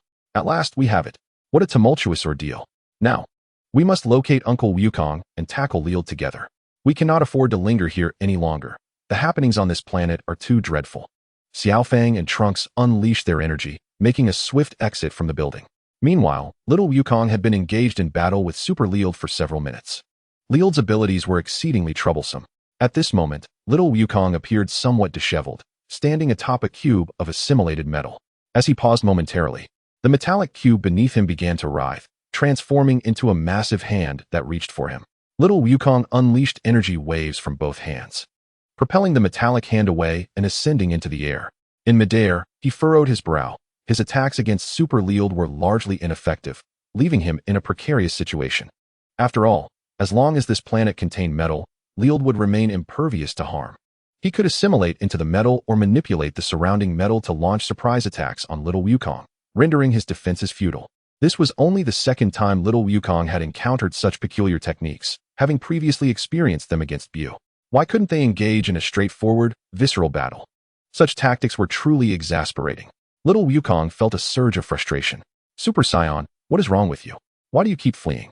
mocked Super Leal, controlling countless giant steel pieces to assault little Wukong. "Damn it, I must devise a strategy. If this continues, I will be worn down by Leal." Manipulating the metal of an entire planet was exceedingly underhanded. Little Wukong unleashed afterimages with his hands, defending against the onslaught of steel. However, the sheer volume of metal was overwhelming, enveloping him in a dense cocoon, forming a steel sphere in midair. "Die, Super Saiyan." Seeing this, Leal transformed into a massive silver spear and lunged towards the steel sphere. The entire sphere was struck but remained unpierced, resulting in a stalemate between the spear and the sphere. In the next moment, a roar of fury erupted from within the sphere, and a golden aura surged forth. Exploding outward, the steel sphere detonated, revealing the situation inside. Little Wukong's golden aura continued to blaze as he firmly gripped the spear, transformed by Super Leal. "Release me." With muscles bulging, he summoned extraordinary strength and hurled Leal into the sky with a mighty shout. Super Leal, constrained by immense power, was flung away. "What? Your strength?" Leal's face reflected disbelief as he realized little Wukong's power had increased once more. Seizing the opportunity, little Wukong positioned his hands in a claw-like manner at his waist, unleashing a radiant blue glow. Kamehameha. A blue energy sphere trailed a long tail, resembling a shooting star. As it surged toward the airborne Super Leal, transformed back into his human form midair, Leal gritted his teeth upon witnessing little Wukong's ferocious assault. Energy beam. Claw-like formations coalesced between his hands, gathering energy to produce a beam of power that rivaled little Wukong's Kamehameha, launching it toward the incoming attack. Boom. The two formidable energy beams collided, resulting in a fierce stalemate. In the sky, the blue and yellow radiance dazzled, illuminating the surroundings. Ultimate Flash. Kamehameha. Accompanied by the voices of Trunks and Little Fong, two beams of terrifying power surged towards Super Leal in the air. "What?" Super Leal turned his head in shock. "An ambush. I am doomed." Boom. Three terrifying energy blasts struck Super Leal. Super Leal was hit, the energy ravaging his body, and he cried out in agony. A massive explosion ensued, shrouding the area in thick smoke. After a while, the smoke began to dissipate. With only half of his body battered and bruised, Leal lay unconscious. His breath shallow, helplessly plummeting from the sky. Thud! He crashed heavily onto the metallic ground, creating a deep, human-shaped crater. As the dust settled, the three individuals present exhaled in relief. They had wasted far too much time here, and it was finally over. Yet, they remained uncertain whether Dr. Mu would re-emerge to seize their Dragon Balls.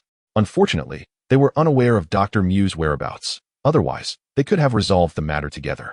Now that they had obtained the Dragon Balls, there was no time to dwell on Dr. Mu. They needed to depart and continue their quest for the next Dragon Ball. For time waits for no one. High above, BUU observed the three finally dispatch Leard and found himself at a loss for words. After such a prolonged skirmish, the disparity in strength compared to the past was astonishing. However, it was time to return to Earth. His absence had been lengthy. Following this encounter, their search for the Dragon Balls would undoubtedly be significantly easier, and he felt no further obligation to assist them. One-star dragon, a one-star dragon. You have no idea how long I have waited for you to maximize your malevolent energy. If you fail to satisfy me, I shall devour you. BUU thought malevolently. Whoosh. In an instant, he disappeared. Chapter 47. Departure. Have we obtained the Dragon Balls? Little Goku inquired, intrigued, as he noticed Xiao Fang and Trunks arriving hastily. At this, Xiao Fang could no longer contain herself. Grandpa, you have no idea. The mansion has already been claimed by someone else. It's filled with corpses, Xiao Fang exclaimed, her face pale with fear as she sought comfort from little Goku. What? Are you all right? Little Goku responded, a hint of concern in his voice. When we arrived, the assailant had already departed, and we did not encounter him, Trunks added, still shaken. The scene was harrowing. Even Xiao Fang was frightened. Typically, they seldom resorted to killing, save for the most heinous of villains. Unbeknownst to them, it was BUU who had dealt with Dr. Mu, sparing them further troubles.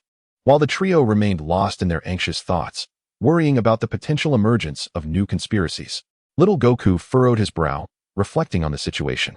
First, there was Dr. Mu's faction, and now an unknown, enigmatic figure had appeared. Though the universe was fascinating, it was also exceedingly chaotic. He hoped this would not hinder their search for the Dragon Balls. One encounter with Dr. Mu had already consumed enough time. Another could result in a prolonged struggle, complicating their quest. Earth did not have the luxury of time. Uncle Goku, since we have found the Dragon Balls, we should leave this place swiftly, Trunks suggested. Indeed, Grandpa. Xiao Fang chimed in eagerly. All right, we shall return to the spaceship and depart immediately to search for the other Dragon Balls. Since the mysterious figure attacked during our battle with Leard, he must be Leard's enemy. As long as we do not provoke him, we should be safe. The three of them, filled with determination, soared through the skies. After a while, guided by memory, they returned to the location where their spacecraft awaited. Trunks took his seat at the controls and activated the ship. The spacecraft's thrusters ignited, unleashing a surge of propulsion that propelled it swiftly into the sky. You bastards! A furious roar erupted as the near-death Lilda suddenly awakened, his gaze fixed upon the departing trio of Goku, filled with unrestrained rage. Even if it costs me my life, I will drag you down with me. He summoned the last vestiges of his strength to control several metallic chains, ensnaring the spacecraft of Goku and his companions, intent on dragging it back to share his fate. In midair, the spacecraft found itself in a stalemate with Lilda's chains. Inside the vessel, it shook violently. Trunks, how are you piloting this? Xiao Fang complained as she struggled to maintain her balance. It's not me, Trunks replied, exerting himself to ascend. Yet the ship remained suspended, seemingly entangled by an unseen force. There seems to be a situation outside. Open the hatch. I'll take a look, Goku proposed. With a hiss, the hatch opened. Lilda, Goku exclaimed in shock. How is he still alive? He truly is a relentless specter. Xiao Fang and Trunks, hearing the alarm, rushed to investigate. Lilda's expression was one of madness and desperation. What does he intend to do? The trio wondered curiously. This is bad. He aims to perish alongside us. Trunks realized, his voice faltering as he beheld Lilda's frenzied countenance. Goku and Xiao Fang's eyes widened in alarm. Damn it, we've let him go. And he still obstructs us. The three exchanged determined glances. In that case, let us unleash our might. Super Ultra Kamehameha. Ultra Final Flash. Destruction Sphere. Three formidable energy attacks emerged, far surpassing their previous powers. Boom. On Earth, at the Capsule Corporation, within Bulma's gravity room, Bra, clad in training attire, shouted Hiya. A golden aura erupted around her, her blue hair transforming into a golden, upright mane, crackling with electric energy. Bra clenched her fists, reveling in the overwhelming power coursing through her, a smile of delight spreading across her face. Is this what it means to be a Super Saiyan 2? How formidable! Uncle BU will be astonished upon his return. Beside her, Vegeta, also engaged in training, beamed with pride at his daughter's breakthrough, exclaiming, "You did it! Every member of our family can achieve Super Saiyan." "Yes, Dad," Bra replied, her demeanor reminiscent of Bulma, carrying a hint of coldness as if attaining Super Saiyan 2 had made her more composed. "Come, let us spar." Vegeta intended to assess Bra's combat skills, knowing that while she could transform, she lacked practical experience and technique. Bra nodded, and the two commenced their battle. Suddenly, BU appeared, observing Bra's aura and power with astonishment. "Super Saiyan 2? Bra has not slacked in her training over the past month. I expected her to break through in 2 months." The two fighters were so engrossed in their match that they failed to notice BU's arrival. The ongoing bout was merely Vegeta allowing Bra to showcase her skills, feeding her opportunities to engage. After a powerful exchange, Vegeta halted. "Bra, your strength is quite impressive. BU has taught you well." Bra, feeling somewhat fatigued, took a deep breath and remained silent. "Indeed, my teachings have been remarkably effective. Just look at Goten and Trunks. Under my guidance, their powers have surged exponentially." BU interjected from the side. "Uncle BU, you've returned." Bra exclaimed with delight, hurrying towards BU. Although Vegeta was somewhat surprised, he concealed his emotions. Bra wore a proud expression, seemingly inviting compliments, eager to showcase her transformation into a Super Saiyan 2. BU affectionately ruffled Bra's hair, praising her. Well done. You're far superior to Xiaofeng, showing no signs of laziness. Xiaofeng hasn't even approached the Super Saiyan 2 threshold, yet you have successfully achieved it." "Of course, I'm not like Xiaofeng, who only trains sporadically." Bra purred contentedly under BU's touch. Vegeta watched with a hint of jealousy. "Weren't you supposed to be in the universe? Has Kakarot's situation been resolved?" "Pretty much. Their quest for the Dragon Balls is proceeding smoothly. We are merely awaiting their good news," BU replied, withdrawing his hand. "Have any formidable adversaries emerged in the universe?" "Yes, but they are deceased. Not just any. In the original story, they were parasitic upon your body, which is how they became immensely powerful," BU added. "Dead? What a pity," Vegeta remarked, a hint of regret on his face. BU smirked. "Are you feeling a bit inflated now that you can possibly transform into Super Saiyan 4? Did you eliminate him?" BU nodded. His strength was mediocre. He hadn't yet developed, but his abilities were rather nauseating, so I dealt with him swiftly. Vegeta, filled with curiosity and astonishment, pondered BU's formidable power, especially in recent years, presenting an aura of invincibility. What capability could be so distasteful that BU felt compelled to eradicate him before he had a chance to grow? Noticing Vegeta's intrigued expression, BU inquired, "What? Are you tempted to test his abilities?" Vegeta waved his hand dismissively. "I'm merely curious, after all." BU stroked his chin, gazing at Vegeta. In the original story, had Vegeta not been so careless, he would not have been parasitized by Baby. Under BU's scrutiny, Vegeta felt uncomfortable, recalling the scene where he battled BU alongside Kakarot, only to be soundly defeated. He bore a certain trauma from that encounter. Most notably, BU's taunting nature could provoke an intense fury, compelling one to lash out. Yet the irony was that one could not overpower him. After some casual chatter among the three, BU took his leave. "I'll head back to rest now." Bra followed closely behind. Vegeta, filled with exasperation, wished fervently to strangle BU.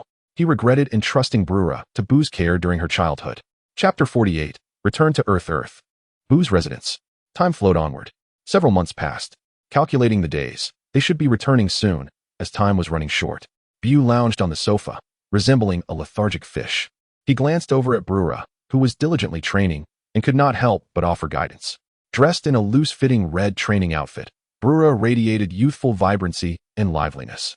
"Bra, you've successfully completed your training. You can now go shopping for clothes, cosmetics, and such. There's no need to continue training indefinitely. Super Saiyan 2 is sufficient. As long as they can protect themselves, there is no need to strive for the more advanced transformations of Super Saiyan 3 or 4. No, I believe I can still grow stronger." With a cold expression, Bra, in her Super Saiyan 2 form, continued her rigorous training, completely disregarding BU's remarks. Who was it that once thundered with rage, insisting that we must train or else face my father's wrath? Now that her power has reached Super Saiyan 2, she adopts an air of indifference, as if she no longer requires training. "It is not that simple to abandon my practice." Bra scoffed lightly. BU chuckled awkwardly, having realized that Bra was sulking and chose to remain silent. When a girl gets angry, it truly becomes perilous, no matter what is said. She perceives it as a slight against her. He thought to himself that she would surely make him pay later. Then, suddenly recalling something, He vanished from the couch. Bra, who was diligently training nearby, stamped her foot in frustration at BUU's abrupt disappearance. Where has Uncle BUU gone now? Meanwhile, Goku and his companions were tirelessly searching for the Dragon Balls. Without the interference of Dr. Mu, their quest was progressing smoothly. They traversed numerous planets, experiencing the diverse cultures of the universe, encountering bizarre creatures, and facing harsh environments. They visited a planet inhabited by colossal feline creatures, another reminiscent of a world of dinosaurs, and a planet perpetually cloaked in ice. One by one, the Black Star Dragon Balls were recovered. 2 stars. This is the last one, Goku exclaimed joyfully. Clutching the final Dragon Ball. Earth is saved. We can finally return. Xiaofang beamed with excitement. Indeed, Trunks wiped non-existent sweat from his brow, equally elated. After months of tension in their quest for the Dragon Balls, the strain had become unbearable. The trio eagerly boarded their spaceship, setting the coordinates for Earth. With a thunderous roar, the spaceship's thrusters ignited, propelling Goku and his friends away from the planet and toward Earth. In the cockpit, their thoughts were a whirlwind. Goku declared, "Finally, we can return to feast." Xiaofang wondered aloud about her parents and whether Uncle BUU had distracted Bra, questioning if Bra had successfully transformed into Super Saiyan 2. Trunks reflected, "I can return to being the president of my capsule corporation." As the spaceship streaked across the starry expanse, it became a fleeting light, vanishing from sight. In the KAIOSHIN realm, BUU appeared in an instant. "Old KAIOSHIN, KAIOSHIN Shin, long time no see," he greeted. "Ah, it's BUU." KAIOSHIN Shin, observing the planets, turned with curiosity at the unexpected visitor. BUU rarely visited the KAIOSHIN realm. What brought him here today? BUU, it's been ages. A rare guest indeed. What brings you to the KAIOSHIN realm? Old KAIOSHIN, who was fishing with a stick, also expressed curiosity upon hearing BUU's voice. He then called out to Jabit, "Jabit, prepare some red tea." Jabit, having spotted BUU and hearing old KAIOSHIN's request, nodded and quietly went to prepare the tea. Generally, one does not visit unless there is a pressing matter at hand. Do you find yourself in urgent need? The old KAIOSHIN adjusted his staff, gazing curiously at BUU. Without preamble, BUU stated his purpose, inquiring of the 2 KAIOSHINs, one elder and one youthful. "It's nothing of great importance. Merely a question of whether you know how to access the dual 6th dimension. How did you come to know of this realm?" The KAIOSHIN Shin and the fishing old KAIOSHIN exchanged astonished glances. BUU spoke vaguely. "I have heard whispers of it, and I am curious about what lies within. The dual 6th dimension? That realm is beyond our jurisdiction. There is no way to reach it." The old KAIOSHIN shook his head. "The dual 6th dimension? Where do you intend to go, and for what purpose? That is certainly not a place of virtue." KAIOSHIN Shin, taken aback, cautioned BUU about the peculiar and bizarre nature of the dual 6th dimension. "No way." He heard KAIOSHIN Shin's warning again. BUU chuckled softly. "I am well aware that it is not a place of goodness." He stroked his chin thoughtfully and proposed, "Might it be possible to reach it using Vegeta's instant transmission? Theoretically, it could be done." KAIOSHIN Shin pondered before responding. Then his expression turned to one of disbelief. "Are you truly intent on venturing into the dual 6th dimension? What if you cannot return, becoming lost within? Since Vegeta's instant transmission can take you there, it should also allow for a return, should it not?" BUU raised an eyebrow, speculating. KAIOSHIN Shin fell silent. Uncertain of the answer, he was merely a novice KAIOSHIN, thrust into the role with little knowledge, unable to provide a definitive reply. He turned to the old KAIOSHIN, seeking guidance. "I told you to read how to become a qualified KAIOSHIN diligently. You are utterly ignorant of these matters." The old KAIOSHIN shot a scornful glance at the beseeching KAIOSHIN Shin, somewhat exasperated. KAIOSHIN Shin undoubtedly possessed the least knowledge among the KAIOSHINs. This is unacceptable. The spatial dynamics here differ from those of the dual 6th dimension. The outside world can access the dual 6th dimension, but within it, one cannot perceive the external realm. Due to the differing dimensions, utilizing instant transmission within the dual 6th dimension could lead one to unknown temporal rifts, or worse, result in being crushed by the very fabric of space. The old KAIOSHIN contemplated seriously, frowning as he explained. "BUU, your powers have already rendered you invincible. What prompts this sudden desire to enter the dual 6th dimension? That realm holds no benefit for you," the old KAIOSHIN inquired. Unlike the hyperbolic time chamber, where one day outside equates to a year inside, the dual 6th dimension operates differently. BUU, upon hearing this, fell into contemplation. Different dimensions? Becoming lost in an unknown time and space, facing death? How perilous. Given such danger, perhaps it is best to reconsider. BUU had merely wished to explore, to see if he could indulge in the realm without consequence. If it proved impossible, it mattered little. If it cannot be done, then so be it. I shall not impose further. BUU prepared to depart. Won't you at least have a cup of tea before leaving? The old KAIOSHIN suggested. No, I am not particularly adept at savoring tea. BUU shook his head in refusal. You may enjoy it at your leisure. The old KAIOSHIN scoffed. In such haste. I thought a calamity had struck, only to discover you were merely inquiring about the dual sixth dimension. Whoosh. He departed without further ado. At that moment, Jebet approached. Tea in hand, looking utterly bewildered. Where's BUU? Weren't we supposed to have tea?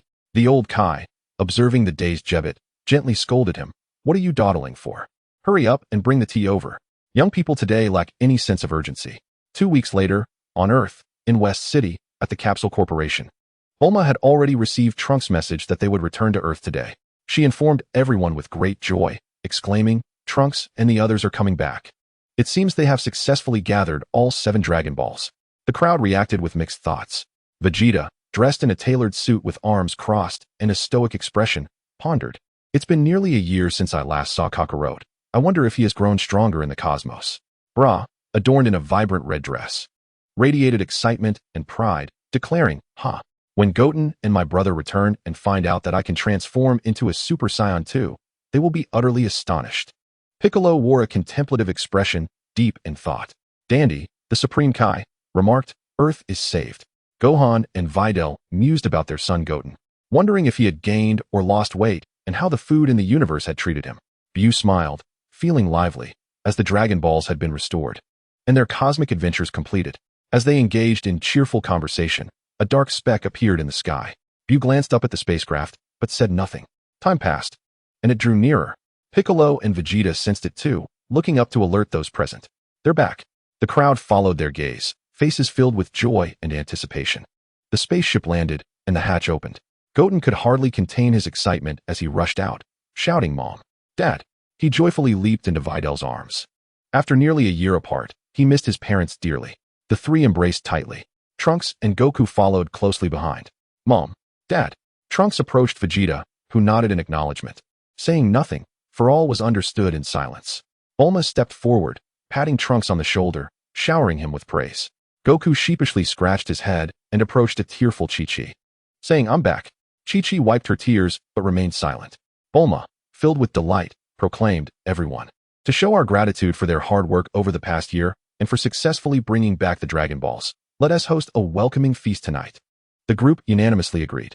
The crisis on Earth had finally been averted, and they no longer had to fear self-destruction. The three were indeed the heroes of the day.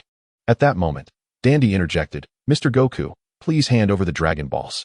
I will return them to the temple and seal them away. Piccolo nodded in agreement. Such artifacts should either be destroyed or permanently sealed to prevent misuse by those with ill intentions. Goten promptly handed over the Black Star Dragon Ball from his backpack to Dandy. With a face full of caution, a reminder was given. You must safeguard this, for it is something we have painstakingly acquired, and it must not fall into the hands of others. I understand. The deity Dandy solemnly accepted the Dragon Ball, vowing, I shall not allow anyone to approach it, even if it costs me my life. Xiaofang nodded in agreement, and then approached BUU, sweetly calling out, Uncle BUU. BUU gently patted her head, saying, You've worked hard along the way. Now, you must take a good rest. Indeed, Xiaofang replied with a look of contentment. At that moment, Bra approached, pulling Xiaofang aside to whisper in her ear. Upon hearing this, Xiaofang's eyes widened in astonishment, and she exclaimed, You can already transform into a Super Saiyan too. So soon? This is terrible. I wanted to train alongside Uncle BUU when I returned. Xiaofang felt quite dejected, realizing she would have to train alone from now on. BUU looked at Xiaofang with a smile, while tears silently streamed down Xiaofang's cheeks. I don't want to endure the grueling training by myself. The gathering was filled with joy and warmth. Chapter 49. Thoughts after the celebration. The night grew deep. Once everyone had feasted and quenched their thirst, they retired for the night. In the temple, BUU toyed with the Black Star Dragon Balls. Witnessing this, Dandy, Piccolo, and Bobo broke into a cold sweat. Dandy wiped his brow and couldn't help but speak. Mr. BUU, these Dragon Balls should remain sealed deep within the temple. They are far too dangerous. Fear not. I have no intention of using them for any ill purpose, BUU replied nonchalantly, tossing one of the Dragon Balls in his hand. He actually harbored a bold idea. He wondered if he could learn to create planets using the Dragon Balls, hoping to observe the Eternal Dragon's planet manifesting ability for insights into such powers. Their strength could easily annihilate planets, yet they lacked the ability to create planets and life. This capability was exclusive to the Dragon Balls and the Kais. However, the Kais varied greatly in strength. A weak Kai might not even be able to contend with a Super Saiyan 2, such as the KAIOSHIN named Shin. On the other hand, the gods of destruction possessed overwhelming power, being the pinnacle of the universe. Each one was extraordinarily formidable, capable of effortlessly destroying planets, yet they, too, could not create them. The Dragon Ball universe is peculiar in that the so-called creator gods, the Kais, can be so weak that even humans can dominate them. Contemplating the creation of planets ignited a passionate spark within BUU, prompting him to prepare for an experiment. I shall seek an uninhabited planet to test the power of this black star Dragon Ball. Upon hearing this, Dandy hesitated. However, after some thought, he concluded that experimenting on an uninhabited planet could be acceptable, as it wouldn't be on Earth. Piccolo, however, seemed preoccupied, lost in contemplation about the necessity of the black star Dragon Balls. The ordinary Dragon Balls sufficed. The existence of the black star variant seemed superfluous and posed significant risks to Earth. Yet, no effective means existed to destroy these black star Dragon Balls. Piccolo found himself in a quandary. Noticing Piccolo's fluctuating expression, BUU became curious. Are you contemplating a sacrificial offering akin to that in the anime? It's merely the black star Dragon Balls, after all. Rest assured, once I have finished using it, I will seal it away. BUU briefly showcased his ability to distort space, confining the black star Dragon Balls. Upon witnessing this, the Supreme Kai Dandy and Piccolo's eyes lit up. With the Dragon Balls sealed within the distorted space, they need not fear unauthorized use. Observing the joy on their faces, BUU understood that they were reassured. He bid them farewell and departed. In the cosmos, stars twinkled in the vast expanse. On an uninhabited planet, BUU appeared with a swift motion. Wasting no time, he placed the 7 Dragon Balls on the ground. Come forth, dragon. The sky above the desolate planet grew dark, an overwhelming presence materializing. The 7 black star Dragon Balls radiated a golden light. Crack! The golden luminescence transformed into a bolt of lightning shooting towards the heavens. A colossal dragon emerged. Its length immeasurable. Unlike the ordinary dragons, this one was a vivid scarlet, exuding an aura of the bizarre and ominous, in stark contrast to the solemnity of the usual dragons. Suspended in the sky, its red pupils fixed upon BUU. I can grant one wish. State your desire. In the vicinity of this planet, create an uninhabited world. BUU declared his wish without hesitation. If a new planet could be created, how delightful. The dragon's eyes gleamed brighter with a crimson glow upon hearing this. BUU widened his eyes, transfixed by the dragon's presence. Whoosh! A peculiar energy surged forth, soaring into the cosmos. In the blink of an eye, a planet materialized. Your wish has been granted. The dragon fulfilled the wish and, in an instant, ascended into the sky, transforming back into the 7 Dragon Balls, ready to venture deep into the universe. Snap! BUU snapped his fingers, and at once, a distortion of space enveloped the 7 Dragon Balls. He reclaimed the black star Dragon Balls. How could I allow you to escape? That would be a hassle. And I have no desire to search the universe for Dragon Balls. However, what energy did the dragon utilize to create the planet? How peculiar. It felt different from their energy, more advanced, reminiscent of the power of the Kais, yet distinct. BUU, unable to comprehend, strained his eyes in confusion. Was it due to the nature of the energy? A pink energy sphere materialized in BUU's hand. While his energy, and that of Goku and Vegeta, was key, the dragon's energy was evidently something else. Was it divine power? Or perhaps wish energy? BUU was uncertain. Never mind. If it eludes my understanding, I shall not dwell on it. Once the progress of the limiter surpasses the next stage, I will venture into Dragon Ball Super to discern the nature of the so-called destructive power and the divine essence that envelopes them, comparing it to their energy. He hurled the energy sphere towards the newly created planet and vanished. In the temple, the Supreme Kai Dandy remained uneasy, gripping his hands as he glanced at Piccolo. Uncle Piccolo, what do you think BUU intends to do with the Black Star Dragon Balls? I do not know. But BUU acts with great discernment and possesses terrifying strength. You need not worry, Piccolo reassured, crossing his arms. Years of acquaintance had instilled in him a profound confidence in BUU. Why did he hold such faith in BUU? Was it not a consequence of Goku's recklessness? This tale harkens back to several years prior, when BUU instructed them on how to transcend into Super Saiyan 4. Upon hearing that pulling out his tail could enhance his strength, Goku eagerly removed his tail. Before BUU could finish his explanation, Goku urged Vegeta to create a moon. The moment Goku beheld the artificial moon, he transformed into a colossal ape and lost all control. Unlike Vegeta, who retained his intellect in his own ape form, Goku's transformation unleashed chaos upon the city, rendering him a formidable adversary that even Vegeta could not contend with. In the depths of despair, it was BUU who intervened, subduing the rampaging Goku and reverting him back to his original form, thus halting the destruction. Piccolo, witnessing the sheer power displayed in BUU's assault on the mighty ape, could hardly contain his astonishment. It was indeed a shocking sight to behold. What astonished them further was the unique transformation that Goku and Vegeta underwent after reverting from their ape forms, a terrifyingly potent metamorphosis they referred to as Super Saiyan 4. Despite their combined strength, they were unable to best BUU in battle. The intensity of that confrontation left them in disbelief, questioning their very existence. They were all intrigued by the seemingly limitless strength of BUU, a force of nature that felt boundless. In their pursuit of mastering Super Saiyan 4, Earth had suffered greatly, bearing the scars of their relentless training. Concerned that their endeavors might further ravage the already beleaguered planet, they had made multiple wishes upon the ordinary Dragon Balls to fortify the Earth. I can no longer even see their tails. Piccolo lamented softly, lost in thought, his voice barely audible to the nearby Kai Dandy and Bobo. Truly, the Saiyans were a formidable race. Once, he had been regarded as the Dark Lord himself. Now, Piccolo found himself in a state of disorientation. Kai Dandy, curious, observed the troubled Piccolo. "Uncle Piccolo, what troubles you?" Suddenly, BUU reappeared. "I'm back," he exclaimed, tossing the corrupted Black Star Dragon Ball wrapped in distorted space to Kai Dandy. "Mr. BUU." Kai Dandy's spirits lifted upon seeing the Dragon Ball return safely. "I shall bury the Dragon Ball in the temple at once, sealing it," he proclaimed eagerly, dashing toward the depths of the temple. BUU nodded at Piccolo before vanishing from sight. With arms crossed, Piccolo shook his head, reflecting on the hurried nature of these individuals. Was it all in the name of strength? On Earth, in West City, at BUU's residence, he stretched and yawned, his eyes heavy with sleep as he prepared to retire for the night. He made his way to his bedroom, pulled back the covers, and nestled in. After a long day, he was utterly exhausted. Suddenly, he sensed something amiss upon his bed and reached out to investigate. Time flowed on, and once again, the time had come for the World Martial Arts Tournament. Xiaofang delivered a powerful punch, sending her towering opponent flying. She scoffed, too weak. Why, she pondered. Was the strength of Earth's inhabitants so feeble? With that, she chose to forfeit, unwilling to bully ordinary people. The audience erupted in astonishment.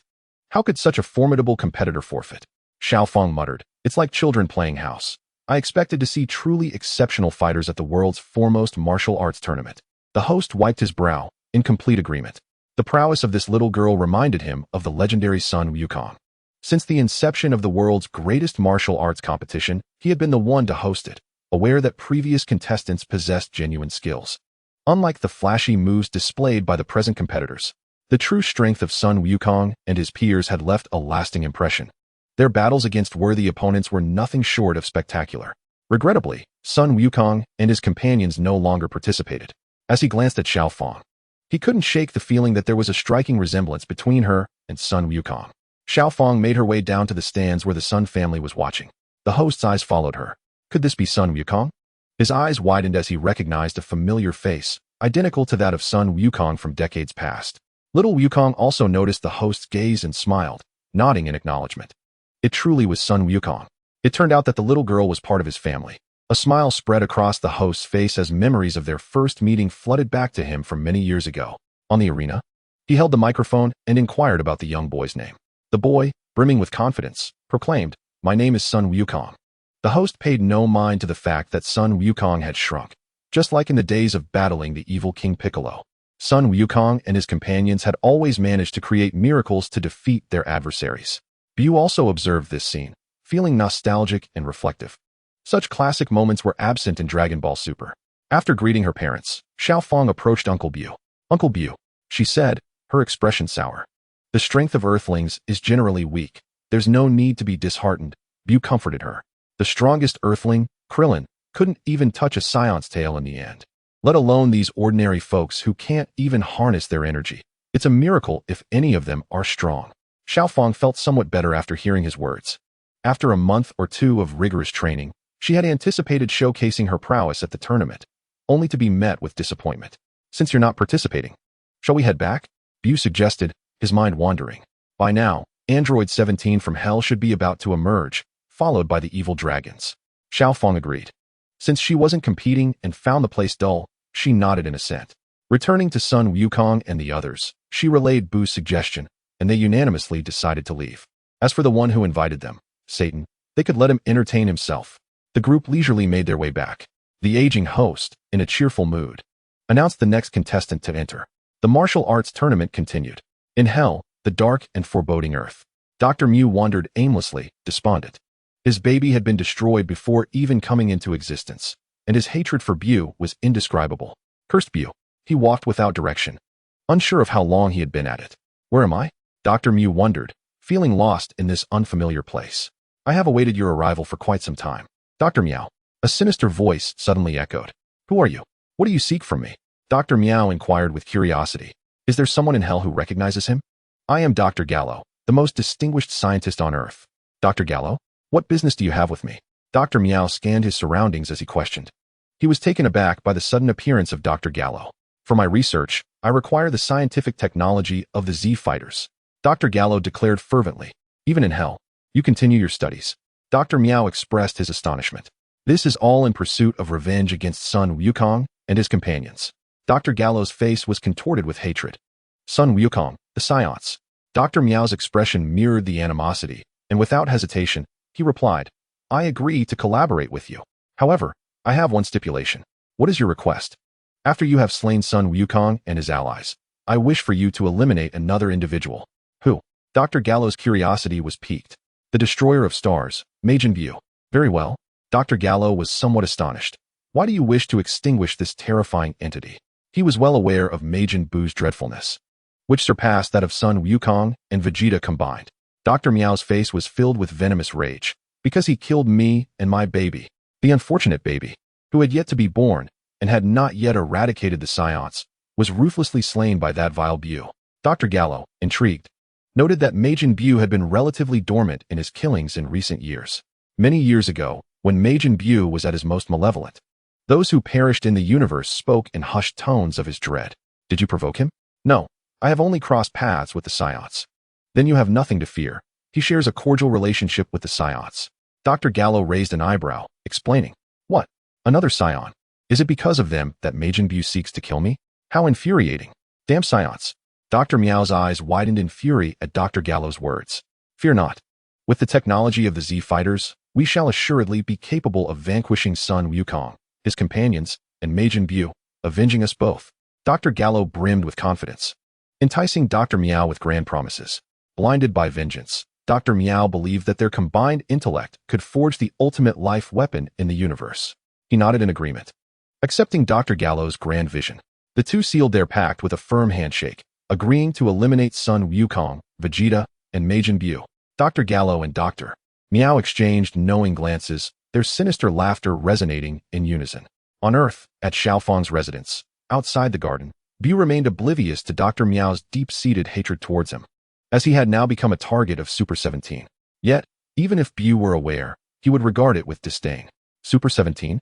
Not within BUU's scope of concern. Xiaofang and Bra had both transformed into Super Saiyan's, launching an assault on BUU. The three engaged in a fierce aerial skirmish. Xiaofang landed a punch on BUU. Bra delivered a kick to BUU. Before they could celebrate, they were met with BUU's mocking words. Xiaofang, what is happening? Your punches lack power. Bulla, your kicks lack power as well. What is going on with both of you? BUU mockingly exclaimed, his voice rich with emotion. Have you not practiced in these past few days? Have you lost all your strength? Xiaofang and Bulla exchanged a glance, a hint of resignation in their eyes. Uncle BUU's mouth, once engaged in battle, could not be silenced. He relished in taunting others. They both understood that their strength was insufficient to harm BUU. Despite exerting all their might, even summoning their utmost energy, they were still chastised for lacking power. The two glared at BUU, their frustration palpable. BUU's incessant teasing was enough to make anyone grit their teeth. Goku and Vegeta could relate deeply. During their sparring sessions, they often wished to silence BUU's incessant chatter. How they longed to strike BUU's mouth, yet they dared not. Their clenched jaws mirrored the expressions of Goku and Vegeta. BUU reveled in their irritation and beckoned them with a finger. Xiaofang and Bulla exchanged knowing looks and charged at BUU once more. The trio was soon engulfed in a chaotic melee. At that moment, Videl emerged from the house, calling out, Xiaofang, Bulla, Mr. BUU, it's time for dinner. The fray came to an abrupt halt. After such a prolonged battle, Xiaofang admitted, I'm famished. She exchanged a glance with Bulla, signaling her intent to abandon the fight. BUU nodded in agreement. Indeed, I'm hungry too. She was eager to avoid further verbal jabs from BUU. Since it's time for dinner, let's eat first. BUU, sensing their thoughts, promptly declared. Upon hearing this, the two felt a wave of despair wash over them. BUU laughed heartily, clearly amused. I was merely jesting. You fell for it, didn't you? The two, with hands on their hips, huffed in discontent. The three of them conversed as they made their way to Xiaofang's home for dinner. Bulma, Goku, Chi-Chi, Gohan, and Videl were already seated, awaiting BUU and the others. Once they arrived, they began to feast. Goku and Gohan devoured their meals with gusto. This is delicious. What kind of meat is this? Bulma inquired curiously, her eyes lighting up as she sampled the dish. It's the meat of a BUU dragon. Bulma's expression turned wary upon hearing this. The meat of a BUU dragon? Chi-Chi beamed with pride, for she was quite skilled in home cooking. That's the best meat from the tail of the BUU dragon. She elaborated on the ingredients. This fried delicacy is made from the 7-colored short-tailed frog. Bulma and BUU, who was eating the frog, could hardly contain their reactions. Meanwhile, Goku and Gohan continued to eat, indifferent to their family's eccentric recipes, as the ingredients were indeed natural, harmless, and free of additives. BUU, too, was indulging heartily. He cared not for the specifics, as long as it was tasty. Suddenly, a knock resounded at the door, piquing the curiosity of those at the table. Who could it be? Xiaofang inquired as she headed to answer the door. Trunks? What happened to you? Xiaofang gasped, quickly rushing to support Trunks. He was battered and bruised, looking quite disheveled, and he immediately uttered, Android 17, but was cut off by Bulma. Trunks, are you all right? Bulma also noticed the battered Trunks and gasped, promptly rising to her feet. Alongside Chi-Chi, she helped support Trunks into the house. The group gathered around him to hear the tale of his injuries. BUU was aware of the situation but felt it prudent to allow Trunks to elucidate. He raised his hand, casting a healing beam to mend Trunks' wounds. BUU, somewhat disdainful, mused. After all my training, you still couldn't defeat Android 17? Now, do tell, what transpired? Trunks, equally bewildered, was at a loss as to why Android 17 had attacked him so suddenly. Chapter 51, Android 17, The Gateway to Hell. You say Android 17 attacked you out of the blue? And even invited me to hell? Goku, with his tail swaying behind him, furrowed his brow. Why would 17, of all people, launch an assault on Trunks? And what was that about an invitation to hell? I don't know, Trunks replied. 17 radiated a sinister aura. His power was overwhelmingly malevolent. I barely managed to fend him off. Now recovered, Trunks remained perplexed by Android 17's aggression. As the group listened intently to Trunks, the sky began to undergo a mysterious transformation. What is that? Chi-Chi exclaimed, pointing upward, her delicate features etched with disbelief. Curiosity piqued. Everyone stepped outside to behold a tumultuous sky, thick with dark clouds, where a black vortex swirled ominously. This abyss appeared bottomless, with flashes of black lightning sporadically illuminating the scene, instilling a palpable fear in the hearts of those who gazed upon it. Across the globe, people witnessed this spectacle, abuzz with speculation. What is happening? Why is the sky displaying such a terrifying sight? Who can resolve this issue above? This is quite a spectacle. Far grander than BUU's emergence, someone remarked. BUU, do you know what this is about? Chi-Chi tugged on BUU's arm, inquiring earnestly. Of course I know. It's the machinations of Dr. Gero and Dr. Mu, BUU explained after a moment's thought. If I don't speak, the King Kai will surely inform you. There seems to be a disturbance in hell. Hell? The group echoed curiously. Is that where King Enma resides? Goku asked, surprised, as he munched on a snack. BUU is correct. There is indeed a problem in hell. The voice of King Kai suddenly resonated. Yes, King Kai? It's been so long. Goku exclaimed joyfully, greeting the long-absent deity. King Kai, what troubles are afflicting hell? Goku pressed further.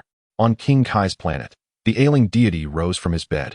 Fatigue apparent in his voice as he explained, I don't know how it happened, but the gates between hell and earth have opened. Before long, the denizens of hell might escape, and chaos will ensue on earth. Chi-Chi and Bra's faces turned pale with fear, their delicate features betraying their terror. Does this mean spirits will roam among us? The group exchanged uneasy glances, struggling to comprehend the dire implications. What shall we do? They wondered, uncertainty clouding their thoughts. I can only rely on you all. I am powerless to rectify this issue. King Kai responded with a note of resignation before severing communication with Goku. The power of these deities is utterly feeble, incapable of managing this situation. Little Wukong scratched his head, conceding, all right. The crowd furrowed their brows in unison. Xiaofang and BUU clung tightly to BUU's arms, one on each side. BUU's lips twitched in mild exasperation, internally lamenting, "What are you so afraid of? It's not as if we cannot handle these lifeless beings." With a resigned expression, BUU attempted to reassure the two. Observing their palpable fear, he sighed inwardly, regretting not having utilized the stellar explosion purification to eliminate Dr. Mew. Though it would diminish the power of the evil dragons, it was a trivial concern. As the evil dragons were merely a prelude and not the main event, BUU's primary objective remained the spirit bomb of the entire universe. How delectably enticing. Upon absorbing the cosmic spirit bomb, BUU was confident that the limiter would transcend to the next stage. Fortune favors the bold, while the timid perish. BUU was undeniably audacious. Ever since discovering that this was Dragon Ball, he had longed for the cosmic spirit bomb. By any means necessary, he must absorb this cosmic energy. Number 17, clad in a trench coat, appeared more composed and mature than ever, yet his condition was dire. He stood motionless on a mountain peak, emanating a dark, malevolent aura, his handsome visage betraying inner turmoil. "You are me, and I am you," a strange phrase echoed in his mind. Number 17 widened his eyes, his expression turning blank as he lost his sense of self. Subsequently, his gaze fixated intently on the black vortex in the sky. Hell, below lay an unfathomable black whirlpool. Dr. Gallo, Dr. Mew, and Hell's number 17 maintained calm expressions as they conversed. Hell's number 17, shrouded in an evil aura, bore a stoic expression, declaring now, "The gates of hell shall open, merging the realms of the living and the dead." Dr. Gallo and Dr. Mew exchanged glances at the nearby crystal ball, where the image of number 17, enveloped in dark energy, materialized. "Excellent." Dr. Gallo smiled, nodding with a penetrating gaze as he commanded Hell's number 17, sense the energy of the living number 17 and establish a connection. Hell's number 17 mirrored his counterpart, yet his handsome face was devoid of emotion. He nodded expressionlessly in response. "Drink." A surge of even more malevolent energy erupted from Hell's number 17. This ominous force surged forth from the unfathomable black whirlpool, traversing to the realm of the living, beckoning. Earth. On the mountain where number 17 stood, upon invoking the power from Hell's number 17, an even greater dark energy erupted from him. Sensing the gravitational pull of Hell's number 17's energy, he soared towards the depths of the black vortex in the sky. Boom. The two energies collided and merged. In the next moment, the black vortex in the heavens expanded dramatically, black lightning flickering ominously, crackling and snapping, as the vortex began to disrupt the normal sky surrounding it. On Earth, everyone stood in stunned silence, gripped by terror. Was this the onset of the apocalypse? Then began the hurried escape with family in tow. At Xiaofan's home, everyone had returned inside. Moments ago, I sensed a powerful and malevolent energy emanating from the swirling vortex in the sky. BUU raised an eyebrow and casually remarked. Feeling the two little dumplings on either side, I sighed inwardly. If only they were a bit larger, as they felt somewhat uncomfortable in my hands. Fortunately, there was still time, otherwise, the children might go hungry in the future. I felt it too. Xiao Wukong agreed, his expression turning serious. That energy is indeed formidable, yet exceedingly wicked. Shall we investigate? Xiao Wukong proposed. Just then, a news bulletin interrupted the television broadcast, capturing everyone's attention. The screen displayed enemies that Wukong had previously vanquished, now resurrected and wreaking havoc once more. Smoke and flames engulfed the earth in an instant. They have truly returned. What should we do now? Xiao Wukong scratched his head, visibly troubled. This is quite the predicament. If they disperse to cause chaos, we may not be able to deal with them promptly. Upon witnessing the undead rise, Bulma suddenly expressed her concern. What if Frieza and Cell have also been resurrected? Aware of the terror that Frieza and Cell represented, Gohan and Xiao Wukong too felt a sense of unease. If they are back, couldn't we just defeat them again? Xiao Wukong nodded. Their target should be me. But I am no longer the same. After transforming into Super Saiyan 4, I am brimming with confidence, especially with BUU by my side. BUU reassured everyone, feeling somewhat exasperated. What purpose do these resurrected beings serve? Frieza and Cell can hardly compete with anyone now. The dead should remain in hell. Why venture out? Leave these undead to me, BUU declared. It was the perfect opportunity to test a power he had not yet utilized. Very well, it is decided. You shall handle them. I will investigate the situation of the black vortex above. Hearing BUU's intention to take action, Xiao Wukong's eyes brightened as he pointed at the television, depicting their old friends rampaging through the city and killing indiscriminately. With BUU intervening, these matters would be resolved. His only concern now was how to address the ominous black vortex in the sky. BUU nodded. All right, you two, release my hands. I must go out and deal with these undead. BUU sighed, somewhat resigned. They had already attained Super Saiyan status, yet still feared these defeated foes. He remarked to Xiaofang and Bra. The two, albeit hesitant, reluctantly let go. Uncle BUU, please hurry and take care of those scoundrels. They are utterly despicable, wantonly destroying the city and taking lives. Xiaofang exclaimed, her face flushed with indignation, while Bra shared her outrage. On the television, countless villains, Nappa, the Jinyu Force, Dodoria, Zarbon, Babbidi's minions, and numerous unknown extraterrestrials, were wreaking havoc upon the city. Very well, I shall send them back to hell shortly. BUU pinched Xiaofang's delicate cheek. Observing this, Bra could not help but pout, feeling somewhat displeased. How biased. You only pinched Xiaofang's cheek, and not mine. The night before was anything but this. Observing Bra's displeased expression, BUU playfully tugged at her mouth, stretching it sideways. Bra flailed her arms and legs, struggling to articulate her thoughts. BUU, amused by Bra's antics, found himself in high spirits, and the onlookers could hardly suppress their laughter. He then addressed the crowd. Stay here, I shall take care of them now. Gohan, feeling somewhat uneasy given the number of adversaries, inquired, Mr. BUU, do you not require assistance? BUU looked at Gohan with a hint of confusion. Have you forgotten how I once decisively defeated you? If they cannot even handle you, do you truly believe I need help to deal with them? Are you doubting my strength, Gohan? BUU stroked his chin, contemplating whether to train with Gohan another day. How could that even be possible? Gohan inexplicably shivered. Adjusting his glasses as memories of their past battles with BUU resurfaced, leaving him with an awkward smile. Having neglected his training for quite some time, Gohan had become more of a scholar, rarely engaging in combat, nearly forgetting the true terror of BUU. BUU, unwilling to waste time, declared, Goku, we mustn't delay. You go investigate what is happening in hell while I deal with these fallen souls. All right. Young Goku nodded in agreement. After BUU and young Goku exchanged a few words of caution, urging everyone to stay safe, the two departed. BUU pushed open the door, with young Goku closely following. Once outside, young Goku sensed a chaotic aura emanating from all around, a mixture of potent and feeble energies, and exclaimed, truly, the world is in turmoil. BUU harbored no fondness for these fallen souls. Let us proceed. Young Goku nodded, his aura flaring as he activated his flight technique. Soaring towards the ominous black vortex in the sky. With a swift motion, BUU teleported to the location of the strongest energy. Upon closer inspection, he recognized, is that not an old acquaintance, Lurd? It seemed Lurd had only perished a few months prior, yet he appeared to have grown stronger. However, the ability to reverse life and death, an extraordinary power acquired from the dark wave of malevolence, had remained dormant within BUU since its acquisition. An immense, indescribable force surged forth from BUU, enveloping the earth and affecting all beings upon it. In that moment, both the living and the deceased felt an overwhelming power coursing through them, controlling their very existence. BUU wielded this ability, potent enough to reverse the life and death of the entire universe, but for now, he deemed it sufficient to cover only the earth, not wishing to expend energy on the vast cosmos. After all, significant events rarely occurred beyond Earth, where turmoil was ever present. Meanwhile, in another realm, young Goku had already entered the black vortex. With no obstacles in his path, he swiftly descended into hell. What is this? Young Goku exclaimed in surprise upon witnessing numerous underworld workers bound and restrained. What on earth is happening? He pondered, momentarily stunned. Suddenly, 3 shadowy figures appeared, taking advantage of young Goku's distraction as they dove into the black vortex, heading towards the mortal realm. Young Goku gasped in astonishment. Who are they?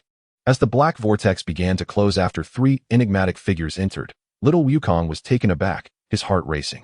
He swiftly darted towards the black whirlpool, but alas, he was a moment too late. The vortex had already sealed shut, and his head collided forcefully with the infernal ground. How infuriating! Instantly aware of the predicament, little Wukong cradled his head in his hands. Suddenly, a laugh echoed through the air. Long time no see, son Wukong. Recognizing that familiar voice, little Wukong could easily deduce who it belonged to. Indeed, it was Frieza. It had been a while since their last encounter. Frieza and Cell emerged from the shadows. Cell, you are here too, little Wukong exclaimed, astonished. You two truly are relentless spirits. Cell, arms crossed and expressionless, replied, of course I'm here. Since you've come to hell, I must ensure you are well entertained.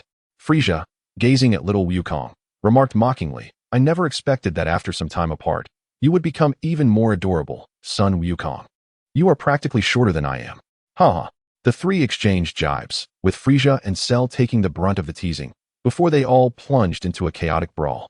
A single energy blast dispatched Dabura, causing a smirk to appear at the corner of Vegeta's mouth. Dabura has once again been sacrificed by Vegeta. Vegeta?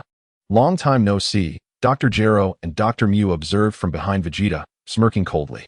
Vegeta glanced over his shoulder, assessing the situation, then retorted with derision. Oh, aren't you the android? It's been a while. How have you been in Hell? I can't be bothered to waste words with you. Hell's Android 17, eliminate him. Dr. Gero, enraged by Vegeta's taunt, issued a direct command to Hell's Android 17. Emerging from a blazing inferno, Hell's Android 17 exuded an aura of malevolence and power, piquing Vegeta's interest slightly. Finally, someone with a modicum of strength had appeared. Is this Android 17? He appears rather youthful for his designation. His aura is overwhelmingly sinister and powerful. No matter, I shall strike first and inquire later. Hell's Android 17, emotionless, fixed his gaze upon Vegeta, eyes gleaming with menace. Just as the two were poised to engage, an indescribable force suddenly enveloped them, causing a weighty pressure upon their chests. Cold sweat broke out on their brows. What is happening? Dr. Gero and Dr. Mu were equally startled by the unexpected power, their hearts racing in trepidation, utterly perplexed. Could it be BUU? Vegeta pondered, recalling that only BUU possessed such formidable strength. Across the globe, smoke billowed and explosions echoed. BUU, exercising his powers, hovered in the air, surveying the situation. With a snap of his fingers, the deceased souls on Earth felt that same indescribable terror beginning to take effect, mercilessly pulling them back into the depths of hell. Their wails erupted. No, I don't want to go back. How infuriating. What was happening? I had just escaped from hell. Why, damn it. I was only out for a minute. I find myself perplexed, unsure of my purpose in this world. Alas, it seems I am destined to return to the depths of hell. Just as I barely stepped out of that infernal realm, I am thrust back in. In an instant, the cries of Leard were silenced, his spirit shattered, much like that of Babbidi's minions. The deceased, filled with rage, cursed vehemently. Yet their protests were futile as they were swiftly returned to the abyss. Majin BUU casually extinguished the lives of several irredeemable souls. Among them was Leard, who had only just emerged from hell, only to be crushed once more by BUU. It is essential to understand that being obliterated by BUU's powers signifies a complete and utter demise, a total disintegration of the soul. However, BUU spared Hell's Android 17, Dr. Gero, and Dr. Mu, intending to personally eliminate them later. BUU cast his gaze towards Vegeta. The encounter between Vegeta and Hell's Android 17 piqued his interest. He felt compelled to observe.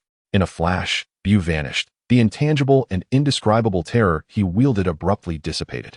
The world collectively sensed the oppressive grip over life and death lift, and the anxiety subsided. A sigh of relief swept through the populace as they realized not only had that formidable power vanished, but also the strange entities had disappeared. Joy erupted across the globe. Tears of gratitude flowed as many believed that divine intervention had saved them. With the disappearance of that power, Vegeta felt a reduction in pressure, his body lightened, and an overwhelming sense of ease washed over him. What a terrifying force! Such immense power is beyond comprehension. Had BUU intervened? Was he eradicating all the souls on Earth? Now that BUU had acted, Vegeta paid no mind to the resurrection of the dead. His focus was on Hell's Android 17. He flexed his wrist, beckoning the android with a taunting gesture, challenging, "Come, strike me down." With a roar, the previously ominous aura that had vanished now surged back within Hell's Android 17. His eyes gleaming with malice as he charged at Vegeta. The priority was to eliminate Vegeta first. The two engaged in a fierce confrontation. From atop a nearby building, BUU observed the clash between Vegeta and Hell's Android 17, taken aback. Is this Hell's Android 17 truly this formidable in the anime? Suddenly, an unfamiliar and sinister energy approached from afar. Could it be Earth's Android 17? BUU was astonished at how quickly he had arrived.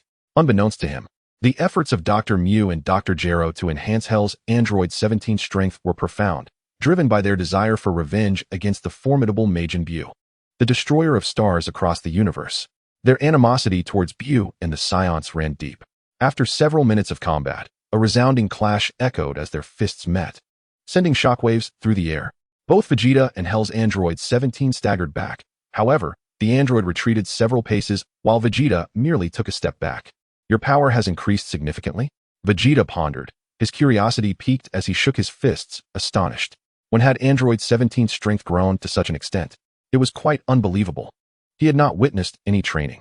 Meanwhile, Dr. Gero and Dr. Mu stood by, equally astonished. The recent upheaval has left them questioning their very existence. Now, even Vegeta appears formidable. The incredulity etched on their aged faces is palpable. How is this possible? Dr. Gero and Dr. Mu exchanged bewildered glances. Why is Vegeta so powerful? This is the Hell's Android 17 that they painstakingly enhanced. It is imperative that Hell's Android 17 merges with the Earth's Android 17 without delay. If any unforeseen event were to occur, such as Goku's return or the sudden emergence of Majin Buu, leading to the destruction of Hell's Android 17, their chance for revenge would vanish forever. They locked eyes, silently acknowledging their fears, but as time passed, Android 17 had yet to arrive. Why is he taking so long? Dr. Gero and Dr. Mu felt a sense of unease. With Vegeta's strength reaching such heights, they wondered if the merged Android 17 would even stand a chance against him and Goku together. Witnessing Vegeta's formidable prowess had stripped them of their earlier confidence, leaving them feeling uncertain. At that moment, a figure radiating an aura of malevolence approached from the horizon. Finally, Android 17 has arrived. Vegeta widened his eyes in disbelief. Am I seeing double? There are two Android 17s?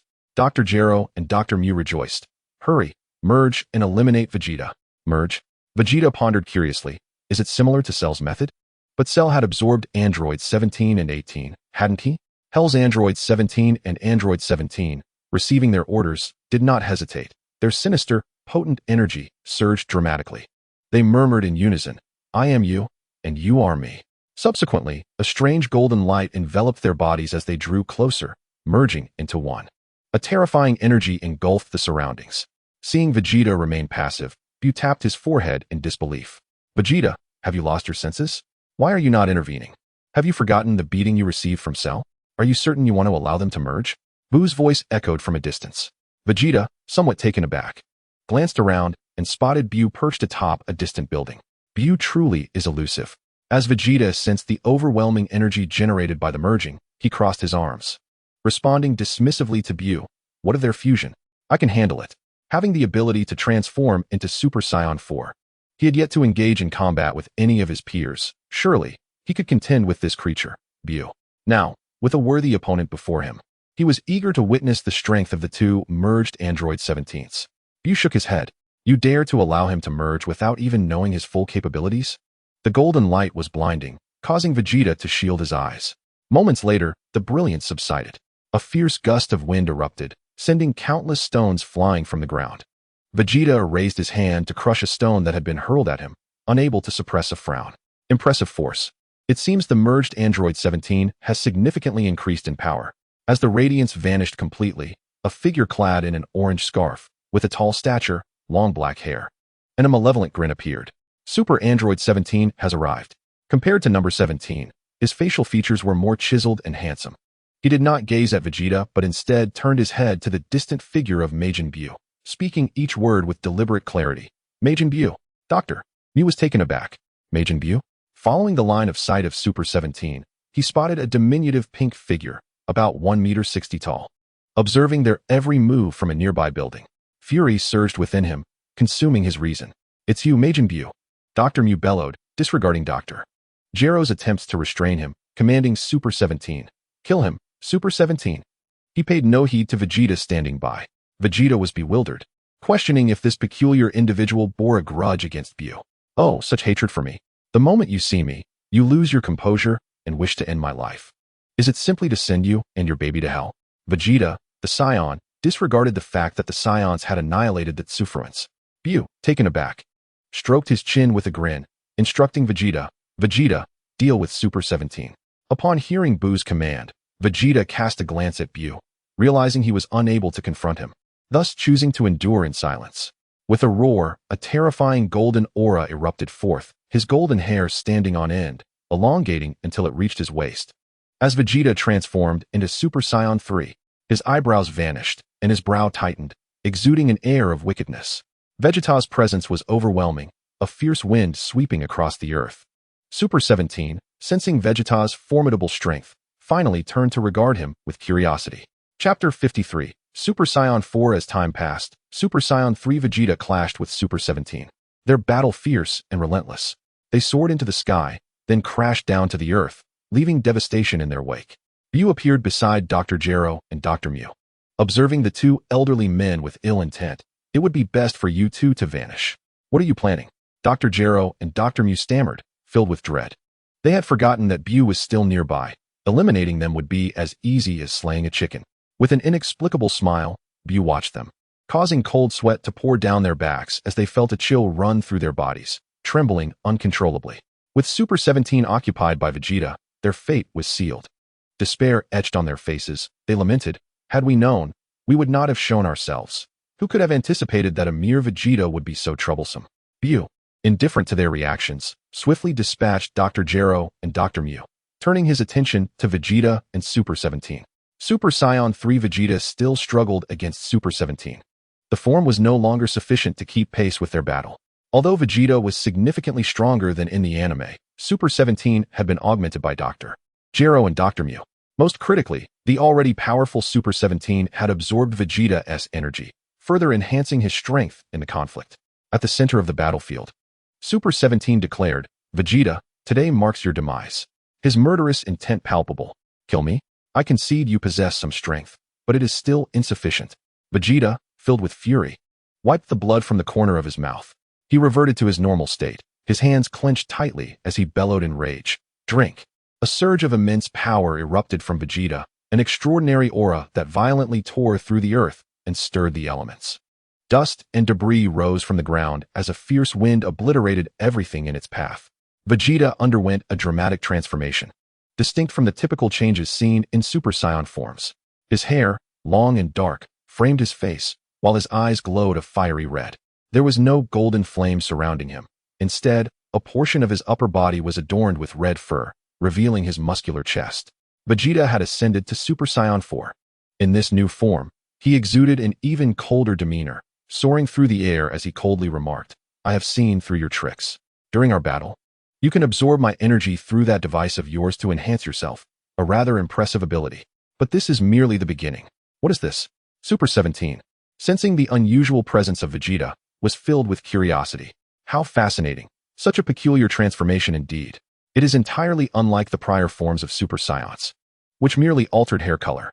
I do not recall witnessing this in my memories of Earth. Is this a recent development? And what if I do know? The two warriors radiated boundless fighting spirit and murderous intent, instantly colliding in a dazzling display of energy. A series of thunderous booms erupted as their powers clashed, scattering energy and obliterating everything around them. The earth fractured and split, revealing deep, bottomless chasms. Should I crush Super 17 now? BUU pondered as he observed the tumultuous battle. Never mind. Since Vegeta is so eager and brimming with combat spirit, let him deal with Super 17. He seems to have discerned Super 17's abilities. Surely he can prevail. Right? BUU felt uncertain, recalling how Goku and Vegeta had previously underestimated their foes, only to find themselves severely beaten before finally taking the fight seriously. Yet, when they did, they discovered they were truly outmatched, leading them to resort to fusion as a last resort. Is Xiao Fang's energy approaching? BUU furrowed his brow. Uncle BUU. Xiao Fang's voice rang out, as expected. She rushed to embrace BUU's arm. Weren't you supposed to stay at home? What are you doing here? What if you get hurt? BUU replied, a hint of irritation in his tone. Xiao Fang grinned mischievously. But you are here, right? I knew there might be danger elsewhere. So I headed straight here as soon as I stepped out. With a swift motion, BUU playfully smacked her behind twice. Not listening at all, are you? A couple of smacks to teach you a lesson. Always disobedient.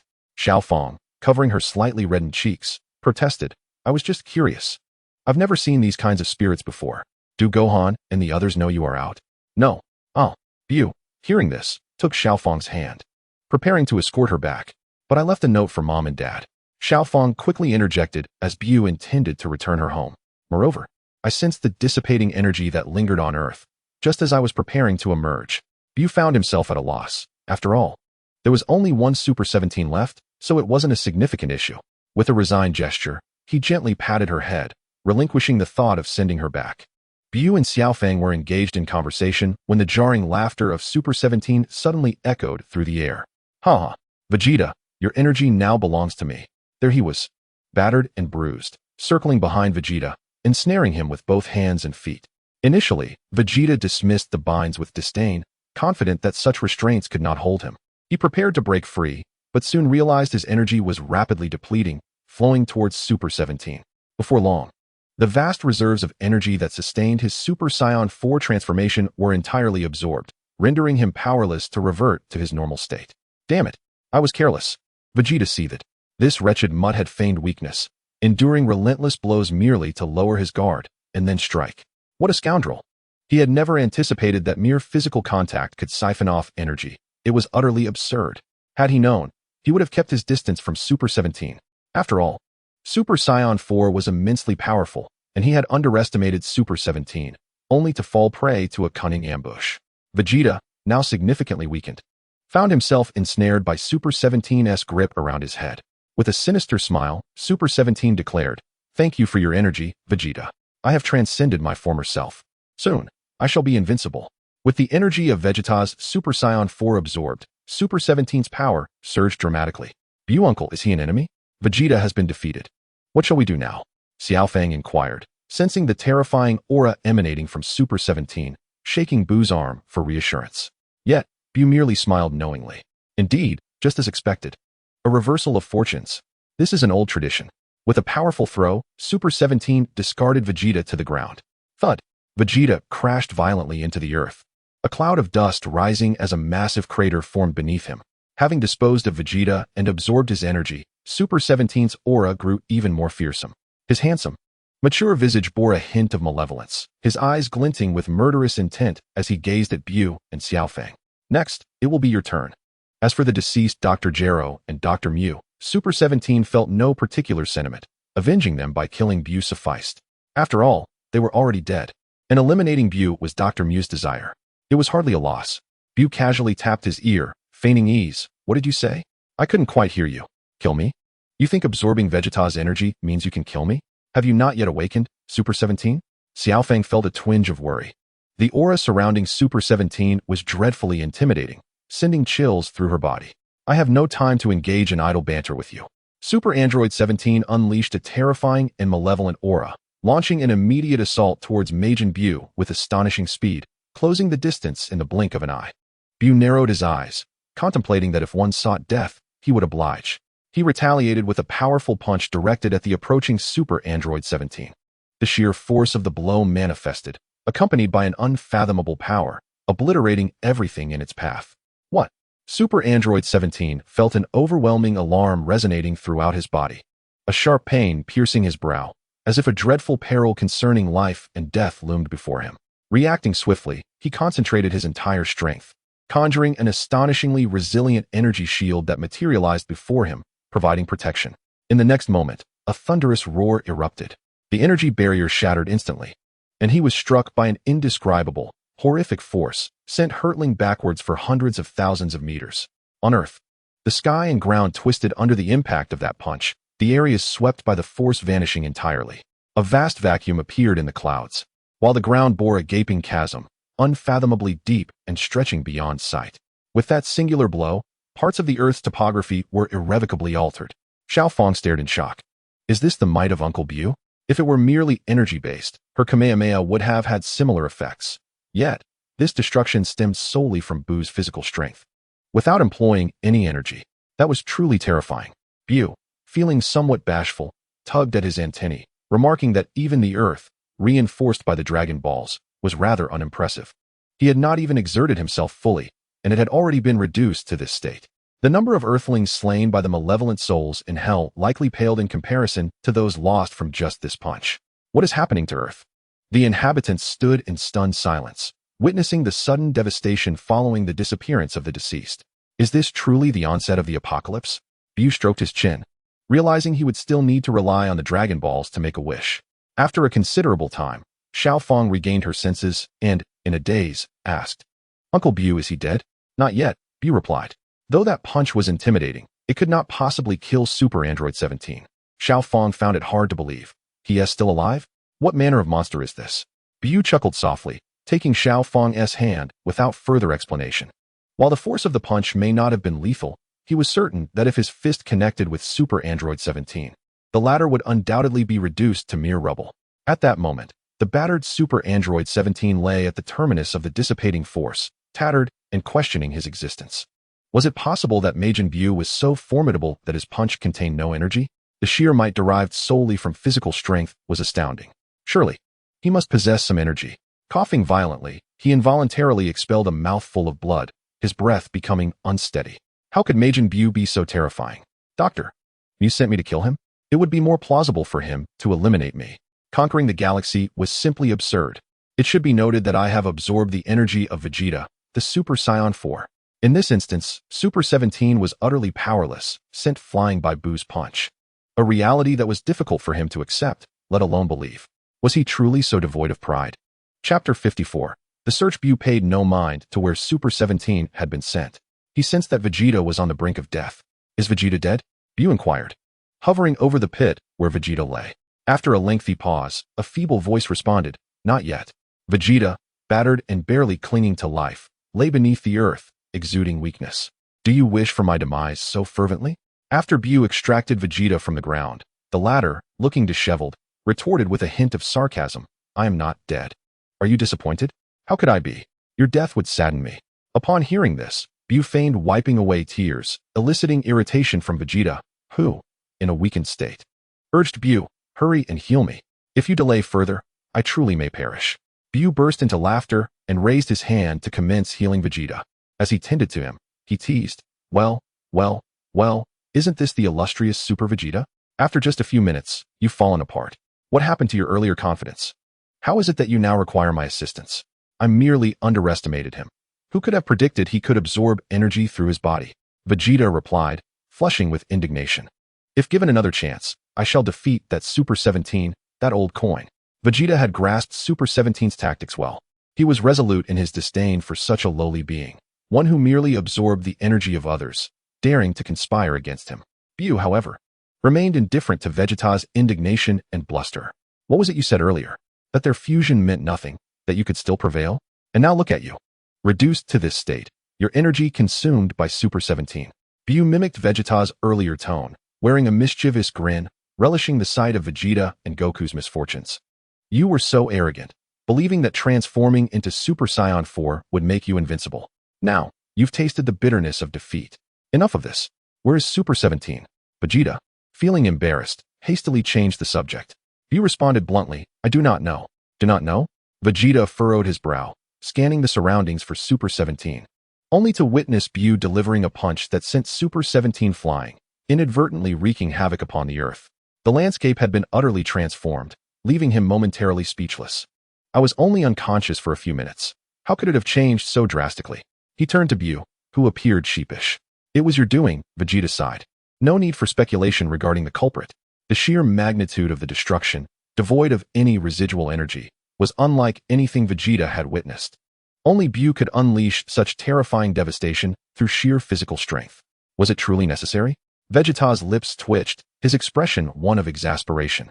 Though he could effortlessly obliterate Super 17, BUU insisted on employing ostentatious attacks that failed to vanquish him, ultimately endangering the Earth, which could scarcely endure BUU's overwhelming power. This harrowing scenario evoked painful memories for Vegeta, recalling the torment he endured during their previous sparring sessions, accompanied by a wry smile. Your strength has become even more formidable at this rate. Neither Kakarot nor I will dare to spar with you. He feared that a single punch from BUU could annihilate not only the Earth, but also himself, as their physical resilience paled in comparison to BUU's grotesque might. During our sparring, I consistently restrained my strength, never utilizing my full power. I had already conceded to you repeatedly, and now you fear my might? BUU retorted, his tone irritable. Moreover, why do you worry? In all our sparring sessions, when have I ever truly harmed you? Vegeta pondered and realized that indeed, had BUU lost control of his power, they would have both been obliterated long ago. As their conversation continued, Vegeta cast a glance at the timid figure of Xiao Fong peeking from behind BUU.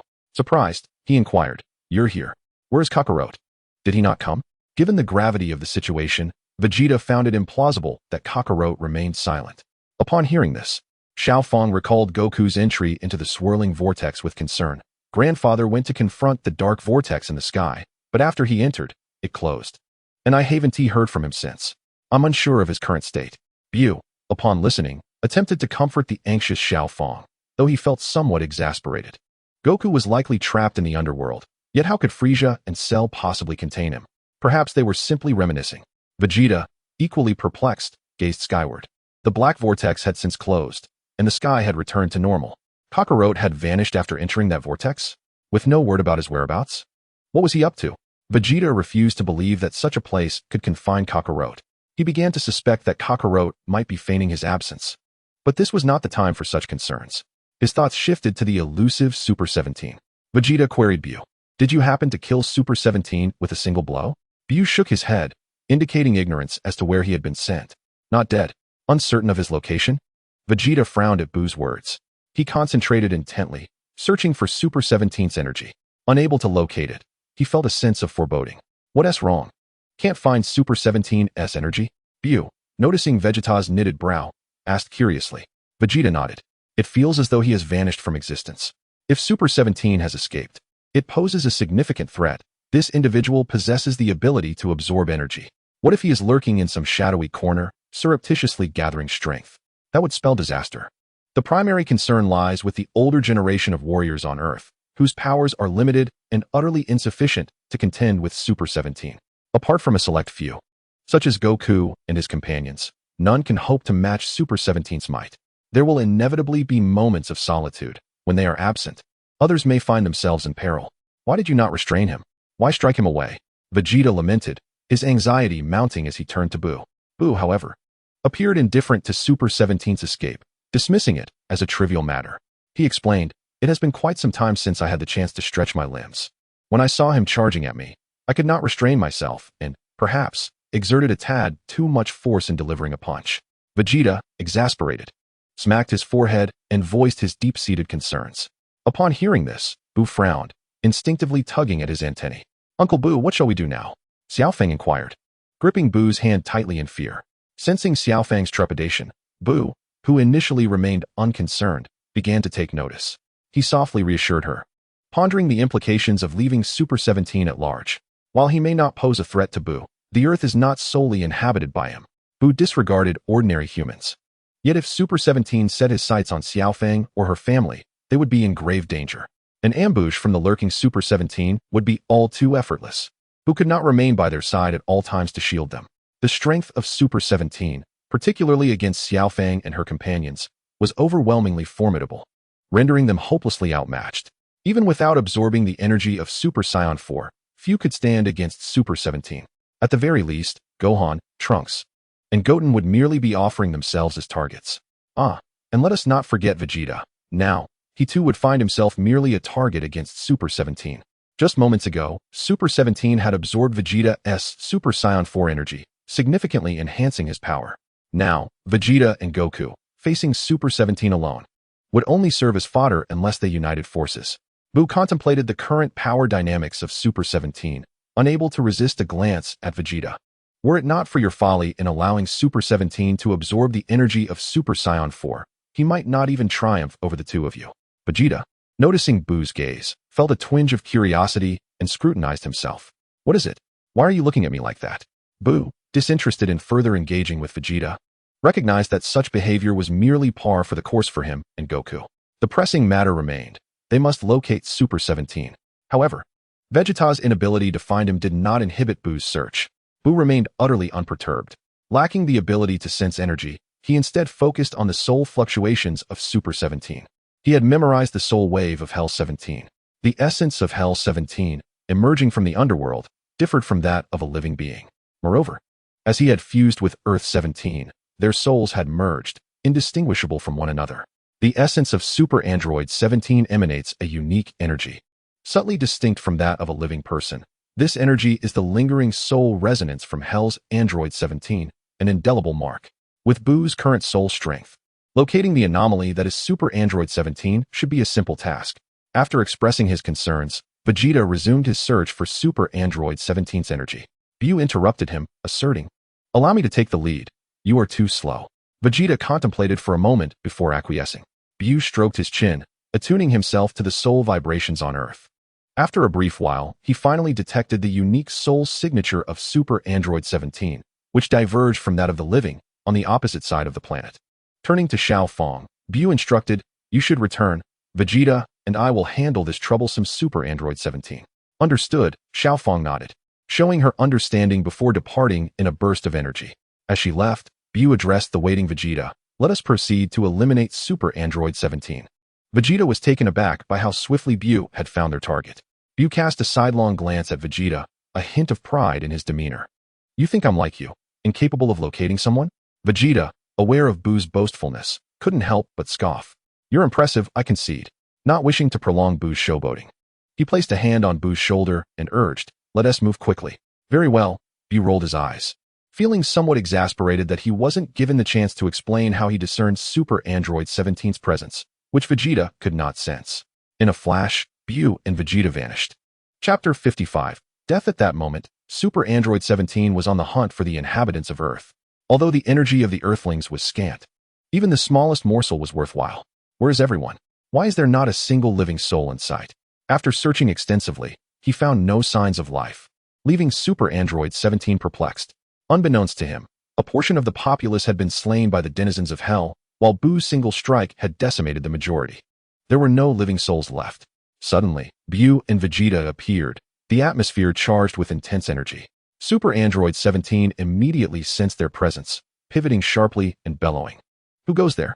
Upon recognizing the two figures behind him, his pupils constricted in shock. It's you. He was bewildered. Had Vegeta not been completely drained of energy by him? How could he appear so vibrant? Unable to fathom Vegeta's condition, Super Android 17's curiosity piqued. Did I not absorb all your energy? How are you so lively now? Vegeta merely scoffed, unwilling to engage with this impudent adversary. BUU remained silent, merely observing. The tension escalated as the three stood in a standoff, exchanging glances filled with animosity, each harboring a profound desire to eliminate the others. A light breeze stirred, heightening the atmosphere. Prepare to perish. Without warning, Super Android 17 attacked, unleashing two powerful hellish energy balls directed at the duo. Vegeta remained vigilant against Super 17. In an instant, he detected the impending threat and prepared himself. A terrifying energy blast surged towards him, yet Vegeta effortlessly sidestepped it. Meanwhile, BUU reached out and grasped Super 17's Hell Flash, applying a slight pressure to obliterate the energy blast, rendering it into nothingness. What? Super 17 exclaimed, his face filled with shock. My Hell Flash was crushed with such ease. Observing Super 17's attack, Vegeta clenched his teeth. His Super Saiyan 4 energy had yet to recover, leaving him unable to engage fully. Instead, he could only unleash a meager energy wave towards Super 17, which was disdainfully absorbed by the latter. Frustrated to see his energy devoured once more, Vegeta glared at BUU beside him. Aren't you going to take action? BUU nodded. In an instant, he vanished, moving with a speed too swift for the eye to follow. In the blink of an eye, he appeared before Super 17, delivering a swift chop that tore a gruesome gash into Super 17's chest, blood pouring forth. Before Super 17 could react, he felt a blur before his eyes as BUU materialized right in front of him, having caused him a grievous wound without any prior warning. Gritting his teeth against the pain, Super 17 staggered back several steps, hastily creating distance while clutching his bleeding chest, his face contorted in rage. You dare to injure my body. You shall pay for this. With a furious roar, an ominous aura enveloped Super 17, who stretched out a hand, unleashing a barrage of Hell Flash attacks imbued with immense energy towards BUU. As the projectiles soared, Vegeta, witnessing the multitude of Hell Flashes, quickly ascended higher into the sky. Recognizing he lacked the energy to withstand such overwhelming assaults, such unnecessary chatter, BUU observed the onslaught with an impassive expression, shaking the blood from his hand and then dissolving, vanishing from Super 17's sight. He deftly evaded the relentless bombardment. Where is he? Super 17 exclaimed, alarmed as he searched for BUU, who had seemingly disintegrated. In the next moment, BUU reformed behind Super 17, striking with his razor-sharp hand, slicing through the air towards Super 17's neck as he turned around. Super 17 was struck hard, his body momentarily stiffening. In the following instant, blood erupted from him like a fountain, cascading through the air as he plummeted helplessly to the ground with a thud, raising a cloud of dust. Boom! Super 17 lay defeated, his body severed, leaving Vegeta in stunned disbelief, utterly astonished. Was it truly so brutal, BUU? Yet, BUU's power had grown increasingly formidable, even after absorbing Vegeta's Super Saiyan 4 energy. Super 17 had been effortlessly vanquished by BUU. A shiver ran down Vegeta's spine. He was grateful they were not adversaries. BUU had overwhelmed Super 17 with absolute strength. Regardless of physical strength or energy levels, they far exceed that of Super 17, which is why it was so effortless. BUU gazed upon the lifeless body of Super 17, stroking his chin contemplatively.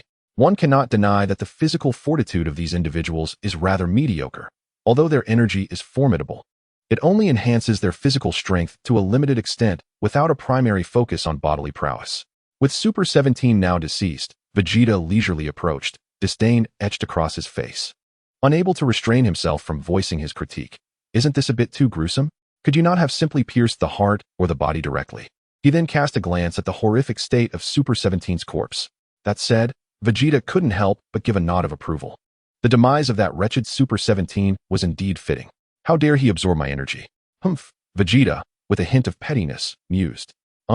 Piercing the body or heart. Goodness, I had forgotten one could do that. Even if he doesn't die immediately, I could stab him a few more times. He surely wouldn't survive that. Such methods would have been far superior to my current approach. It was truly a miscalculation. Upon hearing this, BUU couldn't help but slap his thigh in realization, his face clouded with frustration. I inadvertently orchestrated the most gruesome and terrifying death. His ability to absorb energy was rather troublesome to handle. In that moment, I had not considered much, only wishing to eliminate him with utmost speed, forgetting these lethal alternatives. Choosing this method meant he likely wouldn't be able to eat today. Yet, there was no other choice. I merely sought a swift resolution to the battle. With energy attacks proving ineffective, I had no option but to rely on physical strength. Just moments ago, BUU had exerted 6/10 of his power to swiftly vanquish Super 17. The more he contemplated the bloodshed, the more regretful he became. How hasty of me. I should have pierced the heart. He found himself yearning for some solace for his wounded spirit. Super 17's death was too horrific and revolting. BUU, unwilling to linger any longer, turned to Vegeta and declared, "The matter is resolved. Let us depart." "Very well. Allow me to attend to Super 17's remains," Vegeta replied, nodding. Raising his hand, he unleashed an energy blast upon Super 17's corpse, obliterating the area. The two then vanished. Meanwhile, Goku had finally emerged from the depths of hell after great exertion. In the skies, he focused intently, searching for the energy signatures of the three mysterious individuals. After a moment of concentration, he scratched his head in confusion. Why was there no sign of any powerful malevolent energy on Earth? He had distinctly sensed Vegeta engaged in battle with a terrifyingly evil force in hell. What could have happened? Had they already been dealt with by BUU and the others? Did this mean I would not have a chance to participate? Goku's face fell in disappointment. Such a formidable adversary had slipped through his fingers, and he envied Vegeta for having the opportunity to confront him. Ah, what a nuisance. Suddenly, BUU and Vegeta appeared. "What are you doing, Kakarot?" Vegeta inquired, crossing his arms as he observed Goku, who was talking to himself with a look of frustration. "Ah, Vegeta. BUU, have you already dealt with the three mysterious beings that escaped from hell?" Little Wukong did not respond to Vegeta's inquiry. Instead, he eagerly sought information regarding Super 17. "You truly faltered at a critical moment." Vegeta nodded with satisfaction. "Indeed, you have only just arrived while we have already resolved the matter. It was I alone who had managed to resolve it. Vegeta, do not embellish your own contributions."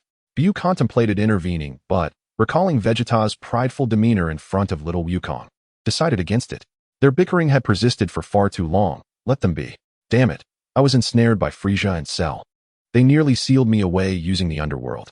Vegeta was astonished. These two were already deceased, yet still harbored intentions of killing Kakarot? They exchanged a few casual remarks before the three returned to Son Gohan's residence. Xiao Fang had already returned and was being lectured with concern by Biddy Li.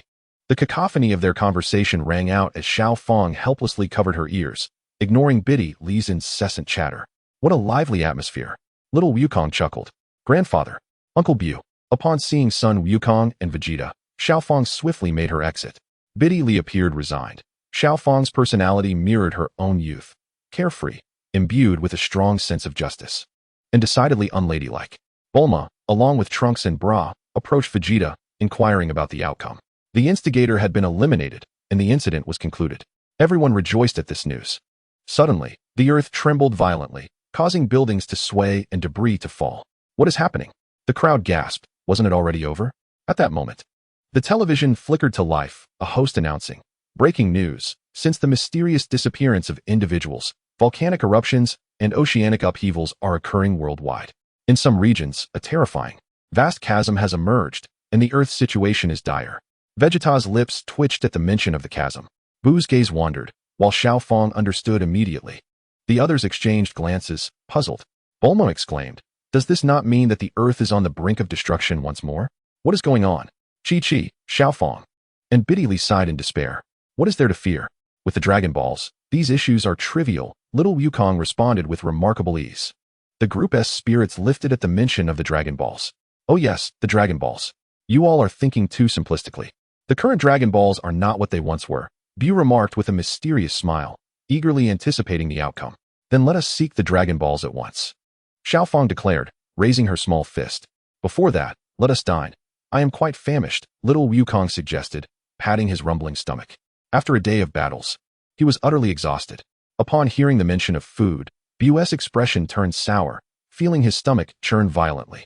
Chapter 56. Unexpected Turmoil, Evil Dragons. Days later. After an extensive search across the globe, they successfully gathered all 7 Dragon Balls. At this moment, they convened at Son Gohan's home. In a circle, Xiao Wukong, Bulma, Chi-Chi, Bra, Xiaofang, Sun Wufan, Bitty Li, Sun Wutian, and Trunks gazed intently at the 7 Dragon Balls lying on the ground, their expressions etched with concern. Unlike the usual pristine Dragon Balls, each of the 7 before them bore numerous fine cracks. What is amiss with these Dragon Balls? They appear different from usual, with cracks that have never manifested before. This is indeed alarming. A sense of foreboding enveloped them. These are Dragon Balls. How could they provoke such unease? Xiaofang turned toward BUU, who lounged on a deck chair. What? BUU removed his sunglasses. The Dragon Balls have developed cracks. Xiaofang explained the situation. Who knows? The presence of cracks does not necessarily signify anything. We still need to utilize the Dragon Balls, or else Earth will face annihilation. BUU donned his sunglasses once more. Reclining comfortably, the group felt helpless. They understood they had no other recourse. Without the Dragon Balls, Earth and the deceased could not be resurrected. They could only hope that the Dragon Balls would not yield any unforeseen consequences. Let us summon the Eternal Dragon and see if it knows the cause, suggested Xiao Wukong. The others agreed, nodding in unison. The 7 Dragon Balls emitted a faint glow. Xiao Wukong recited the incantation, "Come forth, Eternal Dragon."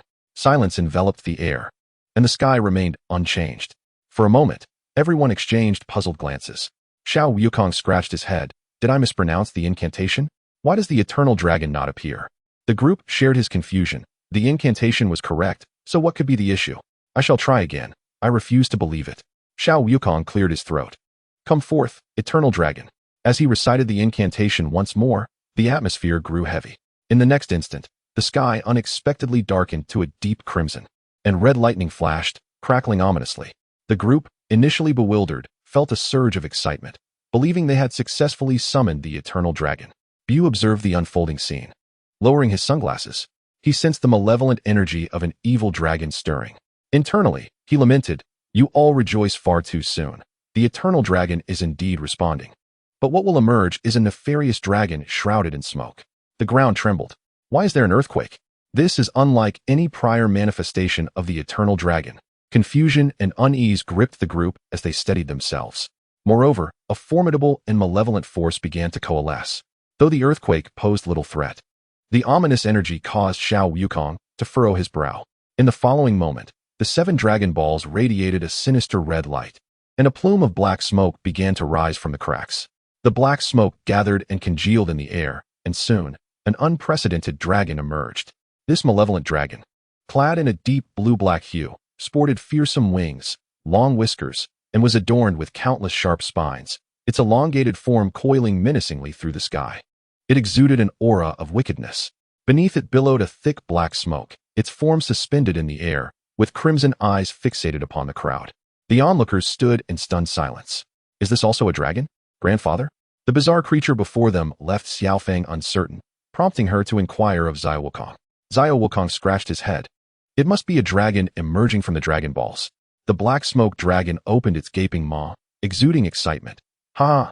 You possess quite the audacity to summon me. It then produced a cigar, igniting it and taking a long drag, savoring the moment. Ah, the air outside is so sweet.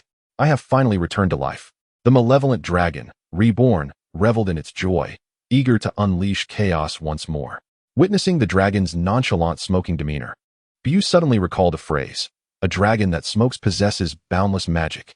BUU had approached from his reclined position on the beach chair, now standing beside Xiaofang. Gazing at the formidable black smoke dragon, Xiaofang and Bulma, noticing BUU's arrival, flanked him on either side, clasping his arms, and inquired, "Uncle BUU, what is happening? Shouldn't it be demanding us to state our wishes right away? Why is it not doing so now?"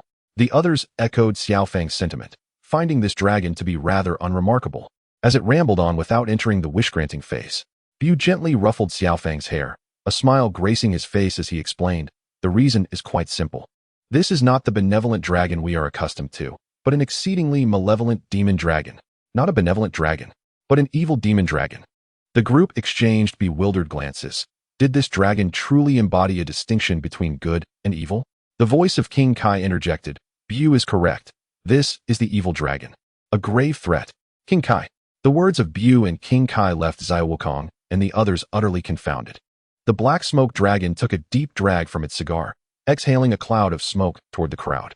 An energy shield manifested before BUU, shielding him from the noxious fumes, while Xiao Wukong and the others coughed in response. The black smoke dragon laughed heartily. "Indeed, from this moment forth, I shall no longer be subservient to you humans." As it spoke, the 7 Dragon Balls glimmered with an extraordinarily blinding radiance, ascending into the sky. It inhaled deeply, drawing the Dragon Balls into its belly. "Our Dragon Balls." Xiaofang pointed incredulously at the black smoke dragon that had consumed the 7 orbs, struggling to comprehend the situation. These were the hope of Earth. What was it doing? Why devour the Dragon Balls? A terrifying crimson glow ignited in the dragon's eyes, and a dark, menacing tornado erupted, stirring the winds, with the 7 Dragon Balls spinning rapidly within its vortex. In the next moment, 7 small black dragons, resembling the dragon itself, burst forth from the tornado, each carrying a Dragon Ball in its mouth, darting towards the far corners of the world at an almost imperceptible speed. The crowd was left in utter shock at this unforeseen turn of events. What was happening? They simply flew away without granting their wishes. This was utterly despicable. Following the departure of the evil dragon, Earth began to undergo mysterious transformations. In the sky, an expansive, resplendent aurora appeared abruptly, captivating in its brilliance. What could that be? Xiaofang and Bra pointed curiously at the aurora shimmering in the sky. "This is the aurora. It's my first time witnessing it," Bulma explained. The beauty of the aurora captivated everyone's attention momentarily. However, Sun Wukong's brow furrowed, his expression grave. "BUU, the Earth is enveloped by an indescribable malevolent energy." BUU nodded in agreement. "Indeed, this energy is formidable. It will pose the greatest threat to the Earth." "They? The greatest enemies? Who are they? Do you know something?" "BUU," Sun Wukong exclaimed in astonishment. BUU nodded meaningfully. "The evil dragons, born from the negative energy of your wishes over the years." The 7 Dragon Balls indicate the presence of 7 evil dragons, each possessing unique abilities, with the 1-star dragon being the most powerful. Only by defeating them can the energy enveloping the Earth dissipate, and the Dragon Balls return to normal. Now I understand. Upon hearing BUU's explanation, everyone finally grasped the origins of the black smoke dragon. Just then, the voice of the old Supreme Kai echoed, filled with fury as he shouted, "I warned you not to rely on the power of the Dragon Balls, but you refused to listen. Now look what's happened. Not only is the Earth in peril, but the entire universe is at risk." The sheer volume of the old Supreme Kai startled everyone, prompting them to cover their ears. Bulma, Xiaofang, Bra, and Chi-Chi were unfamiliar with the old Supreme Kai and were left curious. Who is this person speaking so loudly? Ignoring their confusion, the old Supreme Kai continued to ramble on, his voice sharp and piercing. Unable to endure any longer, the group prepared to respond when BUU interrupted, raising his hand to signal for silence. All eyes turned to him expectantly. BUU, exasperated, thought, "What are you complaining about? I'm still on Earth. If you have something to say, just say it without all the noise." He reluctantly spoke. "Old Supreme Kai, could you lower your voice and get to the point? They already know what you are saying." Upon hearing BUU, the old Supreme Kai regained some composure, cleared his throat, and began to explain. He elaborated on the usage of the Dragon Balls. Each time a Dragon Ball is used, the positive energy diminishes while the negative energy increases. After using a Dragon Ball, it is advisable not to use another for 100 years to allow the negative energy to dissipate. Over the past 30 years, Sun Wukong and his companions have used the Dragon Balls countless times, resulting in the negative energy far exceeding the positive energy, reaching the limit of the Dragon Ball's capacity to store negative energy, leading to their gradual disintegration. Now, with Sun Wukong and the others continuing to make wishes, the evil dragons have come into existence. The old Supreme Kai spoke slowly, and soon, The KAIOSHIN Shin took over to convey the information about the evil dragons quickly. After he finished, they signed off. Everyone's brows were furrowed, contemplating Shin's words. So, these evil dragons appeared because of us? Bulma murmured, finally comprehending the situation. Well, in truth, the instigator is you, Bulma. It was your invention of the dragon radar that made locating the scattered Dragon Balls so effortless for them. However, there is no need to articulate such matters. The evil dragons are hardly a significant concern, easily dealt with in a moment. BUU coughed lightly, drawing attention to himself. After all this superfluous chatter, it would be far more efficient to simply eliminate them, he proposed. Goku nodded in agreement, his expression one of understanding. Why engage in such lengthy discourse? I am almost bewildered by the conversation. BUU's words are straightforward and easily comprehensible. The old Kai and KAIOSHIN were momentarily taken aback. Indeed, what is the point of all this talk? Regardless, BUU is on Earth. What predicament could he not resolve? The two were startled by this sudden realization, momentarily dazed, forgetting that there are even more terrifying entities on Earth. Son, Piccolo's voice emerged from behind. Piccolo, Dandy, Mr. Popo, what brings you here? Goku turned around, clearly surprised. With such a significant event unfolding, how could we not come? Piccolo crossed his arms. Piccolo, along with Dandy and Mr. Popo, had arrived as well. They could not afford to remain uninformed about such a momentous occurrence. The evil dragons had previously wreaked havoc on other planets, not only devastating worlds, but annihilating entire galaxies. Their malevolence and terror were unparalleled. Thus, this crisis must be resolved by you, Mr. BUU and Mr. Goku. Mr. Popo, who was equally aware of the evil dragon's existence, spoke gravely to BUU and Goku. Both nodded in response. Whether they are truly evil is of little consequence to me. My only concern is whether negative energy and the spirit bomb are delectable. I have awaited this day for quite some time.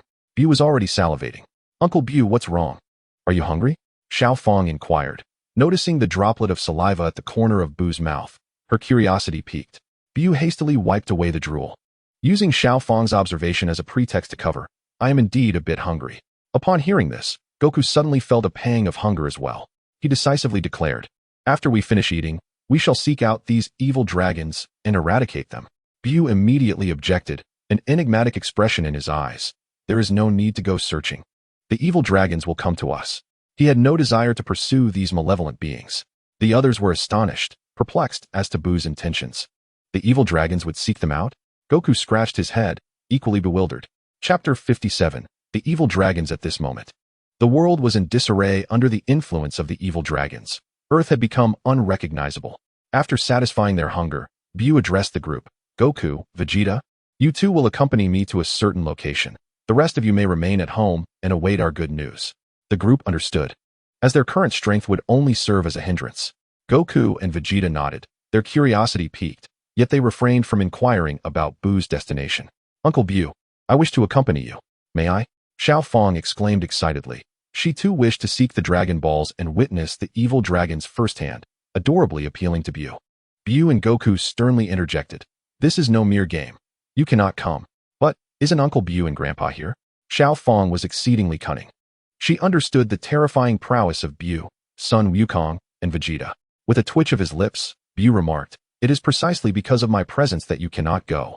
What if I become overly enthusiastic and inadvertently harm you? Your frail physique cannot withstand such an encounter. The situation may become chaotic, and I shall not have the time to attend to you. It is best for you to remain at home. As he spoke, BUU discreetly gestured to Bra. Keep an eye on her, he instructed. Understood. Bra nodded, immediately pulling Xiao Fong aside to offer her counsel. Although Bra was also curious to witness the events, her abilities were insufficient. Despite having attained the form of Super Saiyan 2, her strength was merely adequate to contend with the weaker evil dragons, such as the two-star dragon. Facing stronger foes would spell her demise. Unlike the playful yet inexperienced Xiao Fong, Bra possessed self-awareness. Recognizing that it would be wise to wait at home while BUU and the others dealt with the situation, all the while fulfilling the task assigned to her, to watch over Xiao Fong. Xiao Fong, pulled aside and denied the opportunity to go, muttered under her breath, while the others paid her little mind. Sun Wukong and Vegeta exchanged glances, intrigued by BUU's earlier remarks. A chaotic scene? Why would BUU say that? Is he preparing to battle the evil dragons? But we have no idea where they are, they pondered. Sun Wukong's tail swayed restlessly behind him as he could not contain his curiosity any longer. What do you need us to do? Should we bring the dragon radar? BUU, aware of their inquisitiveness, remained tight-lipped. You need not concern yourselves with anything, not even the dragon radar. Just follow me and rest assured. As for the evil dragons, leave everything to me. Not even the dragon radar? How will we find the evil dragons then? Sun Wukong's impatience was palpable. What was BUU up to? Shrouded in mystery since earlier? He gestured for Wukong to follow. With a whoosh, BUU vanished. Sun Wukong, accompanied by Vegeta, closely trailed after him. In the desolate expanse of the Gobi Desert, BUU reappeared, with Sun Wukong and Vegeta in tow. Satisfied with the environment, BUU's feet settled upon the gravel. The vastness stretched endlessly, devoid of any signs of human activity save for the occasional cactus and sparse flora. Sun Wukong and Vegeta surveyed their surroundings. Curiosity etched on their faces. What are we doing here? This barren place hardly seems fitting for the evil dragons to show up, they wondered. BUU offered no explanation. Soaring directly into the sky. At a considerable altitude, BUU unleashed a powerful shout, and a pink aura enveloped him like flames. An overwhelming force erupted, rendering the very fabric of reality pale in comparison to the radiant pink. A colossal pink energy column emerged, instantly tearing through the malevolent aura of the evil dragons looming above the earth, its terrifying pressure resonating across the planet. In that moment, the sheer might generated a fierce gust of wind, whipping up countless grains of sand in chaotic disarray. Sun Wukong and Vegeta activated their defensive stances. Observing the spectacle, Vegeta appeared to grasp BUU's intentions.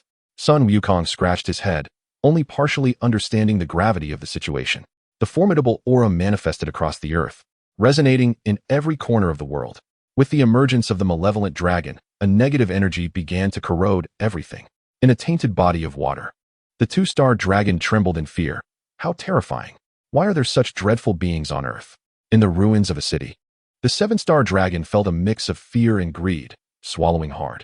If I could possess the body of this formidable warrior, I would become invincible. At that point, not only would I rise to become the leader of the evil dragon, but even the one-star dragon would have to heed my commands. Near a small fishing village, the six-star dragon, disguised as a maiden, reveled in the adoration of the fishermen. Suddenly, overwhelmed by the aura of BUU, he broke into a cold sweat. What a powerful presence! The one-star dragon is nothing compared to this. How did such a terrifying force suddenly appear? In the desert, the four-star dragon, sensing BUU's menacing aura, instinctively became alert. After a moment, seeing no one appear, he relaxed. The intensity of the aura ignited his blood, filling him with a fervent desire to battle. The four-star dragon widened his eyes, fixating on the direction of BUU, murmuring to himself, "So strong, unbelievably strong. A being of such extraordinary power has emerged on Earth. If only I could face him in combat." In the far north, snowflakes danced through the air. Countless gigantic ice dragon statues emerged from the earth. The three-star dragon stood atop one of these ice dragons, and upon sensing BUU's presence, cracks suddenly appeared in his ice dragon, leaving him astounded. Jealousy clouded his features as he exclaimed, "Damn it! Why must there be such a powerful existence? One-star dragon was already enough. Now another unknown warrior has appeared." At a power station, terrifying electric currents crackled and flickered. The five-star dragon was comfortably absorbing the station's energy when an overwhelming presence startled him. What is happening? Is the world coming to an end? In a bustling city, a one-star dragon, adorned with two massive white horns and a dragon ball embedded in his forehead, appeared. With three small black horns protruding from his chin and elongated black spikes on his arms, back, and legs, his imposing white form, accented with hints of blue, was strikingly unique. With a wicked grin, the one-star dragon gazed down at the city, conjuring an energy orb in his hand and hurling it into the heart of the metropolis. In the next moment, a tremendous explosion obliterated the city, leaving behind vast craters shrouded in thick black smoke. Just as he began to revel in his destruction, BUU's terrifying aura manifested, ripping apart the malevolent energy shrouding the earth, leaving him in shock. The one-star dragon's grin faded, replaced by a grim expression marked by uncertainty as he clenched his fists. This power surpasses mine by an insurmountable margin. With such a forceful master present, not only could he annihilate all life in the universe, but he could also eradicate every soul on Earth. It would be a miracle if I survived. Unless, of course, I can gather the other 6 Dragon Balls and evolve into a super one-star dragon. Otherwise, time slipped away, and BUU's aura did not diminish. It only grew stronger. The evil dragons, witnessing this, immediately grasped the intentions of this unknown powerhouse. The formidable being issued a warning, asserting dominion over Earth and cautioning against its wanton destruction. The evil dragons seethed with indignation. When had they ever been threatened in such a manner? Though strong, they were not to be underestimated. It was intolerable to bully the dragons so brazenly. They understood that a confrontation with this powerful entity was inevitable. Victory meant survival, defeat meant demise. The terrifying aura reverberated through the heavens. The dragons, filled with ire, resolved to retaliate. They could not allow this unknown force to belittle them, for they were the infamous evil dragons. 7 bizarre, dragon-like creatures, consumed by rage, soared into the skies, heading toward BUU's location. BUU was astute. Little Goku, upon hearing Vegeta's explanation, couldn't help but commend him, though a note of concern crept in. But will this truly work? What if they are too afraid to come? I do not know, Vegeta replied, shaking his head. He had never even encountered the shadow dragon. How could he be expected to understand the evil dragons? In the sky, the pressure continued to escalate as BUU stroked his chin. What were the evil dragons doing? They were slow to respond. BUU's intent was straightforward, to leverage his strength as a threat, compelling them to confront him. The evil dragons desired to annihilate the universe. They could not remain hidden on Earth forever. BUU unleashed a terrifying aura to remind and provoke them, asserting that as long as he was present, the evil dragons could not hope to prevail unless they departed from Earth or vanquished him. After several minutes, BUU's aura diminished slightly. Surely, the evil dragons would not fail to appear? If they chose to play hide-and-seek, BUU would truly be at a loss, as he could not sense their peculiar energy. Should they remain absent, he would have to rely on the dragon radar, searching for them one by one. The evil dragons could not possibly lack the fortitude to respond to such a challenge. They were the final villains, after all, and could not possess no dignity as powerful beings. Just as he pondered this, 7 malevolent presences emerged, racing toward him with astonishing speed. They were coming. BUU sensed the evil dragon's energy and exhaled a sigh of relief. It would have been awkward had they not shown up, especially after his earlier bravado before Goku and Vegeta. He retracted his aura and descended slowly from the sky, awaiting the arrival of the evil dragons. As BUU's actions unfolded, Goku and Vegeta observed intently, both noting a sudden shift in demeanor. Goku's face turned grave. Vegeta, several powerful evil energies are approaching. To their astonishment, they were indeed coming. Vegeta's expression mirrored Goku's seriousness. These malevolent energies were formidable, one in particular emanating a sinister strength even greater than their own. Yet they felt no fear. A powerful adversary promised excitement, and they were eager to engage the evil dragons in battle. Minutes later, they arrived. Goku and Vegeta stood serious, gazing into the distant sky. Above the sky, a sinister and terrifying aura enveloped the atmosphere. The once clear and cloudless sky was abruptly tainted black by the arrival of the malevolent dragon. As the words were spoken, the one-star dragon materialized. Subsequently, the other evil dragons emerged one by one, each exuding a potent negative energy. After the appearance of the 7 oddly formed evil dragons, they exchanged glances, communicating silently. Despite their mutual disdain for one another, they were united in their enmity. After a brief moment of silent communication, all eyes turned toward the one-star dragon, the most formidable among them. Understanding the unspoken cue, he stepped forward. Are you the one who released this aura to draw us here? The one-star dragon asserted, fixing his gaze on BUU with unwavering certainty. Indeed, BUU nodded affirmatively. Who exactly are you? The one-star dragon furrowed his brow, familiar only with Goku and Vegeta, but knowing little of BUU. I am Majin BUU, BUU replied, his demeanor seemingly nonchalant, though he felt an undeniable sense of eagerness within. Majin BUU? The one-star dragon was taken aback, having never heard of him before. The evil dragons held a deeper impression of Goku and Vegeta, but he quickly regained his composure and introduced himself. I am the strongest among the evil dragons, known as the one-star dragon. Without waiting for a response, he continued, you are indeed powerful, far surpassing these worthless beings. He cast a disdainful glance at Goku and Vegeta, arrogantly praising BUU. To him, not only were Goku and Vegeta worthless, but the other 6 evil dragons were as well.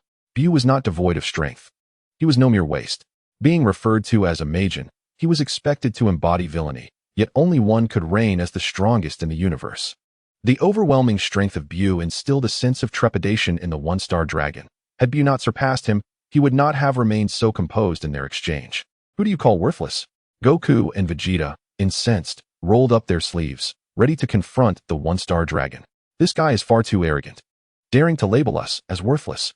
The one-star dragon regarded them with disdain, uninterested in their retorts.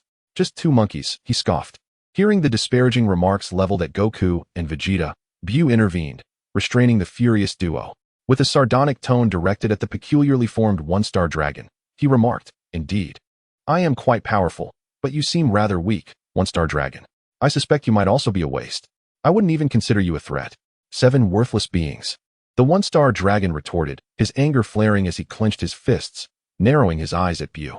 It was the first time someone had labeled him as worthless. "You insolent fool. If you weren't stronger than me, I would surely annihilate you." The one-star dragon seethed within his mind. The other evil dragons glared at BUU, equally displeased. "How dare you insult the one-star dragon and drag us into this?"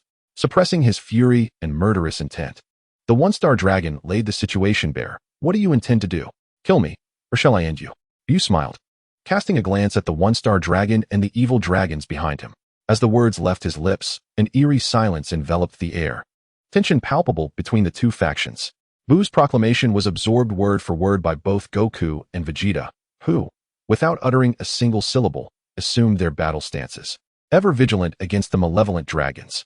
The wicked dragons mirrored their readiness for combat, yet unlike the unwavering cooperation between Goku and Vegeta, the evil dragons harbored ulterior motives. How infuriating! If I could absorb the other evil dragons and transform in a super one-star dragon, would I endure such humiliation? The one-star dragon, maintaining a facade of composure, was internally tumultuous, fixating intently on BUU, his thoughts inscrutable. The two-star dragon, resembling a frog, felt an unsettling dread. Is he going to kill us? Had I known, I would never have come here. This creature, face to face, is far more terrifying than I anticipated. Surely, that earlier display of power was not his full strength. Perhaps during the battle, I could release some poison and make a swift escape? Just a glance from BUU had sent chills down his spine, rendering him rigid. As an aura of death encircled him, the 7-star dragon, appearing somewhat clumsy, gazed at BUU with an intense glimmer in his eyes, murmuring to himself, a declaration of war. How I yearn to possess his body, yet I am no match for him. At that moment, BUU's gaze swept over, causing him to panic and contemplate burrowing into the ground. How terrifying! Meanwhile, the 6-star dragon, disguised as a young girl, was indifferent to the turmoil around him. His fiery eyes fixated on Goku, desperate to inquire about the whereabouts of that accursed pig. The mere thought of his own origin ignited a fury within him. What a wretched wish. He longed to dismember that pig into pieces. Truly, how infuriating. To perish at BUU's hands without slaying that pig would leave him restless in death. The 4-star dragon, adorned with purple wings and a golden physique, exuded a fierce combat spirit. He scrutinized BUU and his companions, casting a penetrating glance at BUU before turning his attention to Goku and Vegeta, inwardly lamenting the strength of his adversaries. However, he soon found his focus drawn irresistibly to Goku. This child struck him as a peculiar yet formidable opponent. Sensing the 4-star dragon's gaze, Goku reciprocated, their eyes locking in a fierce exchange of battle intent. The 5-star dragon, resembling a penguin, crossed his arms, furrowing his brow in irritation. There's nothing here. If a fight breaks out, it would be highly disadvantageous for me. If only there were a power station nearby. The 3-star dragon bore similarities to his brother. The 4-star dragon, though their colors differed, mediocre in strength, he surveyed BUU and his companions, ultimately fixating on Goku. He thought to himself, among the three, he appears quite easy to overpower. As time progressed, neither side made a move. The delectable negative energy lay tantalizingly close, and BUU could not contain his impatience any longer. He boldly taunted, "I have no desire to bully you. Come at me all at once." BUU was challenging 7 foes simultaneously. Everyone was taken aback. After the initial shock, the evil dragons erupted in delight, as they had initially presumed BUU and his companions would confront them 1-on-7. The 4-star dragon initially intended to voice his thoughts, but the overwhelming aura emanating from BUU had already conveyed everything. He possessed the capacity to take on 7 opponents simultaneously. The 4-star dragon, with a complex expression, merely pressed his lips together, remaining silent. With BUU's formidable prowess, complemented by the formidable abilities of Goku and Vegeta, the evil dragons could scarcely fathom any prospect of victory. Yet, with BUU stepping forth alone, a flicker of hope ignited within them. The evil dragons exchanged glances, rolling up their sleeves in preparation. Despite BUU's terrifying strength, they were not to be underestimated. Their diverse array of abilities left them confident that BUU could not withstand their combined might. Such arrogance was intolerable. How dare he not only underestimate them, but also challenge 7 of them at once? At that moment, having heard BUU's words, The arrogant one-star dragon felt belittled, his fury igniting. Damn it. Once I vanquish BUU, not only will I obliterate Earth, but I shall also annihilate the universe. And what of us? BUU's declaration left Goku and Vegeta momentarily stunned. Goku exclaimed, I've already selected my opponent, and you expect me to take on 7? Vegeta added, BUU, what am I even doing here? Am I merely a spectator? With BUU having chosen his adversaries, what were they to do? Were they to stand by as mere mascots? You may observe from the sidelines. It is not yet your time to intervene, BUU instructed. Confused, the two exchanged glances, their tempers flaring as they soared toward a distant hill. The interference had been removed. BUU clenched his fists and cracked his neck. It was time for battle.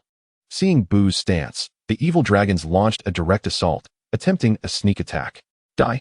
Negative energy sphere. The one-star dragon clasped his hands together, swiftly conjuring a formidable black energy sphere that warped the surrounding space, absorbing countless energies along its path, swelling to over 10 meters in size, radiating an unstoppable force as it hurtled toward BUU. Venomous gas. The two-star dragon trembled, releasing a cloud of green gas that transformed into several poisonous dragons, all aiming for BUU. Ice wave. A pale blue energy ray emerged, freezing the surrounding air as the 3-star dragon executed his signature move, pointing directly at BUU. The 4-star dragon shouted, engulfed in roaring flames, chaotic fire spikes. Countless fiery energy needles, radiating intense heat, sliced through the air with a piercing sound. Lightning strike. The 5-star dragon unleashed a devastating bolt of lightning from the Dragon Ball at his core, which was tainted by negative energy, crackling ominously. Tornado blast. The 6-star dragon reverted to his grotesque form, raising his hand to conjure a terrifying tornado, within which countless razor-sharp air blades roared, slicing through everything in their path. Dark penetrating cannon. The 7-star dragon scratched his head, unleashing an energy shockwave that belied his identity. 7 distinct attacks, each brimming with tremendous power, converged upon BUU. The magnitude of their simultaneous assault was beyond imagination. How intriguing. BUU stood motionless, a glimmer of brilliance flashing in his eyes, a faint smile gracing his face. He allowed the attacks to descend upon him. Suddenly, a thunderous explosion erupted, as terrifying energies in shades of black, red, and blue intertwined, radiating a blinding light. The sheer force generated turned everything on the ground to ashes, causing the very fabric of space to tremble. The negative energy unleashed annihilated everything in its wake. The evil dragons, along with Goku and Vegeta, had already distanced themselves from the terrifying explosion, shielding their eyes with their hands. BUU. Goku murmured in a daze, a hint of worry in his voice. He believed he could not withstand such a cataclysmic explosion. To confront it directly would leave nothing but dust. Vegeta, too, felt a chill run through him, his fists clenched tightly as he muttered, that guy cannot possibly perish like this. He is invincible. How could they ever hope to kill BUU? Vegeta had unwavering confidence in BUU, yet he pondered why BUU did not evade such a formidable attack. Evade? BUU responded, I could flee, but the Earth cannot. If he did not counteract the devastating force of the negative energy, the Earth would meet its doom in an instant. Simultaneously, across the globe, the older generation of warriors felt the overwhelming power emanating from the evil dragon's attack. Krillin, Tien, and Kaiotsu were taken aback, disbelief etched on their faces. This dreadful energy? It instilled a sense of despair. Who were Goku and the others battling against? This malevolent aura was identical to the one that had recently enveloped the Earth, but had it not been vanquished by BUU's energy? Was the master of that sinister energy still alive? Were BUU and his companions still engaged in combat with their foe? Alas, Krillin and the others were no longer capable of participating in the battle. Their powers had waned significantly over the years, as they had largely abandoned their training for a more ordinary life. Let the fighting be left to BUU and Goku. They had embraced a lifestyle of peace, having grown too old for such strife. At Gohan's home, Grandpa, Uncle BUU, Xiao Fong sensed the terrifying surge of energy, a shadow of concern crossing her youthful face as she gazed out the window. Bra, too, felt a twinge of unease, grasping her sister's arm tightly. In turn, Xiao Fong instinctively clutched Bra's arm, the two seeking comfort in one another. Trunks furrowed his brow, pondering the situation. Gohan and Goten paced anxiously within the confines of their home. Suddenly, Gohan's expression turned serious as he sensed something, shock resonating within him. This malevolent energy. In the temple, Piccolo and the Supreme Kai Den observed every move made by BUU, Goku, Vegeta, and the evil dragons. As BUU faced the coordinated assault from the evil dragons, Den gasped in concern. Mr. BUU, is he all right? Piccolo crossed his arms, his expression grave. I do not know. Let us continue watching. BUU is incredibly strong. He should be fine. In this magnitude of battle, he felt powerless to intervene and unable to grasp the unfolding situation. In the heart of the explosion, negative energy surged uncontrollably, rendering the presence of BUU nearly imperceptible. However, it appeared that BUU had never faced defeat since his emergence. Even in the face of the terrifying assaults from the evil dragons, he remained non-committal. The Supreme Kai, Dandi, nodded in silent prayer, hoping for BUU's safety and his triumph over the evil dragons. Chapter 59. Absorption. Such a level of attack should have been lethal, or so the evil dragons pondered. Time passed, and as the smoke dissipated, a profoundly intimidating abyss emerged, its depths unfathomable. Above the chasm, BUU hovered, enveloped by a pink energy shield that safeguarded him. Under the onslaught of terrifying assaults, BUU remained unscathed, radiating a pink aura reminiscent of solar flames, with energy particles drifting like embers. This scene left the evil dragons exchanging bewildered glances, momentarily dazed. Their combined strike, a formidable display of power, had proven utterly ineffective. Such a terrifying negative energy, capable of annihilating entire galaxies, had failed to harm BUU. What manner of creature was he? In the distance, Goku and Vegeta wore expressions of elation. They had always believed BUU could not be so easily vanquished. Above the abyss, as the negative energy from their combined attack dissipated, BUU gazed down at the stunned evil dragons standing on the ground, a sinister grin adorning his face. Is it hard to believe? My strength has transcended your dimension. The astonishment of the evil dragons pleased BUU immensely. His years of effort had not been in vain. The pink aura resembling solar flames gradually faded as he stretched his body. But what follows will astonish you even more. The moment these words left his mouth, the frog-like 2-star dragon and the mole-like 7-star dragon were taken aback, instinctively retreating a step. The potential of this moment was terrifying. Both felt an instinctual urge to flee. The other evil dragons also froze, swallowing hard. Whoosh! In an instant, BUU vanished, moving with such incredible speed that the evil dragons could not track his movement. What speed? The 1-star dragon gasped, desperately widening his eyes in search of BUU. The next moment, a pink fist materialized, crashing heavily into his face. Bang! The force of the punch deformed his peculiar visage.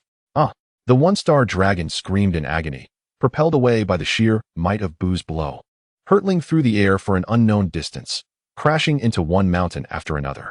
Only the echoes of his suffering remained in the air.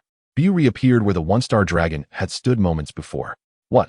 He had sent the 1-star dragon flying with a single strike. The other evil dragons stood agape, fully aware of BUU's strength, yet astonished that their mightiest ally had been incapacitated without a chance to retaliate. Damn it! Observing this, the 4-star dragon cursed under his breath, gritting his teeth. Flames enveloped his body as his temperature surged to an astonishing 6,000 degrees, radiating a heat akin to that of the sun, melting everything in proximity. He surged forward in an instant, arms outstretched, embracing BUU without hesitation. BUU, too, made no attempt to evade.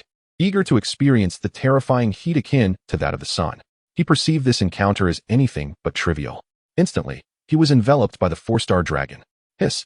At the moment of contact, BUU's body was scorched, emitting the sound of sizzling flesh. In the next heartbeat, the point of contact charred. The potency was impressive.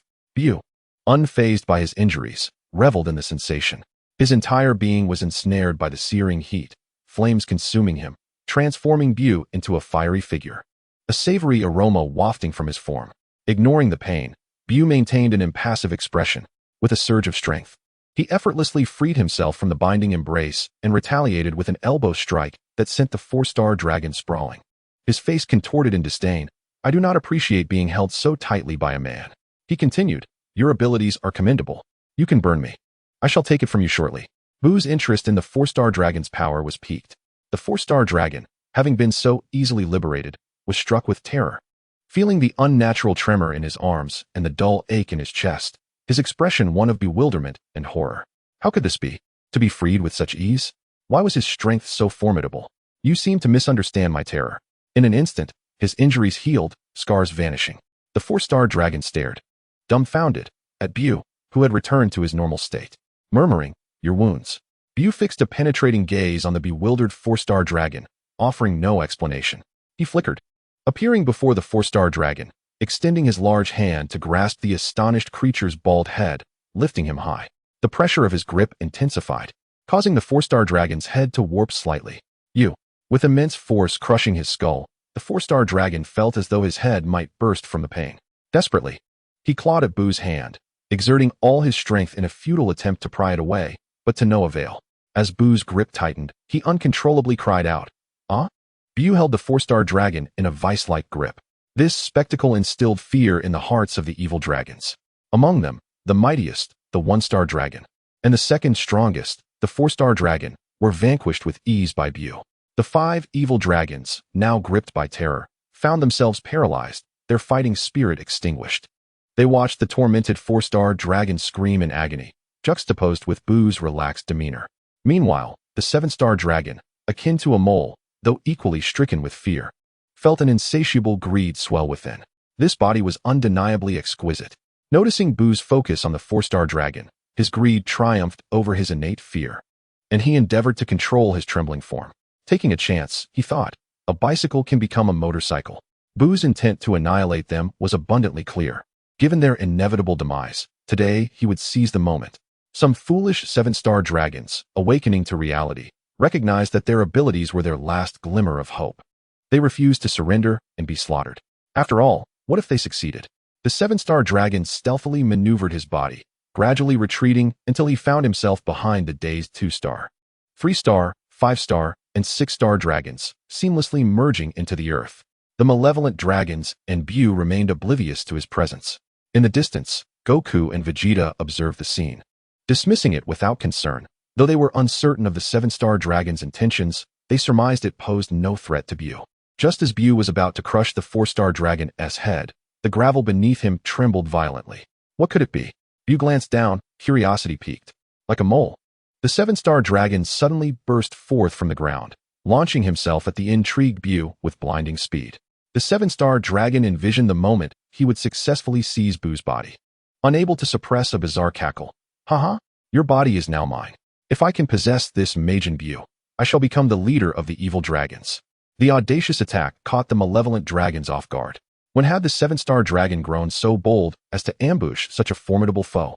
In mere moments, the 7-star dragon's body closed in on BUU. 20 centimeters, 10 centimeters. The distance dwindled to a mere fingernail's breadth, and in that instant, the 7-star dragon's elation threatened to overflow. He grinned widely. I am on the verge of success. Haha. However, in response to the 7-star dragon's sudden assault, BUU merely chuckled lightly. Humph. His body instantaneously disintegrated into thin air, vanishing before the 7-star dragon's eyes.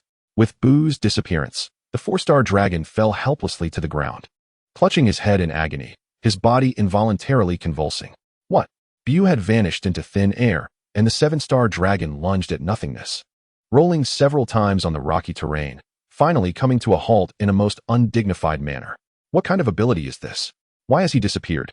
Having failed in his ambush, despair threatened to engulf the 7-star dragon, but he quickly realized his precarious situation and hurriedly sought to reintegrate with the earth.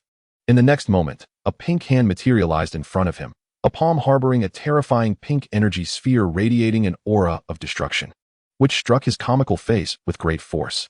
Boom! A resounding explosion echoed. Ugh! Following a cry of anguish, the 7-star dragon lay gravely injured, barely clinging to consciousness. From the ground, the owner of the pink hand rapidly reassembled. Attempting an ambush, are we?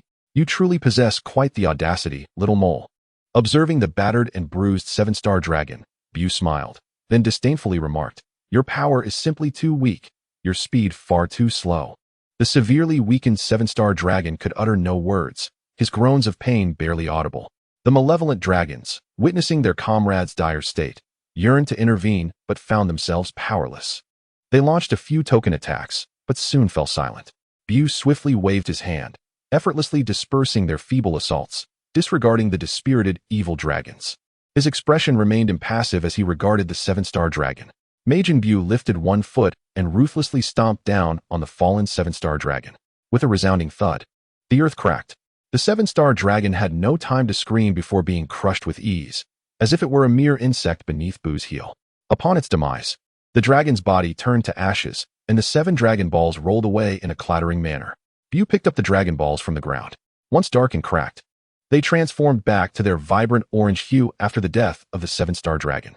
The remaining evil dragons, including the howling 4-star dragon, widened their eyes in sheer terror, struggling to accept the reality of the situation. Had the 7-star dragon truly been slain? They had only just come into existence mere hours ago, and already one of the 7 malevolent dragons had perished. The atmosphere grew tense. Goku and Vegeta felt a flicker of joy at BUU's swift elimination of an evil dragon. The remaining evil dragons would soon follow. Yet, they felt a tinge of regret at the missed opportunity to confront these formidable foes. With the 7-star dragon defeated, BUU held the Dragon Balls in his grasp. He tossed the restored 7 Dragon Balls in the air, sensing the immense negative energy lingering within. A smile crept onto his face. Negative energy, a long-cherished desire. Then, to the bewilderment of the onlookers, BUU opened his wide mouth, revealing his green tongue, and swallowed the Dragon Balls whole. After consuming them, BUU couldn't help but smack his lips, finding them rather tasteless. The crowd was left in shock at his audacious act. In the distance, Goku stammered, his face a mix of uncertainty and disbelief, pointing at BUU. "Vegeta, did you see that? BUU, he just ate the Dragon Balls." "I'm not blind." Vegeta nodded in confusion. "What on earth is BUU doing? Why would he eat the Dragon Balls? I can't make sense of this." Goku held his head in despair, pondering the implications. What now? If BUU has eaten the Dragon Balls, then Earth is doomed. Vegeta, usually composed, sighed. "I have no idea either." On the rocky terrain, the evil dragons exchanged glances, their faces pale with fright. Horrified by the spectacle of BUU consuming the Dragon Balls. Is this guy a demon? Not only does he want to kill us, but he also intends to eat us? Chapter 60. Absorption 2. Damn it, I will kill you, roared the furious 1-star dragon as he flew in from the distance. In a flurry of movement, he approached swiftly. Upon seeing the 1-star dragon, the 2-star dragon's face lit up with relief. The 1-star dragon was unharmed. They were saved. The 1-star dragon bore scars upon his face, his expression grim as he radiated boundless negative energy. How could this happen? He had been sent flying as if he were a mere punching bag. This was a blow to his proud ego. Meanwhile, BUU, having consumed the 7 Dragon Balls, regarded the arrival of the 1-star dragon with indifference, dismissing his threats as mere impotent rage. "You could transform into a super 1-star dragon, and it would still be futile against me." BUU paid him no mind. Despite his fury, the 1-star dragon recognized his inability to overpower BUU. Contemplating his next move, he directed a bewildered gaze towards the remaining evil dragons. Where is the 7-star dragon? He pondered, taken aback. He sensed the absence of the 7-star dragon's negative energy. Had that imbecile fled? With his ability to burrow underground, escaping was second nature to him. Had that seemingly dull-witted dragon finally shown some cunning? Unbeknownst to him, the 7-star dragon had already been devoured by BUU. At that moment, the 1-star dragon was consumed by rage. Their very lives were at stake. And that coward had the audacity to flee. A worthless creature. Setting aside his grievances, he resolved to absorb the other evil dragons first. Indeed, the current strength of those dragons would only lead them to be annihilated by BUU. If they were to perish, it would be far better for him to absorb them and transform into the super 1-star dragon. However, the 1-star dragon was acutely aware that those evil dragons possessed their own dignity. They would rather face death at BUU's hands than allow him to absorb them. Descending from the skies, he approached the location of the evil dragons, where the 2-star and 6-star dragons awaited. The 2-star dragon turned with surprise to face him. The 1-star dragon narrowed his eyes, observing the timid 2-star dragon. Feeling the weight of the 1-star dragon's gaze, the 2-star dragon trembled, stammering, "1-star dragon, are you all right?" Before he could finish, the 1-star dragon interrupted, disdain evident in his expression. This pathetic creature was his brother. With ulterior motives, the 1-star dragon feigned sincerity before the 5 evil dragons, stating, "That fiend BUU is exceedingly powerful. Even together we cannot prevail against him. Thus I require your assistance." Upon hearing this, the evil dragons turned to regard the 1-star dragon. The 2-star and 6-star dragons, caught off guard, questioned, "You need our help?" "Help? 1-star dragon, are you serious?" The 3-star dragon, however, felt a sense of unease regarding the 1-star dragon's demeanor, remaining cautiously alert. A dragon as proud and arrogant as the 1-star dragon seeking their aid? Surely, this was a jest. The 4-star dragon also sensed something amiss, clutching his aching head and inquiring, "What exactly are you plotting? Surely you do not harbor any sinister intentions." The 5-star dragon, oblivious to the 1-star dragon's true motives, merely asked, "What must we do?" "I am perfectly fine." The 1-star dragon initially replied with a light-hearted tone and an earnest visage. Suddenly, He stepped closer to the 2-star and 6-star dragons, his demeanor shifting ominously. "I genuinely require your assistance." As he spoke, he gathered a significant amount of negative energy in his hands and swiftly struck, mercilessly piercing the unsuspecting 2-star and 6-star dragons. With a sickening sound, his hands penetrated the bodies of the 2-star and 6-star dragons, grievously wounding them. The 2 dragons, caught off guard by the 1-star dragon's treachery, widened their eyes in disbelief. "Why? 1-star dragon, you!" The 3-star, 4-star, and 5-star dragons gasped in horror, hastily retreating. "You scoundrel! Have you lost your mind? We face a grave enemy. Why would you slay them?" The 1-star dragon smirked wickedly. "I am not mad. You all witnessed it. Our combined attack had no effect. His power surpasses ours by an overwhelming margin. Then why do you still want to kill them?" questioned the 5-star dragon, bewildered. "Every additional soul adds to my strength. This is our only hope. By absorbing you, I shall ascend to the status of a super 1-star dragon. Only then can I vanquish Majin BUU. So perish." With that, the 1-star dragon unleashed a surge of negative energy that obliterated the hearts of the 2-star dragon and the 6-star dragon, who screamed in agony as their eyes dimmed, falling silent. Ignoring the shock of the 4-star, 3-star, and 5-star dragons, the 1-star dragon gazed at the now normal 2-star and 6-star dragon balls in his hands and, without hesitation, devoured them, swallowing the 2 golden orbs whole. The 3-star and 5-star dragons were filled with dread. The 1-star dragon had lost his mind, fixated on negative energy and intent on absorbing them. They lamented their fate, knowing they were no match for the 1-star dragon, nor could they contend with the ever-watchful BUU. It seemed Majin BUU also desired to absorb them, having just consumed the 7-star dragon. Caught between a wolf and a tiger, they felt their doom was imminent. 1-star dragon, what a cunning plan you have devised, intending to absorb us for your own gain. The 4-star dragon seethed with rage, his eyes aflame. The unfolding events were nothing short of spectacular. Observing their internal strife, BUU remained unfazed, even eager to applaud the 1-star dragon's audacity. As they engaged in their fierce battle, he would strike, effortlessly eliminating the 1-star, 3-star, 4-star, and 5-star dragons, making the task both simple and convenient.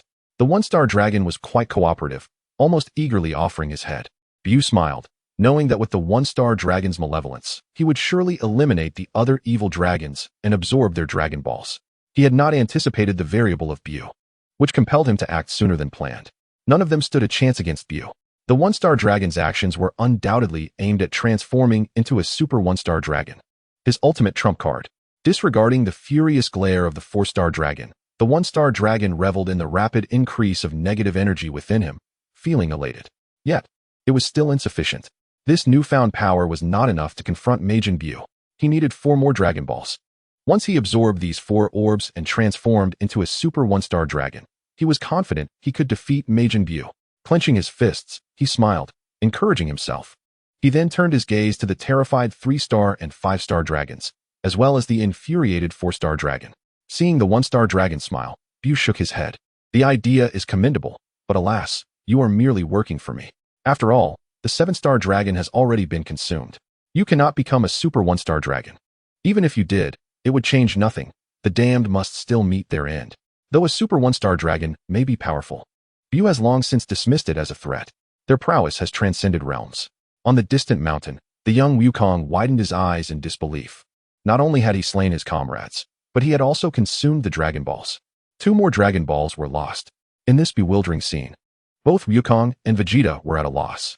Vegeta, equally astonished, pondered the unfolding events. What on earth was happening? How had they turned against each other? Just moments ago, they were united in their assault against BUU.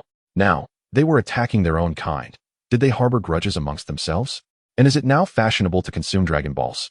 Just as BUU had done, the villainous 1-star dragon had also devoured the Dragon Balls. Not only that, but he had personally exterminated 2 evil dragons. Have villains taken to eliminating their allies? The 2 exchanged glances, momentarily unable to grasp the situation. In the desolate wasteland, 1-star dragon coldly commanded, "Hasten your demise. Do not squander my time." He cast a curious glance at the infighting amongst BUU's ranks.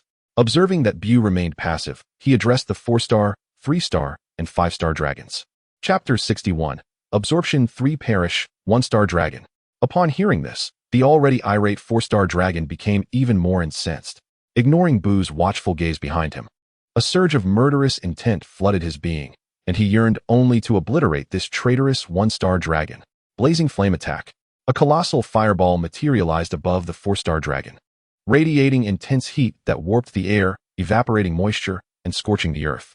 This was the most powerful strike he could muster, fueled by all his negative energy. Witnessing the irreparable state of affairs, the 3-star dragon, desperate to avoid being slain by the 1-star dragon, joined forces with the 4-star dragon. Ultra freezing wave.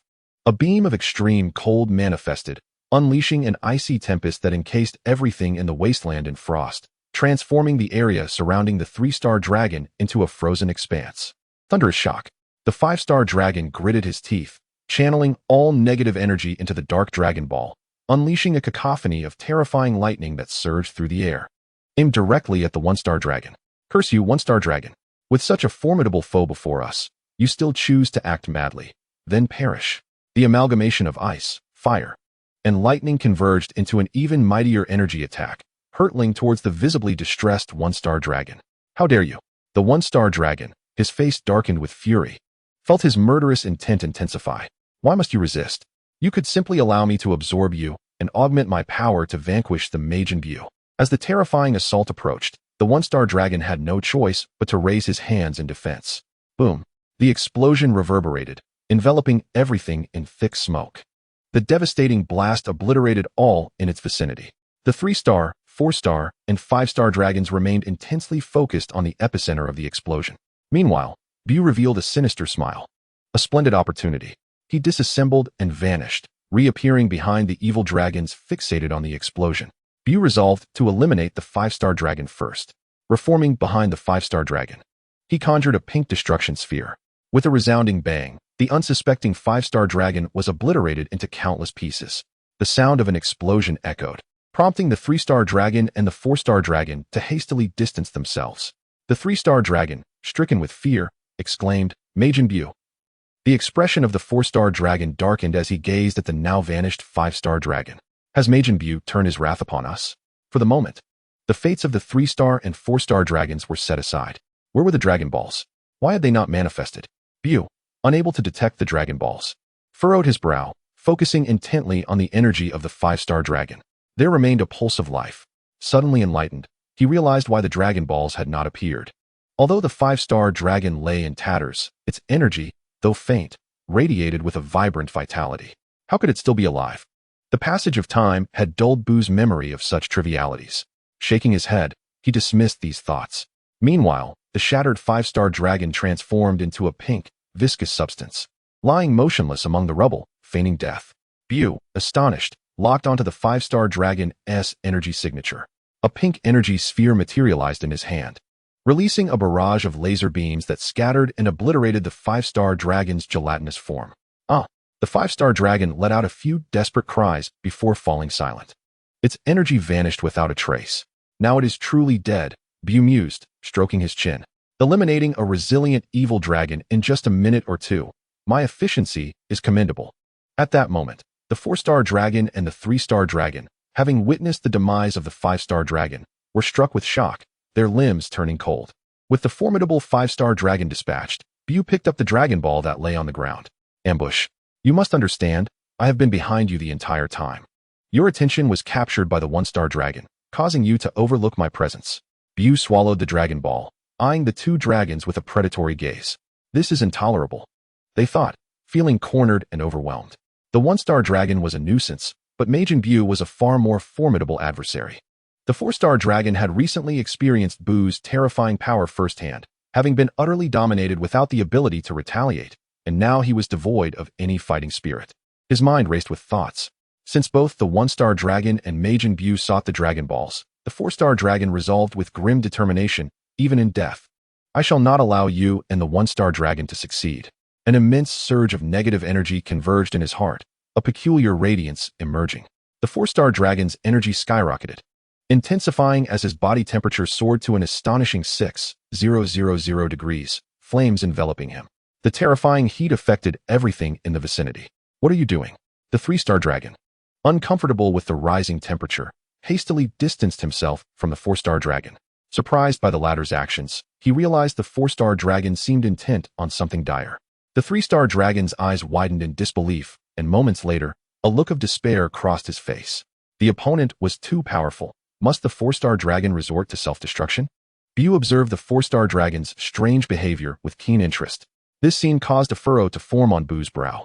Within the heart of the 4-star dragon, BUU sensed a surge of unstable energy rapidly escalating. In an instant, he realized the impending threat. The dragon intended to self-destruct. I cannot allow you to obliterate my Dragon Ball. With a swift stride, BUU traversed the space between them, materializing directly before the 4-star dragon. The dragon, startled by BUU's sudden appearance, momentarily froze. What is happening? Enraged, BUU unleashed a fierce strike, his palm crashing down upon the radiant heart of the 4-star dragon. The terrifying force of his blow shattered the dragon's heart in an instant. You! The 4-star dragon gasped, uttering a few broken words before succumbing to BUU's overwhelming power. BUU withdrew his hand, which bore the scars of the dragon's searing body. Clutching the 4-star ball in his right hand, he breathed a sigh of relief. The Dragon Ball had nearly been lost, fortunately. His quick reflexes had allowed him to eliminate the self-destructive dragon. Had the dragon succeeded in its explosion, the 4-star ball would have been obliterated, leaving BUU heartbroken, for it represented a vast reservoir of negative energy. BUU teleported to face the trembling 3-star dragon, his silence heavy with intent. The 3-star dragon, sensing the murderous glare in BUU's eyes, fell into despair. If the stronger 4-star dragon had failed to survive its own self-destruction, what hope did he possess? After a moment's contemplation, the 3-star dragon resigned himself to his fate, preparing to await death. At that moment, the smoke generated by the earlier joint attack of the 4-star, 3-star, and 5-star dragons began to dissipate. From within emerged the 1-star dragon, unscathed and grinning malevolently. Surrender now, you cannot defeat me. 4-star dragon, 3-star dragon, 5-star dragon. The 1-star dragon's taunts drew BUU's attention, prompting both him and the 3-star dragon to turn their gazes upon him. With a mocking expression, BUU remarked, "Oh, if it isn't the rebellious 1-star dragon." Upon hearing BUU's voice, the 1-star dragon finally grasped the situation and froze in shock. Where were the 4-star and 5-star dragons? Swallowing hard, he nervously directed a question towards the despairing 3-star dragon. What is happening? Where are they? Just as the 3-star dragon was about to respond, BUU seized him by the throat, an ominous power radiating from his grip. With a casual squeeze, he extinguished the 3-star dragon's life, turning his predatory gaze towards the anxious 1-star dragon. They have all been consumed by me, he declared, swallowing the 3-star ball whole. The ferocity in his eyes intensified as he stared at the 1-star dragon. You are next. You actually devoured the Dragon Ball. The 1-star dragon watched in horror as BUU consumed the 3-star ball before him. In that moment, the truth struck him. The 7-star dragon hadn't fled. Rather, it had been devoured by BUU from the very beginning. All the other evil dragons had met a similar fate at the hands of Majin BUU. Confounded, the 1-star dragon could not fathom why Majin BUU desired to absorb the Dragon Balls. This was it. Any hope of transforming into the Super 1-star dragon was utterly extinguished. The Dragon Balls had all been swallowed by Majin BUU, and the notion of reclaiming them was a mere fantasy, for he stood no chance against BUU. The heavens were conspiring against him. Feeling the weight of BUU's murderous intent, the 1-star dragon felt his limbs grow cold, despair etched upon his face. In the distance, atop a mountain peak, at last, only the final evil dragon remains. Once he is vanquished, the Dragon Balls will be restored to their original state, and Earth will be saved. Little Goku, filled with excitement, extends his hand in a gesture of victory. However, Vegeta, with a wry smile, douses his enthusiasm with a cold reminder. Have you forgotten that the Dragon Balls have already been consumed by BUU? Little Goku scratches his head, and his joyful expression vanishes, replaced by a troubled frown. What shall we do now, Vegeta? I have no idea. Vegeta shakes his head, equally perplexed about BUU's intentions for devouring the Dragon Balls. In the desolate wasteland, the original group of 10 has dwindled to just 4. Observing the despairing 1-star dragon, BUU licks his lips, a smirk forming on his face. 1-star dragon, your malevolent dragon brethren are eagerly awaiting your arrival to join them. Infuriated, 1-star dragon bellows, I am 1-star dragon, the leader of the evil dragons. With that, he charges at BUU. Chapter 62, Absorption 4. Gazing at the lifeless, ashen form of 1-star dragon, BUU momentarily reflects on the ease with which he has dispatched him, signifying an end to this chapter. Yet, the events are far from over. He picks up the 3 Dragon Balls scattered on the ground and eagerly devours them. 1, 2, 3. With the 3 Dragon Balls consumed, they now reside within BUU's belly. The 7 Dragon Balls collectively resonate with a surge of negative energy, their once vibrant orange hues fading into a shattered, dim state. BUU instantly senses an overwhelming and terrifying influx of negative energy within him. He feels the limiter vibrating, craving to absorb the negative energy, and whispers softly, "Not yet." He suppresses the limiter, preventing it from purifying the negative energy. A dense aura of negativity radiates from him, an ominous and terrifying presence entwining around BUU. In the next moment, the negative energy erupts, transforming into a pillar of black energy that pierces through the heavens. An extraordinary phenomenon unfolds in the sky as the negative energy swiftly envelopes the earth, corrupting everything in its path. The sun loses its brilliance, mountains and rivers become tainted, and vast stretches of forest wither to lifelessness. Earth is plunged into darkness. Everyone is left in awe of this occurrence, voices filled with fear, chaos, and curses fill the air. What is happening? Has the world changed? This wretched place is becoming unbearable. More trouble arises. Terrifying events seem to unfold one after another in recent days. Perhaps we should consider emigrating to the cosmos. I will inquire at the Capsule Corporation to see if they have any spaceships. Now that Earth is shrouded in this strange phenomenon, sunlight can no longer penetrate. This is dire. The rivers have been poisoned, turning into wastelands, and the trees in the forests have withered. Earth is doomed, amidst the desolate expanse of the wasteland. What has happened to BUU? Vegeta, I sense his aura is identical to that of the evil dragon from moments ago. Little Goku exclaims. The Earth has been enveloped by the malevolent aura emitted by BUU, leaving Goku in a state of deep contemplation, utterly perplexed by the situation. Vegeta remains silent, feeling the overwhelming evil that radiates from BUU, equally bewildered. He mutters to himself, everything seemed fine until now. It was only after consuming the 7 Dragon Balls. Goku and Vegeta exchange a glance, an inkling of understanding dawning upon them. On Earth, at Gohan's residence, the unsettling surge of sinister energy is palpable. Gohan, Videl, Goten, Pan, Bulma, Trunks, and Bra gaze at the ominously shifting landscape, confusion etched on their faces. The pervasive negative energy sweeps through, making everyone feel uneasy. What has happened to Dad and the others? Grandfather, has Uncle BUU defeated the evil dragon? Vegeta, are you all right? In the depths of the universe. At the KAIOSHIN realm, the Grand Kaioshin anxiously observes the eruption of this malevolent energy on Earth, fearing its rapid spread throughout the cosmos. He consumed the Dragon Balls. Could he have been tainted by this negative energy? He ponders, a frown creasing his brow. What shall we do now? We must rely on Goku and Vegeta. The Grand Kaioshin sighs heavily, recognizing the gravitas of the situation. An even greater threat than the evil dragon has emerged.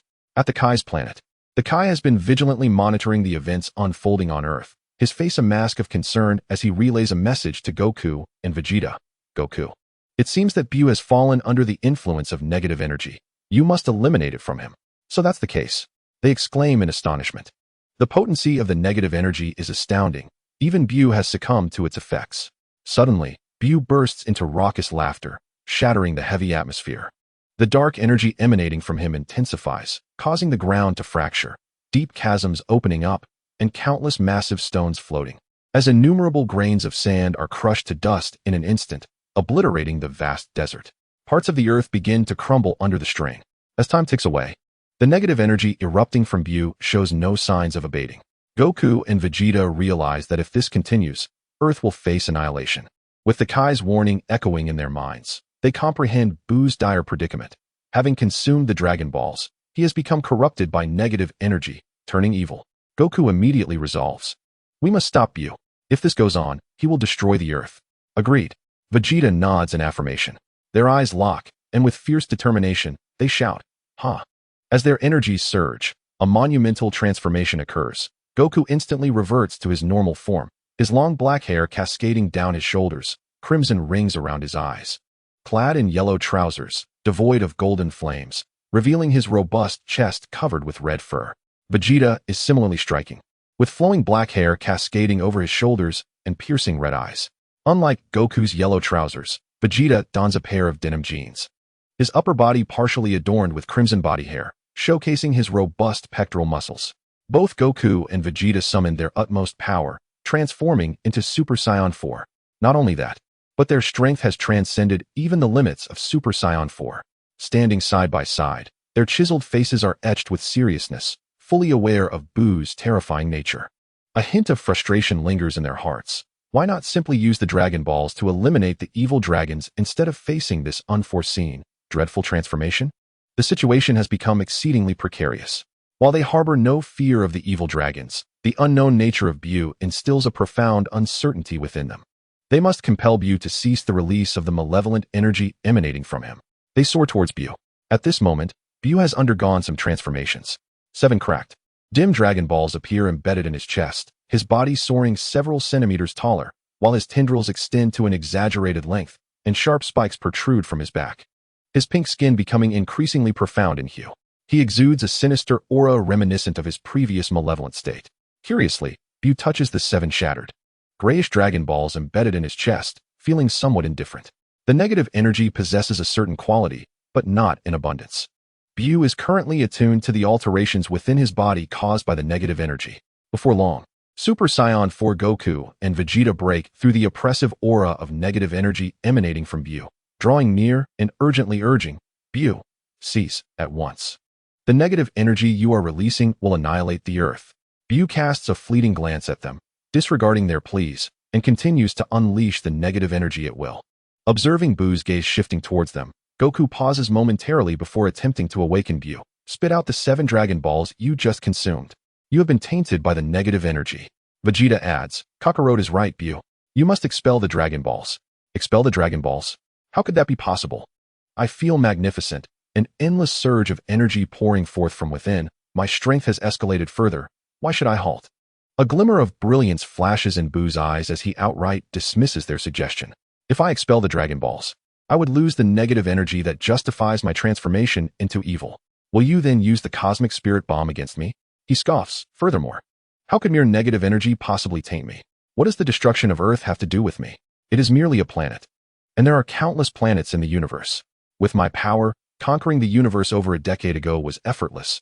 And as for planets, once I venture into the cosmos, I can have as many as I desire. Goku, feeling increasingly anxious, implores, if Earth is destroyed, all its inhabitants will perish. How can you be so callous? And do you truly aspire to dominate the universe?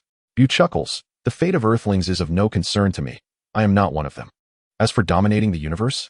No. I merely wish to obliterate all life within the cosmos. Your words starkly contrast with your previously warm disposition, and yet you claim to be untainted by negative energy. Super Saiyan Goku and Vegeta, upon hearing this, could not help but facepalm, feeling somewhat embarrassed. At that moment, Goku rolled his eyes and inquired, what about Xiaofeng and Beulah? Are you going to eliminate them as well? How could that be?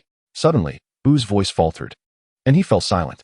The two exchanged glances, questioning the inconsistency in his statements about annihilating all beings across the universe. Vegeta began to harbor doubts. Had BUU truly been corrupted? A flicker of insight crossed his eyes, yet he refrained from voicing his inner turmoil and suggested to Goku, Kakarot, if that is the case, we must resort to force to stop BUU. Goku nodded in agreement, stating, it seems we have no choice. Even if we cannot prevail, we cannot stand idly by while BUU destroys the earth. They both resolved to act, their spirits igniting with battle fervor. In an instant, they transformed into 2 streaks of light, charging towards BUU. Even if BUU had not been tainted by negative energy, their desire to engage him in battle had been building for too long. However, Goku and Vegeta understood that this was not a typical sparring session. Usually, BUU would hold back, but a BUU infected with negative energy would show no mercy. Chapter 63. Dragon Fist in the Air. Upon witnessing their assault, BUU grinned wickedly. You dare to strike me? Are you prepared for death? He spread his arms wide, summoning forth 2 massive orbs of dark negative energy, the power contained within them capable of obliterating the North Galaxy upon detonation. BUU locked onto their energy signatures and hurled the 2 menacing spheres toward them. The terrifying orbs surged forth, unstoppable in their trajectory. Sensing the ominous presence of the negative energy spheres, the rapidly moving Goku and Vegeta came to an abrupt halt, unable to suppress their frustration. BUU's intent was to annihilate the world. Goku shouted, Vegeta, we must intercept those 2 horrifying negative energy spheres. Otherwise, the Earth will, Kakarot. I know. Vegeta interrupted, his expression grave. He was still somewhat skeptical about whether BUU had genuinely succumbed to negative energy, considering how formidable BUU was. It seemed absurd to think that mere negative energy could corrupt his mind. Yet, BUU's current actions were clearly lethal, showing no mercy. and his use of these terrifying negative energy spheres to attack them suggested a true desire to kill them and annihilate the Earth. With no time to hesitate, their energies surged dramatically. Kamehameha! Goku shouted. A wave of blue energies surged forth, propelling toward BUU's negative energy spheres. In the next moment, a blue energy orb appeared, trailing a long tail like a shooting star. Final flash. Vegeta extended his fingers in a claw-like manner, conjuring a golden energy sphere enveloped in crackling golden lightning. And in the following instant, a golden energy shockwave erupted. In the blink of an eye, a blue and a golden wave of energy collided with a black sphere of negative energy. Boom. Both forces engaged in a fierce struggle, counterbalancing each other. The dark sky was instantaneously illuminated. Observing this, BUU waved his hands, summoning two spheres of black negative energy, which, as if guided by a supernatural force, directly shattered the energies of the two combatants and slowly advanced towards them. The Kamehameha and Ultimate Flash were pushed back. However, Goku and Vegeta remained unfazed, continuing to unleash their energy, albeit to little effect, as their attacks were repelled. Witnessing this, Goku's fury ignited. You wish to engage in a wave clash? Very well. He bellowed. Super Kamehameha, retreat. A surge of energy erupted from him, continuously flooding into the Kamehameha, causing the blue energy sphere to swell significantly. Huh. Vegeta echoed his fervor. As the golden energy wave, too, grew in strength with the influx of his power, directly pushing back BUU's negative energy sphere. I detest wave clashes. BUU muttered under his breath. With a swift motion, he darted through the air towards the receding negative energy sphere, maintaining his speed, and in an instant, shattered the sphere into fragments, reclaiming the energy. Enduring both the Kamehameha and the Ultimate Flash, he surged towards Goku and Vegeta. The blue and golden energy waves collided with BUU's form, splitting in the air and veering off in opposite directions. The attacks proved fruitless, prompting Goku to curse vehemently. That freaked BUU. This is a Super Kamehameha. BUU audaciously disregarded the Super Kamehameha and the Ultimate Flash, plowing through their assault as he advanced towards Goku and Vegeta. He is indeed a freak, Vegeta retorted, the two withdrawing their attacks and charging at BUU. Moments later, the three figures clashed. With an unfathomable force, BUU sent both of them flying. Ugh, they were propelled backward. Just before crashing into the ground, they stabilized themselves, hovering above the surface. Ignoring the pain inflicted by BUU's impact, they charged at him once more. Goku and Vegeta flanked BUU, each delivering a punch to his chest. BUU smirked wickedly. Is that a tickle? Huh. Goku and Vegeta exchanged a glance, their energies surging explosively. A tempest of attacks rained down upon BUU, each blow infused with immense power. To BUU, their strikes merely felt like a light massage. In the face of their relentless barrage, BUU taunted, put some muscle into it. Have you two skipped meals? I'll break your mouths. Despite being tainted by negative energy, his tongue remained sharp. The two, somewhat incensed, unleashed an even more terrifying barrage of punches and kicks against BUU. After several minutes of relentless assault, fatigue began to set in. Their hands ached, yet BUU's defenses remained unyielded. How dull. BUU yawned, no longer holding back. Seizing the opportunity to swat them away, Goku and Vegeta felt an indescribable force slam into them, enveloping them in pain. Ugh, how infuriating. Each battle against BUU unfolds in this manner, rendering his defenses nearly impenetrable. Goku gritted his teeth and commanded, Vegeta, cover me. Understood. After years of fighting side by side, the two had developed an unspoken synergy, requiring no further words. Vegeta comprehended the unvoiced instruction and lunged at BUU, unleashing a torrent of energy blasts. Bang, bang, bang. BUU raised his hand to deflect Vegeta's assault, intrigued. What were they attempting? Suddenly, a blinding golden light erupted behind Vegeta. BUU squinted. Dragon Fist unleashed. Goku raised his right fist high, a terrifying energy coalescing within it. With a fierce roar, he surged past Vegeta, striking towards BUU. From Goku's fist, a magnificent golden dragon burst forth, coiling around him, as if Goku himself had transformed into the dragon. Its antlers resembled those of a deer, its head akin to a camel, its eyes like a rabbit's, its neck like a serpent's, its belly reminiscent of a clam, its scales like a fish's, its claws like an eagle's, its palms like a tiger's, and its ears resembling a cow's. This resplendent dragon emanated an overwhelming aura, roaring as it charged at BUU. Unfazed, BUU swiftly grasped the principles of the Dragon Fist. He clenched his right fist, gathering power, and launched toward the vivid, majestic golden dragon. With a soft exclamation, he declared, Dragon Fist unleashed. In the next instant, A black, malevolent dragon emerged, indistinguishable from Goku's except for its color. This dark dragon radiated a terrifying negative energy, baring its fangs and claws as it roared. BUU met Goku's dragon fist with his own. In the sky, the two colossal dragons clashed fiercely. Observing BUU execute the dragon fist, Goku felt no surprise. Instead, as the golden dragon, he experienced a sense of pride. BUU had indeed pilfered his technique, but so what? His dragon fist could never rival the elegance of mine. Seeing BUU employ Kakarot's signature move, Vegeta slapped his forehead in frustration. He had completely forgotten BUU's formidable ability to learn. Had he just gifted BUU an extraordinary technique? In an instant, the collision occurred. Bang! The black dragon collided with the golden one. The two dragons struggled against one another, neither willing to yield. The space trembled, rippling waves manifesting as the clash unleashed a fierce wind that devastated the already battered ground. The very heavens shifted in hue. Sensing the force of Goku's punch, BUU taunted. Goku, your dragon fist is feeble. Aya! Goku, now beyond Super Saiyan 4, offered no reply. Desperately bracing himself against BUU's dark dragon with every ounce of strength he could muster. In the next moment, BUU's muscles rippled, a surge of new power coursing through him. The black dragon's eyes blazed with crimson light as it ferociously shattered the golden dragon. The golden dragon reverted back to Goku, who was sent reeling, crashing violently to the ground. Bang! The earth cracked and shattered beneath him, creating a vast crater and sending dust swirling into the air. Kakarot! Vegeta shouted in alarm. Damn it! He unleashed a barrage of energy blasts towards BUU, the smoke swirling in a chaotic dance. BUU disassembled and reassembled before Vegeta, reiterating the futility of energy blasts against him. How many times must I say it? Energy blasts cannot kill. I know that without your reminding. Vegeta took a step back and, with a resounding shout, unleashed his attack. Atomic Blast. A piercing beam of energy erupted from his fingertips, hurtling towards BUU. Unperturbed by the onslaught, BUU extended his hand to block the energy ray. As expected, the beam struck his palm, failing to breach BUU's defenses, and instead, it ricocheted off, tearing through the earth and scattering debris everywhere. Vegeta felt a wave of numbness wash over him. Nothing he tried was effective, and a profound sense of helplessness enveloped him. In a flash, BUU vanished, reappearing directly in front of Vegeta, delivering a powerful punch to his abdomen. Vegeta gasped in agony, blood and saliva spilling forth. BUU sneered. You are far from formidable, Vegeta. Staggering backward, Vegeta struggled to catch his breath, a hint of derision in his voice. What are you so smug about, BUU? Your mind is tainted by negative energy. Tainted? What nonsense. I merely offer you an opportunity to unleash the cosmic energy. BUU rolled his eyes, though he chose to remain silent.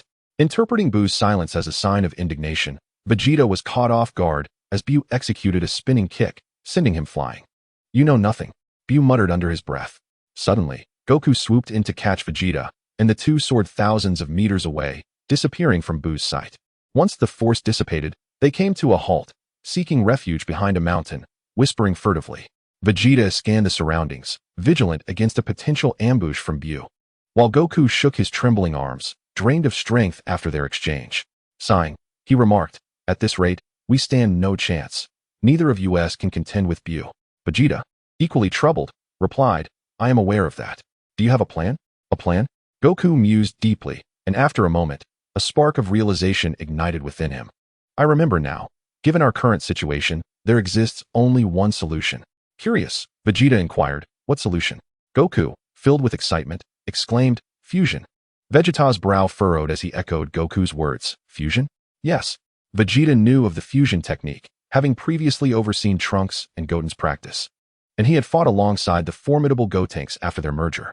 The mere thought of Goten and Trunks fusing brought a flush of embarrassment and anger to his face. The pose they struck was simply indescribable. He was utterly opposed to performing such an absurd act. Chapter 64. Fusion. If we fuse, we can effortlessly dispel the negative energy plaguing BUU. Vegeta hesitated, his expression reflecting reluctance. The thought of that excruciatingly awkward movement was unbearable. Goku noticed Vegeta's reluctance and hesitation. Feeling exasperated, at such a critical juncture, Vegeta was still dallying. Goku urged, do not hesitate. If BUU catches wind of our intentions, we will lose our chance. He knows the fusion technique too. Certainly, we shall not allow our fusion to be easily achieved. Vegeta, with a visage marked by struggle, protested. But what about my pride? Goku, however, maintained a grave demeanor, his gaze fixed intently on Vegeta. Vegeta, you must understand, this is not just a crisis for Earth. As BUU just mentioned, he intends to annihilate all beings in the universe. This is a universal crisis, and we must halt BUU. Very well.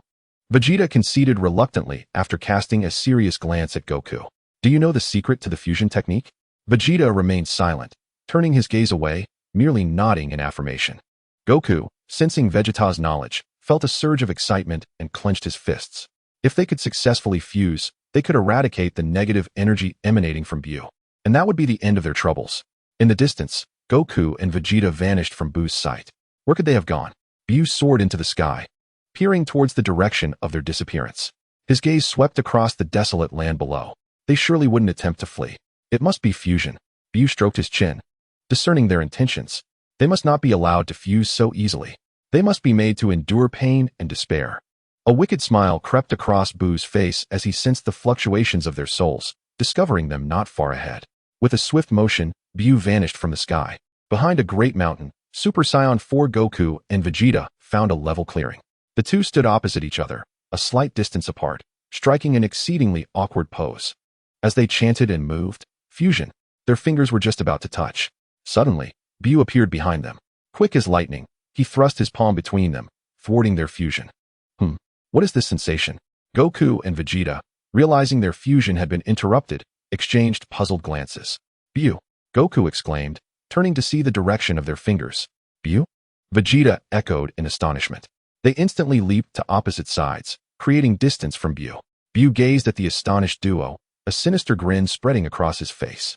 Do you think you can rely on the fusion technique to defeat me? It is not that simple. You fiend. They were certain their energies had been concealed. So how had BUU located them? They had been so close, just a moment away from fusion, and yet BUU had discovered and intervened. Goku and Vegeta felt like crying, wishing to let out a howl of frustration to the heavens. Now, things had become troublesome. Ignoring their despondence, BUU commenced his assault on the two. At Gohan's residence, the negative energy radiating from BUU cast a pall over the world. Panic had gripped the globe. Gohan, Goten, Chi-Chi, Bulma, Trunks, and Bra were gathered on the sofa, conversing, while Videl and Chi-Chi watched the news on television. Sighs filled the air as they lamented, "We don't understand what is happening." The power of negative energy has become even more formidable. The Earth has been entirely eroded and polluted by this negative energy, and it has even spread into the cosmos. With a furrowed brow, Son Gohan suddenly declared, "We can no longer remain idle. We must ascertain the current situation." Xiaofang, feeling indignant, voiced her disagreement. But Grandpa and Uncle BUU instructed us to wait for their news at home. You all stopped me from going earlier, and now I cannot agree to your departure. Son Gohan, feeling helpless, shook his head and began to explain the present circumstances to her. Meanwhile, Trunks gazed out the window, noticing that the sky had become engulfed in a dark, negative energy that replaced the clouds. He solemnly remarked, "The situation on Earth is dire. This negative energy is truly terrifying. It's been so long. Yet Dad and the others still haven't defeated the evil dragon?" Bulma pondered for a moment before speaking up. Could there have been some unforeseen developments? She murmured to herself, but isn't BUU here as well? He is so powerful. The evil dragon shouldn't be a match for him. Has BUU not intervened?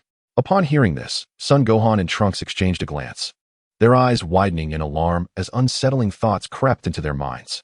They swallowed hard and decisively proclaimed, "There is no time to lose. We must set out immediately." Xiaofang perked up her ears. Realizing they did not intend to include her, she felt displeased and sulked in silence, prompting Bra to quickly comfort her. The three of them hastily gathered their belongings. As Son Gohan, Goten, and Trunks were about to exit, Son Gohan suddenly paused at the door. After a moment of contemplation, he turned to Xiaofang and Bra, saying, "Xiaofang, Bra, you both should come with us."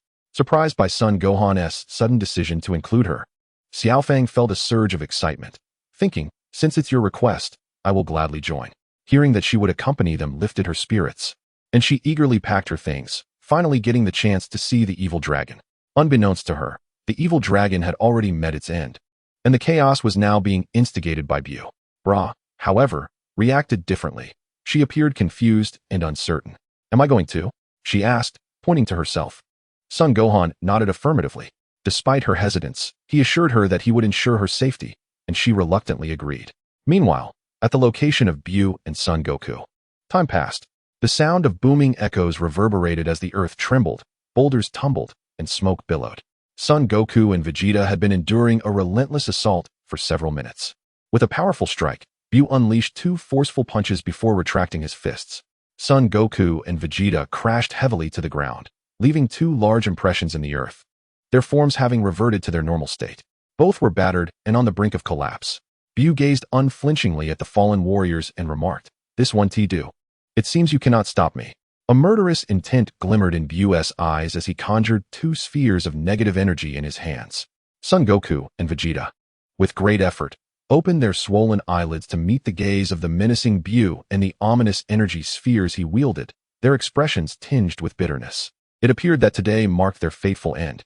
Clutching a sphere of negative energy in his grasp, BUU furrowed his brow upon witnessing their apparent inability to resist. Had he perhaps been too forceful moments ago? Should he allow them a moment to recover? At that instant, a sudden exclamation pierced the air. "Uncle BUU! Grandpa! What is happening? Uncle BUU! Dad!" Just then, Gohan and his companions arrived on the scene. Xiao Fang and Bra's voices echoed. They had rushed out and found their way here. BUU felt a twinge of concern as he pondered the sequence of events. It must have been the explosive energy unleashed by Goku and Vegeta during their battle that had betrayed their location. In the sky, Xiao Fang and Bra covered their mouths in disbelief as they beheld Goku and Vegeta, battered and sprawled on the ground, while BUU stood nearby, emanating a profoundly malevolent aura, the negative energy coiling around him like a tangible entity. Why does Uncle BUU want to kill Grandpa? What has happened to his body? Why does he seem so terrifying?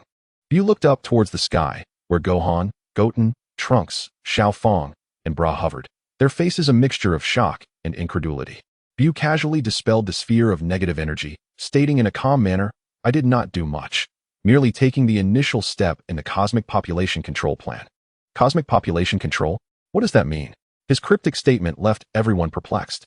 Ignoring their reactions, BUU inquired with curiosity, "What brings you here? Were you not told to wait at home for updates? The negative energy has already begun to corrode the earth and is spreading into the cosmos." "We had to come and see for ourselves," they replied, "only to find you preparing to kill Goku and Vegeta." Gohan was utterly astonished by the unfolding events. What on earth is happening? Why does BUU possess such terrifying negative energy? And what is that on his chest? They descended. Approaching the motionless Goku and Vegeta, BUU offered no explanation, vanishing into thin air, lost in contemplation. "So, you have arrived," Goku and Vegeta remarked, surprised by their presence. "The negative energy has not dissipated, and we could not remain at ease, hence our arrival." Gohan and the others were intensely curious about BUU's situation as they assisted Goku and Vegeta to their feet, questioning, "Dad, what is the current situation? What has happened to BUU? Isn't the energy surrounding him negative?" With great effort, Goku opened his swollen eyes, mustering his strength to provide a fragmented explanation. "BUU. He consumed 7 Dragon Balls and has fallen under the control of negative energy. Now, he seeks not only to annihilate Earth, but to eradicate all life in the universe." BUU consumed the Dragon Balls and then succumbed to the influence of negative energy? Trunks and Goten swallowed hard. Does this mean BUU has become our enemy? How could this happen? Xiao Fang and Bra expressed disbelief as they gazed at the distant, contemplative figure of BUU, their desire to confront him stifled by Gohan and Trunks' restraining grip. Xiao Fang looked at Gohan, who shook his head in response. The negative energy radiating from BUU was too overwhelming. It seemed that mere words would not suffice to awaken him. He could not allow Xiao Fang to take risks. Xiao Fang and Bra exchanged glances, their eyes reflecting the ominous aura of BUU, as she turned to Goku and inquired, "Grandpa, what should we do now for Uncle BUU to return to normal? We merely need to purify the negative energy within his body, and he will revert to his former self. However, he is far too powerful for us to contend with. We are utterly helpless." Son Gohan instantly felt the weight of the situation. "So, if we do not purify the negative energy within BUU, he will not return to normal, and without that, he intends to annihilate the Earth and the universe." Xiao Fang and Bra exchanged worried glances. Their limited strength could hardly make a difference. Goku took a deep breath and suddenly shifted his tone. "Nevertheless, we still have hope, but we need you to buy us some time." Son Gohan, intrigued, asked, "Dad, what is the plan?" "Fusion." Upon hearing this, Son Gohan's eyes lit up as he remembered how BUU had previously taken Goten away to train in fusion techniques. He had witnessed the formidable power of Gotenks after their fusion. Xiao Fang and Bra, puzzled, asked what fusion entailed. Goten and Trunks exchanged nostalgic looks. They had often fused in their childhood, but had rarely employed that technique as they matured. They replied in unison. All right, we will certainly buy you time. Trunks rummaged through his pocket, producing a bag from which he poured out 2 sins of beans, handing them to Vegeta and Goku. Dad, these are the leftover sins of beans from our last trip to the universe in search of the Black Star Dragon Balls. Vegeta and Goku's eyes brightened. Vegeta, feeling a sense of pride, couldn't help but compliment. Well done, Trunks. Upon receiving the sins of beans, both swallowed them in one gulp, instantly revitalized. This scene was witnessed by BUU, who smiled. Sins of beans, huh? I didn't expect you to bring those. However, even if you recover, it will be of no avail. BUU prepared to strike. Chapter 65, Super Saiyan 4 Gogeta. Son Gohan, Goten, and Trunks positioned themselves in front of Goku and Vegeta. BUU, now your opponents are us. We will not allow you to pass. BUU scoffed. You think you can stop me? Xiaofang and Bra stood resolutely beside them, exchanging determined glances before stepping forward in unison to transform into Super Saiyans. And us too. BUU's form began to mutate, with 7 dark Dragon Balls embedded in his chest and spikes sprouting from his back. Xiaofang couldn't help but exclaim, Uncle BUU, once Grandpa and the others successfully fuse, they will surely purify the negative energy within you. BUU twitched slightly at the corners of his mouth. Could I say that this was all part of my plan? Everything has been under my control, save for your interference. But your arrival does not pose a significant issue. BUU's expression turned blank. Just take care of yourselves.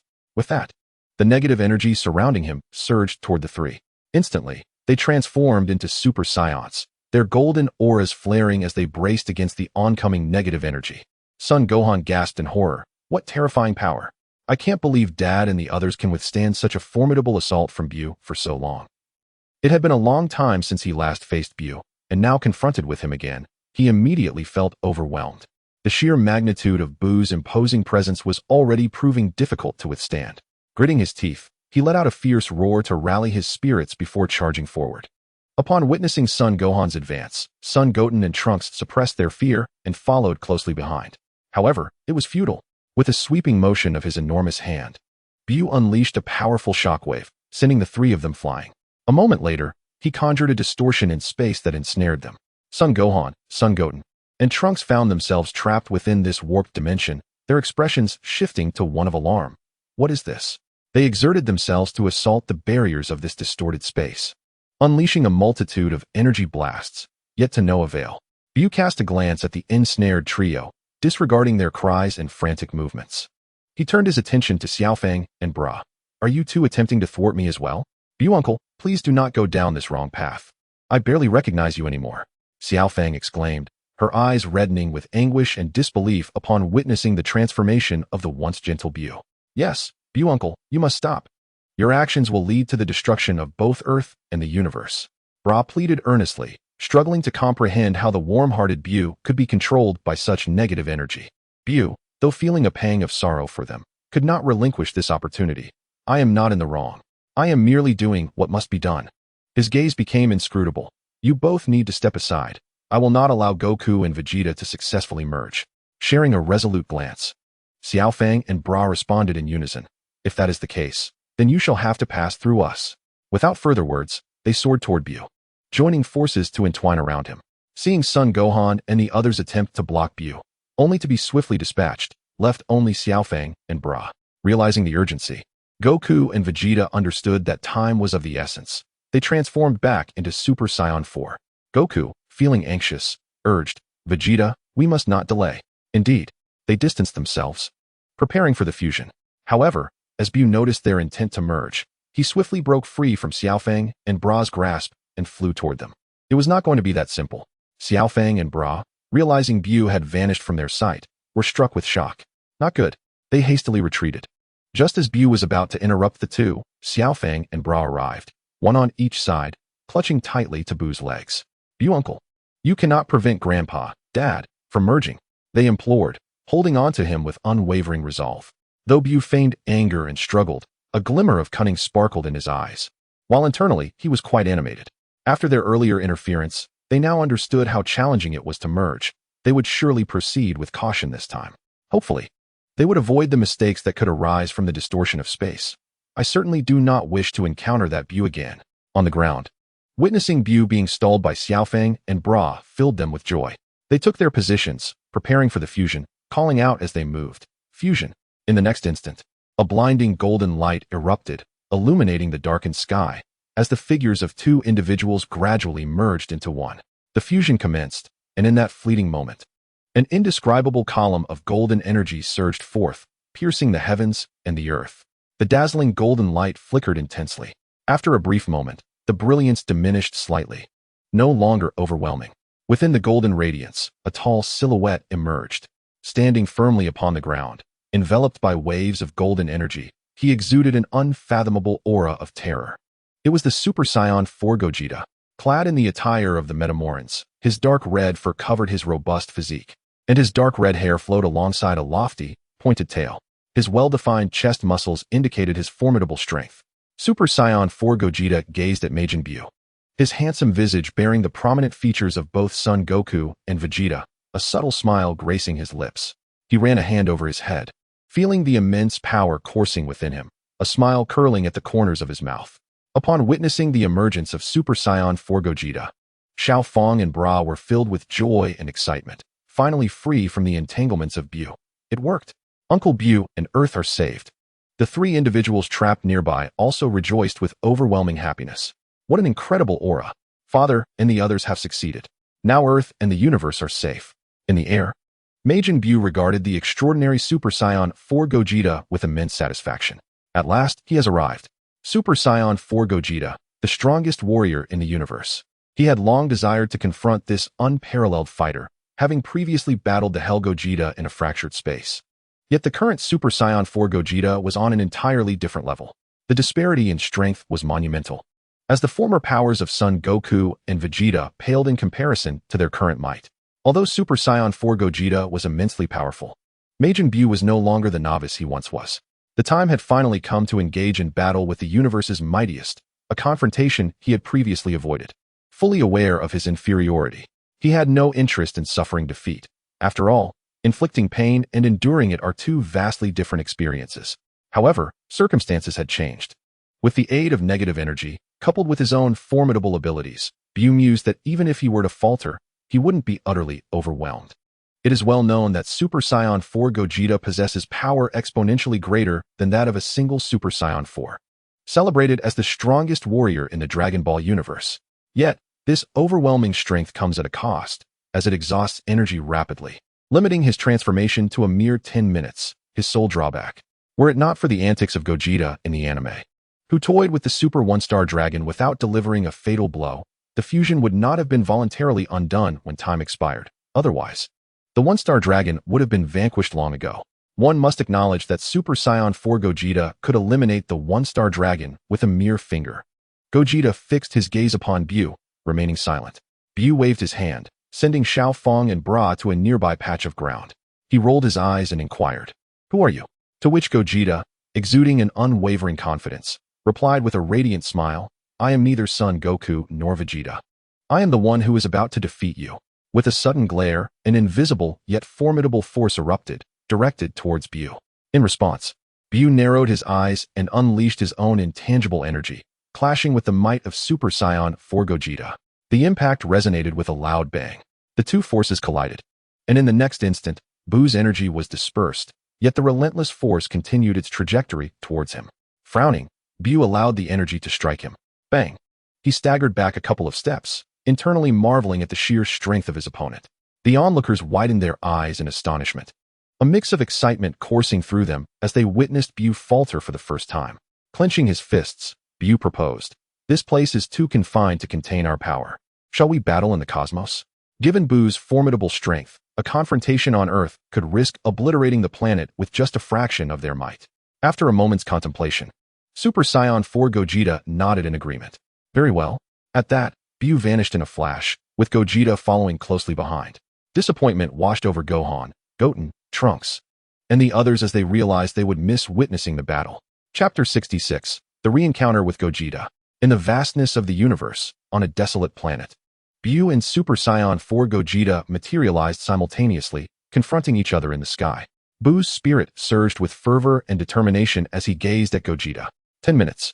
We only have 10 minutes, he thought, yet it would suffice. With a fierce shout, BUU unleashed a terrifying aura, a pink blaze mingling with the dark energy he had yet to fully absorb. The amalgamation of colors enhanced his power, albeit marginally. As he was merely borrowing the negative energy at this stage, he knew that this enhancement was insufficient. He needed more to contend with Gogeta. 20-fold Kaioken. A crimson aura enveloped him, emanating an overwhelming presence as pink, red, and black energies swirled around him. BUU's muscles bulged, veins protruding like worms under his skin, as he bent his body, gritting his teeth and clenching his fists while enduring the side effects of the Kaioken technique. The inhabitants of the universe were struck with fear at this menacing and sinister energy, their hearts racing with trepidation. On Earth, Gohan, Goten, and Trunks were left in utter shock. What is this? BUU's energy. What has he done to amplify it so drastically? Xiao Fong and Bra murmured in awe. In that moment, Gogeta expressed a rare interest, praising BUU. Your strength is quite impressive. This should make things more engaging. Having finally acclimated to the agony brought on by the Kaioken, BUU squinted and replied, his expression stoic. I too believe that our encounter will not lack excitement. In the face of BUU's full power, Gogeta maintained an air of calm confidence. He twisted his arm and stretched his legs, casually engaging in warm-up exercises with an air of ease. Observing this, BUU curled his lips in disdain before swiftly launching an attack, instantly traversing the space between them. He delivered a seemingly ordinary punch directed at the warming-up Vegeta. However, BUU's sudden assault did not catch Vegeta off guard. He halted his warm-up and reciprocated with a light, airy punch to meet BUU's blow.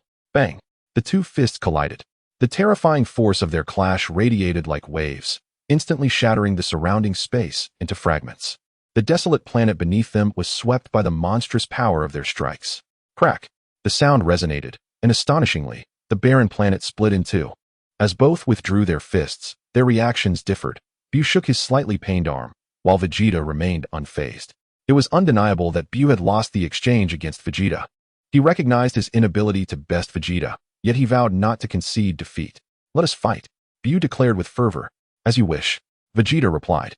In an instant, they transformed into streaks of light, engaging in a fierce battle high above the desolate planet, before vanishing from sight. Moments later, the planet erupted in an explosion. 5 minutes later, the aftermath of their battle had obliterated countless desolate planets. The devastation wrought by BUU and Vegeta's conflict was cataclysmic, leaving innumerable celestial bodies in ruin. Throughout their skirmish, BUU found himself predominantly on the receiving end, occasionally landing a hit. Vegeta's speed and frequency of attacks were simply overwhelming, even though BUU could sense them. His body struggled to keep pace. Thus, he endured relentless blows, striking Vegeta only on rare occasions. Yet, despite Vegeta's ability to inflict injuries, BUU's resilient physique allowed him to withstand the onslaught. As the battle raged on, BUU's wounds healed almost instantaneously, exhibiting an unyielding vitality. He remained tireless. And as long as Vegeta refrained from delivering lethal blows, BUU could continue their bout indefinitely. The cycle of injury and recovery repeated itself, prompting a twitch at the corner of Vegeta's mouth. You truly can take a beating. After their exchange, BUU sensed a change in the restrictor. Another planet emerged in their path. Two streaks of light appeared, one golden and the other a blend of pink, red, and black. They swirled and collided in midair, shattering the very fabric of space with each contact. Vegeta landed a punch that sent BUU flying, crashing through a planet and into its counterpart. Ugh! BUU steadied himself after the impact, then charged headfirst into the planet, shattering it to pieces, before retaliating with a punch aimed at Vegeta's cheek. Vegeta did not evade. Instead, he chose to absorb BUU's blow, tilting his head and forcefully redirecting BUU's punch back at him. Following that, he executed a spinning kick, sending BUU hurtling away. Wiping a trickle of blood from the corner of his mouth, Vegeta taunted BUU. You're not doing so well. Although BUU was battered and bruised, he recovered within 3 seconds. Roaring in defiance, don't get too cocky. It was a rare turn of events. Usually, he was the one mocking others, and now he found himself the target of Vegeta's derision. Igniting his fury, BUU surged forward in an instant. Vegeta continued to taunt. You have truly disappointed me. With a speed imperceptible to the naked eye, he vanished, tearing through space, and reappeared before the approaching BUU, unleashing a flurry of punches in a heartbeat. BUU spat out blood, sent flying backward, momentarily dazed. What is this? Why does this feel so familiar?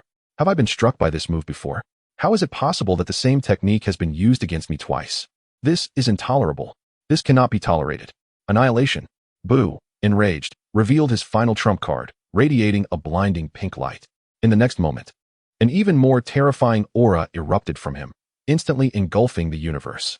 On Earth, Son Gohan, Son Goten, Trunks, and the others, along with Bulma and Bra, sensed BUU's heightened energy, their expressions frozen in astonishment.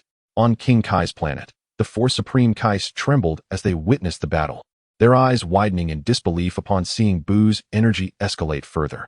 In the KAIOSHIN realm, the Elder KAIOSHIN, along with KAIOSHIN Shin and Kibito, observed the combat through a crystal ball, equally astonished by BUU's transformation, left speechless. On a desolate planet, high above in the sky, BUU's body underwent a transformation. A purple shell-like helmet enveloped the area above his eyes, adorned with two beastly horns, while his original antennae protruded from the shell. A purple carapace emerged on his chest, and spots of purple armor appeared on his trousers.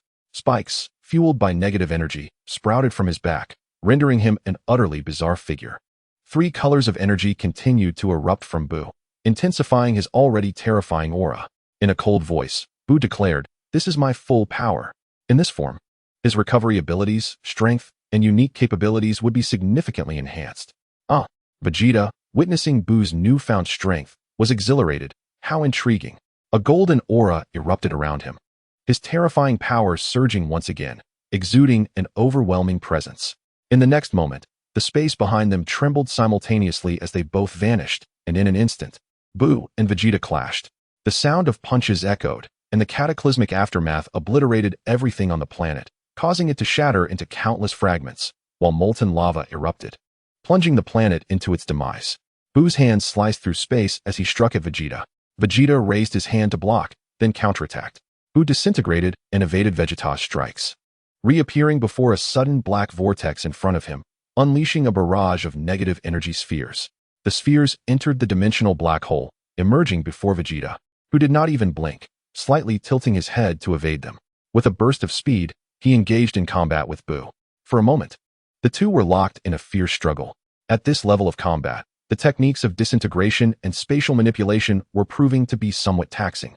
While the dimensional black hole offered some assistance, they relied solely on their fists and feet to attack. As time passed, BUU sensed that 10 minutes were drawing near. He distanced himself and ceased his assault, allowing his carapace and injuries to recuperate. BUU felt a twinge of frustration. That monster, Vegeta, despite his overwhelming advantage, he still could not triumph. He even sensed that Gogeta had yet to unleash his full potential. With a smile that remained undiminished, Gogeta twisted his wrist, bearing a few minor injuries, yet they were negligible. It was simply exhilarating, signaling that the warm-up had concluded. BUU's lips twitched in disbelief. Warm-up concluded? How impressive. With that, BUU bellowed, super negative energy ball. 7 Dragon Balls on his chest radiated a fierce red light, unleashing 7 crimson beams that formed a menacing energy sphere, far more terrifying than depicted in the anime. The sphere began enormous, then gradually compressed until it could shrink no further. This energy encapsulated his power, the malevolence of the evil dragon, and the negative energy contained within the Dragon Balls. BUU hurled it at Gogeta. Gogeta raised an eyebrow, soaring forward to catch the super negative energy ball with arms flexed. With a mighty heave, he propelled it back towards BUU. Simultaneously, he extended his hands towards BUU. Ultramassive Kamehameha. A formidable blue energy sphere materialized, waves of blue energy crashing towards BUU. Damn it, BUU cursed under his breath. The Kamehameha pierced through the super negative energy ball, obliterating it and charging relentlessly towards BUU. Faced with this, BUU resolved to withstand Gogeta's ultramassive Kamehameha. If he could endure mine, I cannot fall behind. I too must withstand his. BUU braced himself against the Kamehameha with all his might, yet he was inexorably pushed further into the cosmos. Unbelievable, BUU exclaimed, propelled into space, overwhelmed with disbelief at the situation. In the vastness of the universe, BUU floated, battered and bruised, his body marred with scars and dents. Yet, as time ticked away, his injuries began to heal. Feeling somewhat rejuvenated, he soared back towards the planet. For the 10 minutes had elapsed. Gogeta was about to dissolve their fusion. At that moment, on a desolate planet, in the sky, Gogeta scratched his head, pondering, did we go too far? Is BUU truly dead? Suddenly, a golden fissure split from Gogeta's form. In the next instant, the fusion was undone. Goku and Vegeta reappeared, momentarily stunned. Then Super Saiyan 4 Goku snapped back to reality, his expression one of alarm. What just happened? Super Saiyan 4 Vegeta, equally astonished, inquired, Kakarot. Wasn't the fusion supposed to last 30 minutes? Why has it ended now? Super Saiyan 4 Goku, bewildered, replied, Indeed, I too am puzzled. I thought only 10 minutes had passed. After a moment's reflection, he mused. Could it be that the fusion consumed an exorbitant amount of energy? Vegeta erupted in frustration. Damn it. I was so absorbed in the battle with BUU that I forgot to purify the negative energy within him. At that moment, BUU, fully healed, returned from the cosmos. Observing the dissolution of the fusion, BUU taunted. Well, isn't this Goku and Vegeta? Where's the universe's strongest Gogeta? Goku chuckled awkwardly, unable to articulate a response, while Vegeta kept a wary eye on BUU. Had I known, I should have purified the negative energy within BUU before engaging him in battle. Now that the fusion has been undone, the two of them stand no chance against BUU, and the opportunity for refusion seems lost. Vegeta is filled with regret. He had been so engrossed in the fight that he overlooked these crucial considerations. After all, opportunities to subdue BUU are scarce, and he and Goku could hardly resist the temptation to confront him. The negative energy within BUU still lingers, and with the fusion dissolved, what are they to do now? Both sigh in despair. BUU remains indifferent to their lamentations, dispersing the Kaioken, his crimson aura vanishing instantly. He flexes his muscles, grinning menacingly as he approaches them. You enjoyed beating me just now, didn't you? Chapter 67. The Universal Spirit Bomb transports the two to an intact planet, where BUU pummels them relentlessly, striking their legs and crashing them to the ground repeatedly, offering them a rather harsh lesson. Unable to contain his fury, he taunts them mid-assault. Weren't you brave just a moment ago? Why the hesitation now? Maintain that earlier bravado. Goku and Vegeta groan in agony, internally grumbling that it was Vegeta who spoke so confidently, not them. Yet despair creeps in. No one is left to prevent BUU from wreaking havoc or to buy them time for fusion. Now, there is no one who can stop BUU. Earth is doomed, and the universe is at its end. In the depths of the universe, at the KAIOSHIN realm, two observers watch the clash between BUU and Vegeta. It's over. It's all over. One laments. Even Vegeta has failed. No one can thwart BUU now. The universe is destined for destruction. The Supreme Kai is filled with dread, clutching his head in despair. The old Kai also wears a look of fear and frustration, exclaiming, "These youngsters are reckless. Why didn't they purify the negative energy from BUU at the outset? What are we to do now? Is the universe truly on the brink of annihilation?" The old Kai is increasingly restless. On the North Kai's planet, he sighs. I knew this situation would arise. He had anticipated that Goku, with his nature, would first engage BUU, but he never expected they would dissolve the fusion after just 10 minutes. Now it seems truly dire. The East, South, and West Kai tremble. Is it too late for us to flee? The North Kai sighs helplessly. You are all too naive, with the universe in peril. Where could we possibly escape to? On Earth, Gohan closes his eyes, sensing the clash of two immense energies, only to suddenly feel one of them fade away. It is Vegeta's energy that has vanished. His face betrays disbelief as he exclaims, Vegeta's energy is gone. What has happened? The negative energy within BUU is still present. Why have my father and the others not resolved it? The three, trapped in the distorted space, are frantic. What has transpired in the universe? Meanwhile, Xiaofeng and Bra hold on to each other tightly, their faces etched with worry. Could it be that they have failed? They ponder, leaving behind the battered and near-unconscious Goku and Vegeta. BUU, utilizing his own energy as fuel, directed it entirely towards amplifying the negative energy, and instantly, a terrifying and malevolent aura enveloped the entire universe. The four great galaxies, East, South, West, and North, were shrouded in this sinister energy, and all inhabited planets succumbed to the same fate as Earth, besieged by the corrupting influence of negative energy.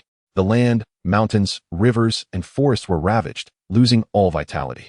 On these planets, dark clouds loomed ominously, accompanied by thunder and lightning. The inhabitants were engulfed in confusion, their hearts racing, burdened by an invisible and oppressive dread. Across the cosmos, countless beings on various planets cried out in anguish and supplication. What is happening? I feel I am on the brink of death.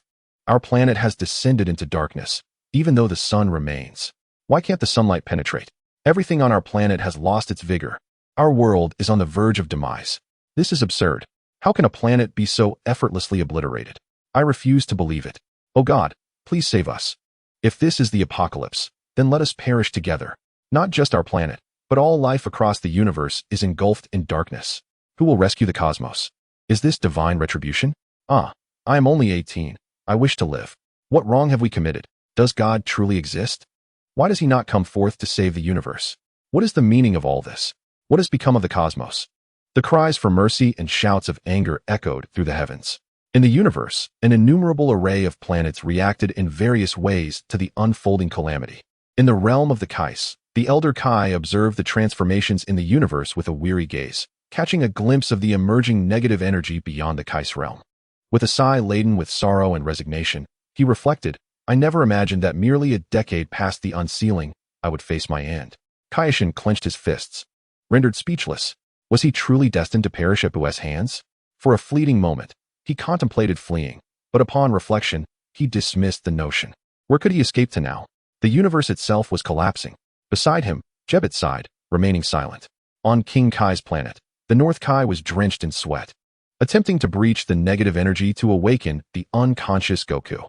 Goku had reverted to his childhood form, left carelessly by BUU alongside Vegeta, both battered and tattered. Awakened by the negative energy radiating from BUU, he regained consciousness, and, upon seeing BUU releasing this dark energy, instantly comprehended BUU's intent. With a feeble roar, he exclaimed, "This is bad. BUU intends to annihilate everyone in the universe." He struggled to rise, but found himself too grievously injured and weak to muster the strength. Calling out to the unconscious Vegeta, he urged, "Vegeta, wake up. BUU is going to destroy the universe." Vegeta lay there unresponsive, his breath faint. How infuriating. Goku lay sprawled on the ground, despair etched across his face, tinged with a hint of defiance. If only I were stronger. Thus, this could halt and rescue BUU. How infuriating. Tears welled in Goku's eyes. He was filled with profound regret, wishing he had acted decisively to resolve the issue with BUU earlier. He felt like a sinner, burdened by guilt. Suddenly, his body trembled, his eyes widening as he faintly heard a voice calling him from above. BUU glanced at the dazed Goku, who had just awakened. He sensed a connection, as if someone was communicating with him. "Hurry and unleash the spirit bomb. I cannot wait any longer." Since his battle with Vegeta, his energy had been stagnant for a while, but was finally surging rapidly. He had just noticed that it had reached 99. Upon achieving this threshold, a strange discomfort arose within him, as if his body was preparing for a transformation. BUU stroked his chin, deep in thought. Suddenly, an unusual energy appeared. What is that? BUU wondered, turning his gaze toward Goku. There, he saw the battered and ragged Goku slowly levitating into the air. Despite his exhaustion and injuries, his eyes shone with hope as he raised his arms high above his head. A massive, pure white energy sphere floated above his hands, radiating an indescribable vitality and power that instantly dispelled the negative energy surrounding the planet. As the spirit bomb materialized, BUU's negative energy went into a frenzy, sensing its formidable adversary. Witnessing this, a smile crept across BUU's face, and he ceased releasing negative energy into the cosmos, no longer suppressing the absorption of the energy. In an instant, the restrictor trembled with golden light, ravenously absorbing the long-awaited negative energy. BUU watched Goku's every move, his mouth watering at the sight of the spirit bomb, irresistibly tempting him to consume it. Meanwhile, Goku, who was cradling the spirit bomb, communicated with King Kai. "Lord Kai, the spirit bomb from this planet is insufficient to eradicate the negative energy within BUU. I require the energy from the entire universe. Can you facilitate communication with our cosmic allies?" King Kai wiped the sweat from his brow. It was possible before, but now it is not. The entire universe is enveloped in negative energy. My telepathic communication cannot penetrate this terrifying force. It took considerable effort just to reach you. Goku felt a deep sense of disappointment. How could this be? The three other Kais, East, South, and West, spoke in unison. "Allow us to assist you." King Kai shook his head helplessly. "The strength of just the four of us is insufficient. This negative energy is too formidable." The three exchanged glances. At that moment, Goku suddenly gasped. He had noticed that the negative energy enveloping the universe was gradually diminishing, which struck him as odd. "Lord Kai, the negative energy in the universe is dissipating. What could this mean? Has BUU already annihilated everyone in the cosmos?" King Kai pondered the implications of the weakening negative energy. "Not at all. The inhabitants of the universe are safe and sound. Besides, are we not all doing well?" The North Kai meticulously sensed the negative energy in the cosmos, which indeed, as little Goku had mentioned, was diminishing. Lifting his gaze towards the sky of King Kai's planet, he observed the gradual disappearance of the negative energy, and a wave of joy washed over him. It has truly weakened. With the combined strength of the four of us, we can now convey a message to all beings across the universe.